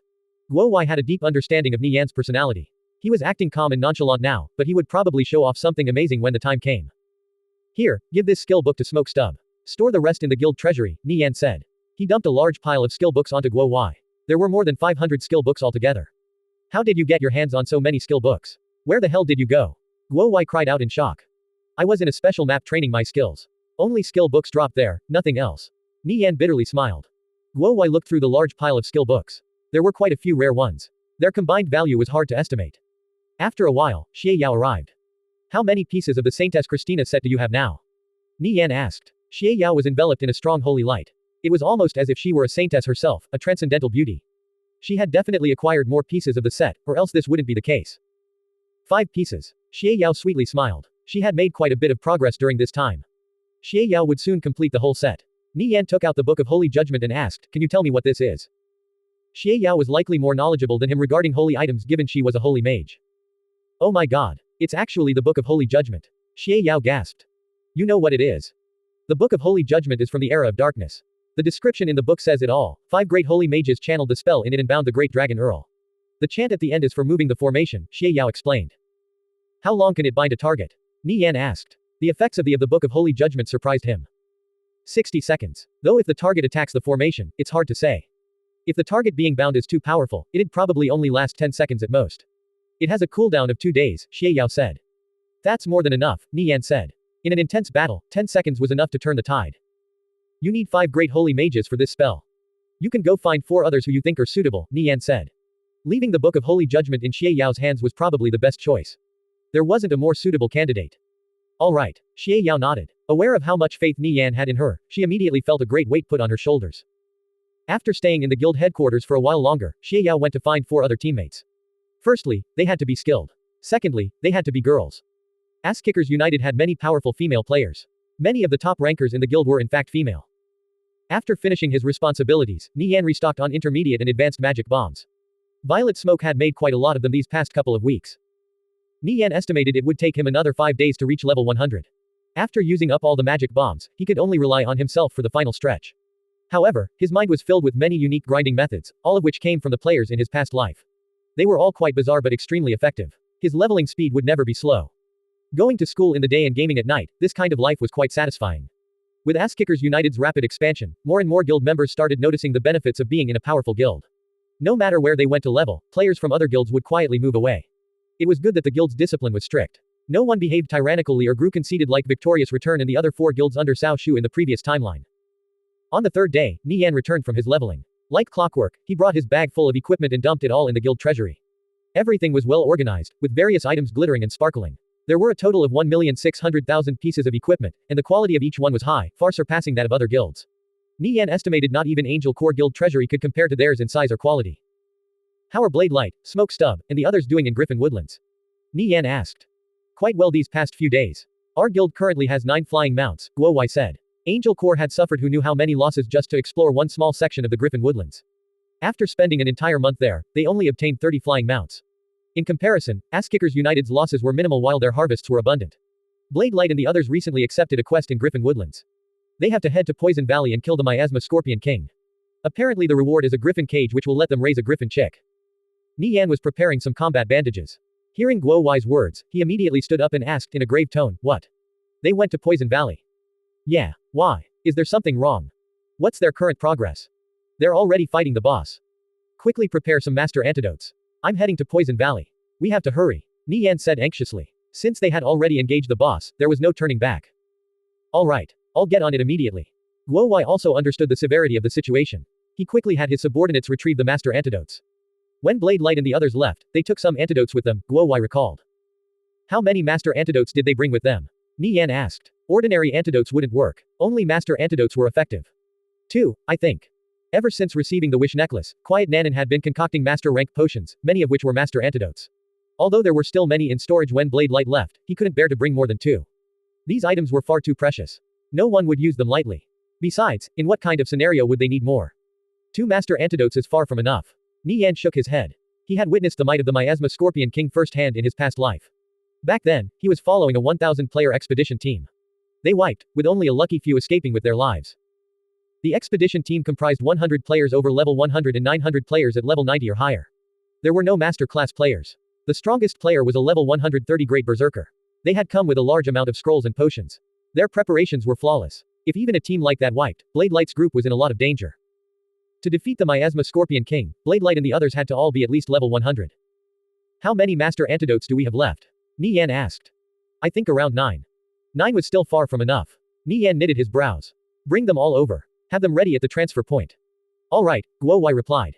After retrieving the antidotes from the Starry Night potion shop, he had his people deliver them to the transfer point. Nie Yan was already waiting there. After putting away the master antidotes in his bag, he teleported to Telek Town, then set off on his Darkwing Dragon. To get to Poison Valley, most players would have to teleport to Link Town and spend an hour traveling through the wilderness.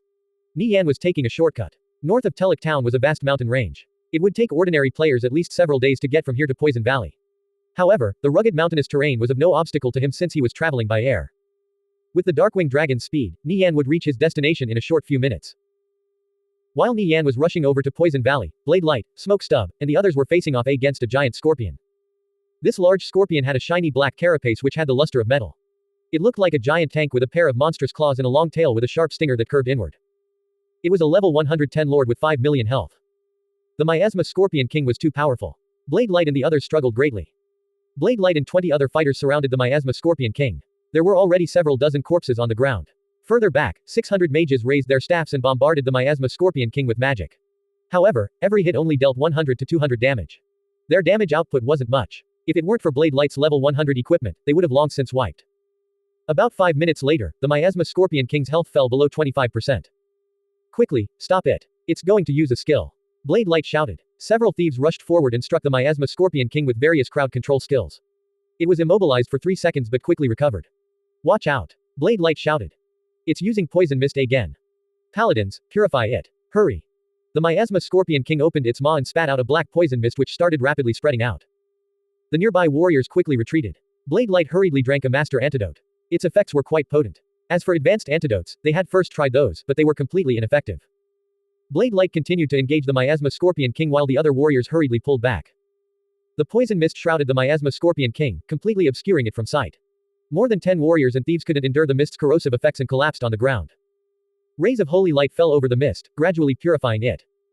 3 minutes later, the poison mist finally dispersed. When the players saw the Miasma Scorpion King again, they discovered it was back at full health. The Miasma Scorpion King's health recovered rapidly within the poison mist. Fuck. Blade Light cursed.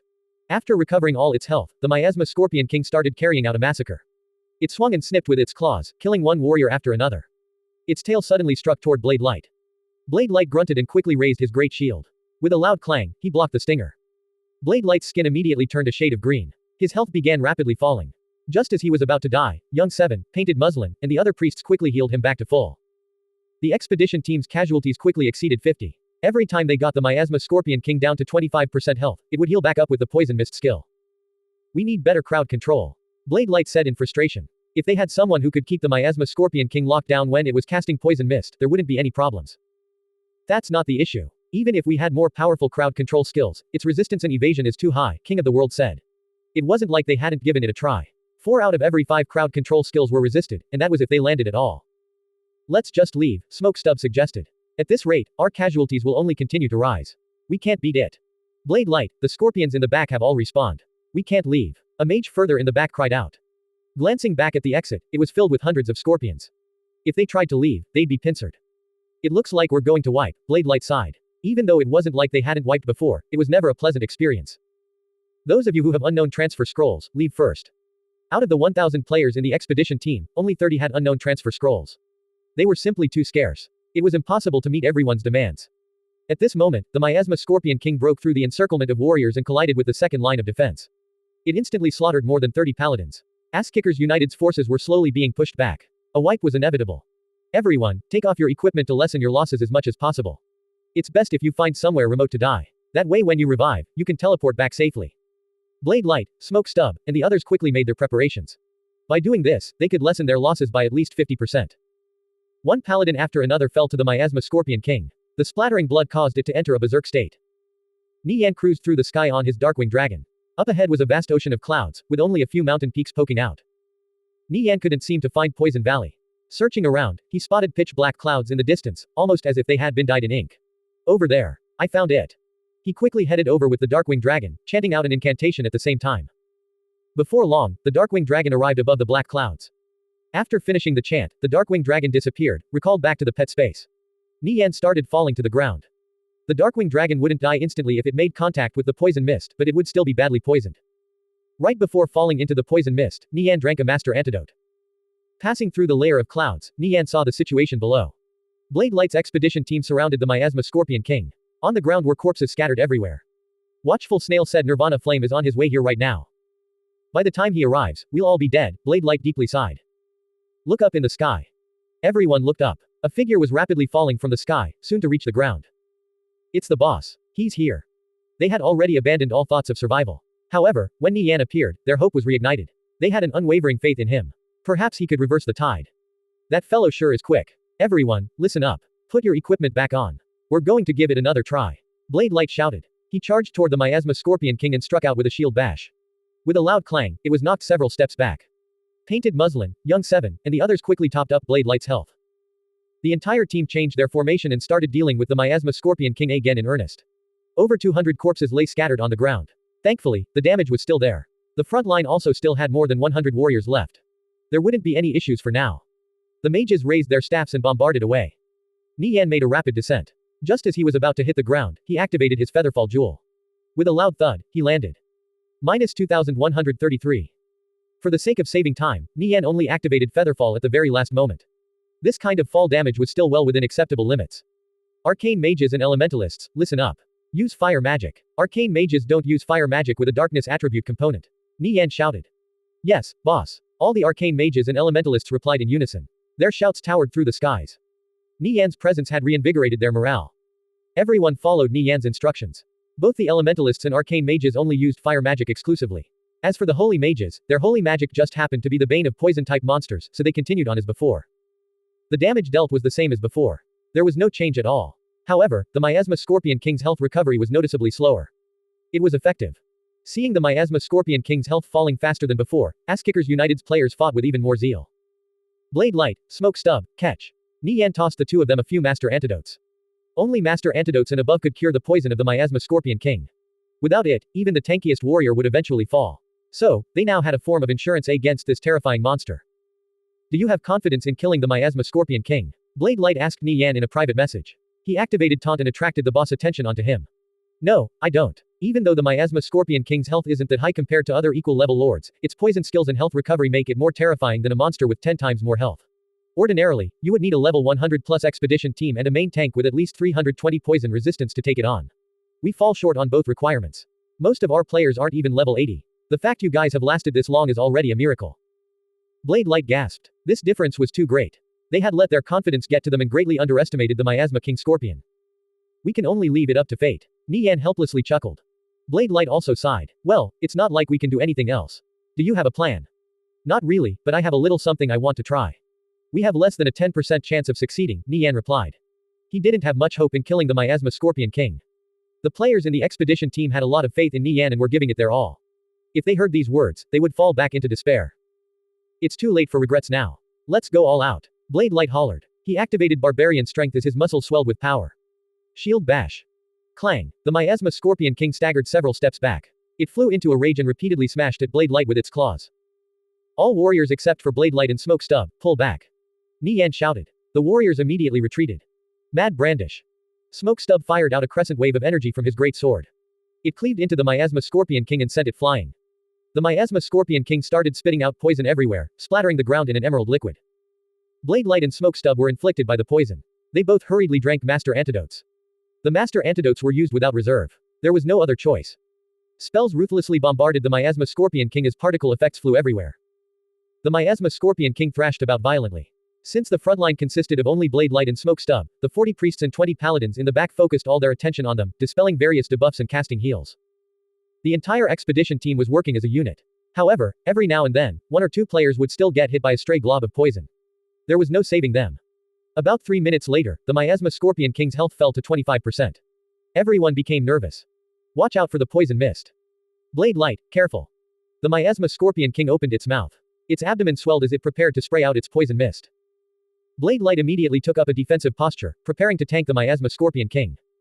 Smoke Stub, activate Rage of the Berserker. Nie Yan shouted. Ha! Smoke Stub bellowed out as his body started glowing red. He activated his rank 6 seismic slam, rending the earth below him as web-like cracks spread out. With a loud bang, the Miasma Scorpion King was knocked several meters back and briefly stunned. Nie Yan had circled around to the Miasma Scorpion King's back while in stealth. Seeing it get hit by the seismic slam, he pounced forth with Backbreaker. Minus 13,155. The Miasma Scorpion King was inflicted with the cripple debuff. 1 second, 2 seconds, 3 seconds, 4 seconds, 5 seconds. It lasted a whole 5 seconds. What powerful crowd control. Blade Light and Smoke Stub were shocked. This skill was way too powerful. The boss CC'd the Miasma Scorpion. Everybody, let loose. The mages all cast their highest damaging spells. Tang Yao chanted out a long incantation as a red cloud gathered in the sky above. Shortly after, meteors started raining down. Minus 3,831. Minus 3,674. Minus 3,648. 7 meteors struck the Miasma Scorpion King in a row. Compared to the couple hundred damage the ordinary mages were dealing, Tang Yao's damage was quite frightening. Within the short span of 3 seconds, Nie Yan unloaded all his various skills, like Backstab, Eviscerate, Vital Strike, and so on. Each one dealt close to 10,000 damage. Everyone's jaws gaped in shock. The boss damage is too frightening. It's more than 50 times my damage. Nie Yan's high damage boosted the team's confidence in victory. Only Nie Yan, Blade Light, Smoke Stub, and a few others understood that all they could do was to give it their best. As for what the final outcome would be, they could only leave it up to fate. As the Miasma Scorpion King was about to recover, Nie Yan struck out with Smothering Strike. Miss. Crap. Nie Yan cried out in alarm. The Miasma Scorpion King's abdomen swelled. It was just about to spray out its poison mist, when a silhouette appeared beside it. Sun plunged his dagger into the back of its head. The Miasma Scorpion King's body type was atypical.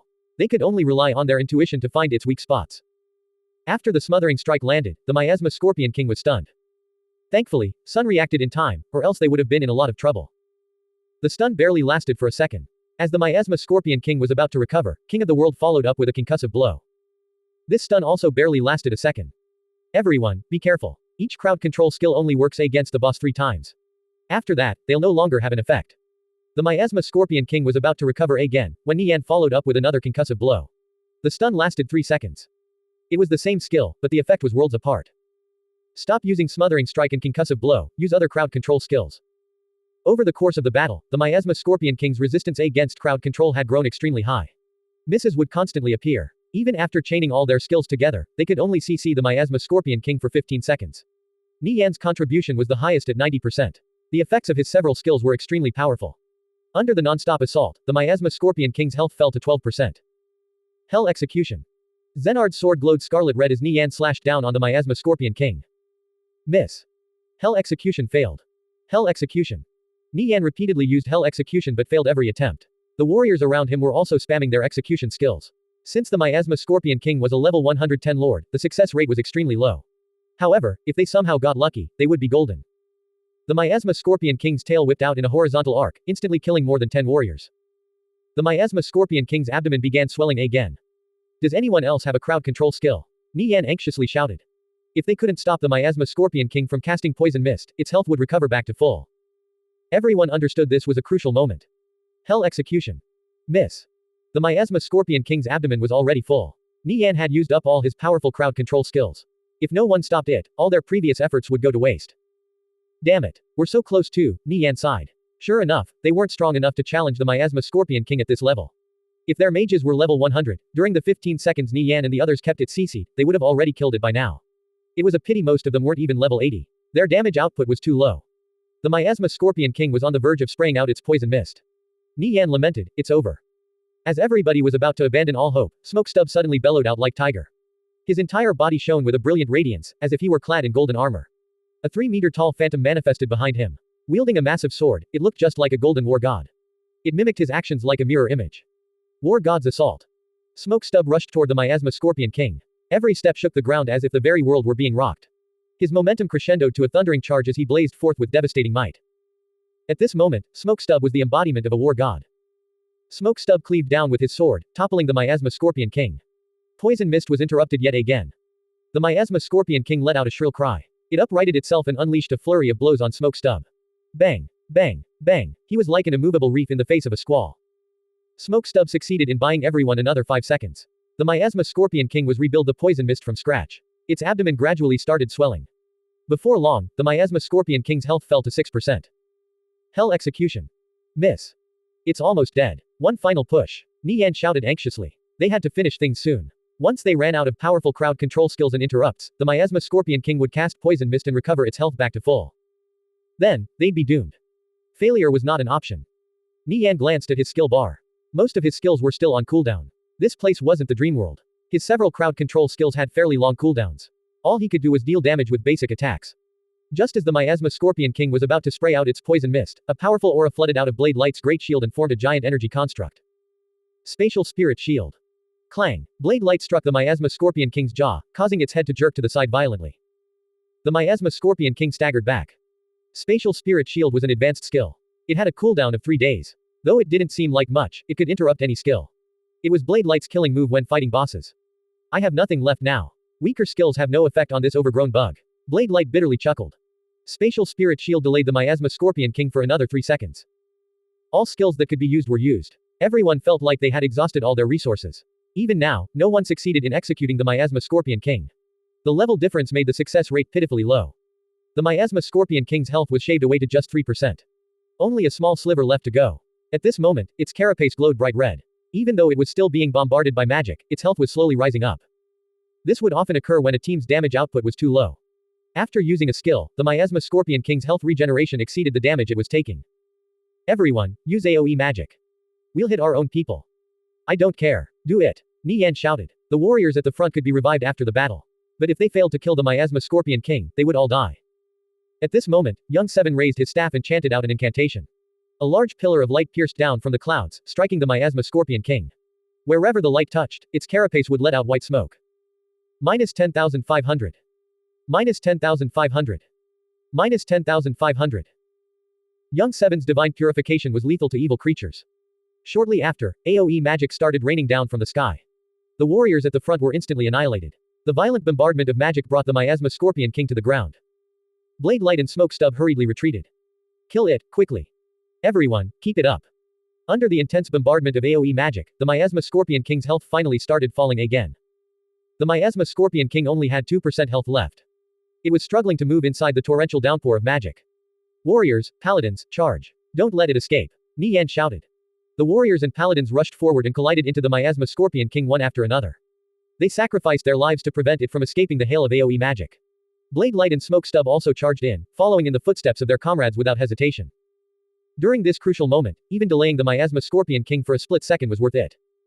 As the Miasma Scorpion King was about to die, it sprayed out a black poison mist which rapidly spread out. Its health began rising up again rapidly. Not good. Nie Yan's heart trembled. He glanced at his skill bar. Backbreaker was off cooldown. Adjudicator of God. A golden barrier enveloped Nie Yan. With a flicker strike, he instantly covered tens of meters and entered the downpour of AoE magic. He arrived behind the Miasma Scorpion King and struck it with Backbreaker. The poison mist was interrupted. The Miasma Scorpion King was inflicted with the cripple status effect. Thankfully, the Miasma Scorpion King hadn't spewed out a lot of poison mist yet. It was quickly dispersed by the paladins and priests. If we don't kill it soon, it'll try something funny again. Nie Yan struck out with Phantom Assassination, then Reverse Grip Backstab. Minus 11,863. Minus 12,146. The Miasma Scorpion King's health continued to fall. The mages in the back didn't dare to stop firing. Their AoE magic continued to rain down. All Nie Yan could see in front of him was a sea of raging flames. He could only rely on his intuition to attack the Miasma Scorpion King. Nie Yan had no idea how much health the Miasma Scorpion King had left. He could only keep slashing and stabbing away. Tang Yao chanted out an incantation. A miniature sun roughly the size of the Miasma Scorpion King fell from the sky. Boom. It exploded into a fiery inferno which engulfed everything in the surrounding area. Minus 32,941. As jingles started playing one after another, many Asskickers United players were enveloped in white light. They had all leveled up. Did we kill it? A player asked in disbelief. We won. Look at the notification. Seeing the Miasma Scorpion King had died, many players whose nerves were stretched to the limit collapsed to the ground in relief. Boss, the Miasma Scorpion King is dead. Nie Yan quickly retreated from the shower of AoE magic. Only then did the mages stop attacking. The AoE magic subsided a few seconds later. The Miasma Scorpion King's corpse was scorched black. The scene before them was utter carnage. Close to 400 corpses were scattered around the Miasma Scorpion King's corpse. There were no warriors left, and only a handful of paladins and thieves made it out alive. Almost all their melee units were wiped out. If the Miasma Scorpion King still hadn't died after the mages cycled through their AoE magic, all that awaited them was death. Thankfully, this worst-case scenario didn't happen. Everyone erupted in cheers and started celebrating this hard-fought victory. Nie Yan also breathed a sigh of relief. He walked over to the Miasma Scorpion King's corpse and bent down to pick up the loot. Priests, revive the fallen. Everyone else, take a break and recuperate, Nie Yan ordered. He rummaged through the Miasma Scorpion King's body and picked up 3 pieces of equipment, 2 gems, and 2 quest items. It had dropped so many items. This was quite the harvest. Nie Yan looked over the items. 2 pieces of equipment were over level 100. One was a dark gold grade great sword with more than 3000 attack power. If it was socketed with suitable gems, it would definitely become an amazing weapon. The other was a dark gold grade robe which greatly increased magic power. The third piece of equipment was a special item, barrier ring, which could protect its wearer with a magic shield. He already had enough rings. This kind of item was more suitable for a fighter. None of these pieces of equipment caught Nie Yan's eye. Glancing at the two gems, however, his eyes trembled as he noticed one of them was emerald-colored.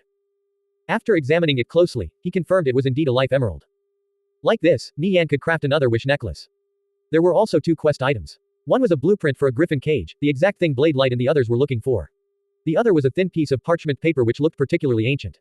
Scribbled on it were peculiar seals and characters he didn't recognize. If this item was placed in an ordinary place, most people would think it was garbage and toss it away. However, since it dropped from a level 110 lord, that meant it had to be important. You have obtained a Lexius record of seals. This item was bound to the player who picked it up.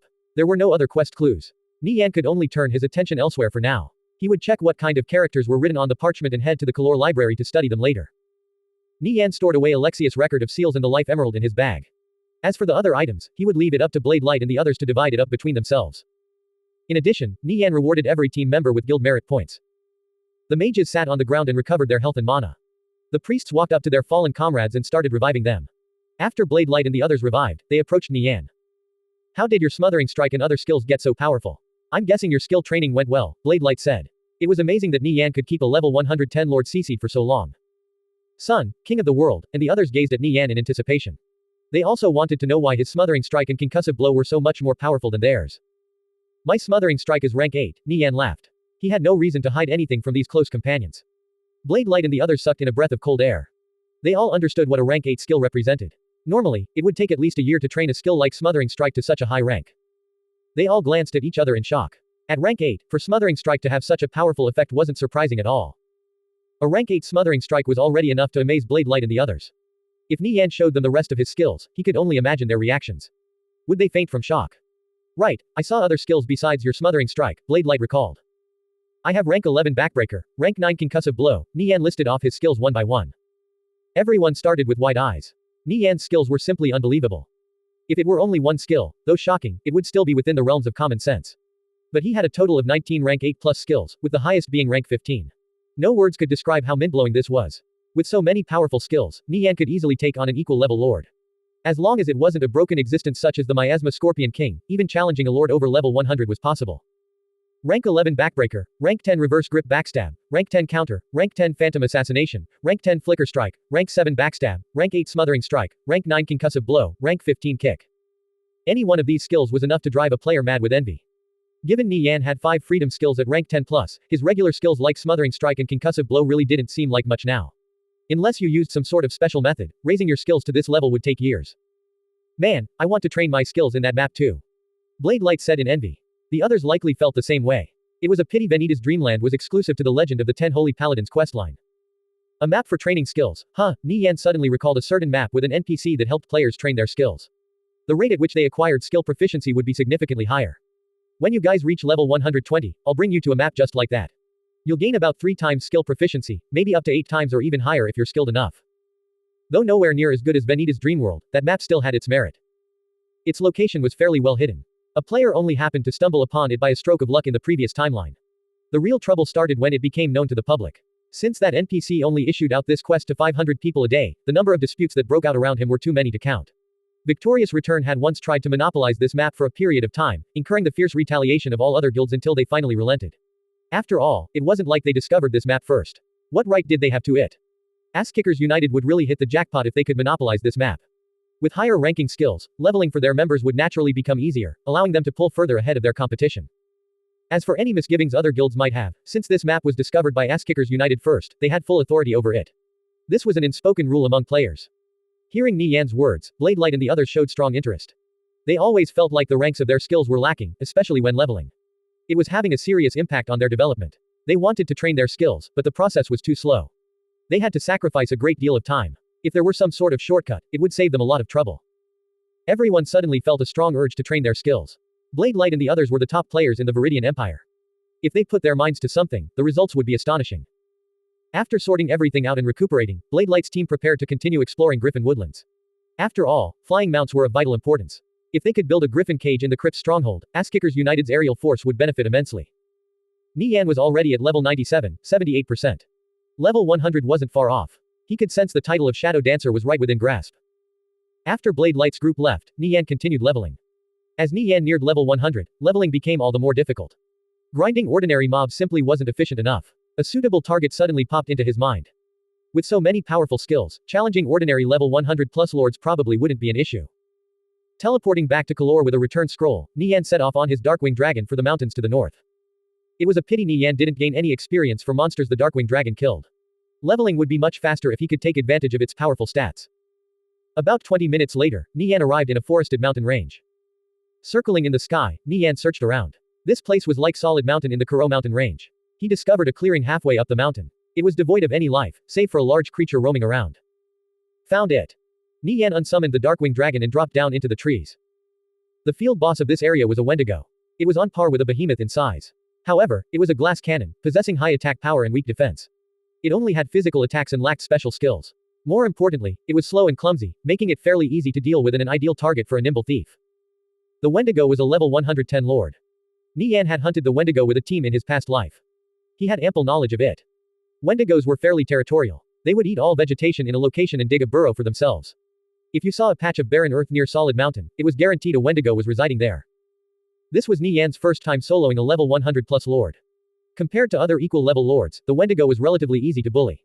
It was roughly on par with a level 100 elite, only with more health. With a thud, Nie Yan gently landed on the ground. He dashed through the trees, gradually making his way to the edge of the clearing. Nie Yan hid behind a small tree. Gazing at the center of the clearing, a Wendigo was there just like he predicted. The Wendigo resembled a giant bear covered from head to toe in pure white fur. It was grossly rotund to the extent even moving around left it short of breath. Even so, Nie Yan didn't dare to underestimate the Wendigo. He scanned his bag. He had prepared a few essentials, such as advanced dexterity potions, strength potions, and speed potions. Apart from these, he had also brought advanced combat bandages and master health and mana potions, which could be used at any time during combat. Nie Yan found a secluded spot and unsheathed Zenard's sword. Rummaging through his bag, he fetched out a crystalline flask filled with an emerald liquid that sparkled brilliantly under the sunlight. Ordinary players would probably be entranced by this flask of liquid. Little did they know that it was a deadly poison. This poison was something Quiet Nanan specifically made for Nie Yan. Poisons were divided into two categories. One was a deadly poison which caused the target to continuously lose health. The other was an incapacitating poison which greatly reduced a target's mobility. This flask of poison belonged to the former category. It could deal 500 damage every second for 5 minutes. At least a master antidote was required to cure it. A 5-minute duration was a rather rare for a poison. That was a total of 150,000 damage. Nie Yan carefully smeared the poison over Zenard's sword, giving the blade an emerald sheen. After finishing his preparations, Nie Yan stood up and entered stealth. He approached the Wendigo from behind. The Wendigo sat on the ground as crunching sounds rang out through the clearing. It gnawed on some coarse tree roots, its powerful molars easily grinding them into a pulp. It ate messily with half of the food falling into a large pile on the ground. Nie Yan inched closer and closer to the Wendigo. He was only 5 meters away, but it was still completely oblivious to his presence. It was the same as in the previous timeline. It had low awareness. Nie Yan could feel the heat radiating from the Wendigo's body. Transcendent Insight. Wendigo Lord, level 110. Health, 7 million. It had much more health than the Miasma Scorpion King. Gale Ambush. Nie Yan pounced forward with explosive speed, as though he were the embodiment of wind itself. Backbreaker. With a PFFT sound, Zenard's sword plunged deep into the Wendigo's spine. Blood sprayed out into the air. Success. The Wendigo was crippled for 3 seconds. Only 3 seconds. Nie Yan knitted his brows. When he used Backbreaker on the Miasma Scorpion King, he had crippled it for 5 seconds. It seemed this Wendigo had a high resistance to crowd control. This could be a bit troublesome. Nie Yan quickly went over his options. The Wendigo was slow. As long as he was quick to react and didn't make any mistakes, he would be fine. The Wendigo's skin turned green. It was poisoned. -500. -500. -500. Apocalyptic Extinction. Nie Yan debuffed the Wendigo with 5 curses. Its defense immediately plummeted. His attacks barely did any damage previously. Now he was hitting for more than 1000 damage with his basic attacks and up to 6000 with his skills. His damage output far exceeded its health regeneration. Backstab. Eviscerate. Nie Yan unloaded one high damaging skill after the other. The damage quickly racked up. The Wendigo's health gradually fell.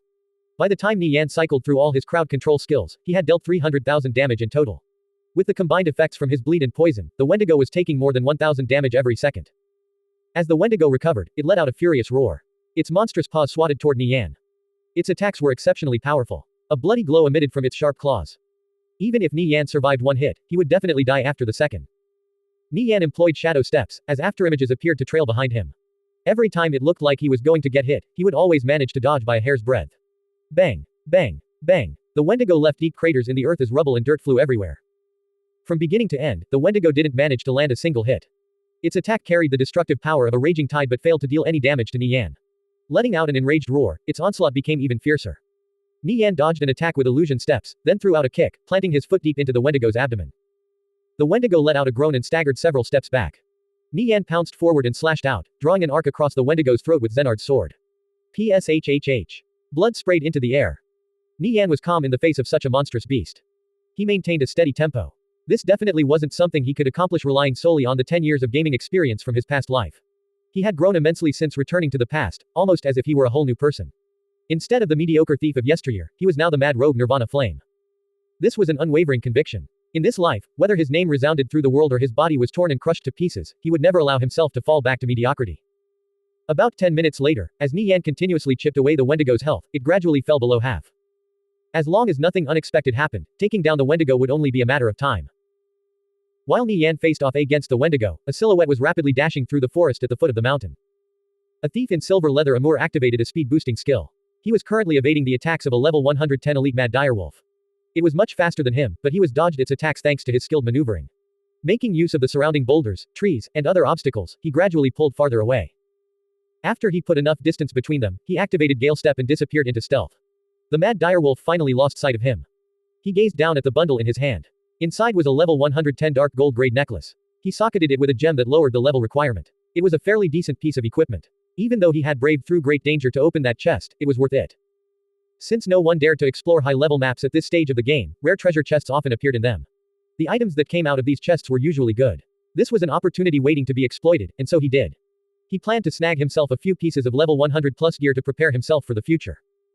He was only level 81. Any of the monsters in this map could easily kill him. So, he was taking a great risk being here. He was about to set off elsewhere in search for treasure chests, when he suddenly felt the ground beneath him shake. As he turned toward the source of the vibrations, he spotted a clearing halfway up the mountain. A battle was taking place. A small silhouette appeared to be dancing around a large monster. Since he was too far away, he couldn't see it clearly. Another player. Here. He was momentarily dazed. Is he fighting that giant monster alone? No way. He pondered for a moment, then decided to go over and take a look. Nie Yan's battle with the Wendigo only intensified. Its attacks became faster and fiercer by the second.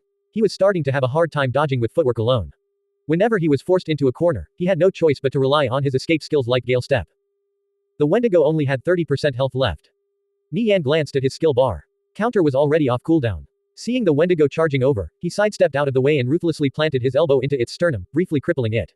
He followed up with a slash to the throat. Phantom Assassination. Minus 11,150. Minus 10,881. At this moment, a silhouette was watching Nie Yan from behind a tree some distance away. Mistaken Smile never expected to see such a shocking sight here. He could hardly believe his eyes. How reckless. Before today, if someone told him they had witnessed a thief attempting to solo a level 110 lord, he would have laughed in their faces. Prior to reaching level 100, this wasn't brave or daring but outright suicidal. However, right before him was a player accomplishing exactly that. His gaze fell on the flaming black dagger in the thief's hands. Zenard's sword. It was Nirvana Flame. Mistaken Smile had heard of Nirvana Flame's name on more than one occasion. This player was a legendary existence, an idol revered by many thieves. There was a time when he looked down on Nirvana Flame. Many people in this world cheated their way to the top. Whether he was really as strong as the rumors said, who could know for sure? The videos circulating online could be easily edited. Mistaken Smile didn't interact much with other players. Every day he would grind, train, open chests, and occasionally return to town to sell off his haul for credits. As a skilled solo player, his business was fairly good, enough to secure a decent living for himself. He mostly focused his energy into pushing his own limits. Since he conducted himself in a low-key manner, he rarely did anything to put himself in the limelight. His title as a luminous dancer was the only reason he became famous in the previous timeline. At present, most players had never heard of him, he was just a nameless player. However, the number of thieves that stood above him could be counted on one's fingers. Mistaken Smile was thoroughly shaken. He couldn't help but sigh in admiration. Nie Yan was perhaps the only one who would dare to challenge a level 110 lord. Nie Yan seemed fairly relaxed when facing the Wendigo, nimbly dodging its fierce attacks as though he were taking a stroll in the park. From beginning to end, it couldn't touch a single hair on his body. From time to time, when it looked like he was about to get hit, he would dodge using some odd footwork and retaliate at the same time. As it pounced on him, he used counter to cripple it for a total of 3 seconds. What a frightening skill. Mistaken Smile gulped. After inspecting the Wendigo, he discovered it had less than 10% health left. On the other hand, Nie Yan was still at full health.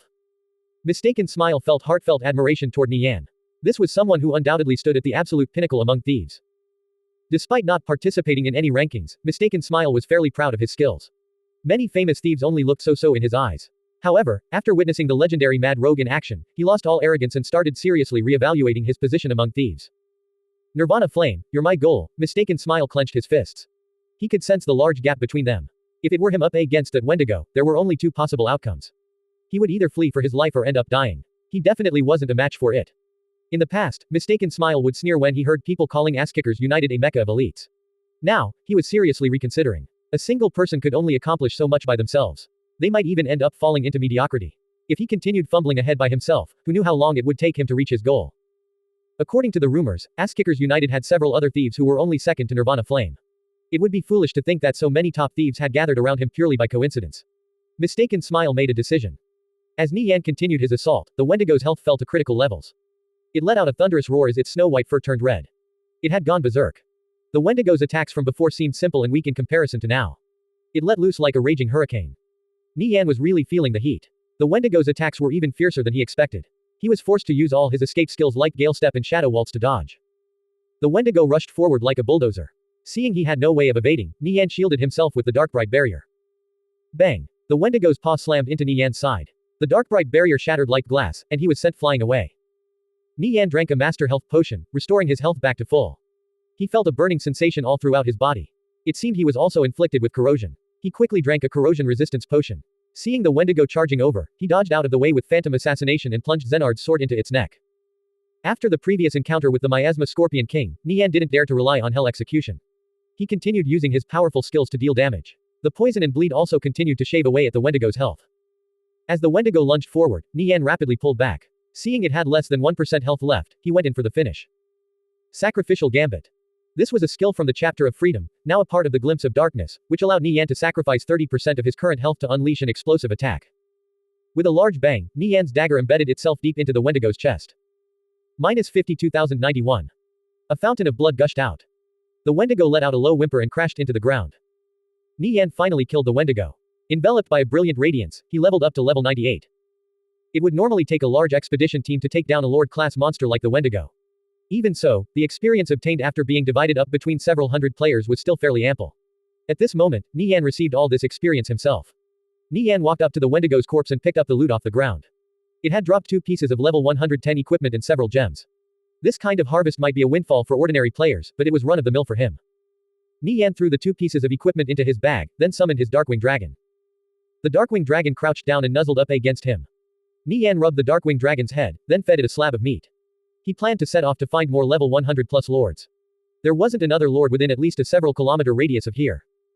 Nie Yan was just about to get on his Darkwing Dragon, when he sensed something off. He gazed toward some trees in the distance. After scanning around, he failed to discover anything. He shook his head. There was no way he would find other players here. He leapt up and climbed onto the Darkwing Dragon's back. The Darkwing Dragon spread its wings and took to the air, flying into the distance. Seeing the Darkwing Dragon disappearing into the horizon, Mistaken Smile walked out of the trees, breathing a sigh of relief. He thought he had been discovered just now. So, he quickly hid. In that kind of awkward situation, there was no way to explain himself, even if he had 10 mouths. Scanning the surroundings, he roughly gauged the distance between him and Nie Yan. His heart trembled. He was at least 10 meters away, but he was still nearly discovered. What powerful awareness. He once again realized the gap between them. Mistaken Smile heard Asskickers United was recruiting new members in Moonlight City. If he could become one of their elites, his pay would be even higher than that of professional players. After pondering for a moment, he took out a return scroll. Nie Yan searched around with the Darkwing Dragon, killing every suitable lord he found. By the afternoon, he had reached level 99. Level 100 was right in front of him. He probably didn't have enough time left to reach it today, but he had a whole day ahead of him tomorrow. During this time, Nie Yan had obtained another life emerald.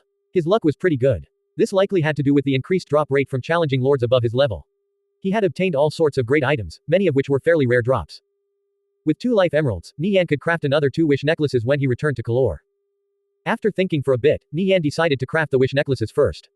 That way, the artisans of Asskickers United could get to work on making master rank items right away. Nie Yan teleported back to Kalor with a return scroll. Once there, he went to his personal storage and withdrew a few crafting materials.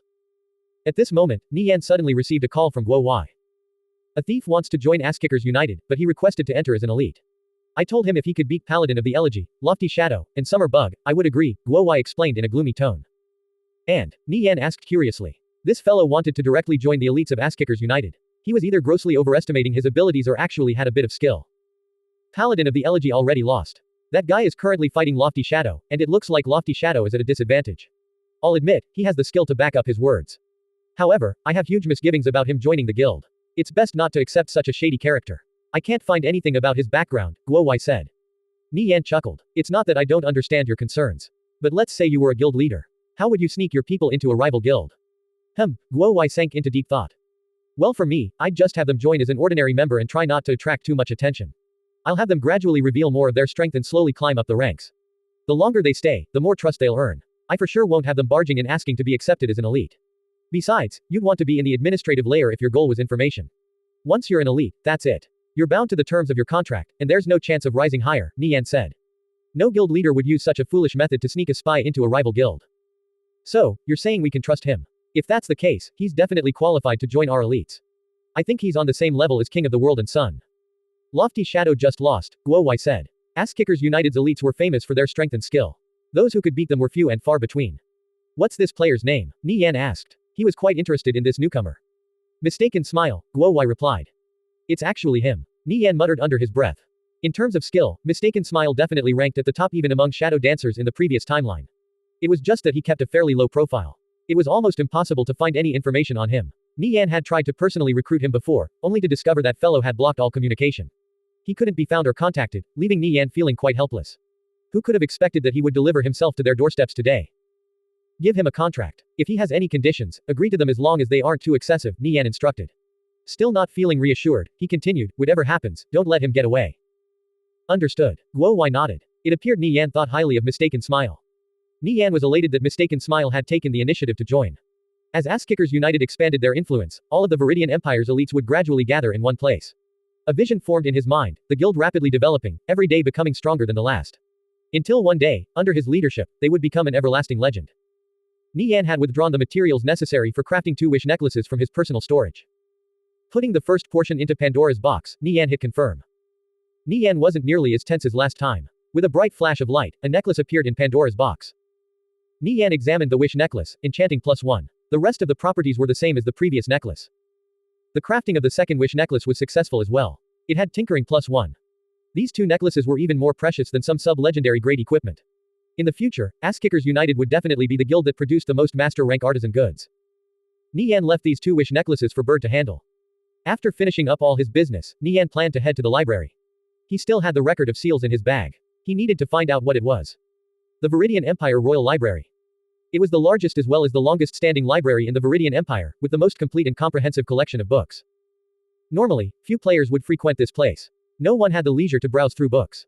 Leveling already took up enough time. Besides, when the option was between the thrill of battle or the dullness of reading a book, who wouldn't opt for the former? However, Nie Yan knew that looking through books here was quite beneficial. It was just a pity he rarely had the time to come. Climbing up the stairs, Nie Yan passed by many NPCs. They were either rushing in or quickly leaving with a few books under their arms. Dressed in luxurious clothing, they all belonged to Kalor nobility. Nie Yan entered the library. He passed through a narrow corridor before arriving in an enormous hall. As he looked around, he couldn't help but let out a sigh of admiration. Such a grand library. The hall had several dozen floors, each lined with long rows of bookshelves. They were stocked with thick and heavy books. It was certainly a feast for the eyes. The amount of books here was overwhelming. They were all extremely beautiful, crafted from the most expensive materials. Everything was organized in a highly ordered manner. Nie Yan walked around. After searching for a few minutes, he found the language section. Row after row of shelves, all of them on different languages. Nie Yan felt a bit dazed. Finding the language the record of seals was written in would be tough. There were tens of thousands of books related to languages and more than 300 dedicated to specific ones. Nie Yan recalled there was an NPC that hung around in the language section. If he wanted to learn a language, he would have to chat with him. In the previous timeline, Nie Yan had visited that NPC but left quickly after. Learning even the most basic languages would cost several gold. Some of the rarer or more ancient ones would cost up to tens of thousands of gold. Nie Yan searched around and found an old man sitting in the corner of the room. This NPC wore ragged patched-up clothes. He looked filthy, almost as if he hadn't taken a bath in weeks or months. This old man was precisely the NPC Nie Yan was looking for. He was Language Master Edmondson, someone who had learned over 200 different languages. He was also a legendary figure in the Viridian Empire. However, Edmondson was also known for his unsightly appearance. Players that approached him would frequently smell a foul stench. Generally, learning a language from Edmondson only entailed paying some gold and a short exchange of dialogue. On top of this, he also didn't issue any quests. So, he didn't hold much favor among players, resulting in him being largely ignored or even treated with outright contempt. Edmondson was dozing off. He looked quite exhausted, making his old age all the more apparent. Having one foot in the grave described Edmondson perfectly. In the previous timeline, Edmondson would always be sitting in a corner absorbed in a book, only occasionally raising his head when a player passed close by. Should I wake him up? Nie Yan hesitated. He was worried that waking Edmondson up would incur his displeasure. After all, he had a few things he wanted Edmondson's help on. After considering it, Nie Yan decided to wait for Edmondson to wake up. After all, he wasn't that short on time. He patiently waited next to Edmondson. Edmondson snored faintly. It seemed like he was deep asleep. Nie Yan started getting anxious. He didn't know how long it would be until Edmondson would wake up. Was he going to be standing next to this old man all day? A few minutes later, Nie Yan started growing restless. His time was still precious. He could have gained quite a bit of experience from grinding by now. I should just wake him up, Nie Yan muttered. He stepped forward, only to have a pungent stench waft up his nose. He reeled back with a frown. It smelled like dirty socks that hadn't been washed in months. It wasn't strange that most players didn't hold a favorable opinion of Edmondson.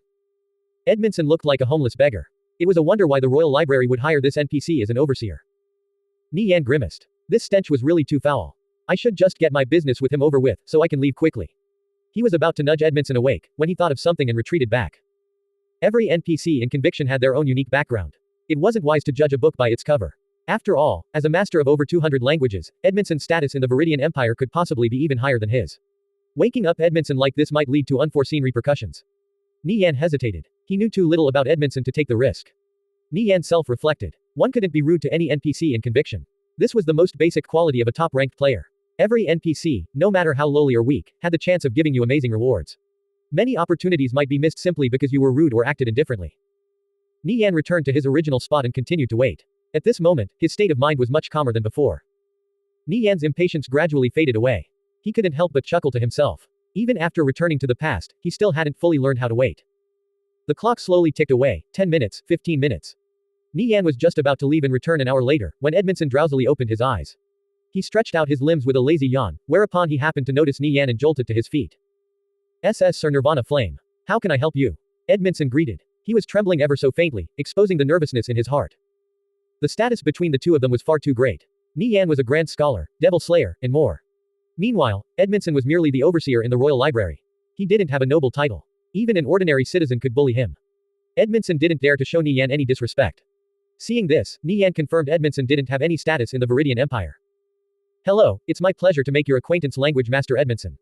It's like this. I need your help with a few things, Nie Yan said. Even though Edmondson didn't hold a high position, Nie Yan's tone was still fairly polite. Oh, of course. First, let me express my deepest apologies. You've been waiting here for quite some time, haven't you? If you require my services, I'll do my best to satisfy, Edmondson said. He behaved no different from an ordinary citizen, fearing those with a higher status and choosing his words carefully. Most players probably wouldn't treat such a timid NPC kindly. However, Nie Yan didn't show any contempt. He gently smiled and said, Language Master Edmondson, I'd like you to help me identify these characters. He rummaged through his bag and pulled out the record of seals. It had all sorts of cryptic tadpole-shaped characters written on it. Nie Yan's humbleness moved Edmondson. Ever since he had become the overseer in the language section of the Royal Library, no one else had treated him so politely. In fact, most abused him like he was their slave. He eventually learned to put up with the humiliation. However, Nie Yan treated him with respect. His eyes became red as he accepted the record of seals with shaky hands. Sir Nirvana Flame, these are characters written in Elwyn. This is the language of an ancient tribe from the cold desolate plateau. One of their more notable creations is Pandora's box. This record of seals is actually a crafting recipe, Edmondson explained. Recipe. Nie Yan's heart trembled. Indeed. Let me look up some reference material, so I can help translate this for you. I'll be right back. Alright. Thank you very much. Nie Yan nodded. Edmondson glanced at Nie Yan in appreciation, then walked over to the bookshelves. He poked through the shelves before taking out a few books. Seeing Edmondson's reaction, Nie Yan self-reflected. In the future, even if he encountered an NPC with a lowly position, he would still treat them kindly. Given his current status, if he acted amiable and approachable, wouldn't those NPCs do their best to help him? At this moment, Nie Yan felt something different. He opened up his character window and discovered a new property, humble. Humbleness was to treat even those below you with fairness. Nie Yan was startled. He didn't expect to receive a reward like this. He looked through all his character properties. He had a total of 7. Just, brave, benevolent, sincere, selfless, unwavering, and humble. Nie Yan wondered how many more were left, and what sort of reward he would receive for collecting them all. He couldn't help but guess. These character properties were extremely mysterious. He really didn't know what lay ahead. He always stumbled upon them by accident. Who knew what he would have to do to obtain the next one? He could only leave it up to fate. As Nie Yan was lost in his thoughts, Edmondson returned with a stack of thick, heavy books. He placed the record of seals down on a desk, then started translating by matching the characters. After receiving a new character property, Nie Yan's mood greatly improved. He felt some gratitude toward Edmondson. If it weren't for this old man, he wouldn't have received this opportunity. All that waiting actually paid off. Edmondson translated the record of seals character by character. Nie Yan looked at the translation in progress. It really was a crafting recipe. By combining a specific combination of 130 rare gems, including a bright beryl, sky gem, and the record of seals, one could craft a magic orb called the Orb of Seals. It was a magic orb. Nie Yan could hardly contain his excitement. At this stage of the game, likely no one had even heard of magic orbs yet. These items didn't start appearing in the previous timeline until players had reached level 150. They were items that existed in rumors, only falling slightly behind godly legendaries in terms of rarity. They were offhand items for magisters. Every magister was only permitted one. Paired with a staff, they could display frightening destructive potential. Some magic orbs could channel powerful spells. Others could sharply increase the user's magic power. If a magister got their hands on a magic orb, they could increase their strength severalfold. In the previous timeline, the number of people with magic orbs could be counted on one's hands. Sir Nirvana Flame, here's the complete translation. Edmondson respectfully handed back the record of seals. Thank you, Language Master Edmondson. You've been a great help to me, Nie Yan said. You're an esteemed person. To be able to help you is my greatest honor, Edmondson replied sincerely. Nie Yan smiled. He glanced at the gems listed on the record of seals. He needed to gather them quickly, so he could see the might of a magic orb for himself. He looked forward to seeing that day. Even the most ordinary magic orbs possessed great power. This was common knowledge among players of the previous timeline. Nie Yan didn't need to learn a new language to have the record of seals translated. This had saved him quite a bit of money. Learning this kind of obscure language required a great deal of time and gold while he would possibly never use it again in his life. It simply wasn't worth it. Nie Yan bid farewell to Edmondson, then left the royal library. Checking the clock, it was about time to log off. He had Guo Wai start gathering the gems required for the record of seals. On top of that, he issued out a gathering request in the Union of Assassins. If Nie Yan had an item he needed to find, the Union of Assassins was one of the first places he would go. It currently had a total of 110,000 professional players. Expert players were aplenty. Having them help him find something couldn't be simpler. All he had to do was pay the right price. Bird also frequented the Union of Assassins. The rare potion materials he acquired were very helpful to the alchemists of the Starry Night Potion Shop. The Union of Assassins was an extremely powerful tool. Nie Yan was always thinking of new ways to make better use of it. Just as Nie Yan was about to log out, Guo Wai sent word that Soaring Angel had been assassinated by Shadow Killer. Angel Corps was in a state of upheaval. Both them and the Century Financial Group dispatched people from all over to hunt him down. Besides this, all of Darkness Immortal switched sides to the Century Financial Group. Shadow Killer had become a stray dog. Nie Yan wasn't the least bit surprised that Shadow Killer had succeeded in assassinating Soaring Angel. After all, he was on par with King of the World and Sun. Add this to the fact that Angel Corps hadn't taken any precautions against him, Soaring Angel's death was to be expected. Since he dared to assassinate Soaring Angel, it meant he had severed all ties with the Century Financial Group. With their resources, turning Darkness Immortal against him was a simple matter. Shadow Killer had actually kept his end of the bargain. He completed the first of 3 promised assassinations. A feeling of admiration sprouted in Nie Yan's heart. Shadow Killer was a true man of his word. Shadow Killer was forced to the edge of a cliff, abandoned by his friends, allies, and even the very organization he founded. Nie Yan planned to extend him an olive branch. If he accepted, another apex thief would join Asskickers United's already invincible lineup. But would Shadow Killer be willing? After all, Nie Yan was the one who put him in this situation in the first place. He probably held a lot of resentment toward Nie Yan. Getting him to join Asskickers United right now would be difficult. It would take a lot of convincing. Let's just wait for him to contact me first, Nie Yan muttered to himself. Having completed the first assassination, Shadow Killer would probably contact him soon asking for the second target. It was about time to log off. Nie Yan exited the game. The game capsule next to him was empty, and the scent of food wafted up from downstairs. It appeared Xie Yao had logged off early and prepared them breakfast. The two sat down at the table. Nie Yan gazed at Xie Yao. She hadn't had time to brush her hair. It was a bit messy, but that didn't lessen her beauty in the slightest. On the contrary, she appeared somewhat risque. Yesterday, people from the student union came looking for me. They asked me to be their head of public relations. When I refused, they had several classmates go up and try to convince me on their behalf.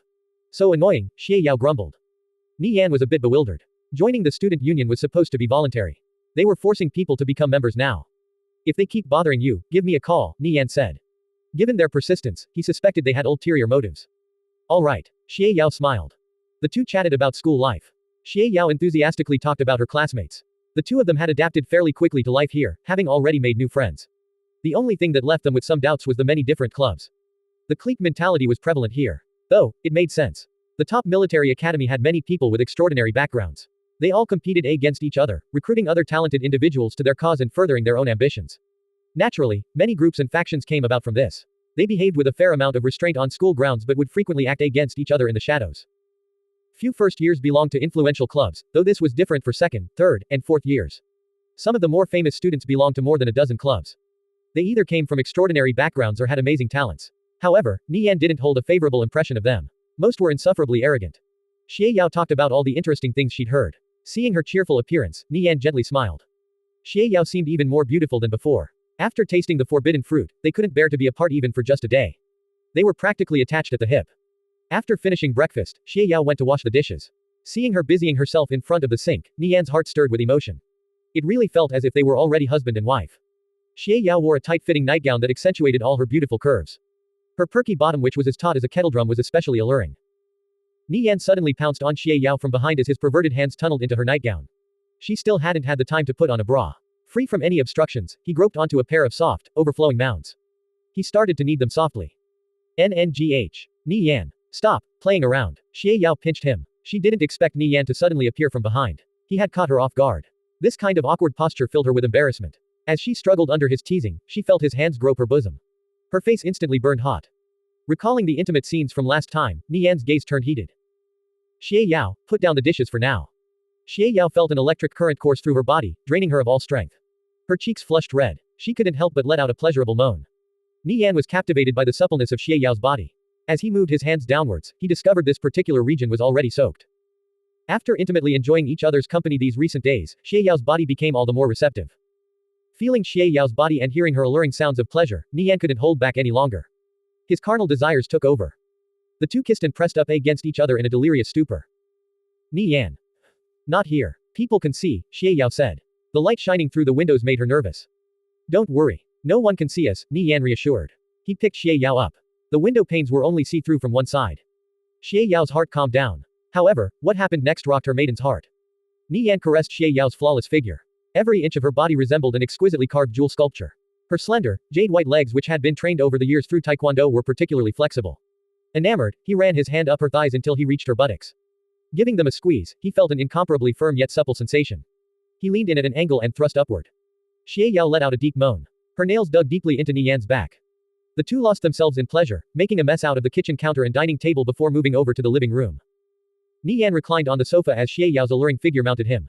Her well-developed hills bounced up and down. She tried to cover herself, a trace of coyness on her face, but she couldn't prevent the arrival of spring. After being squeezed together, her breasts revealed a deep ravine. In public, she acted with grace and elegance, like a goddess that had descended down to earth. Now, she was filled with amorous desire. Her scarlet red cheeks were like peach blossoms. Occasionally, she couldn't stop a few moans from leaking out.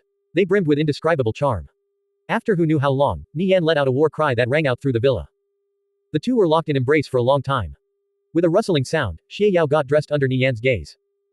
Xie Yao put on a long white dress and a pink sweater scarf.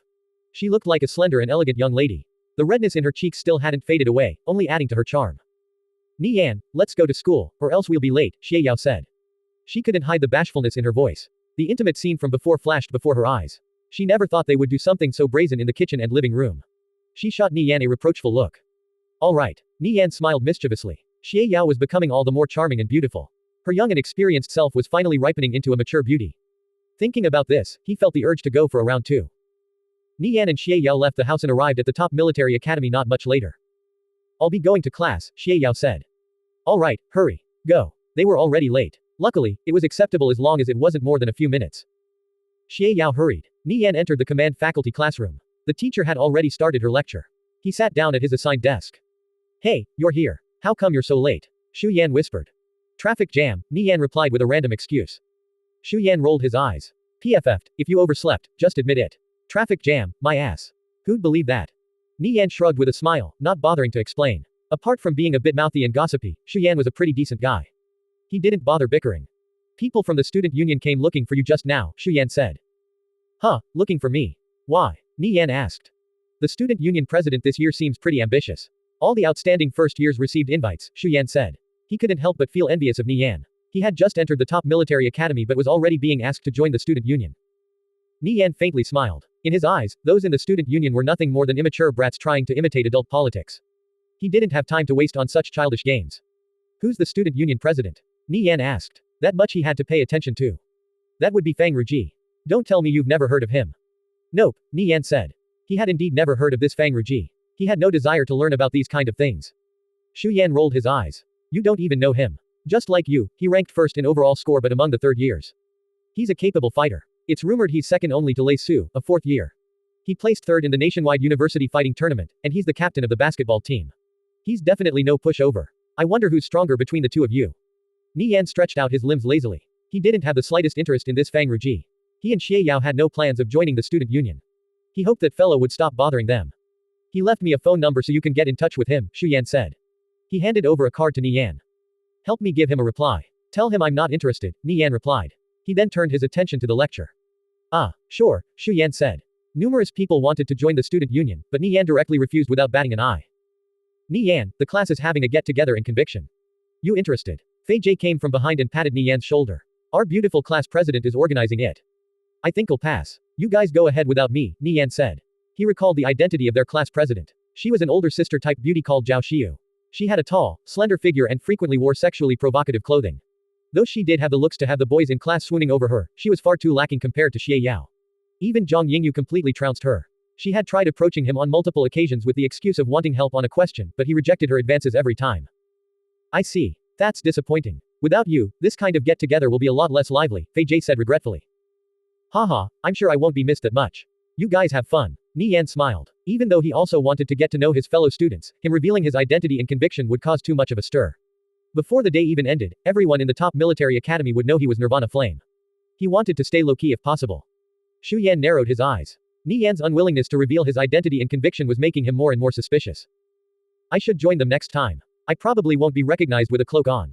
Nie Yan couldn't help but get curious about what kind of activity the class would be doing during the get-together. After attending several classes, Nie Yan discovered the content was fairly easy. Many of the theories he couldn't understand in the previous timeline were now easily solvable. Perhaps it was due to the change in his mentality or the fact that he was more mature, but his comprehension ability seemed to have improved significantly. Xu Yan pointed at a student sitting in the middle of the second row. You see that guy? He's Dan Yan. He only started coming to class a few days ago. He's probably your strongest rival. He's rank 2 in the class. Nie Yan's eyes followed the direction Xu Yan pointed. Dan Yan looked like quite the pretty boy, especially with his fair skin and trendy hairstyle. He dressed casually in slacks and a t-shirt. He kind of resembled those celebrities on the television. However, one could tell his muscles weren't simply for aesthetics but rather brimmed with explosive power. Nie Yan chuckled. He wasn't the slightest bit worried about Dan Yan. His real enemies were people like Cao Shu, Soaring Angel, and Qin Han, not these random students in the top military academy. Xu Yan probably didn't understand this. After all, the two of them lived in different worlds. Dan Yan wasn't the only one with both muscle and brain in the command faculty. There were several others. The end of class bell rang. Nie Yan prepared to get up and leave, when a figure appeared in front of him. He nearly collided into them. Nie Yan lifted his head. Standing in front of him was their class president, Zhao Xiu. Nie Yan eyed Zhao Xiu. She wore a pink spaghetti top which revealed her delicate shoulders, a pair of shorts that barely covered her butt, and black knee socks that accentuated her slender legs. Given her looks and fashion sense, she did pass as a beauty. However, everything was relative. Though she did give off a bit of sex appeal standing like that, she paled in comparison to Xie Yao. It was like pitting the dim glow of a firefly against the moon. Everyone's taste was different too. He personally disliked these types of pushy women. Class president, what can I help you with? Nie Yan asked. Nie Yan, our class is having a get-together in conviction later today. Would you like to join? Zhao Xiu asked with an alluring smile. Xu Yan and several other male students in the vicinity were entranced. Sorry. I'm a bit busy tonight. I can't make it. You guys go ahead without me. I'm only a low level anyway, Nie Yan politely declined. After all, they were all in the same class. There was a need to maintain a sense of cordiality. Zhao Xia's eyebrows twitched. This was her first time organizing this kind of class get-together. Everyone else had agreed enthusiastically. Nie Yan was the only one not giving her any face by declining. With his first place ranking in the overall score, him not coming was a slight to her reputation. She was confident in her looks. Why else would the male students in the class push for her to be the class president? However, Nie Yan hadn't given her so much as a glance. Everyone else is coming. You're the only one who's not. Aren't you acting a bit too high and mighty? Zhao Xiu said in an unpleasant tone. Class prez, I can vouch for him. He really is busy tonight. Next time. He'll definitely be there, Xu Yan spoke up in an attempt to mediate. Zhao Xiu coldly snorted. If he doesn't want to come, so be it. He won't be missed anyway. Nie Yan coldly gazed at Zhao Xiu. What an arrogant woman. Just because she was elected as the class president, she believed she could boss everybody around. He actually wanted to come originally. However, it appeared that wasn't necessary now. Nothing worthwhile would come out of this kind of get-together anyway, at least not with her as the organizer.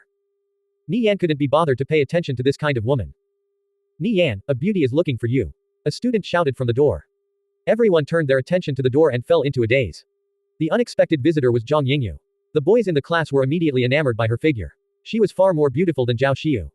Staring at Zhang Yingyu with heated gazes, many of the male students started drooling. It's Zhang Yingyu.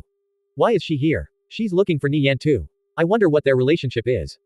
Who knows? Could they be lovers? Zhang Yingyu immediately became popular upon entering the top military academy.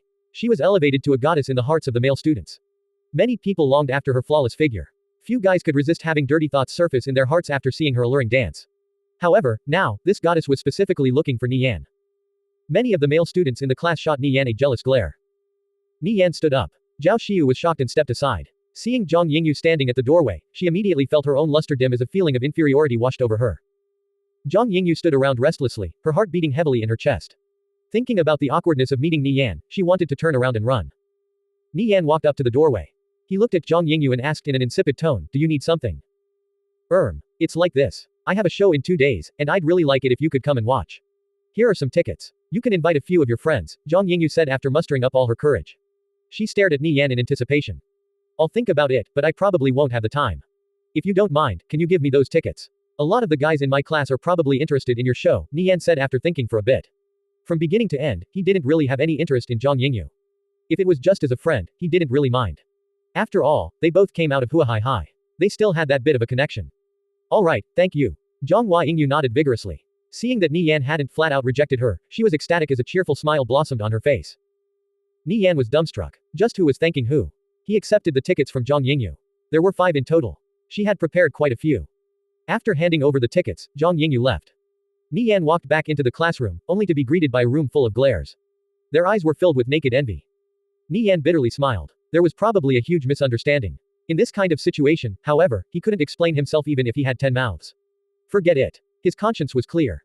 Zhao Xiu retreated in defeat. She felt completely overshadowed the moment Zhang Yingyu appeared. Nie Yan's rejection made her feel like she had lost all face.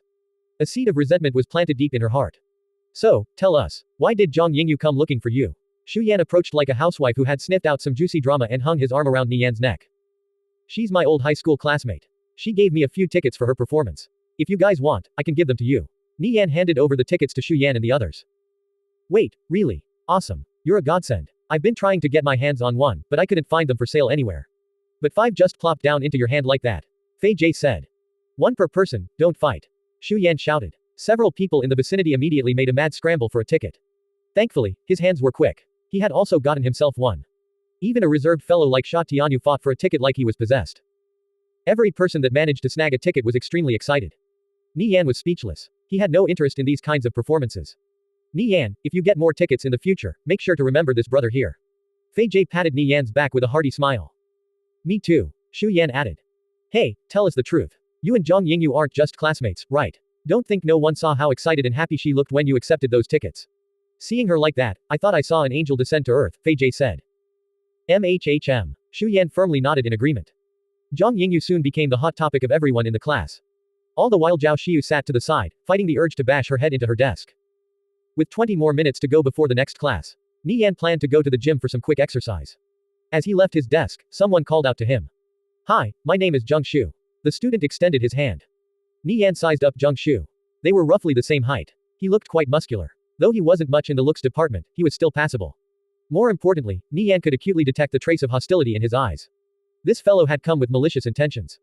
Nie Yan didn't know why his senses had become so much sharper than before. He could detect even the slightest changes in someone's expression. Nie Yan recalled Zheng Shu was ranked 3rd in the class. He was quite strong. His score in the fitness examination wasn't that far off from Nie Yan's.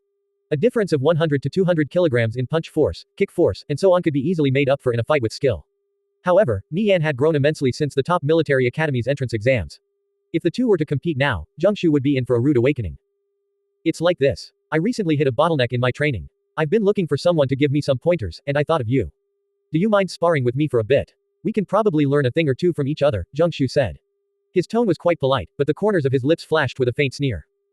Nie Yan sensed this guy had a dagger hidden in smiles. Since Zheng Shu was simply asking for pointers, he could only go easy on this guy. If he got heavy-handed during the spar, it would become a topic of derision. However, if he let Zheng Shu seize an advantage, this treacherous fellow definitely wouldn't hesitate to inflict serious injuries. Nie Yan shot a glance at Zhao Xiu in the back. She acted like this had nothing to do with her as she leisurely read a book.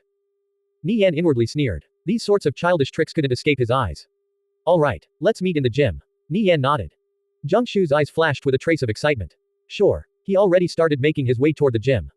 Xu Yan walked over and whispered, Nie Yan, don't spar with that guy. He's definitely up to no good. Don't fall for his trap. Right. That guy is shady as hell, Fei Jie added. Nie Yan, I believe in you. Teach him a lesson. Sha Tianyu said with a raised fist. Seeing their worried expressions, Nie Yan was moved. He could tell their feelings were sincere. Don't worry. I'll be fine. Nie Yan confidently smiled. It had been a long time since he had gotten some good exercise. He hoped Zhengshu wouldn't fall too easily. No one knew who spread the news, but the whole class soon learned about the match. Who would want to miss out on something so entertaining? Everyone swarmed into the gymnasium. This was the first duel of the school year. They were all curious. Who was stronger between Nie Yan and Zhengshu? Would Nie Yan really live up to his reputation of placing first in the overall score? The Command Faculty Gymnasium. The top military academies' gymnasiums were top of the line. All around were various kinds of fitness testing and exercise equipment. The 2,000 square meter area could fit more than 300 people and still have room to spare. A crowd gathered at the center of the gymnasium. They were all students of the Command Faculty. Almost everyone in class had come over to watch. Zhengshu and Nie Yan stood 5 meters apart. Both had changed into fighting uniforms. Today, no matter who wins or loses, it's just a spar. If I end up getting hurt, I have no one but myself to blame, Zhengshu said. He immediately placed himself in the underdog position. His meaning was clear. If Nie Yan suffered injuries, he could only suck it up. If he won, it was only natural since he placed first in the overall rankings. I'll hold back, don't worry. Nie Yan coldly stared at Zhengshu. He looked down on these types of people the most. Hearing these words, Zhengshu's expression turned ugly. He inwardly sneered, let's see you try and act cocky when you're curled up on the ground. Who do you think will win, Nie Yan or Zhengshu? Nie Yan, probably. But who knows? Their strength isn't that far apart. 100 to 200 kilograms can be easily be made up with fighting skill. The nearby students discussed spiritedly. Everyone expressed differing opinions. What they didn't know was that Zhengshu and Nie Yan weren't even on the same level in terms of combat experience. After all, Nie Yan was a seasoned assassin. His techniques were ruthless and efficient, not flashy and impractical like those who only fought for sport. I'll make the first move, Zhengshu said. Come, Nie Yan replied. The students enthusiastically cheered. They took a few steps back to give the fighters more space. Zhengshu let out a low shout. He rushed forward and fiercely chopped down. Nie Yan reacted quickly, raising an arm to block. Bang! He elbowed Zhengshu in the chest. His movements were as fast as lightning. Zhengshu had no way to dodge. With a grunt, he threw out a knee strike. He was aiming for mutual destruction. Nie Yan dodged to the side. Retreating several paces back, he threw out a spinning back kick toward Zhengshu's head. Zhengshu quickly raised his arm to block. Bam! He was sent staggering back. Nie Yan and Zhengshu exchanged several moves in an instant. They were basically trading blow for blow. The spectators felt their hearts racing. Each punch, elbow, knee, and kick resounded through the gym. If they took such heavy blows, their bones would break. Zhengshu took several blows head-on. He was inwardly crying out in pain. Even though he had added special protection to his joints and other areas, Nie Yan's attacks still hurt immensely. His entire body ached as he felt his blood churning from every impact. What powerful attacks! If he hadn't made some preparations in advance, he probably wouldn't have lasted more than 2 moves. Nie Yan was too powerful. His combat style was domineering and oppressive. Zhengshu couldn't even muster the power to resist. Nie Yan was also taken aback. His arms, his legs, his whole body was aching. It felt like he was hitting an incomparably hard steel plate. The rebound force made his arms and legs numb. With his first elbow strike, he didn't expect Zhengshu to accept the blow so readily. Given the force behind it, Zhengshu should at least have broken a few ribs. However, the person in question appeared completely fine. He finally realized what was going on. Zhengshu was cheating. With how much science and technology had developed these days, as long as you had the money, it was possible to purchase nanocomposite biometal augmentations which greatly enhanced a person's resilience and durability. If Nie Yan exposed him here and now, Zhengshu would have no way of avoiding disciplinary action from the top military academy. It was mandatory to inform your opponent of this type of augmentation in advance, or else if a death occurred during the match, it would be treated as first-degree murder. Whether in terms of strength or skill, Zhengshu simply wasn't Nie Yan's match. He would only last 2 or 3 moves. Even with the bio-armor, he could only passively defend, with no opportunity to retaliate. Nie Yan gazed at Zhengshu with cold eyes. He inwardly sneered. This fellow wanted to screw him over with the bio-armor. He was going to teach Zhengshu a painful lesson. Zhengshu, you really were downplaying yourself too much earlier. I didn't expect you to be so resilient. You could even take one of my elbows to the chest and shrug it off like it was nothing. Seems like you were still holding back. I guess I'll go all out. Please, give me guidance, Nie Yan said. He instantly cut off Zhengshu's path of retreat. He also gave himself a good excuse to be heavy-handed. What? Zhengshu widened his eyes in alarm. The exchange just now left him in a world of hurt. He actually wanted to avoid Nie Yan's elbow strike, but he was too slow to react. He had no way of keeping up. Hearing Nie Yan's words, his cheeks burned hot with embarrassment. He wondered if Nie Yan had figured out he was wearing bio-armor. No matter. He had nothing to fear since he was wearing bio-armor. He would simply keep trading blow for blow. He refused to believe Nie Yan could endure. As long as he protected his head, he would be safe. I'd like to say the same. You're even stronger than I thought, Zheng Shu continued feigning ignorance. With so many girls watching him, he couldn't lose face. Zheng Shu pounced forward and threw a punch. Nie Yan dodged the attack aimed at his chest with a sidestep. Zheng Shu quickly followed up by kicking at Nie Yan's waist. Idiot. Nie Yan snickered. Evading the kick, his left hand grabbed onto Zheng Shu's ankle with a vice-like grip. Zheng Shu struggled fiercely, but he couldn't pull his leg back. He felt a sharp pain in his ankle. It felt like his bones were being crushed. This grip strength was terrifying. Nie Yan raised his right leg, then delivered a ruthless sidekick to Zheng Shu's chest. Bam! Zheng Shu felt a powerful impact on his chest. Even with most of the force mitigated by his bio-armor, he still felt like he was hit by a truck. Zheng Shu flew 6 meters across the gymnasium before crashing into the ground and rolling for several more meters. The spectators were speechless. This kick was too frightful. It was enough to send a full-grown adult flying 6 meters through the air. Just what kind of power was required for that? Even if you didn't die from such a kick, you'd still be barely clinging onto life. Zheng Shu was done for. Everyone was sure of it. Zhao Xiyu paled in fright. Even though she knew Zheng Shu was wearing bio-armor, she couldn't help but fear for his life. She didn't expect Nie Yan to be so strong. Zheng Shu had no opportunity to fight back at all. The gap in strength between the two of them was clear for all to see. Even though he was wearing bio-armor, he still wasn't Nie Yan's match. Nie Yan was much stronger than everyone expected.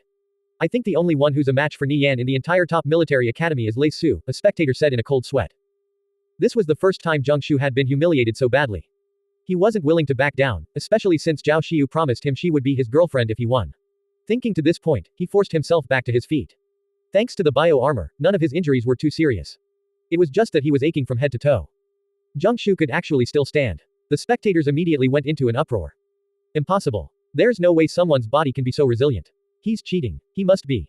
Zheng Shu is cheating. The crowd cried out in righteous indignation. Cheating in a fair match was one of the most despicable things you could do. Zheng Shu realized his mistake after getting up. He should have just continued laying on the ground. At this moment, anyone with half a brain could tell he was wearing bio-armor. He flew into a rage. With a roar, he pounced toward Nie Yan.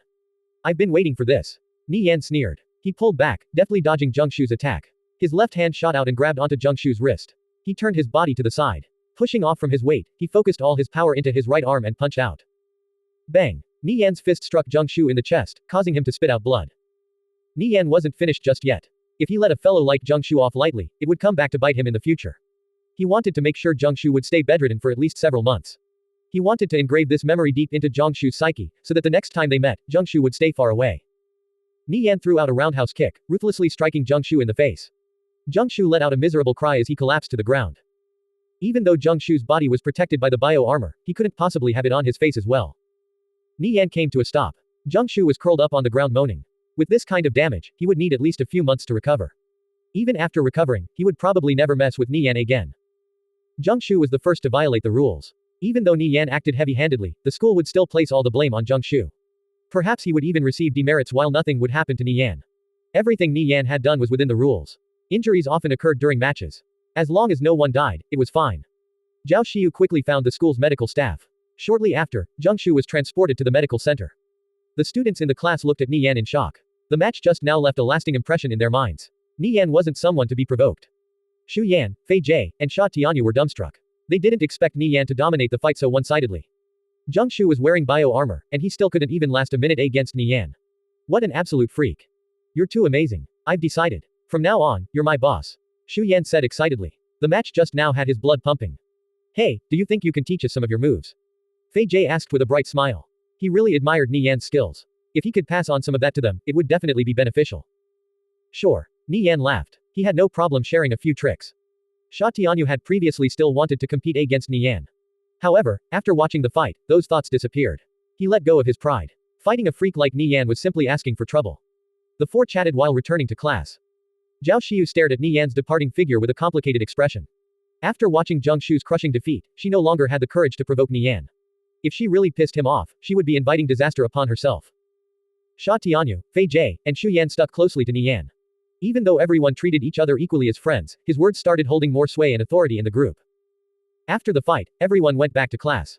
The school dispatched people to investigate before leaving. Nie Yan didn't get into any trouble while Zheng Shu was definitely going to receive disciplinary action. Though one person was missing in class, no one felt anything was off. Everything went on as usual. The only difference was that people would now think twice before provoking Nie Yan. Xiao Yu sat in a conference room in the top military academy. He received a video from one of his contacts in the command faculty. Heavenly Kings was only composed of 26 members, but they had countless contacts on the outside.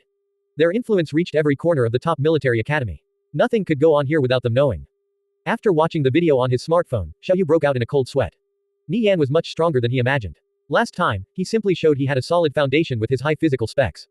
That didn't necessarily mean he was a strong fighter though. Fighting skills were something that could only be honed through combat experience. First and second years generally focused on improving their physique. Only after becoming third or fourth years would they start honing their fighting skills. After a year of intense training, everyone would start to see results.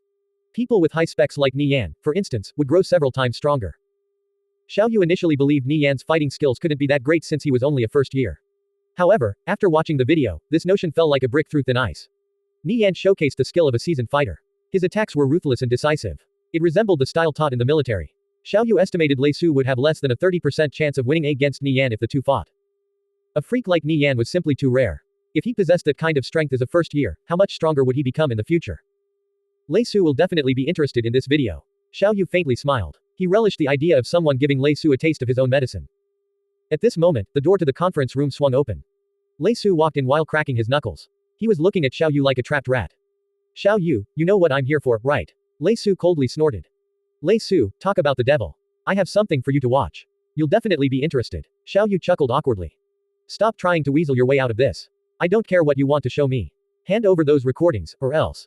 Hehe, you know the consequences. Sure, no problem. I'll hand over all the recordings to you later. First, watch this. Xiaoyu tossed over the smartphone to Lei Su. Lei Su reached out and caught the smartphone. He was actually curious about what Xiaoyu wanted to show him so badly. As the video started playing, he couldn't shift his eyes away.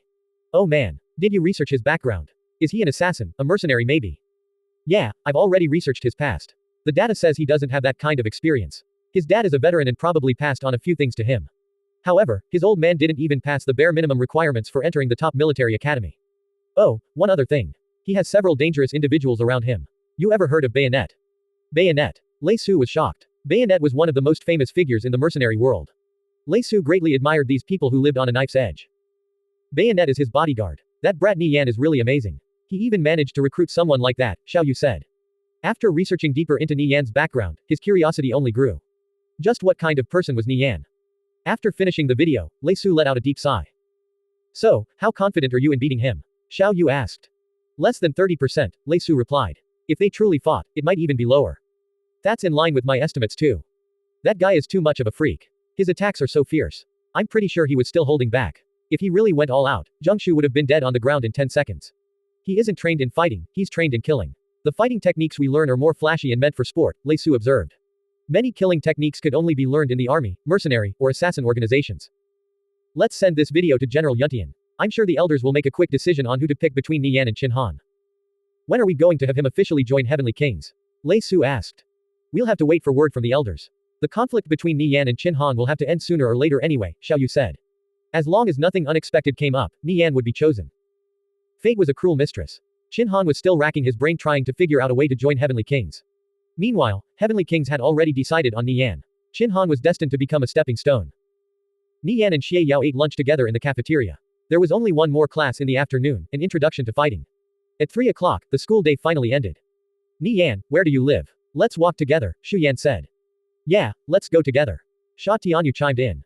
Fei Jie didn't say anything. But if Shu Yan and Sha Tianyu were following Nie Yan, he would naturally tag along as well.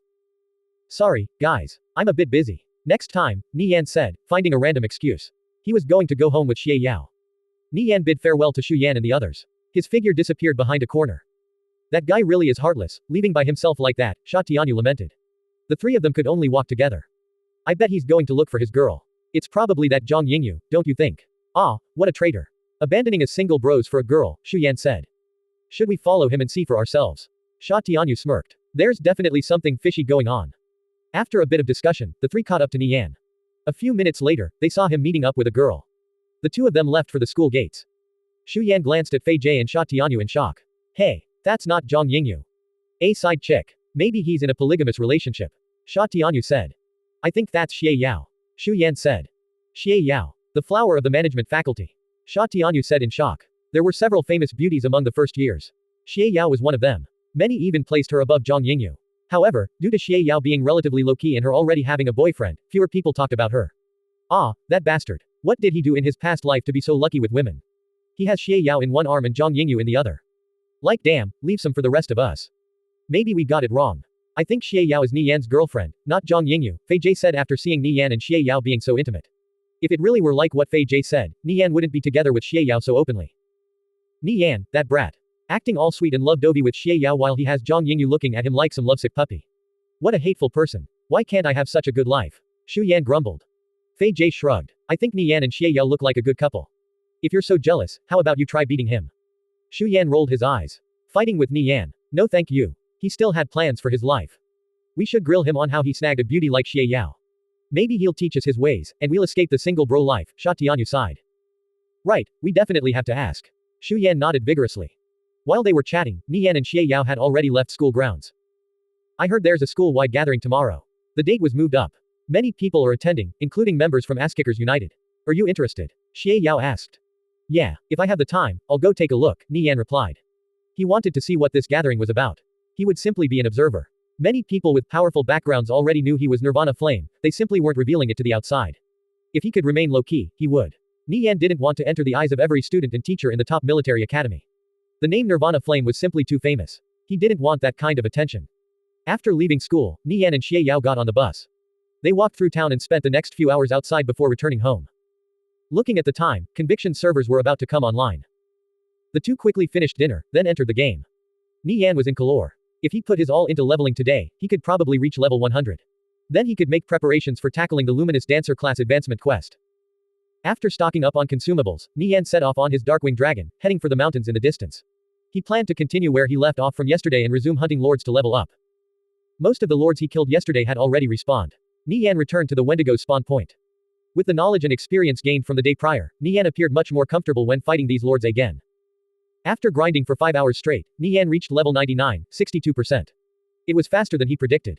While flying around on the Darkwing Dragon, Nie Yan looked down and saw mountains shrouded in a vast sea of fog. It rolled and churned with the wind.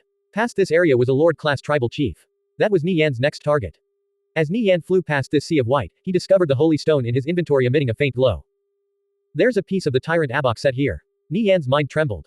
Nie Yan had the Darkwing Dragon circle in the air for a while before deciding to go down and take a look. The Tyrant Abok set would likely be his final set of equipment. Spending a bit of time to get another piece was worth it. The Darkwing Dragon made a slow descent into the sea of fog and prepared to land. Nie Yan activated the search skill of the holy stone. Before long, a small marker appeared on his map. A piece of the Tyrant Abok set was nearby, no doubt. Glancing in his bag, he had already collected Abok's Gloves of Sealing, Abok's Bloody Dagger, and Abok's Cape of Ruin. He was 3/8 of the way to completing the Tyrant Abok set. Nie Yan could already imagine himself donning on the Tyrant Abok set once he reached level 180. At that time, his stats would ascend to godly realms. With the power to sweep through every obstacle in his path, he could look down loftily from high atop the clouds. Still 81 levels to go. I wonder which piece of the Tyrant Abok set is hidden here. The Darkwing Dragon descended into the base of a ravine, kicking up vortexes of grit with every beat of its wings. Nie Yan hopped off and surveyed his surroundings. All around were towering mountains, with no roads or paths to speak of.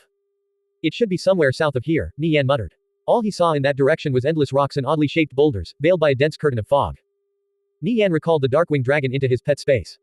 He headed toward the marker, bounding over boulders and other obstacles as if he were on flat ground, unimpeded by the rugged terrain. Wind howled through the peaks as Nie Yan advanced toward his destination. After reaching halfway up a mountain, he arrived at a stone forest. It was quite enigmatic. Several stones bore traces of human handiwork, sculpted into alluring beauties in various coquettish poses. The ever-present fog drifted aimlessly, while a cold chill occasionally blew past. Rather than a sense of beauty, an eerie feeling pervaded the atmosphere here. Nie Yan shuttled back and forth through the stone forest. After searching everywhere, he still came up empty-handed.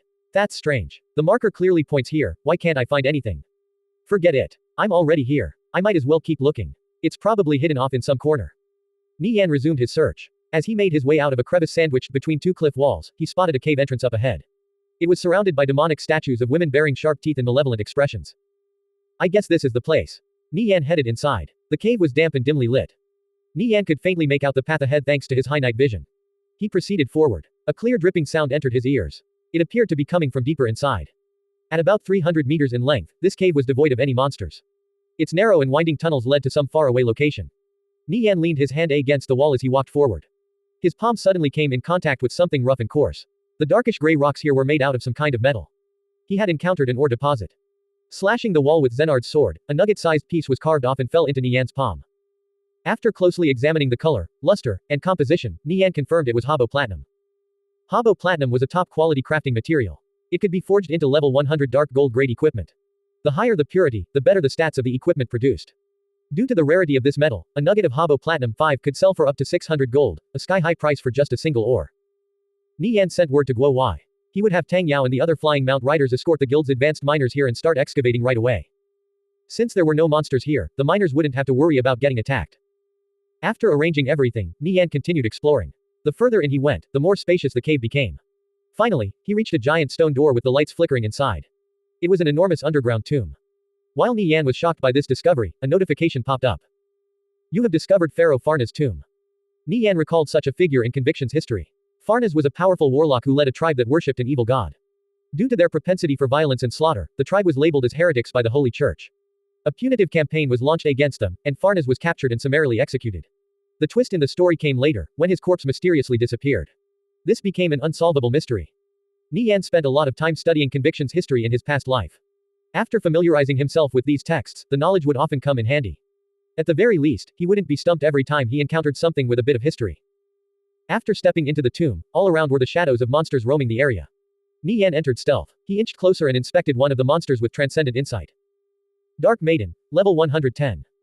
Health, 120,000. Dark Maidens were ordinary monsters. They were covered in black cloaks. One could vaguely tell they were female judging from the way the cloth flowed along their figures. So many Dark Maidens. Nie Yan gazed into the distance. Every section of the hall was occupied by at least several hundred Dark Maidens. Sneaking through here would be nigh impossible. He could only slowly clear a path forward. After thinking for a bit, Nie Yan retreated into a corner. He summoned Lil Gold and prepared to bulldoze his way forward. The Golden Dragon's powerful attacks would sweep through these Dark Maidens. As long as no elites or lords popped up, there was nothing to worry about. Right, these Dark Maidens are dark attribute. I can summon a paladin. Nie Yan opened up divine recruitment. He looked down the list of hireable paladins before stopping on the final one, Paladin Lofus. Lofus was a powerful paladin captain who possessed the advanced holy magic, Holy Radiant Shine. His fee was 20,000 gold per hour. This was an astronomical sum for ordinary players. Few dared to spend so much gold. Even Nie Yan was hesitant to spend this kind of money. 20,000 gold was enough to outfit 5 Ass-Kickers United players with full sets of level 70 dark gold grade equipment. Yet this sum could only hire Paladin Lofus for an hour. Ever since learning divine recruitment, Nie Yan had never summoned the highest ranking paladin. He wondered how strong Paladin Lofus was. Even though Nie Yan wasn't too willing to part with 20,000 gold, it was still within acceptable limits. Let's see how powerful you are. Nie Yan decided to summon Paladin Lofus. Are you sure you wish to summon Paladin Lofus? Yes. With a flash of light, a tall paladin in shining silver-white armor appeared in front of Nie Yan.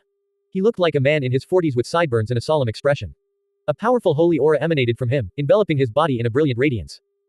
Nie Yan could immediately tell Lofus was much stronger than the paladins he previously summoned. Sir Nirvana Flame, I am willing to serve, Lofus said respectfully. Nie Yan checked Lofus' stats. Divine Recruitment's description read that Lofus would have 300% of his own stats. Nie Yan's stats were already frighteningly high. If it were multiplied by 3, one could only imagine the effects. Nie Yan broke out in a cold sweat after seeing Lofus' stats, 200,000 health, 20,000 attack power, and 10,000 defense. He also had all the bread and butter skills of a paladin, along with the advanced holy magic, Holy Radiant Shine. What shocked Nie Yan the most wasn't Lofus' base stats but his skills. Lofus' skill ranks were based on the player who summoned him. Nie Yan's skills were all rank 8+ with a few at rank 10 or 11. Lofus was even stronger. Rank 11 Indomitable Will, rank 15 Radiant Heal, rank 15 Dispel, rank 15 Holy Smite, rank 11 Holy Strike. What a spectacular skill lineup. At this stage of the game, such a paladin would be unrivaled. Though the defensive capabilities of paladins were weaker than warriors, the most frightening aspect about them was their potent healing ability.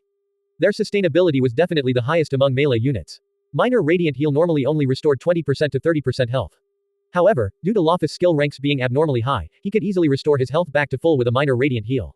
Add this to the fact that he had close to 200,000 health, as long as he had enough mana, he would never run out of health. This was the best tank you could ask for. Seeing Lofus' stats, Nie Yan's confidence soared. With such a powerful ally on his side, he had nothing to fear. Nie Yan gave out his commands. Radiant Barrier. Indomitable Will. Holy Blessing. After shielding and buffing himself, Lofus charged toward the Dark Maidens. The holy light pouring out from Lofus immediately attracted the aggro of the Dark Maidens. As creatures of darkness, they had an innate loathing of anything holy. As long as Lofus took point as the vanguard, the Dark Maidens wouldn't attack Nie Yan. The Dark Maidens conjured balls of black flames in their palms. Countless fireballs bombarded Lofus. Bang, bang, bang. Damage values ranging between 2,000 to 3,000 floated up above Lofus' head. However, this was barely 1% of his health pool. It was nothing. Loftus cast a minor radiant heal on himself, restoring his health back to full. He then charged up to a Dark Maiden. Divine Strike. Radiant Purify. Minus 43.799. Minus 35,000. Minus 35,000.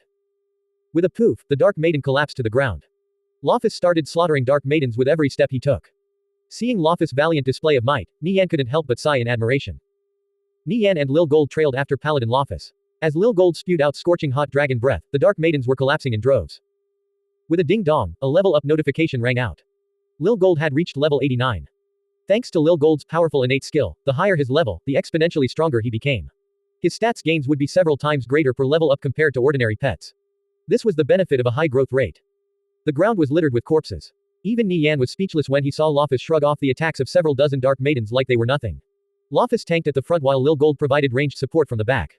They worked together seamlessly. There was no need for Nie Yan to do anything. The Dark Maidens were being harvested like fields of wheat. As Nie Yan walked forward, the corpses around him were enveloped by a white light and transformed into ash before disappearing. Nie Yan's purifying aura could purify the corpses of the Dark Maidens. After purifying enough evil creatures, he would obtain a Holy Spirit heart. Only then could he safely remove the seals on Zenard's sword. This was the most important quest in Nie Yan's quest window. He naturally wouldn't forget it. Checking his progress, he had already purified more than 110,000 evil creatures. This was accumulated from grinding mobs regularly. Loftus charged onwards with vigor. Due to the large disturbance he was creating, more and more Dark Maidens were converging on him. When several hundred had gathered, Lil Gold chanted out an incantation and called a blazing meteor down on the large crowd. With a powerful explosion, everything within a 30-meter radius was enveloped by raging flames. The Dark Maidens let out miserable shrieks and collapsed to the ground. Suddenly, a white light enveloped Nie Yan. Feeling a peculiar sensation on his arm, he looked down and discovered a Holy Spirit imprint. It looked like an ancient totem drawn out of various symbols and patterns. It was quite mysterious. You have obtained a Holy Spirit imprint. Nie Yan didn't know what it did, but he guessed the Holy Spirit imprint was somehow related to the Holy Spirit heart quest. Nie Yan checked his character status. He discovered his Devil Slayer title had advanced from junior to intermediate. With this, Nie Yan obtained a new skill called Devil Radar. It allowed him to detect demonic creatures in his vicinity and double the damage he dealt to them. Many of Nie Yan's skills and equipment were specialized against demonic creatures. So, the damage he dealt to them was several times that of ordinary monsters. I should probably only hunt demonic creatures from now on. That way, I'll gain experience faster. With his Devil Slayer title having risen a rank, Nie Yan started to wonder what it would be like when it progressed even further. Nie Yan continued sweeping his way through. Dark Maidens stretched out as far as the eye could see. This would definitely be a frightening sight for ordinary players. However, all he saw was endless amounts of experience. It was the perfect grinding spot. After killing roughly 900 Dark Maidens, Loftus was starting to run low on mana. Nie Yan had him switch out with Lil Gold and take a small break. Lil Gold was also surprisingly resilient. Being surrounded and attacked by a horde of Dark Maidens, he lashed out with several explosive counters. Whenever Lil Gold's health fell low, Loftus would restore it back to full. Paladins were amazing. They could tank, heal, and buff. Even though they didn't excel in any one aspect, their flexibility definitely ranked highest among all classes. Leveling here was fairly fast. Nie Yan gained about 10% experience after an hour of grinding and reached level 99, 72%. The Dark Maidens had dropped quite a bit of good loot too. He had obtained more than a dozen rare gems and 20,000 gold in equipment. As Nie Yan delved deeper into the underground tomb, the number of Dark Maidens he encountered gradually decreased. Passing through a long corridor, he eventually came across two doors. He didn't know which to pick. Leaving Lil Gold and Loftus to continue grinding mobs, Nie Yan approached one of the stone doors. As soon as he pushed it open, he heard the sound of arrows whistling. Sensing the danger, he activated Gale Step and ducked out of the way. Put. Several dozen arrows struck the ground where Nie Yan previously stood. These arrows were crafted out of metal, and the tips were smeared with a translucent green liquid. Thieves frequently dealt with traps. So, no matter the time or place, their reactions had to be quick enough, or else they would end up dying without even knowing what killed them. They had a fairly high reflex stat, so their survival rate after triggering a trap was much higher than other classes. Even so, countless thieves died to traps every day, and often in the most gruesome of ways. Thankfully, Nie Yan reacted in time. He shuddered at the thought of being struck by those arrows. Even if he didn't die immediately, he would still be barely clinging onto life. After making sure the trap wouldn't reset, Nie Yan walked back to the door. He looked inside and saw a 3 by 3 meter stone room with a sarcophagus in the center. Apart from this, there was nothing else. This sarcophagus was rectangular shaped and constructed rather crudely. There were a few decorative engravings on it, but they weren't very detailed. Beside the sarcophagus was a button. It was probably a mechanism to open the sarcophagus. The things that came out of sarcophagi like these were random. Sometimes it was a precious treasure. Other times it was a powerful monster or even a frightening curse. Nie Yan hesitated for a moment but then walked up and pressed the button. The stone room trembled before the sarcophagus lid slowly opened. Nie Yan took several steps back in caution. He tightly gripped Zenard's sword, ready to deal with any monster that might jump out. After the sarcophagus fully opened, nothing happened. The room remained still. Nie Yan walked up to the sarcophagus. Looking inside, he saw the mummified corpse of a woman. She had already decayed to skin and bones. Beside her were 3 blue gems. Reaching his hand inside, Nie Yan collected the 3 gems and examined them. Aqua Ripple Sapphire, socketable. Properties: reduces the level requirement of a piece of equipment by 10. A gem that reduced level requirement by 10 was extremely rare. Nie Yan didn't expect to obtain 3 of them all at once. What a lucky find. Nie Yan stored away the 3 Aqua Ripple Sapphires in his bag. After confirming there was nothing else in the room, he left. Nie Yan walked over to the other door and carefully opened it. This time there were no traps. The room looked identical to the one from before. Even the placement of the sarcophagus was the same. Just like before, Nie Yan pushed the open. As the sarcophagus gradually opened, a strong smell of gunpowder permeated the air. Shit! Nie Yan cried out in alarm. He sensed great danger. Activating Shadow Waltz, he bolted out of the room. With a loud bang, a large explosion rocked the room. The powerful shock wave swept out and sent Nie Yan flying. The entire underground tomb trembled. Nie Yan flew 6 meters through the air before crashing into the ground. He coughed up a mouthful of blood as a damage value of 6,000 floated up above his head. Thankfully, his health and defense were high enough. An ordinary thief would have been instantly killed. Crawling back up to his feet, Nie Yan turned back to the room with an ashen face. It had been completely wrecked by the explosion. The door and sarcophagus were turned into rubble. Thankfully, Nie Yan reacted when he did. If he had been a second slower, he would have been ripped to shreds by the explosion. The dust and smoke from the explosion gradually settled. Everything was calm again. Nie Yan sat in a corner to recover his health. Up ahead were even more doors, at least a couple dozen of them. He couldn't help but hesitate after that close call. He wondered if he should continue exploring. Thinking about it, Nie Yan wondered how many treasures there were in the stone rooms. It would be a waste to pass up on them. No risk, no reward, Nie Yan gritted his teeth. Nie Yan continued opening the doors. When he was lucky, he would obtain gems, scrolls, or other rare items. On the flip side, he was nearly done in by a curse. Thankfully, Lofus was there to dispel it. Apart from this, he also encountered an elite-class Dark Maiden. However, with the aid of Lofus and Lil Gold, it was easily taken care of. All in all, despite the many dangers, he had reaped a bountiful harvest. Continuing forward, Nie Yan encountered 2 golden doors, one to his left and one to his right. These doors were more luxurious than the ones before. Their craftsmanship was excellent, covered in all sorts of detailed carvings. There were likely sarcophagi past these doors as well. Nie Yan hesitated. Should I go in? Will there be danger? Nie Yan guessed the treasures behind these 2 doors would be better than anything else he'd found so far. However, that also meant the traps he faced would be the most dangerous so far. The fear of the explosion and curse still lingered in his mind. That was twice he had toyed with death. At the end of the day, Nie Yan's current level was simply too low. One misstep could mean instant death in this high-level map. I'll think on it a little longer. Let's collect all the loot and purify the corpses on the ground first, Nie Yan muttered. He went to regroup with Lil Gold and Lofus. After deep consideration, Nie Yan finally came to a decision. Screw it. Nothing in life is free. If I want something, I'll have to take the risk. I've soloed level 100 plus lords before. What is there to be afraid of? Nie Yan walked up to the golden door to the right and forcefully pushed it open. The golden door slowly creaked open. The room was much larger than the previous ones. It was 6 by 6 meters in size. At the center was a large golden sarcophagus. It was 5 meters in length and covered in ornate and lavish carvings. The person entombed within was probably an illustrious figure. I wonder what sort of treasures are inside. Nie Yan was filled with a deep curiosity. His heart couldn't help but race. He walked up to the sarcophagus and pushed the button, then quickly retreated back to the doorway. It was relatively narrow, making it convenient for him to duck behind a wall in case something happened. He still had lingering fears from the previous explosion and curse. Creak, creak. The sarcophagus slowly opened as a brilliant radiance blossomed out. Nie Yan could see a giant silhouette. The tension in the air was palpable. Inside the sarcophagus was a 3-meter-tall corpse. It was covered from head to toe in gold and bore a solemn expression. Nie Yan patiently waited. He wanted to make sure this fellow wouldn't come back to life. This corpse lying motionlessly in its sarcophagus looked eerie. Suddenly, its eyes opened and blossomed with a profound light. It slowly sat up. It's a monster. Nie Yan inspected the corpse with transcendent insight.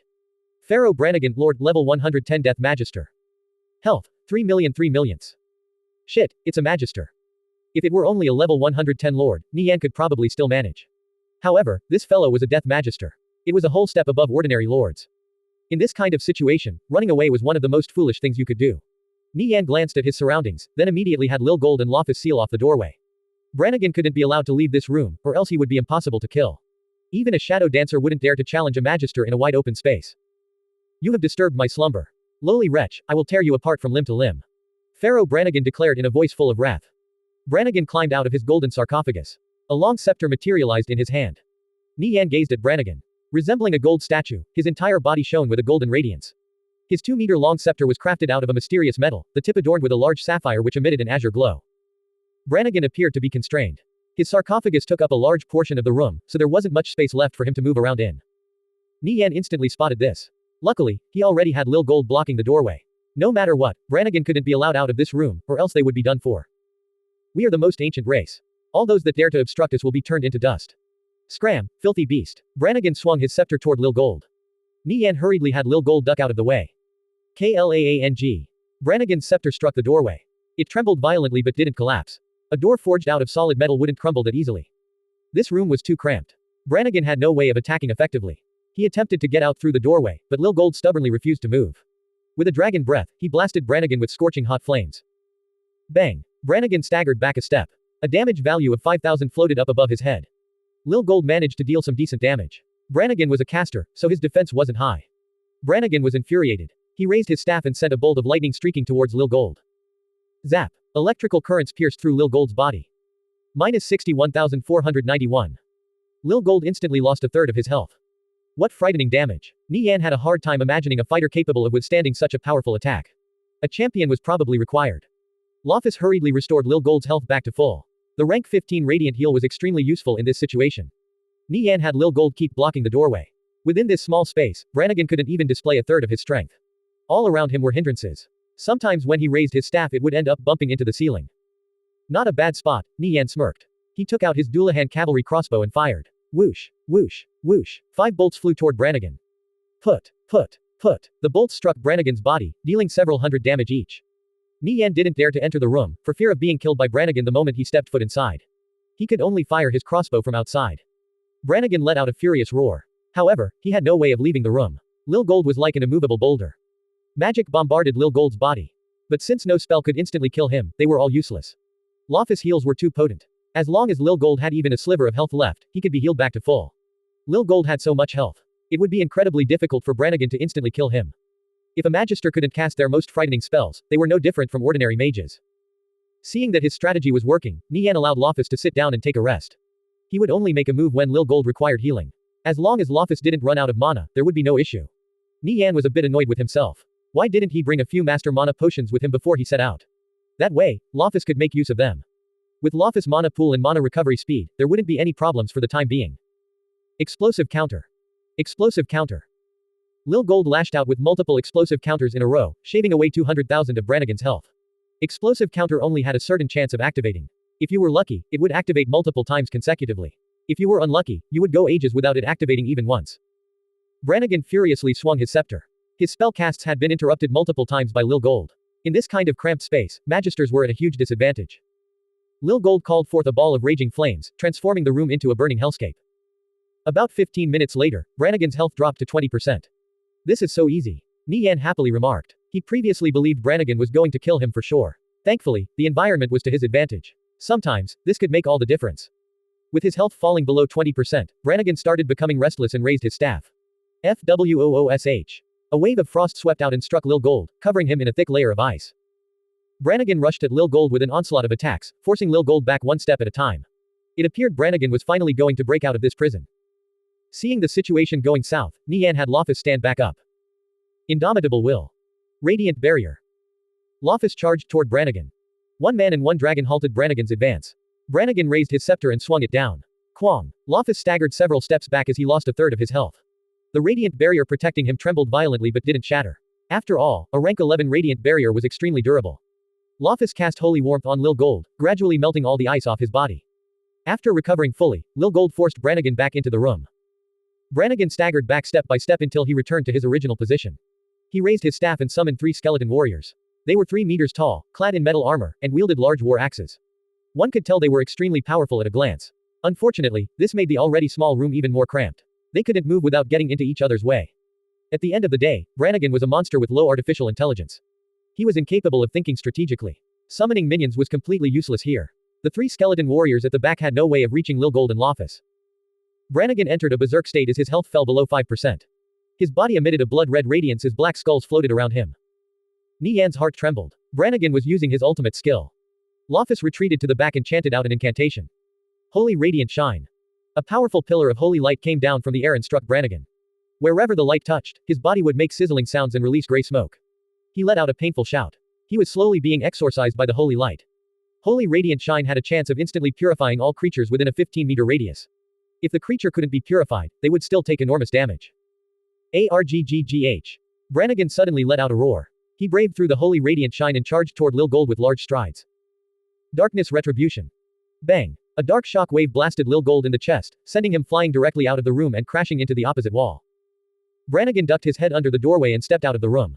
You repulsive paladin. I'll sacrifice your soul to our evil god and use your corpse to strengthen my undead army. He swung his scepter at Loffa's head. Brannigan's large frame blocked the doorway. No one could get through, including his 3 skeleton warriors. In the small room, there was almost no space to cast a spell, not to mention they were easily interrupted. He had been reduced to bashing the enemy with his scepter. After advancing to magisters, mages could buff their melee ability. However, it was still only 1/10 as strong as their magic. In fact, the ability to fight in close combat was relatively important for mages. If the occasion were to occur where your mana ran out and the enemy only had a sliver of health remaining, sometimes the only choice left was to give them a good clonk on the head with your staff. Brannigan was quite powerful in close combat, especially with that giant scepter in his hand. Klaang. Brannigan's scepter struck Loffa in the chest and sent him flying out. Seeing things take a turn for the worse, Nie Yan pounced toward Brannigan. Brannigan waved his scepter, calling down a meteor onto Nie Yan. Gale Step. Nie Yan deftly evaded. An explosion resounded behind him. Without pause, he stabbed at Brannigan's head. Nie Yan's crowd control skills were quite powerful. If he could lock Brannigan down, this fight would be much easier. Brannigan shot Nie Yan a look of disdain. He waved his scepter as a powerful repelling force swept out. Nie Yan suddenly collided with a wave of force mid-dash. His body was sent flying back. What a powerful repel. Most repels only pushed a player 5 meters away. It was clear Brannigan's was on a whole nother level. Death exemption. Nie Yan became immune to crowd control and gained 10% movement speed for 2 seconds. With the repelling force no longer acting on his body, he regained his balance and landed steadily on the ground. Nie Yan employed shadow steps as he left a trail of afterimages behind him. Brannigan was enraged. He repeatedly smashed down with his scepter. Bang, bang, bang. Rubble flew everywhere and cracks spread out on the ground. However, none of his attacks landed on Nie Yan. Under the purifying light of Holy Radiant Shine, Brannigan's health fell to 3%. Although Nie Yan failed to get close enough to CC Brannigan, he had still bought some time. Lil Gold and Loffa climbed back to their feet. Loffa raised his sword as a white light fell over him and Lil Gold. After which they both charged toward Brannigan. After escaping the room, Brannigan had become powerful beyond compare. He completely overwhelmed Lil Gold and Loffa with his unrivaled firepower. If it weren't for Loffa spamming heals, they would have long since died. Nie Yan knitted his brows. Brannigan was too strong. It looked like Lil Gold and Loffa were starting to falter. I have to do something. As Nie Yan passed down his order, Lil Gold fiercely charged at Brannigan. Brannigan waved his staff and sent a stream of fireballs flying towards Lil Gold. Bang, bang, bang. Lil Gold instantly lost more than half his health. Loffa quickly raised his sword as gentle rays of light fell over Lil Gold, restoring his health back to full. Lil Gold finally closed in Brannigan. With a swipe of his claws, he interrupted Brannigan mid-cast. Dragon Breath. Boom. Blasted by the scorching hot flames, Brannigan staggered several steps back. You foul beast. He furiously attacked Lil Gold. All the while Nie Yan had activated Disappear and snuck around behind Brannigan. He inched closer and closer. Lil Gold had successfully acted as a distraction. Brannigan was oblivious to Nie Yan's approach. Brannigan raised his scepter as ice elemental energy started converging at the tip. It was pulsating with waves of frost. The magical energy in the atmosphere undulated violently as the surrounding temperature plummeted. Lil Gold pounced forward with rend. Minus 4,857. Brannigan staggered back a step before resuming his chant. His magic wasn't broken mid-cast. As the last syllables flowed from Brannigan's lips, Nie Yan leapt into action. Gale Ambush. Backbreaker. Nie Yan's speed explosively increased as he dashed forth and plunged Zenard's sword into Brannigan's spine. Brannigan was in the middle of casting his spell. He was in no position to dodge. Croc. The sounds of bones breaking rang out as Brannigan was crippled. The ice elemental energy gathered around the tip of his scepter dispersed. Success. Nie Yan was elated. He could keep Brannigan locked down for at least 8 seconds. This was more than enough time. Lil Gold and Loffa let loose, using all their highest damaging skills. Nie Yan didn't hold back either and delivered a fearsome onslaught of attacks. Since Apocalyptic Extinction didn't work on Brannigan, he opted to use his killing move. Hell Execution. Zenard's sword emitted a crimson glow. Nie Yan slashed down on Brannigan's back, his sharp blade easily cutting through flesh, bone, and all. Brannigan's health had finally bottomed out. With a thud, he collapsed on the ground. Ding dong. A melodious jingle rang out as a white light enveloped Nie Yan. Level 100. He was finally level 100. Brannigan had given him much more experience than he expected. After I get that piece of the Tyrant Abok set hidden here, I'll go do the Luminous Dancer class advancement quest. Lil Gold also leveled up and reached level 90. He learned a new AoE spell called Inferno Storm. Reading the description of Inferno Storm, Nie Yan was shocked. This skill is pretty powerful. I can't wait to see it in action. After rummaging through Brannigan's corpse, Nie Yan failed to find anything. He went back into the room and searched around too, but it was empty. Shameless. Completely shameless. How can such a high-level lord be so stingy and drop nothing? As Nie Yan walked out of the room, Brannigan's corpse transformed into a pile of ash. A speck of white light rose up from the pile and flew into the Holy Spirit imprint on his hand. The Holy Spirit imprint appeared to collect the souls of purified monsters. Nie Yan didn't pay it any mind for now. Brannigan's corpse had been purified. Nie Yan glanced at his intermediate Devil Slayer title. It was 35% of the way to ranking up. Nie Yan was still disappointed that Brannigan only gave experience. Nie Yan sat down and ate some bread to recuperate. Lil Gold and Lofus also rested until their health and mana recovered back to full. Should I open the other gold door? Nie Yan gave it some thought. Why not? Even if another pharaoh shows up, I'll just deal with it like with Brannigan. Nie Yan walked up and pushed open the other gold door. The room was identical to the last one with a large golden sarcophagus at the center. He pushed the nearby button. Nie Yan readied his battle stance. He expected a powerful boss like Brannigan to pop out. To his surprise, however, the sarcophagus was practically empty. There wasn't even a corpse inside. Instead, embedded in the center was a small golden chest. It's a sub-legendary grade. Nie Yan rejoiced. If he had decided it was too risky earlier, he would have missed out on this chest. 2 gold doors, one was a punishment while the other a reward. Nie Yan was fairly unlucky, opening the door with Brannigan first. Were it not for the help of Lil Gold and Lofus, he would have certainly met a tragic fate. If an ordinary expedition team encountered the same situation, without a champion, they would wipe for sure. Even if that expedition team did manage to defeat Brannigan, all they would get for their hard work would be experience and nothing else. After such a harrowing experience, they probably wouldn't dare to open the other gold door. Nie Yan was definitely an anomaly. Even after encountering a powerful lord like Brannigan, he still dared to face a second one. He bent down and started opening the chest. Opening treasure chest. Progress, 12%, 35%. Click. The chest lid popped open. Nie Yan fished around inside and pulled out a skill book. This skill book was unlike any he'd seen before. It was about as thick as a finger and crafted out of some peculiar material. The edges were stitched with golden silk. The craftsmanship was delicate. Every ornamentation was flawless with nothing left to be desired. Based on appearance alone, this skill book looked far more precious than any other Nie Yan had ever seen before. It's a master skill book. Nie Yan cried out in a shock. I hope it's for a thief. Nie Yan impatiently flipped open the skill book. The words were written in ancient common. What caught his eye were the several words on the first page: Shadow Dancer Skill, Mode, Release. It was a Shadow Dancer skill book. Nie Yan's heart started madly racing. It was a skill that could only be learned after advancing to a Shadow Dancer. He had only ever heard of Shadow Dancer skill books in rumors, having never actually seen one himself. In the previous timeline, a nobody like him simply wasn't qualified to acquire such a high-tier item.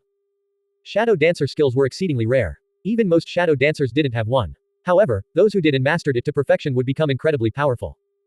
Let's see what this skill does. Nie Yan calmed his heart, then started flipping through the pages. Upon advancing to a master class, the concept of skills would be flipped over on its head. This was a completely new realm, a world that Nie Yan had never made contact with before in the previous timeline. He gazed at the description of Mode, Release. Mode, Release. Description: evolve all the user's active skills into freedom skills. All movement restrictions on skills are removed. Possesses offensive properties. Duration: 20 minutes. Cooldown: 1 day. Evolving all active skills into freedom skills, Nie Yan gasped. That's insane. But what does all movement restrictions removed and possesses offensive properties mean? Nie Yan pondered for a moment. His mind was filled with uncertainty. It appeared he would have to confirm the effects of Mode, Release for himself. Any guess was as good as another at this point. I'll learn it after I've advanced to a Luminous Dancer. Nie Yan put away the Mode, Release skill book in his bag. He'd gone through great dangers to acquire this skill, and it was all worth it. After finding nothing else, Nie Yan left the room. He led Lofus and Lil Gold deeper into the underground tomb. The further they traveled, killing numerous dark maidens along the way, the more Nie Yan realized the immensity of this place. The winding and twisting passages were just like a labyrinth. After reaching the end of yet another corridor, a large stone door appeared up ahead. Beside the entrance stood a large demonic statue with a malevolent look on its face.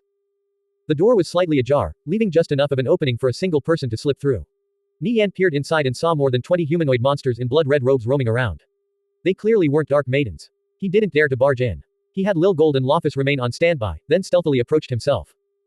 Nie Yan inspected one of the humanoid monsters. Transcendent Insight. Sacrificial Blood Maiden, Elite, level 120. Health, 500,000. These were elites. There were more than 20 altogether. Nie Yan had no way of dealing with so many ranged monsters. The Sacrificial Blood Maidens were different from the Dark Maidens from before. If over 20 level 120 elites started attacking all at once, they could easily obliterate Lil Gold and Lofus into dust. The Sacrificial Blood Maidens were guarding an entrance. Though they were patrolling around, they were never more than 2 meters apart from each other. Lil Gold and Lofus had no way of passing through. However, Nie Yan was different. After thinking for a bit, Nie Yan recalled Lil Gold and terminated Lofus' contract. Lofus had already been summoned for a little over 3 hours. Since the fee was calculated based on the nearest hour rounding up, he had to pay 80,000 gold. This was a frightening sum. After selling off all the ordinary loot he picked up, Nie Yan would only make back around 60,000 gold at most. However, he didn't mind taking this loss at all since he had obtained mode release. Shadow Dancer skill books were priceless. This wasn't something you could find in the marketplace. Summoning Lofus was worth it. Such a powerful paladin was definitely worth the price. A malicious thought flashed through Nie Yan's mind. Should I summon Lofus during the war against divine protectors? I can just imagine the looks on their faces. Lofus was an unrivaled paladin. Glancing at his bag, Nie Yan still had 5 unknown transfer scrolls left. If he encountered danger, he wouldn't have to worry about escaping. Even though unknown transfer scrolls in Asskickers United were in scarce supply, most players having to do without, Guowai would always set aside a portion for Nie Yan's exclusive use. After all, he was the backbone of the guild. Nie Yan equipped the crawler ring, activated its ability, and then started climbing up the wall. After reaching the top of the door, he snuck in through the crack. The crawler ring was always useful for getting around monsters. This was a time-tested method. After sneaking inside, Nie Yan looked around. A wide and spacious hall appeared before his eyes. At the center stood a 6-meter-tall golden statue that looked similar to Pharaoh Brannigan. Its arms and hands were held out together. A silver-gray leather chestplate floated above its palms. It was crafted out of an unknown material and let out a silver radiance under the light of the nearby torches. In front of this chestplate, the holy stone in Nie Yan's inventory shone even more brilliantly. I've found it. It's the chestpiece from the Tyrant Abok set. Stone obelisks lined both sides of the hall. Candles were affixed to the walls and pillars stretched out into the distance. The flickering lights and shadows evoked a mysterious atmosphere. Strange, I don't see any monsters here. Don't tell me it's unguarded. Nie Yan was bewildered. This situation was way too suspicious. He didn't dare to come down. He proceeded forward along the wall. After a while, a humanoid monster in a black dress walked out from behind a pillar. It paced around the red carpet in the center of the hall, briefly stopping every now and then. Nie Yan's mind trembled at this familiar figure. It was Phantom Princess Ina. Phantom Princess Ina would revive 30 days after being killed. She would become stronger on every revival and chase after the Abok's gloves of sealing in Nie Yan's possession. Calculating the time, it had already been 30 days since an expedition team last killed Phantom Princess Ina. Nie Yan wondered how much stronger she had gotten. Being stalked by Phantom Princess Ina was a bit troublesome. After retrieving the chestpiece from the Tyrant Abok set, he would teleport away with an unknown transfer scroll.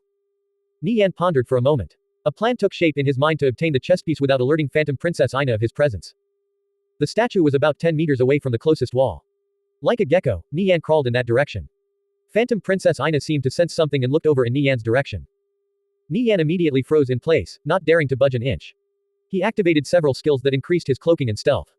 Phantom Princess Ina's gaze swept over Nie Yan's body several times, but she failed to discover anything out of place. She turned away and returned to an idle state. Nie Yan continued moving forward, inching closer and closer to the chestpiece. At about 10 meters away, he planted his right hand and feet firmly against the wall. He then extended out his left hand and took careful aim before shooting out a web line from his silk spinner ring. Nie Yan's web line accurately flew through the air and stuck to the chestpiece. With a hard tug, he pulled it toward him. Watching the chestpiece flying towards him, Nie Yan's heartstrings were stretched taut. He extended out his hand and grabbed it. Not bothering to examine it, he directly stuffed it into his bag. At this moment, Phantom Princess Ina was alerted by the noise. She immediately locked onto Nie Yan. A malevolent expression warped her face. Her eyes burned red with rage. Phantom Princess Ina chanted out an incantation in a long-lost undead language. With a wave of her staff, a large net of black energy appeared in the air over Nie Yan. Got it. Time to go. Nie Yan attempted to activate his unknown transfer scroll, only to have it fail.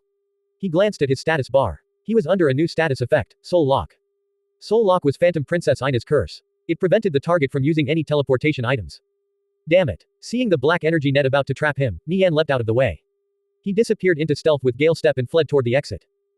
Since Nie Yan couldn't use teleportation items, he had no choice but to escape the underground tomb by foot.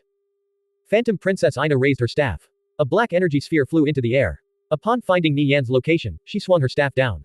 Immediately, black fireballs started whizzing down towards him. Bang, bang, bang. Flames flew out everywhere. None of the fireballs landed directly on Nie Yan. However, he was still hit by the splash damage. A damage value of 700 floated up above his head. Nie Yan quickly drank a master speed potion, causing his movement speed to instantly break past 1000. As he fled for his life, he quickly inspected Phantom Princess Ina. Phantom Princess Ina, Variant Lord, level 100. Health, 8 millions. Shit, she's a level 100 Variant Lord now. Nie Yan didn't dare to dally. He took advantage of the effects of the master speed potion to bolt out of the hall. As Nie Yan neared the large stone door, he alerted the sacrificial blood maidens. They conjured up red orbs of light in their palms and fired at him. With no way to dodge so many projectiles, Nie Yan activated Shadow Waltz. He brushed past the sacrificial blood maidens and fled out of the door. Phantom Princess Ina charged out of the stone door. In the next moment, she disappeared from her original position and reappeared in front of Nie Yan. With a wave of her staff, the shadows in the vicinity shot up like writhing tentacles and wrapped around him. Tisk, she's really tough to deal with.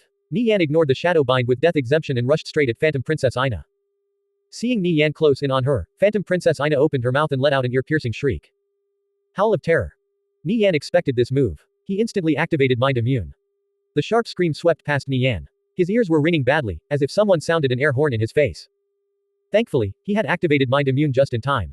If the fear from Howl of Terror landed, he would have had no hope of escaping alive. Concussive blow. Nie Yan smashed the pommel of his dagger into Phantom Princess Ina's forehead, causing her to wail out in pain. Phantom Princess Ina had fairly high evasion. If it weren't for the fact she was vulnerable during Howl of Terror, Nie Yan would have had a difficult time stunning her. Nie Yan circled behind Phantom Princess Ina. As he leaned to one side, he pushed off from his waist and channeled all his power into his arm. Backbreaker. Krackk. Zenard's sword was driven directly into Phantom Princess Ina's spine. Backbreaker was the most effective against humanoid monsters. Phantom Princess Ina was crippled for 5 seconds. Trying to kill Phantom Princess Ina was a fool's errand. Seeing Backbreaker had successfully CC'd her, Nie Yan didn't dare to linger and fled for the outside. He was astonishingly fast at maximum speed, but he still felt like he was too slow. As he turned a corner, he spotted a horizontal beam under the ceiling up ahead. He took aim and shot out a web line. As soon as the web line hit the beam, Nie Yan gave a fierce tug and shot up into the air like a rocket. He instantly covered 10 meters as his silhouette appeared to leave behind afterimages due to his sheer speed. The Dark Maidens who had already respawned didn't even get a chance to react before he left their attack range. They ended up bunching up together in a chaotic pile-up. 5 seconds later, Phantom Princess Ina finally recovered from the cripple. Gazing around, Nie Yan was nowhere to be found. He had long since fled to who knew where. She immediately went into pursuit, only to discover the corridor was blocked by the Dark Maidens. With no way of chasing him, she could only scream out in anger. Before long, Nie Yan made it out of the underground tomb. He summoned his Darkwing Dragon and climbed on its back. With a powerful flap of its wings, the Darkwing Dragon took to the air. It flew into the distance and quickly disappeared behind the clouds. Nie Yan glanced at his status bar. Soul Lock still hadn't disappeared, so he couldn't use return scrolls or unknown transfer scrolls. Tisk, this is going to be troublesome. She probably has to be killed for this Soul Lock to disappear. If I don't do anything about this, don't tell me she's going to keep chasing me forever. No way, right?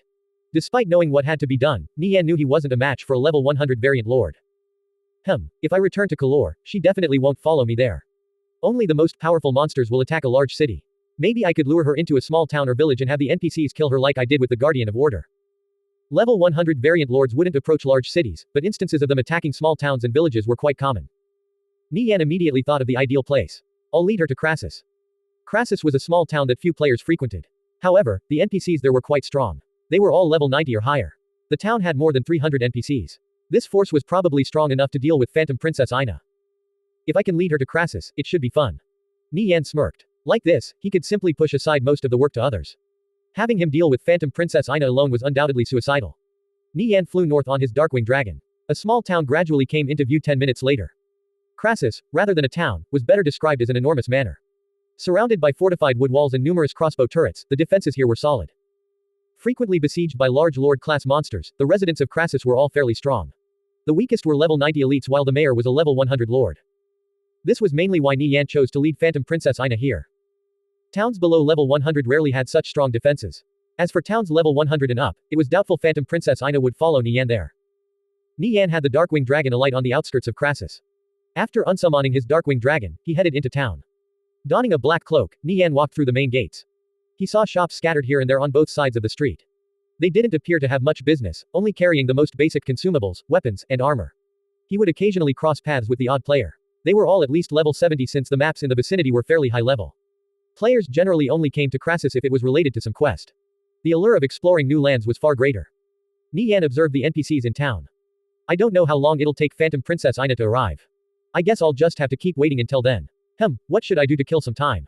Walking along the main street, Nie Yan eventually arrived at the center of the town, where a church which towered over all other buildings caught his eye. This church was constructed out of white stone and looked fairly ordinary compared to the massive churches and temples in Kalor. Nevertheless, it was still the grandest building in Crassus. Nie Yan had visited this place before in his past life. Back then, apart from the typical furnishings of a church, there was nothing and no one. Let's wait inside. Nie Yan walked through the doors. Inside the hall were about a dozen rows of pews. There were no NPCs around.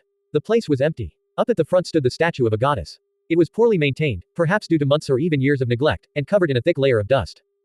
Well, I guess I have nothing better to do. Nie Yan sat on one of the pews and patiently waited. He couldn't leave before Phantom Princess Ina arrived. Nie Yan understood he was bringing disaster to this small town. He prayed the NPCs here would smoothly deal with Phantom Princess Ina. About 20 minutes later, an elderly man with a cane walked into the church. He spared Nie Yan a brief glance before continuing forward to the statue. He clasped an old holy book in his hands. This elderly man was already bordering on ancient. His face was withered up like a dry prune and his hair was as gray as ash. His legs shook unsteadily with every step, as though a gentle breeze could knock him over. Nie Yan's eyes widened in surprise. In the previous timeline, even if the number of times he'd visited Crassus didn't reach 1,000, it wouldn't be far off. Whenever he had time to kill while waiting for a team, he would wander around town or sometimes wait in the church. In the several dozen times he'd been in here, he never once encountered this elderly man. He had no idea where this NPC came from. Thinking long and hard, he confirmed he had never met him before. Nie Yan could acutely sense this elderly man wasn't your run-of-the-mill NPC. I wonder if I can receive a hidden quest or something from him. Nie Yan inspected him with transcendent insight. Old-timer Cranston, Elite, level 180. Titles: Dragonslayer. My god. Nie Yan was taken aback. He never expected this unassuming old man to have such an amazing title. Nie Yan checked Cranston's health. It was only around 100,000. Cranston's stats clearly didn't match his title and level. Nie Yan finally understood what was called a hero past their prime. In conviction, unless an NPC was an invincible existence like Karsi or Kelowitz, they would eventually succumb to the weathering of time. Even unrivaled heroes would return to dust, their eras of glory buried in the river of history. Sir Cranston, greetings. Nie Yan didn't know if this level 180 elite would give out a quest. Cranston glanced at Nie Yan before turning his attention back to his book. Nie Yan stood there with an awkward expression. This was the first time he had encountered an NPC who didn't even bother acknowledging his existence. Despite encountering a setback, Nie Yan's determination only grew stronger. He refused to believe this nut couldn't be cracked. He walked over and attentively listened to the words Cranston was muttering. Cranston was reading the words from his holy book. With a benevolent heart, treat every person with kindness and sincerity. Aspire to be like the Holy Spirit spring in the Koran's mountain, supplying life to every tree and never drying, Cranston spoke in ancient common. His soft yet powerful voice carried a sort of cadence that relaxed one's soul. Nie Yan was fluent in ancient common. These mystical verses gradually calmed his heart. This was the first time Nie Yan realized that these texts could contain such profound meaning. Each verse left behind a deep impression in his mind. The more Nie Yan listened, the more entranced he became. He no longer bothered Cranston and simply listened. The text told of one ancient tale after another. The seconds and minutes ticked away. Nie Yan's needless worries and doubts washed away. He felt refreshed. Nie Yan was in no rush. He had nowhere to be, nor was there anything urgent requiring his attention. There was no harm in listening. About 20 minutes later, Cranston finally reached the last page. He calmly and unhurriedly read out the last verse before closing his book. Turning around, his murky eyes finally focused on Nie Yan. Passing adventurer, what would you like to buy? Hearing Cranston's words, Nie Yan's mouth gaped open like a fish. It took a long time for him to regain his wits. What the hell? This old man is just a merchant. Cranston had only ignored Nie Yan earlier because his eyesight was bad. Only now did he finally get a good look at Nie Yan. Nie Yan thought Cranston was some mysterious NPC with a hidden quest. It turned out he was actually just a merchant. He felt slightly depressed when he thought of how much time he'd wasted. Cranston only started paying attention to him after he finished reading his book. Were this real life, any merchant that dared to treat their customers this way would surely starve to death. However, after giving it some thought, Nie Yan realized this was likely a trigger. The player had to sit through Cranston's entire sermon before they could purchase something from him. Nie Yan found it strange he'd never heard of such an NPC in his past life. A shop window popped up in front of Nie Yan. Cranston only had 3 items for sale. His eyes widened in shock. Damn. Someone actually sells these items. The first item listed up for sale was a black crystal. It looked like a lump of coal, lacking the slightest sparkle. However, Nie Yan's heart trembled when he read the name. It was a resurrection crystal. Resurrection crystal. Revive a fallen pet. Consumed upon use. Price: 200,000 gold. The other 2 items didn't lose out either. Arcane gem, socketable, increases the damage of arcane magic by 30%. Price: 200,000 gold. Mysterious black egg, found by Cranston during his prime. A powerful creature slumbers inside. Price: 500,000 gold. None of these items were things that normal players could afford, and this was after the discount Nie Yan received from his Grand Scholar title. When I was still a young man, I slayed a dragon. These are the items I obtained from it. Cranston started recounting the stories of his youth. Nie Yan had no interest in listening to Cranston any longer. He quickly had Guo Wai transfer over the gold to him. He couldn't let this opportunity slip by, no matter what. Before long, Nie Yan bought all 3 items from Cranston for 900,000 gold. Spending so much in one go was a bit painful. However, it was definitely worth it. If you put these 3 items up on the auction house, even 1,500,000 gold wouldn't necessarily be enough to buy them all. Cranston continued, after I defeated the dragon, the father of this little church offered me something. He wanted me to set on the path of a hero and become a legend. Sadly, I failed to live up to his expectations. When he passed away many years later, I took over his position and have been keeping watch over this place ever since. The days flew by and before I knew it, I'd become a decrepit. I feel deeply ashamed just thinking of it. Youngster, would you be willing to fulfill this old man's wish? Nie Yan's heart trembled. It was a quest. Of course, Sir Cranston. What would you like me to do? This is the bracelet the father gave me. It will guide you. Please, if you decide to accept this, prepare yourself mentally for this challenge. Cranston took out a plain-looking silver-white link and chain bracelet. Will you accept Cranston's request? As long as it was a quest, regardless of the difficulty, Nie Yan would accept. With his current strength, no quest was impossible for him. If he couldn't do it, no one could. Then what meaning would there be to have such a quest in the game? Nie Yan hit yes without the slightest hesitation. As he carefully accepted the bracelet from Cranston, a notification popped up. You have received the quest Heart of a Hero. Nie Yan's mind trembled. Was this Heart of a Hero quest related to the Holy Spirit Heart? Nie Yan was filled with doubts. However, after some more thought, he decided not to worry about it any further. Be it the Heart of a Hero right now or the Holy Spirit Heart required to rescue barbarian Kelowitz, they were all shrouded in a veil of mystery. He still didn't have a real understanding of what they were. Nie Yan wore the chain and link bracelet on his left hand, wrapping it around his middle finger. It didn't have any stats whatsoever. Many close combat classes had this type of accessory. According to rumors, some rare bracelets would become a frightening cursed item after absorbing large amounts of blood. With the bracelet on, Nie Yan felt an icy coldness course through his hand. After handing out the quest to Nie Yan, Cranston seemed to age more than 10 years. He said with a feeble tone, wear this bracelet as you pursue the path of a hero. It will grant you miraculous power. Well, I wish you success on your journey. I'll be handing this gold over to my children. One day, just like the father of this church. Let dust turn to dust and earth return to earth. The world is me, and I am the world. Why would I be reluctant to leave? Cranston bid farewell to Nie Yan, then disappeared behind the church. It seemed like the reason Nie Yan had never encountered Cranston before was that he disappeared after handing out his quest. That was probably why whenever he entered the church in the previous timeline, it was completely empty. Seeing Cranston's figure disappearing behind the church, Nie Yan withdrew his gaze. He had no idea what he needed to do to trigger the next clue in the quest. After reading over the quest description, he decided to put it off for now. Quests that he hadn't even started yet or was stuck halfway through on were a dime a dozen in his quest window. He could only resolve them one at a time. This wasn't the first, nor would it be the last. After waiting a while longer in the church, Nie Yan heard the sound of battle coming from the town entrance. He quickly stood up. Phantom Princess Ina was here. Nie Yan walked out of the church. Activating his crawler ring, he quickly climbed up to the top of the roof. As he looked to see what was happening at the entrance, his eyes trembled with shock. It wasn't playing out like he expected at all. He thought Crassus' residence and defenses were enough to deal with Phantom Princess Ina. However, she had summoned a giant steel golem. It was 5 meters tall and covered in sharp spikes. It acted as a bodyguard and stood right in front of her. Each step it took violently shook the earth. The women in Crassus let out cries of terror. The men grabbed their weapons. Some people manned the crossbow turrets and took aim at the giant steel golem. However, their attacks had no effect. The giant steel golem smashed its fist into the wall. Boom. It instantly destroyed a portion of the wall. Several residents let out miserable cries and collapsed on the ground. The giant steel golem wreaked havoc on the town's defenses, killing residents left and right. Phantom Princess Ina raised her staff, reanimating the fallen residents into her undead army. The number of phantom puppets under her control grew with each passing second. They started carrying out a massacre. Some players didn't get a chance to flee before they were overrun by the phantom puppets. Nie Yan's face turned ashen. A level 100 variant lord was much more powerful than he ever imagined. Notice, Crassus is under attack. Players, please provide assistance. Notice, Crassus is under attack. Players, please provide assistance. This bright red notification popped up for everyone in Kalor. Nie Yan didn't expect this matter to attract so much attention. He didn't know how this battle in Crassus would play out now. The players in Kalor broke out in lively discussion. Some decided to watch from the sidelines. Others immediately rushed over to Crassus for fear of missing out on the loot. Aside from Asskickers United, Holy Empire, Sapphire Shrine, and Radiant Sacred Flame, Kalor was home to more than 50 other guilds, both large and small. Though they were minor powers, as soon as the notifications popped up, they started dispatching their expedition teams one after another. From their experiences, this kind of event was a golden opportunity to fish up easy benefits. Crassus transfer area lit up as groups of players teleported over in droves. Even players from other cities had come. While they were in Kalor questing, they had received the notification too. These players surged toward the town entrance as a chaotic battle ensued. The combined strength of several thousand players gathered together wasn't to be taken lightly. Seeing the steady stream of players flowing out of the transfer area, Nie Yan's jaw dropped in shock. A horde of players swarmed the giant steel golem and Phantom Princess Ina. Guo Wai had received the news as well. He immediately contacted Nie Yan. Crassus was attacked by a boss monster.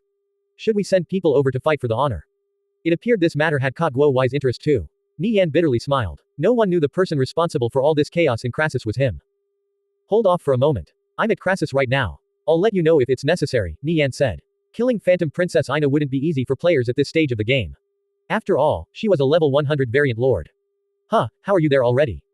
Because I'm the one who caused this whole mess, Nie Yan recounted everything from the beginning. I see. Well, I heard Crassus is pretty lively right now. Everyone's there, including some of our old enemies like Blood Fiends and Angel Core. Even God Executioner Sword and Penumbra Empire are participating, Guo Wai said. It was a real fiesta. Since intercity travel was fairly easy now, many players from other large guilds would come to Kalor to level and do quests. Ass-Kickers United's players were the same, frequently traveling to other cities. The fact that outsiders were joining in on the fun wasn't strange at all. I'll give them my regards. Tell Blade Light and the others to continue exploring Griffin Woodlands. Don't bother with things here, Nie Yan concluded. Even if Ass-Kickers United sent over a team, they likely wouldn't be able to snatch up any appreciable benefits. It simply wasn't worth their time. He alone was enough. At this moment, a 1,000-player expedition team emerged from the transfer area and hurried over toward the town entrance. Nie Yan swept his eyes over the group and noticed a few familiar faces, thieves from Blood Fiends. They huddled together and discussed something before disappearing into stealth. As a fellow thief, Nie Yan more or less knew what they were up to. Events like these absolutely wouldn't have them missing. They wouldn't participate in the defense of the town. However, once Phantom Princess Ina died, they would definitely be part of the group fighting over the loot. Thieves had an innate advantage when it came to snatching up drops. A large crowd had gathered outside of Crassus. Some players surrounded Phantom Princess Ina while others dealt with the giant steel golem and phantom puppets. Even though the battle looked hectic, everyone played their role. There was always honor to be earned when participating in a town defense. So, these players were quite motivated. Even the weakest among them were at least level 70. Those who were low level wouldn't dare to come to a high level place like Crassus. Particle effects exploded in the air. Players were dying left and right. However, they had managed to kill a few of the phantom puppets, which dropped high quality equipment and gems. They immediately made a mad scramble for the loot. Woohoo! I snagged a dark gold grade sword. I got a blaze gem. The excited cries of some players only added to the frenzy. Everyone, killed a giant steel golem and Phantom Princess Ina. I bet they'll drop sub-legendary or even legendary grade equipment. The crowd's excitement boiled to a fever pitch as hordes of warriors rushed forward. Phantom Princess Ina waved her staff, sending a wave of frost sweeping out and covering everything within a 50-meter radius. The warriors were instantly stopped in their tracks. Shit, I'm frozen. I can't move. Mages, don't let up. Priests and paladins, quickly cast holy warmth. Among the crowd, a warrior clad in silver armor was leading 2,000 others in attacking Phantom Princess Ina. Seeing this figure, Nie Yan's eyebrows jumped in surprise. He didn't expect to meet an old acquaintance here. It was Splendid Star, the guild leader of Splendid Temple. Nie Yan had met Splendid Star back when the Guardian of Order attacked Link Town. It seemed like a lively event such as fighting over a boss couldn't have him missing. When the two first met, Nie Yan was still a nameless solo player. Now he was the guild leader of Ass-Kickers United, Nirvana Flame, an existence who ruled over Kalor. Even Splendid Star himself would sigh at how things turned out. Even though Splendid Temple had seen remarkable growth, they could only be counted as a mid-tier guild in Kalor. They couldn't hold a candle to a colossus like Ass-Kickers United. Thanks to the little bit of friendship Splendid Star had with Nie Yan and Sleepy Fox, they had always maintained a cordial relationship with Ass-Kickers United and Holy Empire. It's about time I joined in on the fun. Let's dish out some payback, and do some catching up with an old friend. Nie Yan leapt off the top of the church. Phantom Princess Ina waved her staff and called down a blazing meteor. Boom. A fiery explosion swept out and instantly engulfed everybody in the vicinity. 1,000 players were instantly killed. However, even more surged forward to fill their spots. They planned to slowly whittle away at Phantom Princess Ina's health. Even a more powerful boss would eventually fall to this many people. Time ticked away. No one could have ever imagined Phantom Princess Ina would be this powerful. The casualties quickly accumulated. Half an hour later, Phantom Princess Ina still had a third of her health remaining. It was falling slowly. Only then did players understand the might of a level 100 variant lord. She was completely different from other bosses, who would die within 5 or 6 minutes after being swarmed by several thousand players. Splendid Temple suffered heavy losses. Their casualties already exceeded 200. Tanks, interrupt her casts. Mages, lower your damage output. You're building up too much aggro. Splendid Star ordered. At this rate, even if they snagged a good piece of equipment, it wouldn't be worth it. Apart from those of Splendid Temple, Phantom Princess Ina had killed roughly 10,000 players so far. At this time, 3 more guilds arrived with 1,000-man teams. Lured into the town, 7,000 players surrounded the giant steel golem. It rained down fist after fist, killing several dozen players with each attack. Regardless of how many fell, more players kept charging forward, seemingly unafraid of death. These players were all dreaming of hitting it big. The cost of most of the equipment on their bodies ranged from several dozen to several hundred gold, maybe up to 1,000 for the richest ones among them. Meanwhile, bosses like the giant steel golem and Phantom Princess Ina dropped equipment worth tens of thousands of gold at the very least. As long as they were lucky enough to win the loot scramble, the amount of gold they'd earn by selling 1 or 2 drops to the leader of a large guild or gaming organization was enough to replace their current set of gear with something 5 or 6 tiers higher. Similar instances had happened before, with countless examples of players getting rich overnight. It was to the extent some people became professional loot scramblers. Whenever a boss was sighted, they would start stirring. So, when news about Phantom Princess Ina attacking Crassus spread, all these loot scramblers came rushing over. Even an elephant could be bitten to death by enough ants. No matter how powerful Phantom Princess Ina and her summons were, she had no way of blocking this unending tide of players. Every little bit of damage stacked up, whittling her health away. Howl of terror. Phantom Princess Ina let out an ear-piercing wail, causing all players in a 50-meter radius to freeze in place before fleeing around like headless chickens. Chaos and confusion fell over the battlefield. The mages far in the rear stepped forward and unleashed their magic. Nie Yan didn't dare to tangle with Phantom Princess Ina. He stealthily approached within 20 meters of the giant steel golem. Inspecting it with transcendent insight, he discovered it only had 9% health left. It would soon fall. The giant steel golem went berserk and extracted a great axe from its back. It swung the axe in a horizontal strike, unleashing a 10-meter-wide crescent beam towards the crowd. Boom. 100 players were obliterated in an instant, transforming into rays of light. Crap. It went berserk. Everyone, run. Wait for the berserk timer to wear off. God damn it. You're still trying to scramble for loot in this situation. Quickly, run. The giant steel golem madly pursued the fleeing players. It swept through everything in its path.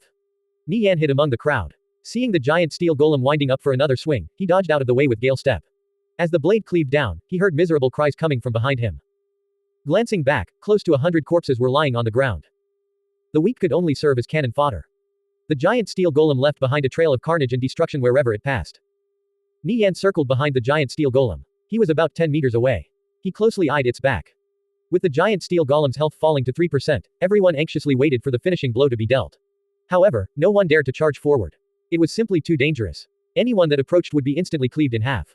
Spells ruthlessly bombarded the giant steel golem. A continuous string of damage values floated up above its head.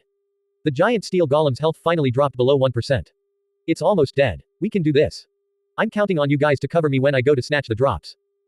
A few groups formed defensive lines, preventing the players behind them from passing through. The thieves gathered at the front started pacing back and forth, preparing to pounce forward at a moment's notice. They would do anything and everything to win the loot scramble. The players caught further back attempted to forcefully squeeze through, driven by the allure of the giant steel golem's potential loot drops. Those at the front wanted to hog everything for themselves. Of course they would be unwilling. The giant steel golem's health kept falling, 0.7%. 0.5%. 0.3%. Flicker strike. Nie Yan's figure blurred into motion, instantly arriving behind the giant steel golem. Backbreaker. He pushed off from his waist, channeling all his power into one arm, and drove Zenard's sword into its back. Minus 9,324. Boom. The giant steel golem crashed into the ground. Nice, I landed the killing blow. Nie Yan glanced at his notification bar. He had obtained more than 2,000 honor. Nie Yan was about to bend down and pick up the drops, when the warriors and thieves behind him rushed forward. The giant steel golem died. Quickly, snatch the loot. Stop that thief. Blazing red clouds congealed in the sky. Fireballs started coming down like a torrential downpour. Fucking hell. Which asshole cast an AoE spell? Some thieves and warriors couldn't get away in time and were instantly overwhelmed by the deluge of fireballs. A blanket of damage values rose up into the sky. Damn. These guys aren't fooling around. Nie Yan evaded the bombardment with Gale Step. After he was 30 meters away, he glanced back at the inferno. Lying on the ground among the raging flames were charred corpses. The downpour of magic grew even more intense. The mages had worked so hard to kill the giant steel golem, but the warriors wouldn't let them pass through. Seeing the loot about to be snatched away, they instantly became enraged. If we can't have it, no one can. Fuck. Kill anyone casting AoE magic. The commander of an expedition team cursed out in a rage. Everything within a 30-meter radius of the giant steel golem's remains was engulfed in flames, lightning, and ice. Forget it, not worth risking my life over. Nie Yan shook his head. I snagged the honor for killing the boss, and it's not like we're short on equipment anyway. Nie Yan gazed at Phantom Princess Ina in the distance. Let's go take a look at how they're doing over there. Nie Yan made his way toward the other battlefield. The situation here was a lot more hectic than with the giant steel golem. Several major powers were eyeing Phantom Princess Ina. Among them was Splendid Temple, who had mobilized roughly 2,000 players. There was also God Executioner Sword, Heavenly Asura, Winter Darkness, and a few other guilds. Each had brought along at least 1,000 players. They were on high alert, preparing to scramble for the loot drops. After Asskickers United, Holy Empire, Sapphire Shrine, and Radiant Sacred Flame, the next most powerful guilds in Kalor were Death Descent, Splendid Temple, Sky Sievers, and Winter Darkness. They had either already established themselves in previous popular VRMMOs or recently risen to power. Since none of them controlled any strongholds, their incomes weren't that high. However, they couldn't be looked down on. Each guild had around 60,000 players with a decent ratio of elites. Even though Asskickers United was powerful, they always kept a vigilant eye on these smaller guilds. If they grew powerful, their first targets would be the strongholds occupied by Asskickers United and its allies. To them, these guilds posed a major threat. They had nothing to lose. Since they didn't control any strongholds in the first place, it didn't matter if they were defeated by Asskickers United. The most Asskickers United could do to them was hunt them down and cause them some losses.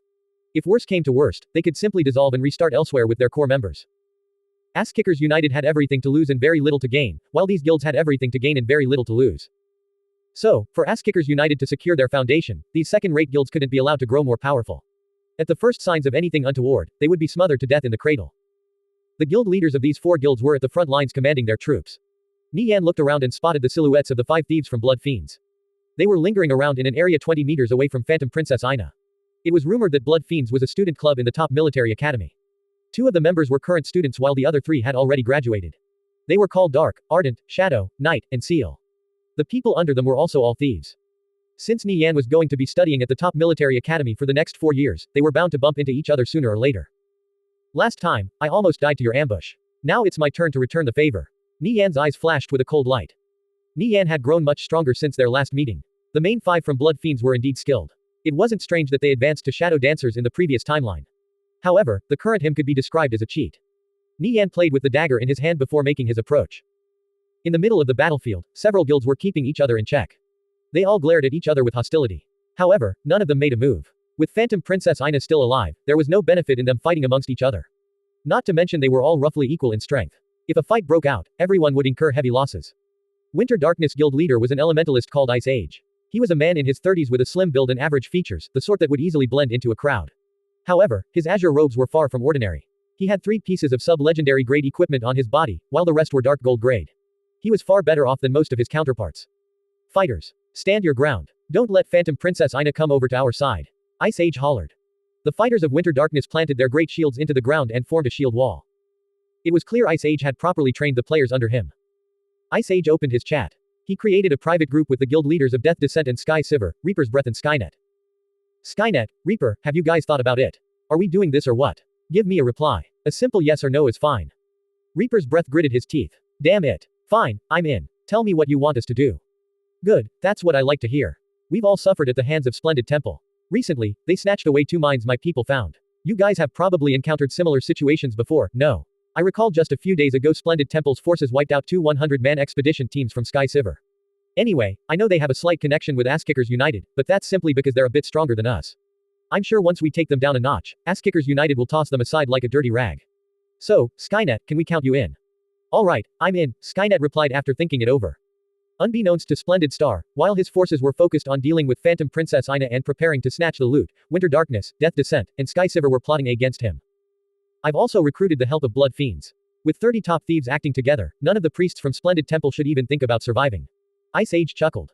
How did you manage to invite Blood Fiends? Reaper's Breath was surprised. There was no way second-rate guilds like them could afford the astronomical fees charged by Blood Fiends. The income of second-rate guilds was limited.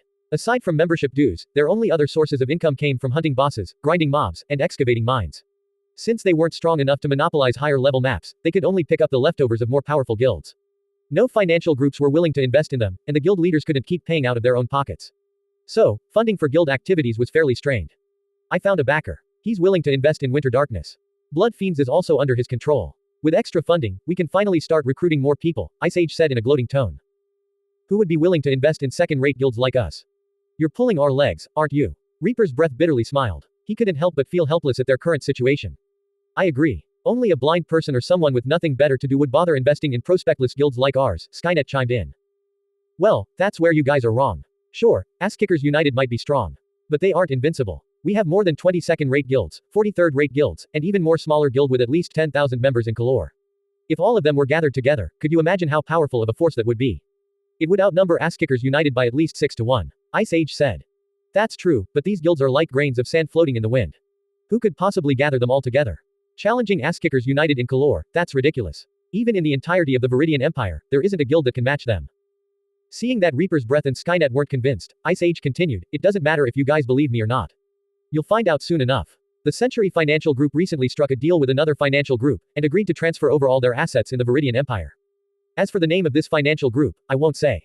They're operating in the shadows for the time being. All the former elites of the now-defunct Victorious Return, Bloodlust Blades, and Alliance of Mages have been recruited by them.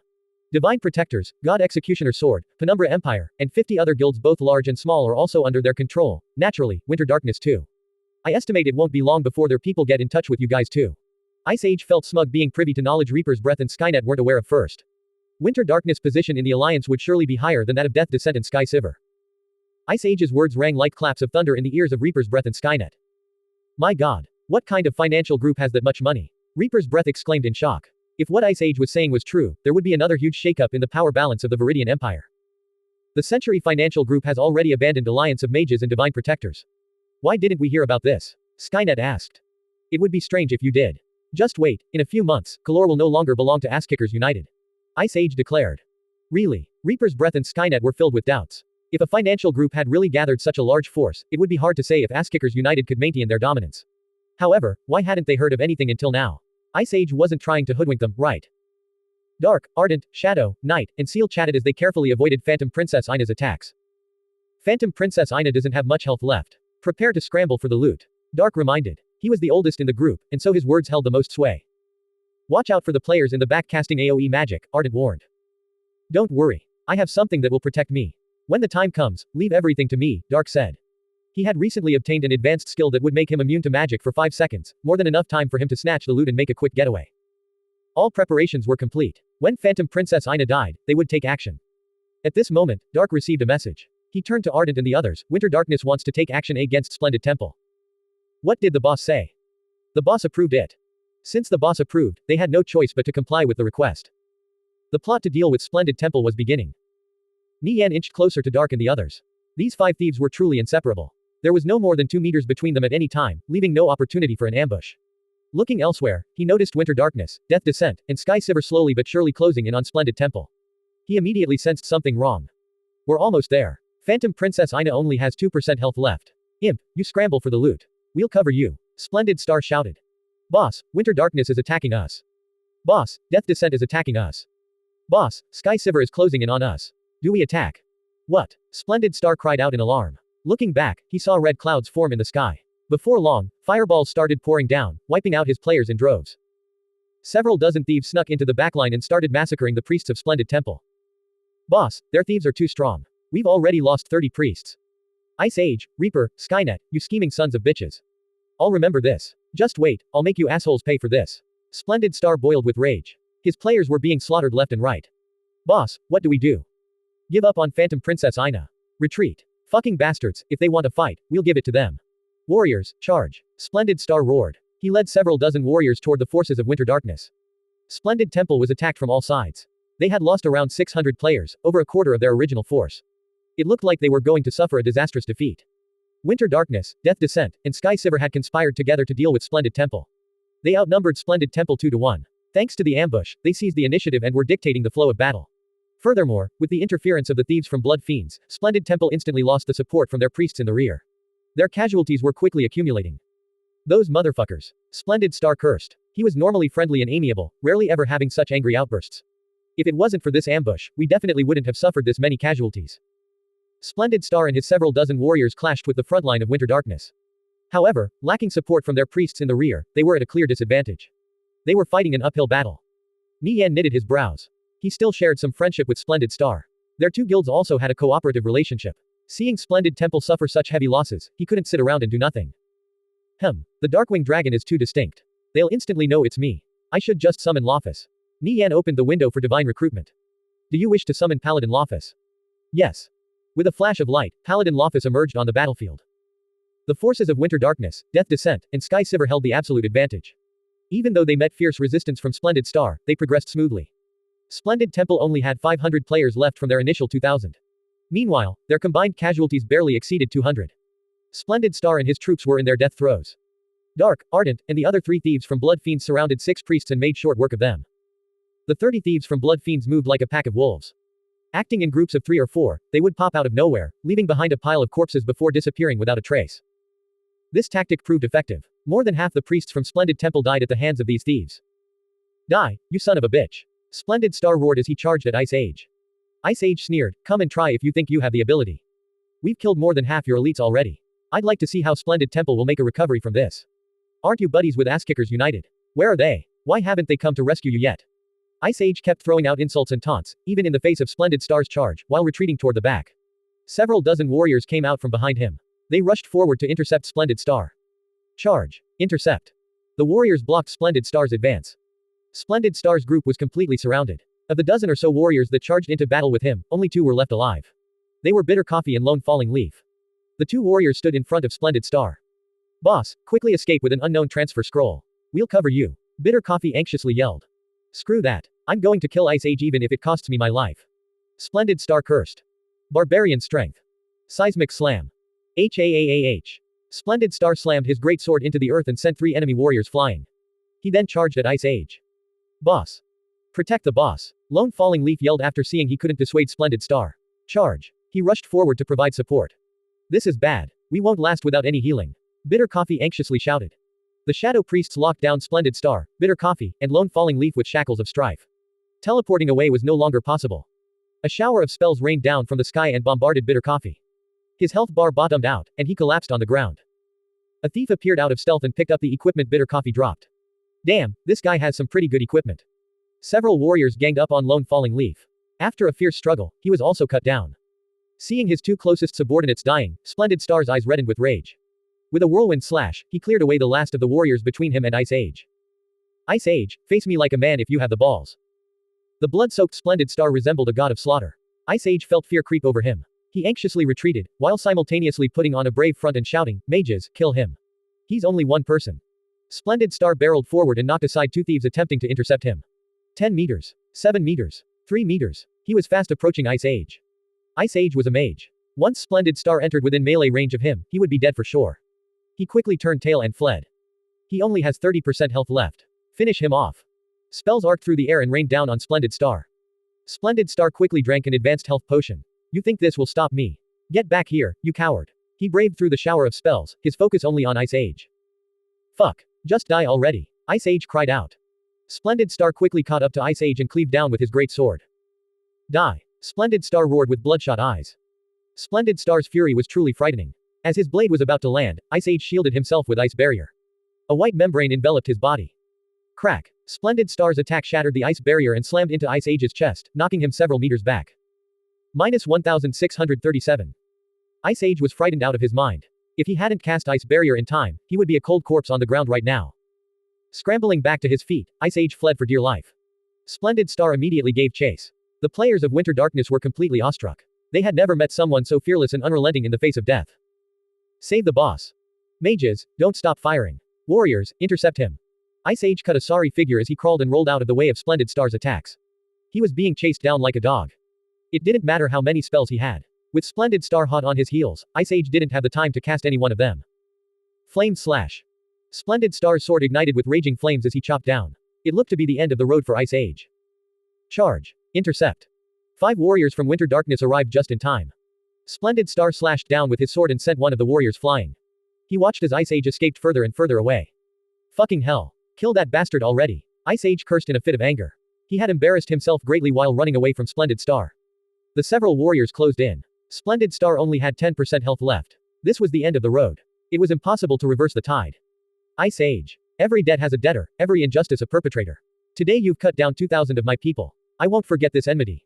Maybe not today, maybe not tomorrow, but one day I'll find you and pay back everything in full. Splendid Star declared.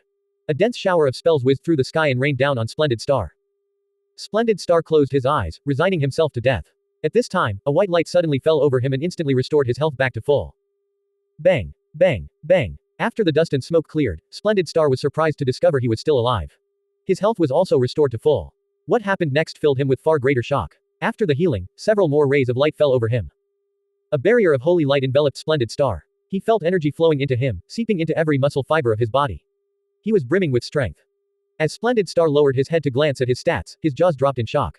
His strength had gone up from 1,600 to 5,300. His defense rose from 5,100 to 19,000. His dexterity doubled, attack power and evasion tripled, and health quintupled.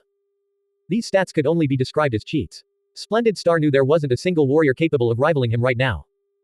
Damn, my defense is even higher than a fighter with a shield. Splendid Temple gasped. A dozen warriors surrounded Splendid Star. The more they slashed and hacked away at him, the more baffled they became. Before, they were doing roughly 500 damage a hit, sometimes even up to 800 damage a hit. Now, it took all their effort just to breach 10 damage a hit. His defense was too ridiculous. Glancing at Splendid Star's health again and seeing that it was almost 70,000, they nearly fainted from shock. Spells continuously rained down on Splendid Star. A string of damage values rose up from his head. However, Splendid Star's health barely fell.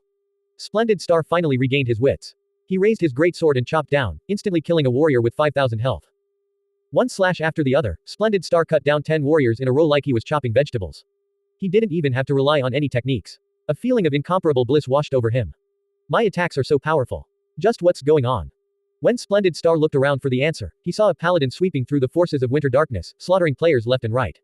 He was about a head taller than the average person and clad in silver-white armor. Huh, an NPC saved me. Splendid Star remarked in a daze. Well, whatever. All that matters is that I'm still alive.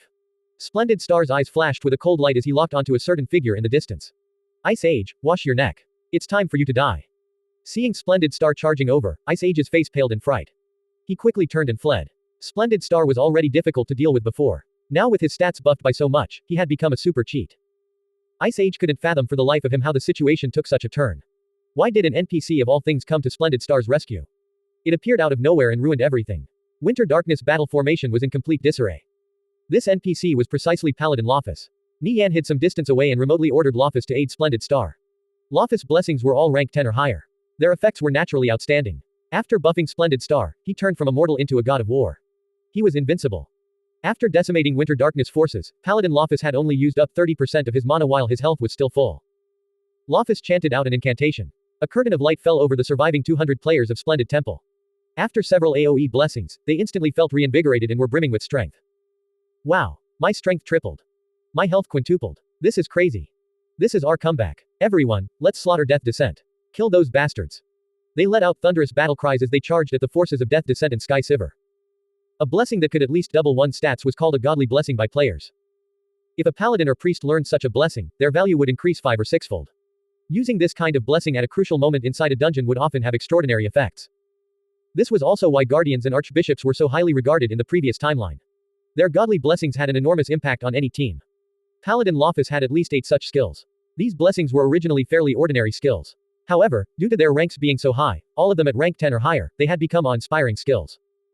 Dark, Ardent, and the other thieves from Blood Fiends were also astonished. They were quickly losing control over the situation. What's going on? Where did this Paladin Lofus come from? Why is this NPC suddenly helping Splendid Temple? Dark muttered. After receiving those blessings, the players from Splendid Temple became extremely difficult to deal with. They had no choice but to retreat. Dark was inwardly apprehensive. The change in the strength of the players from Splendid Temple was obvious. This kind of before and after difference allowed them to all the more understand Paladin Lofus' might. I don't know. This NPC just popped out of nowhere. Ardent was baffled. NPCs generally wouldn't help players deal with an enemy. There were only a few exceptions. Could Lofus be Splendid Star's summon or servant? Ardent immediately discarded this thought. If this were true, why didn't Splendid Star summon Lofus from the beginning? The situation was getting out of their control. Winter Darkness, Death Descent, and Sky Sivir were mysteriously on the back foot. Phantom Princess Ina, who still hadn't died, was sweeping through the players in her vicinity. Due to the damage not being enough, she was slowly recovering her health. The disturbance on the side of Winter Darkness, Death Descent, and Sky Sivir attracted her attention, and so disaster struck them. After taking 3 rounds of spells from her, they suffered heavy losses. Nie Yan observed Phantom Princess Ina wreaking havoc in the distance. Even though taking her down would be difficult, it was still doable. He would put that aside for now and focus on killing the players from Blood Fiends. He had no idea where Dark, Ardent, and the other 3 went. Nie Yan moved over to the area where he last saw them. Eye of Truth. His eyes flashed with a profound light. As he searched the surroundings, it wasn't long before he spotted numerous silhouettes. They were all thieves from Blood Fiends. They didn't appear to have any intention of running. Should I kill a few of them myself? Nie Yan wondered. After pondering for a moment, Nie Yan looked toward Lofus in the distance. It's better if I have Lofus do it. At Nie Yan's order, Lofus quickly rushed over. He was only 30 meters away from the thieves from Blood Fiends. That NPC is coming over.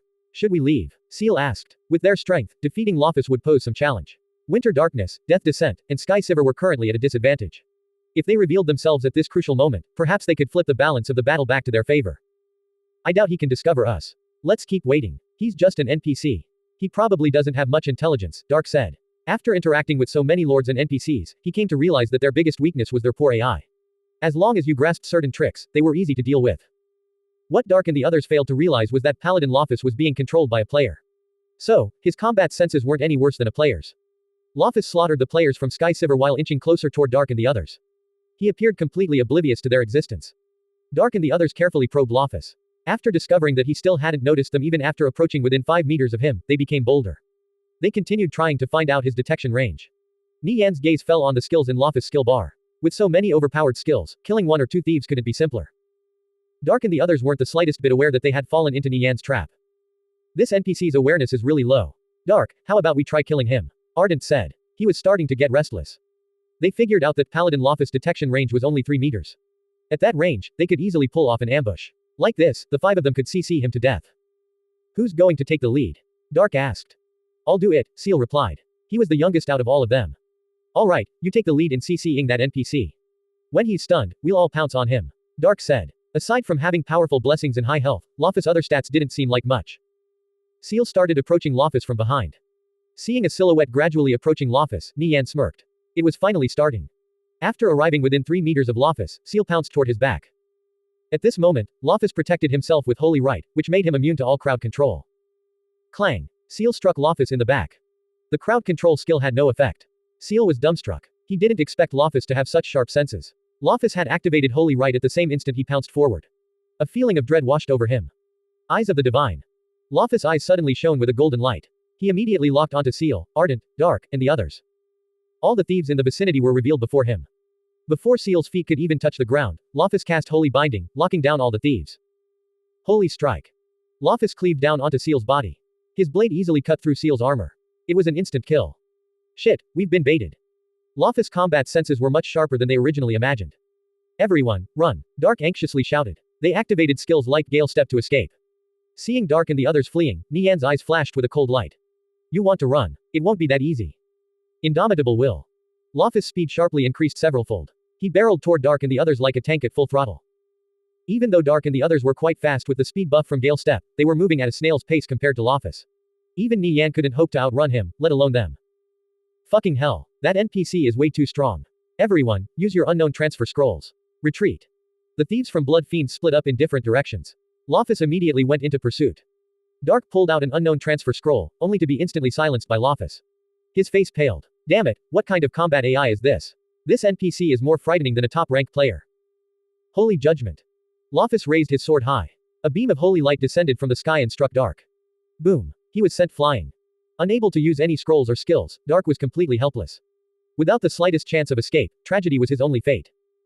After killing Dark, Lofus looked around. Ardent and the others had already ran far away. With no idea where they went, he could only give up his pursuit. Nie Yan picked up the equipment Dark dropped, a level 100 dark gold grade leather chest piece and level 100 dark gold grade leg guards. Both pieces were socketed with gems that reduced level requirement. With how strong those main 5 from Blood Fiends were, their equipment naturally wouldn't be lacking. Pretty decent. Too bad they're worse than what I have on now. Someone in the guild might want them, though. Nie Yan put away the 2 pieces of equipment in his bag. This was merely the appetizer. Nie Yan planned to make them pay for daring to ambush him and the other members of Asskickers United. Since Blood Fiends was a club of the top military academy, he would have plenty more opportunities for revenge. There was no need to rush. Ardent, Shadow, and Night regrouped in the forest. Gazing at Lofus slaughtering the players of Winter Darkness, Death Descent, and Sky Siver in the distance, they felt fear lingering in their hearts. That paladin Lofus is way too overpowered.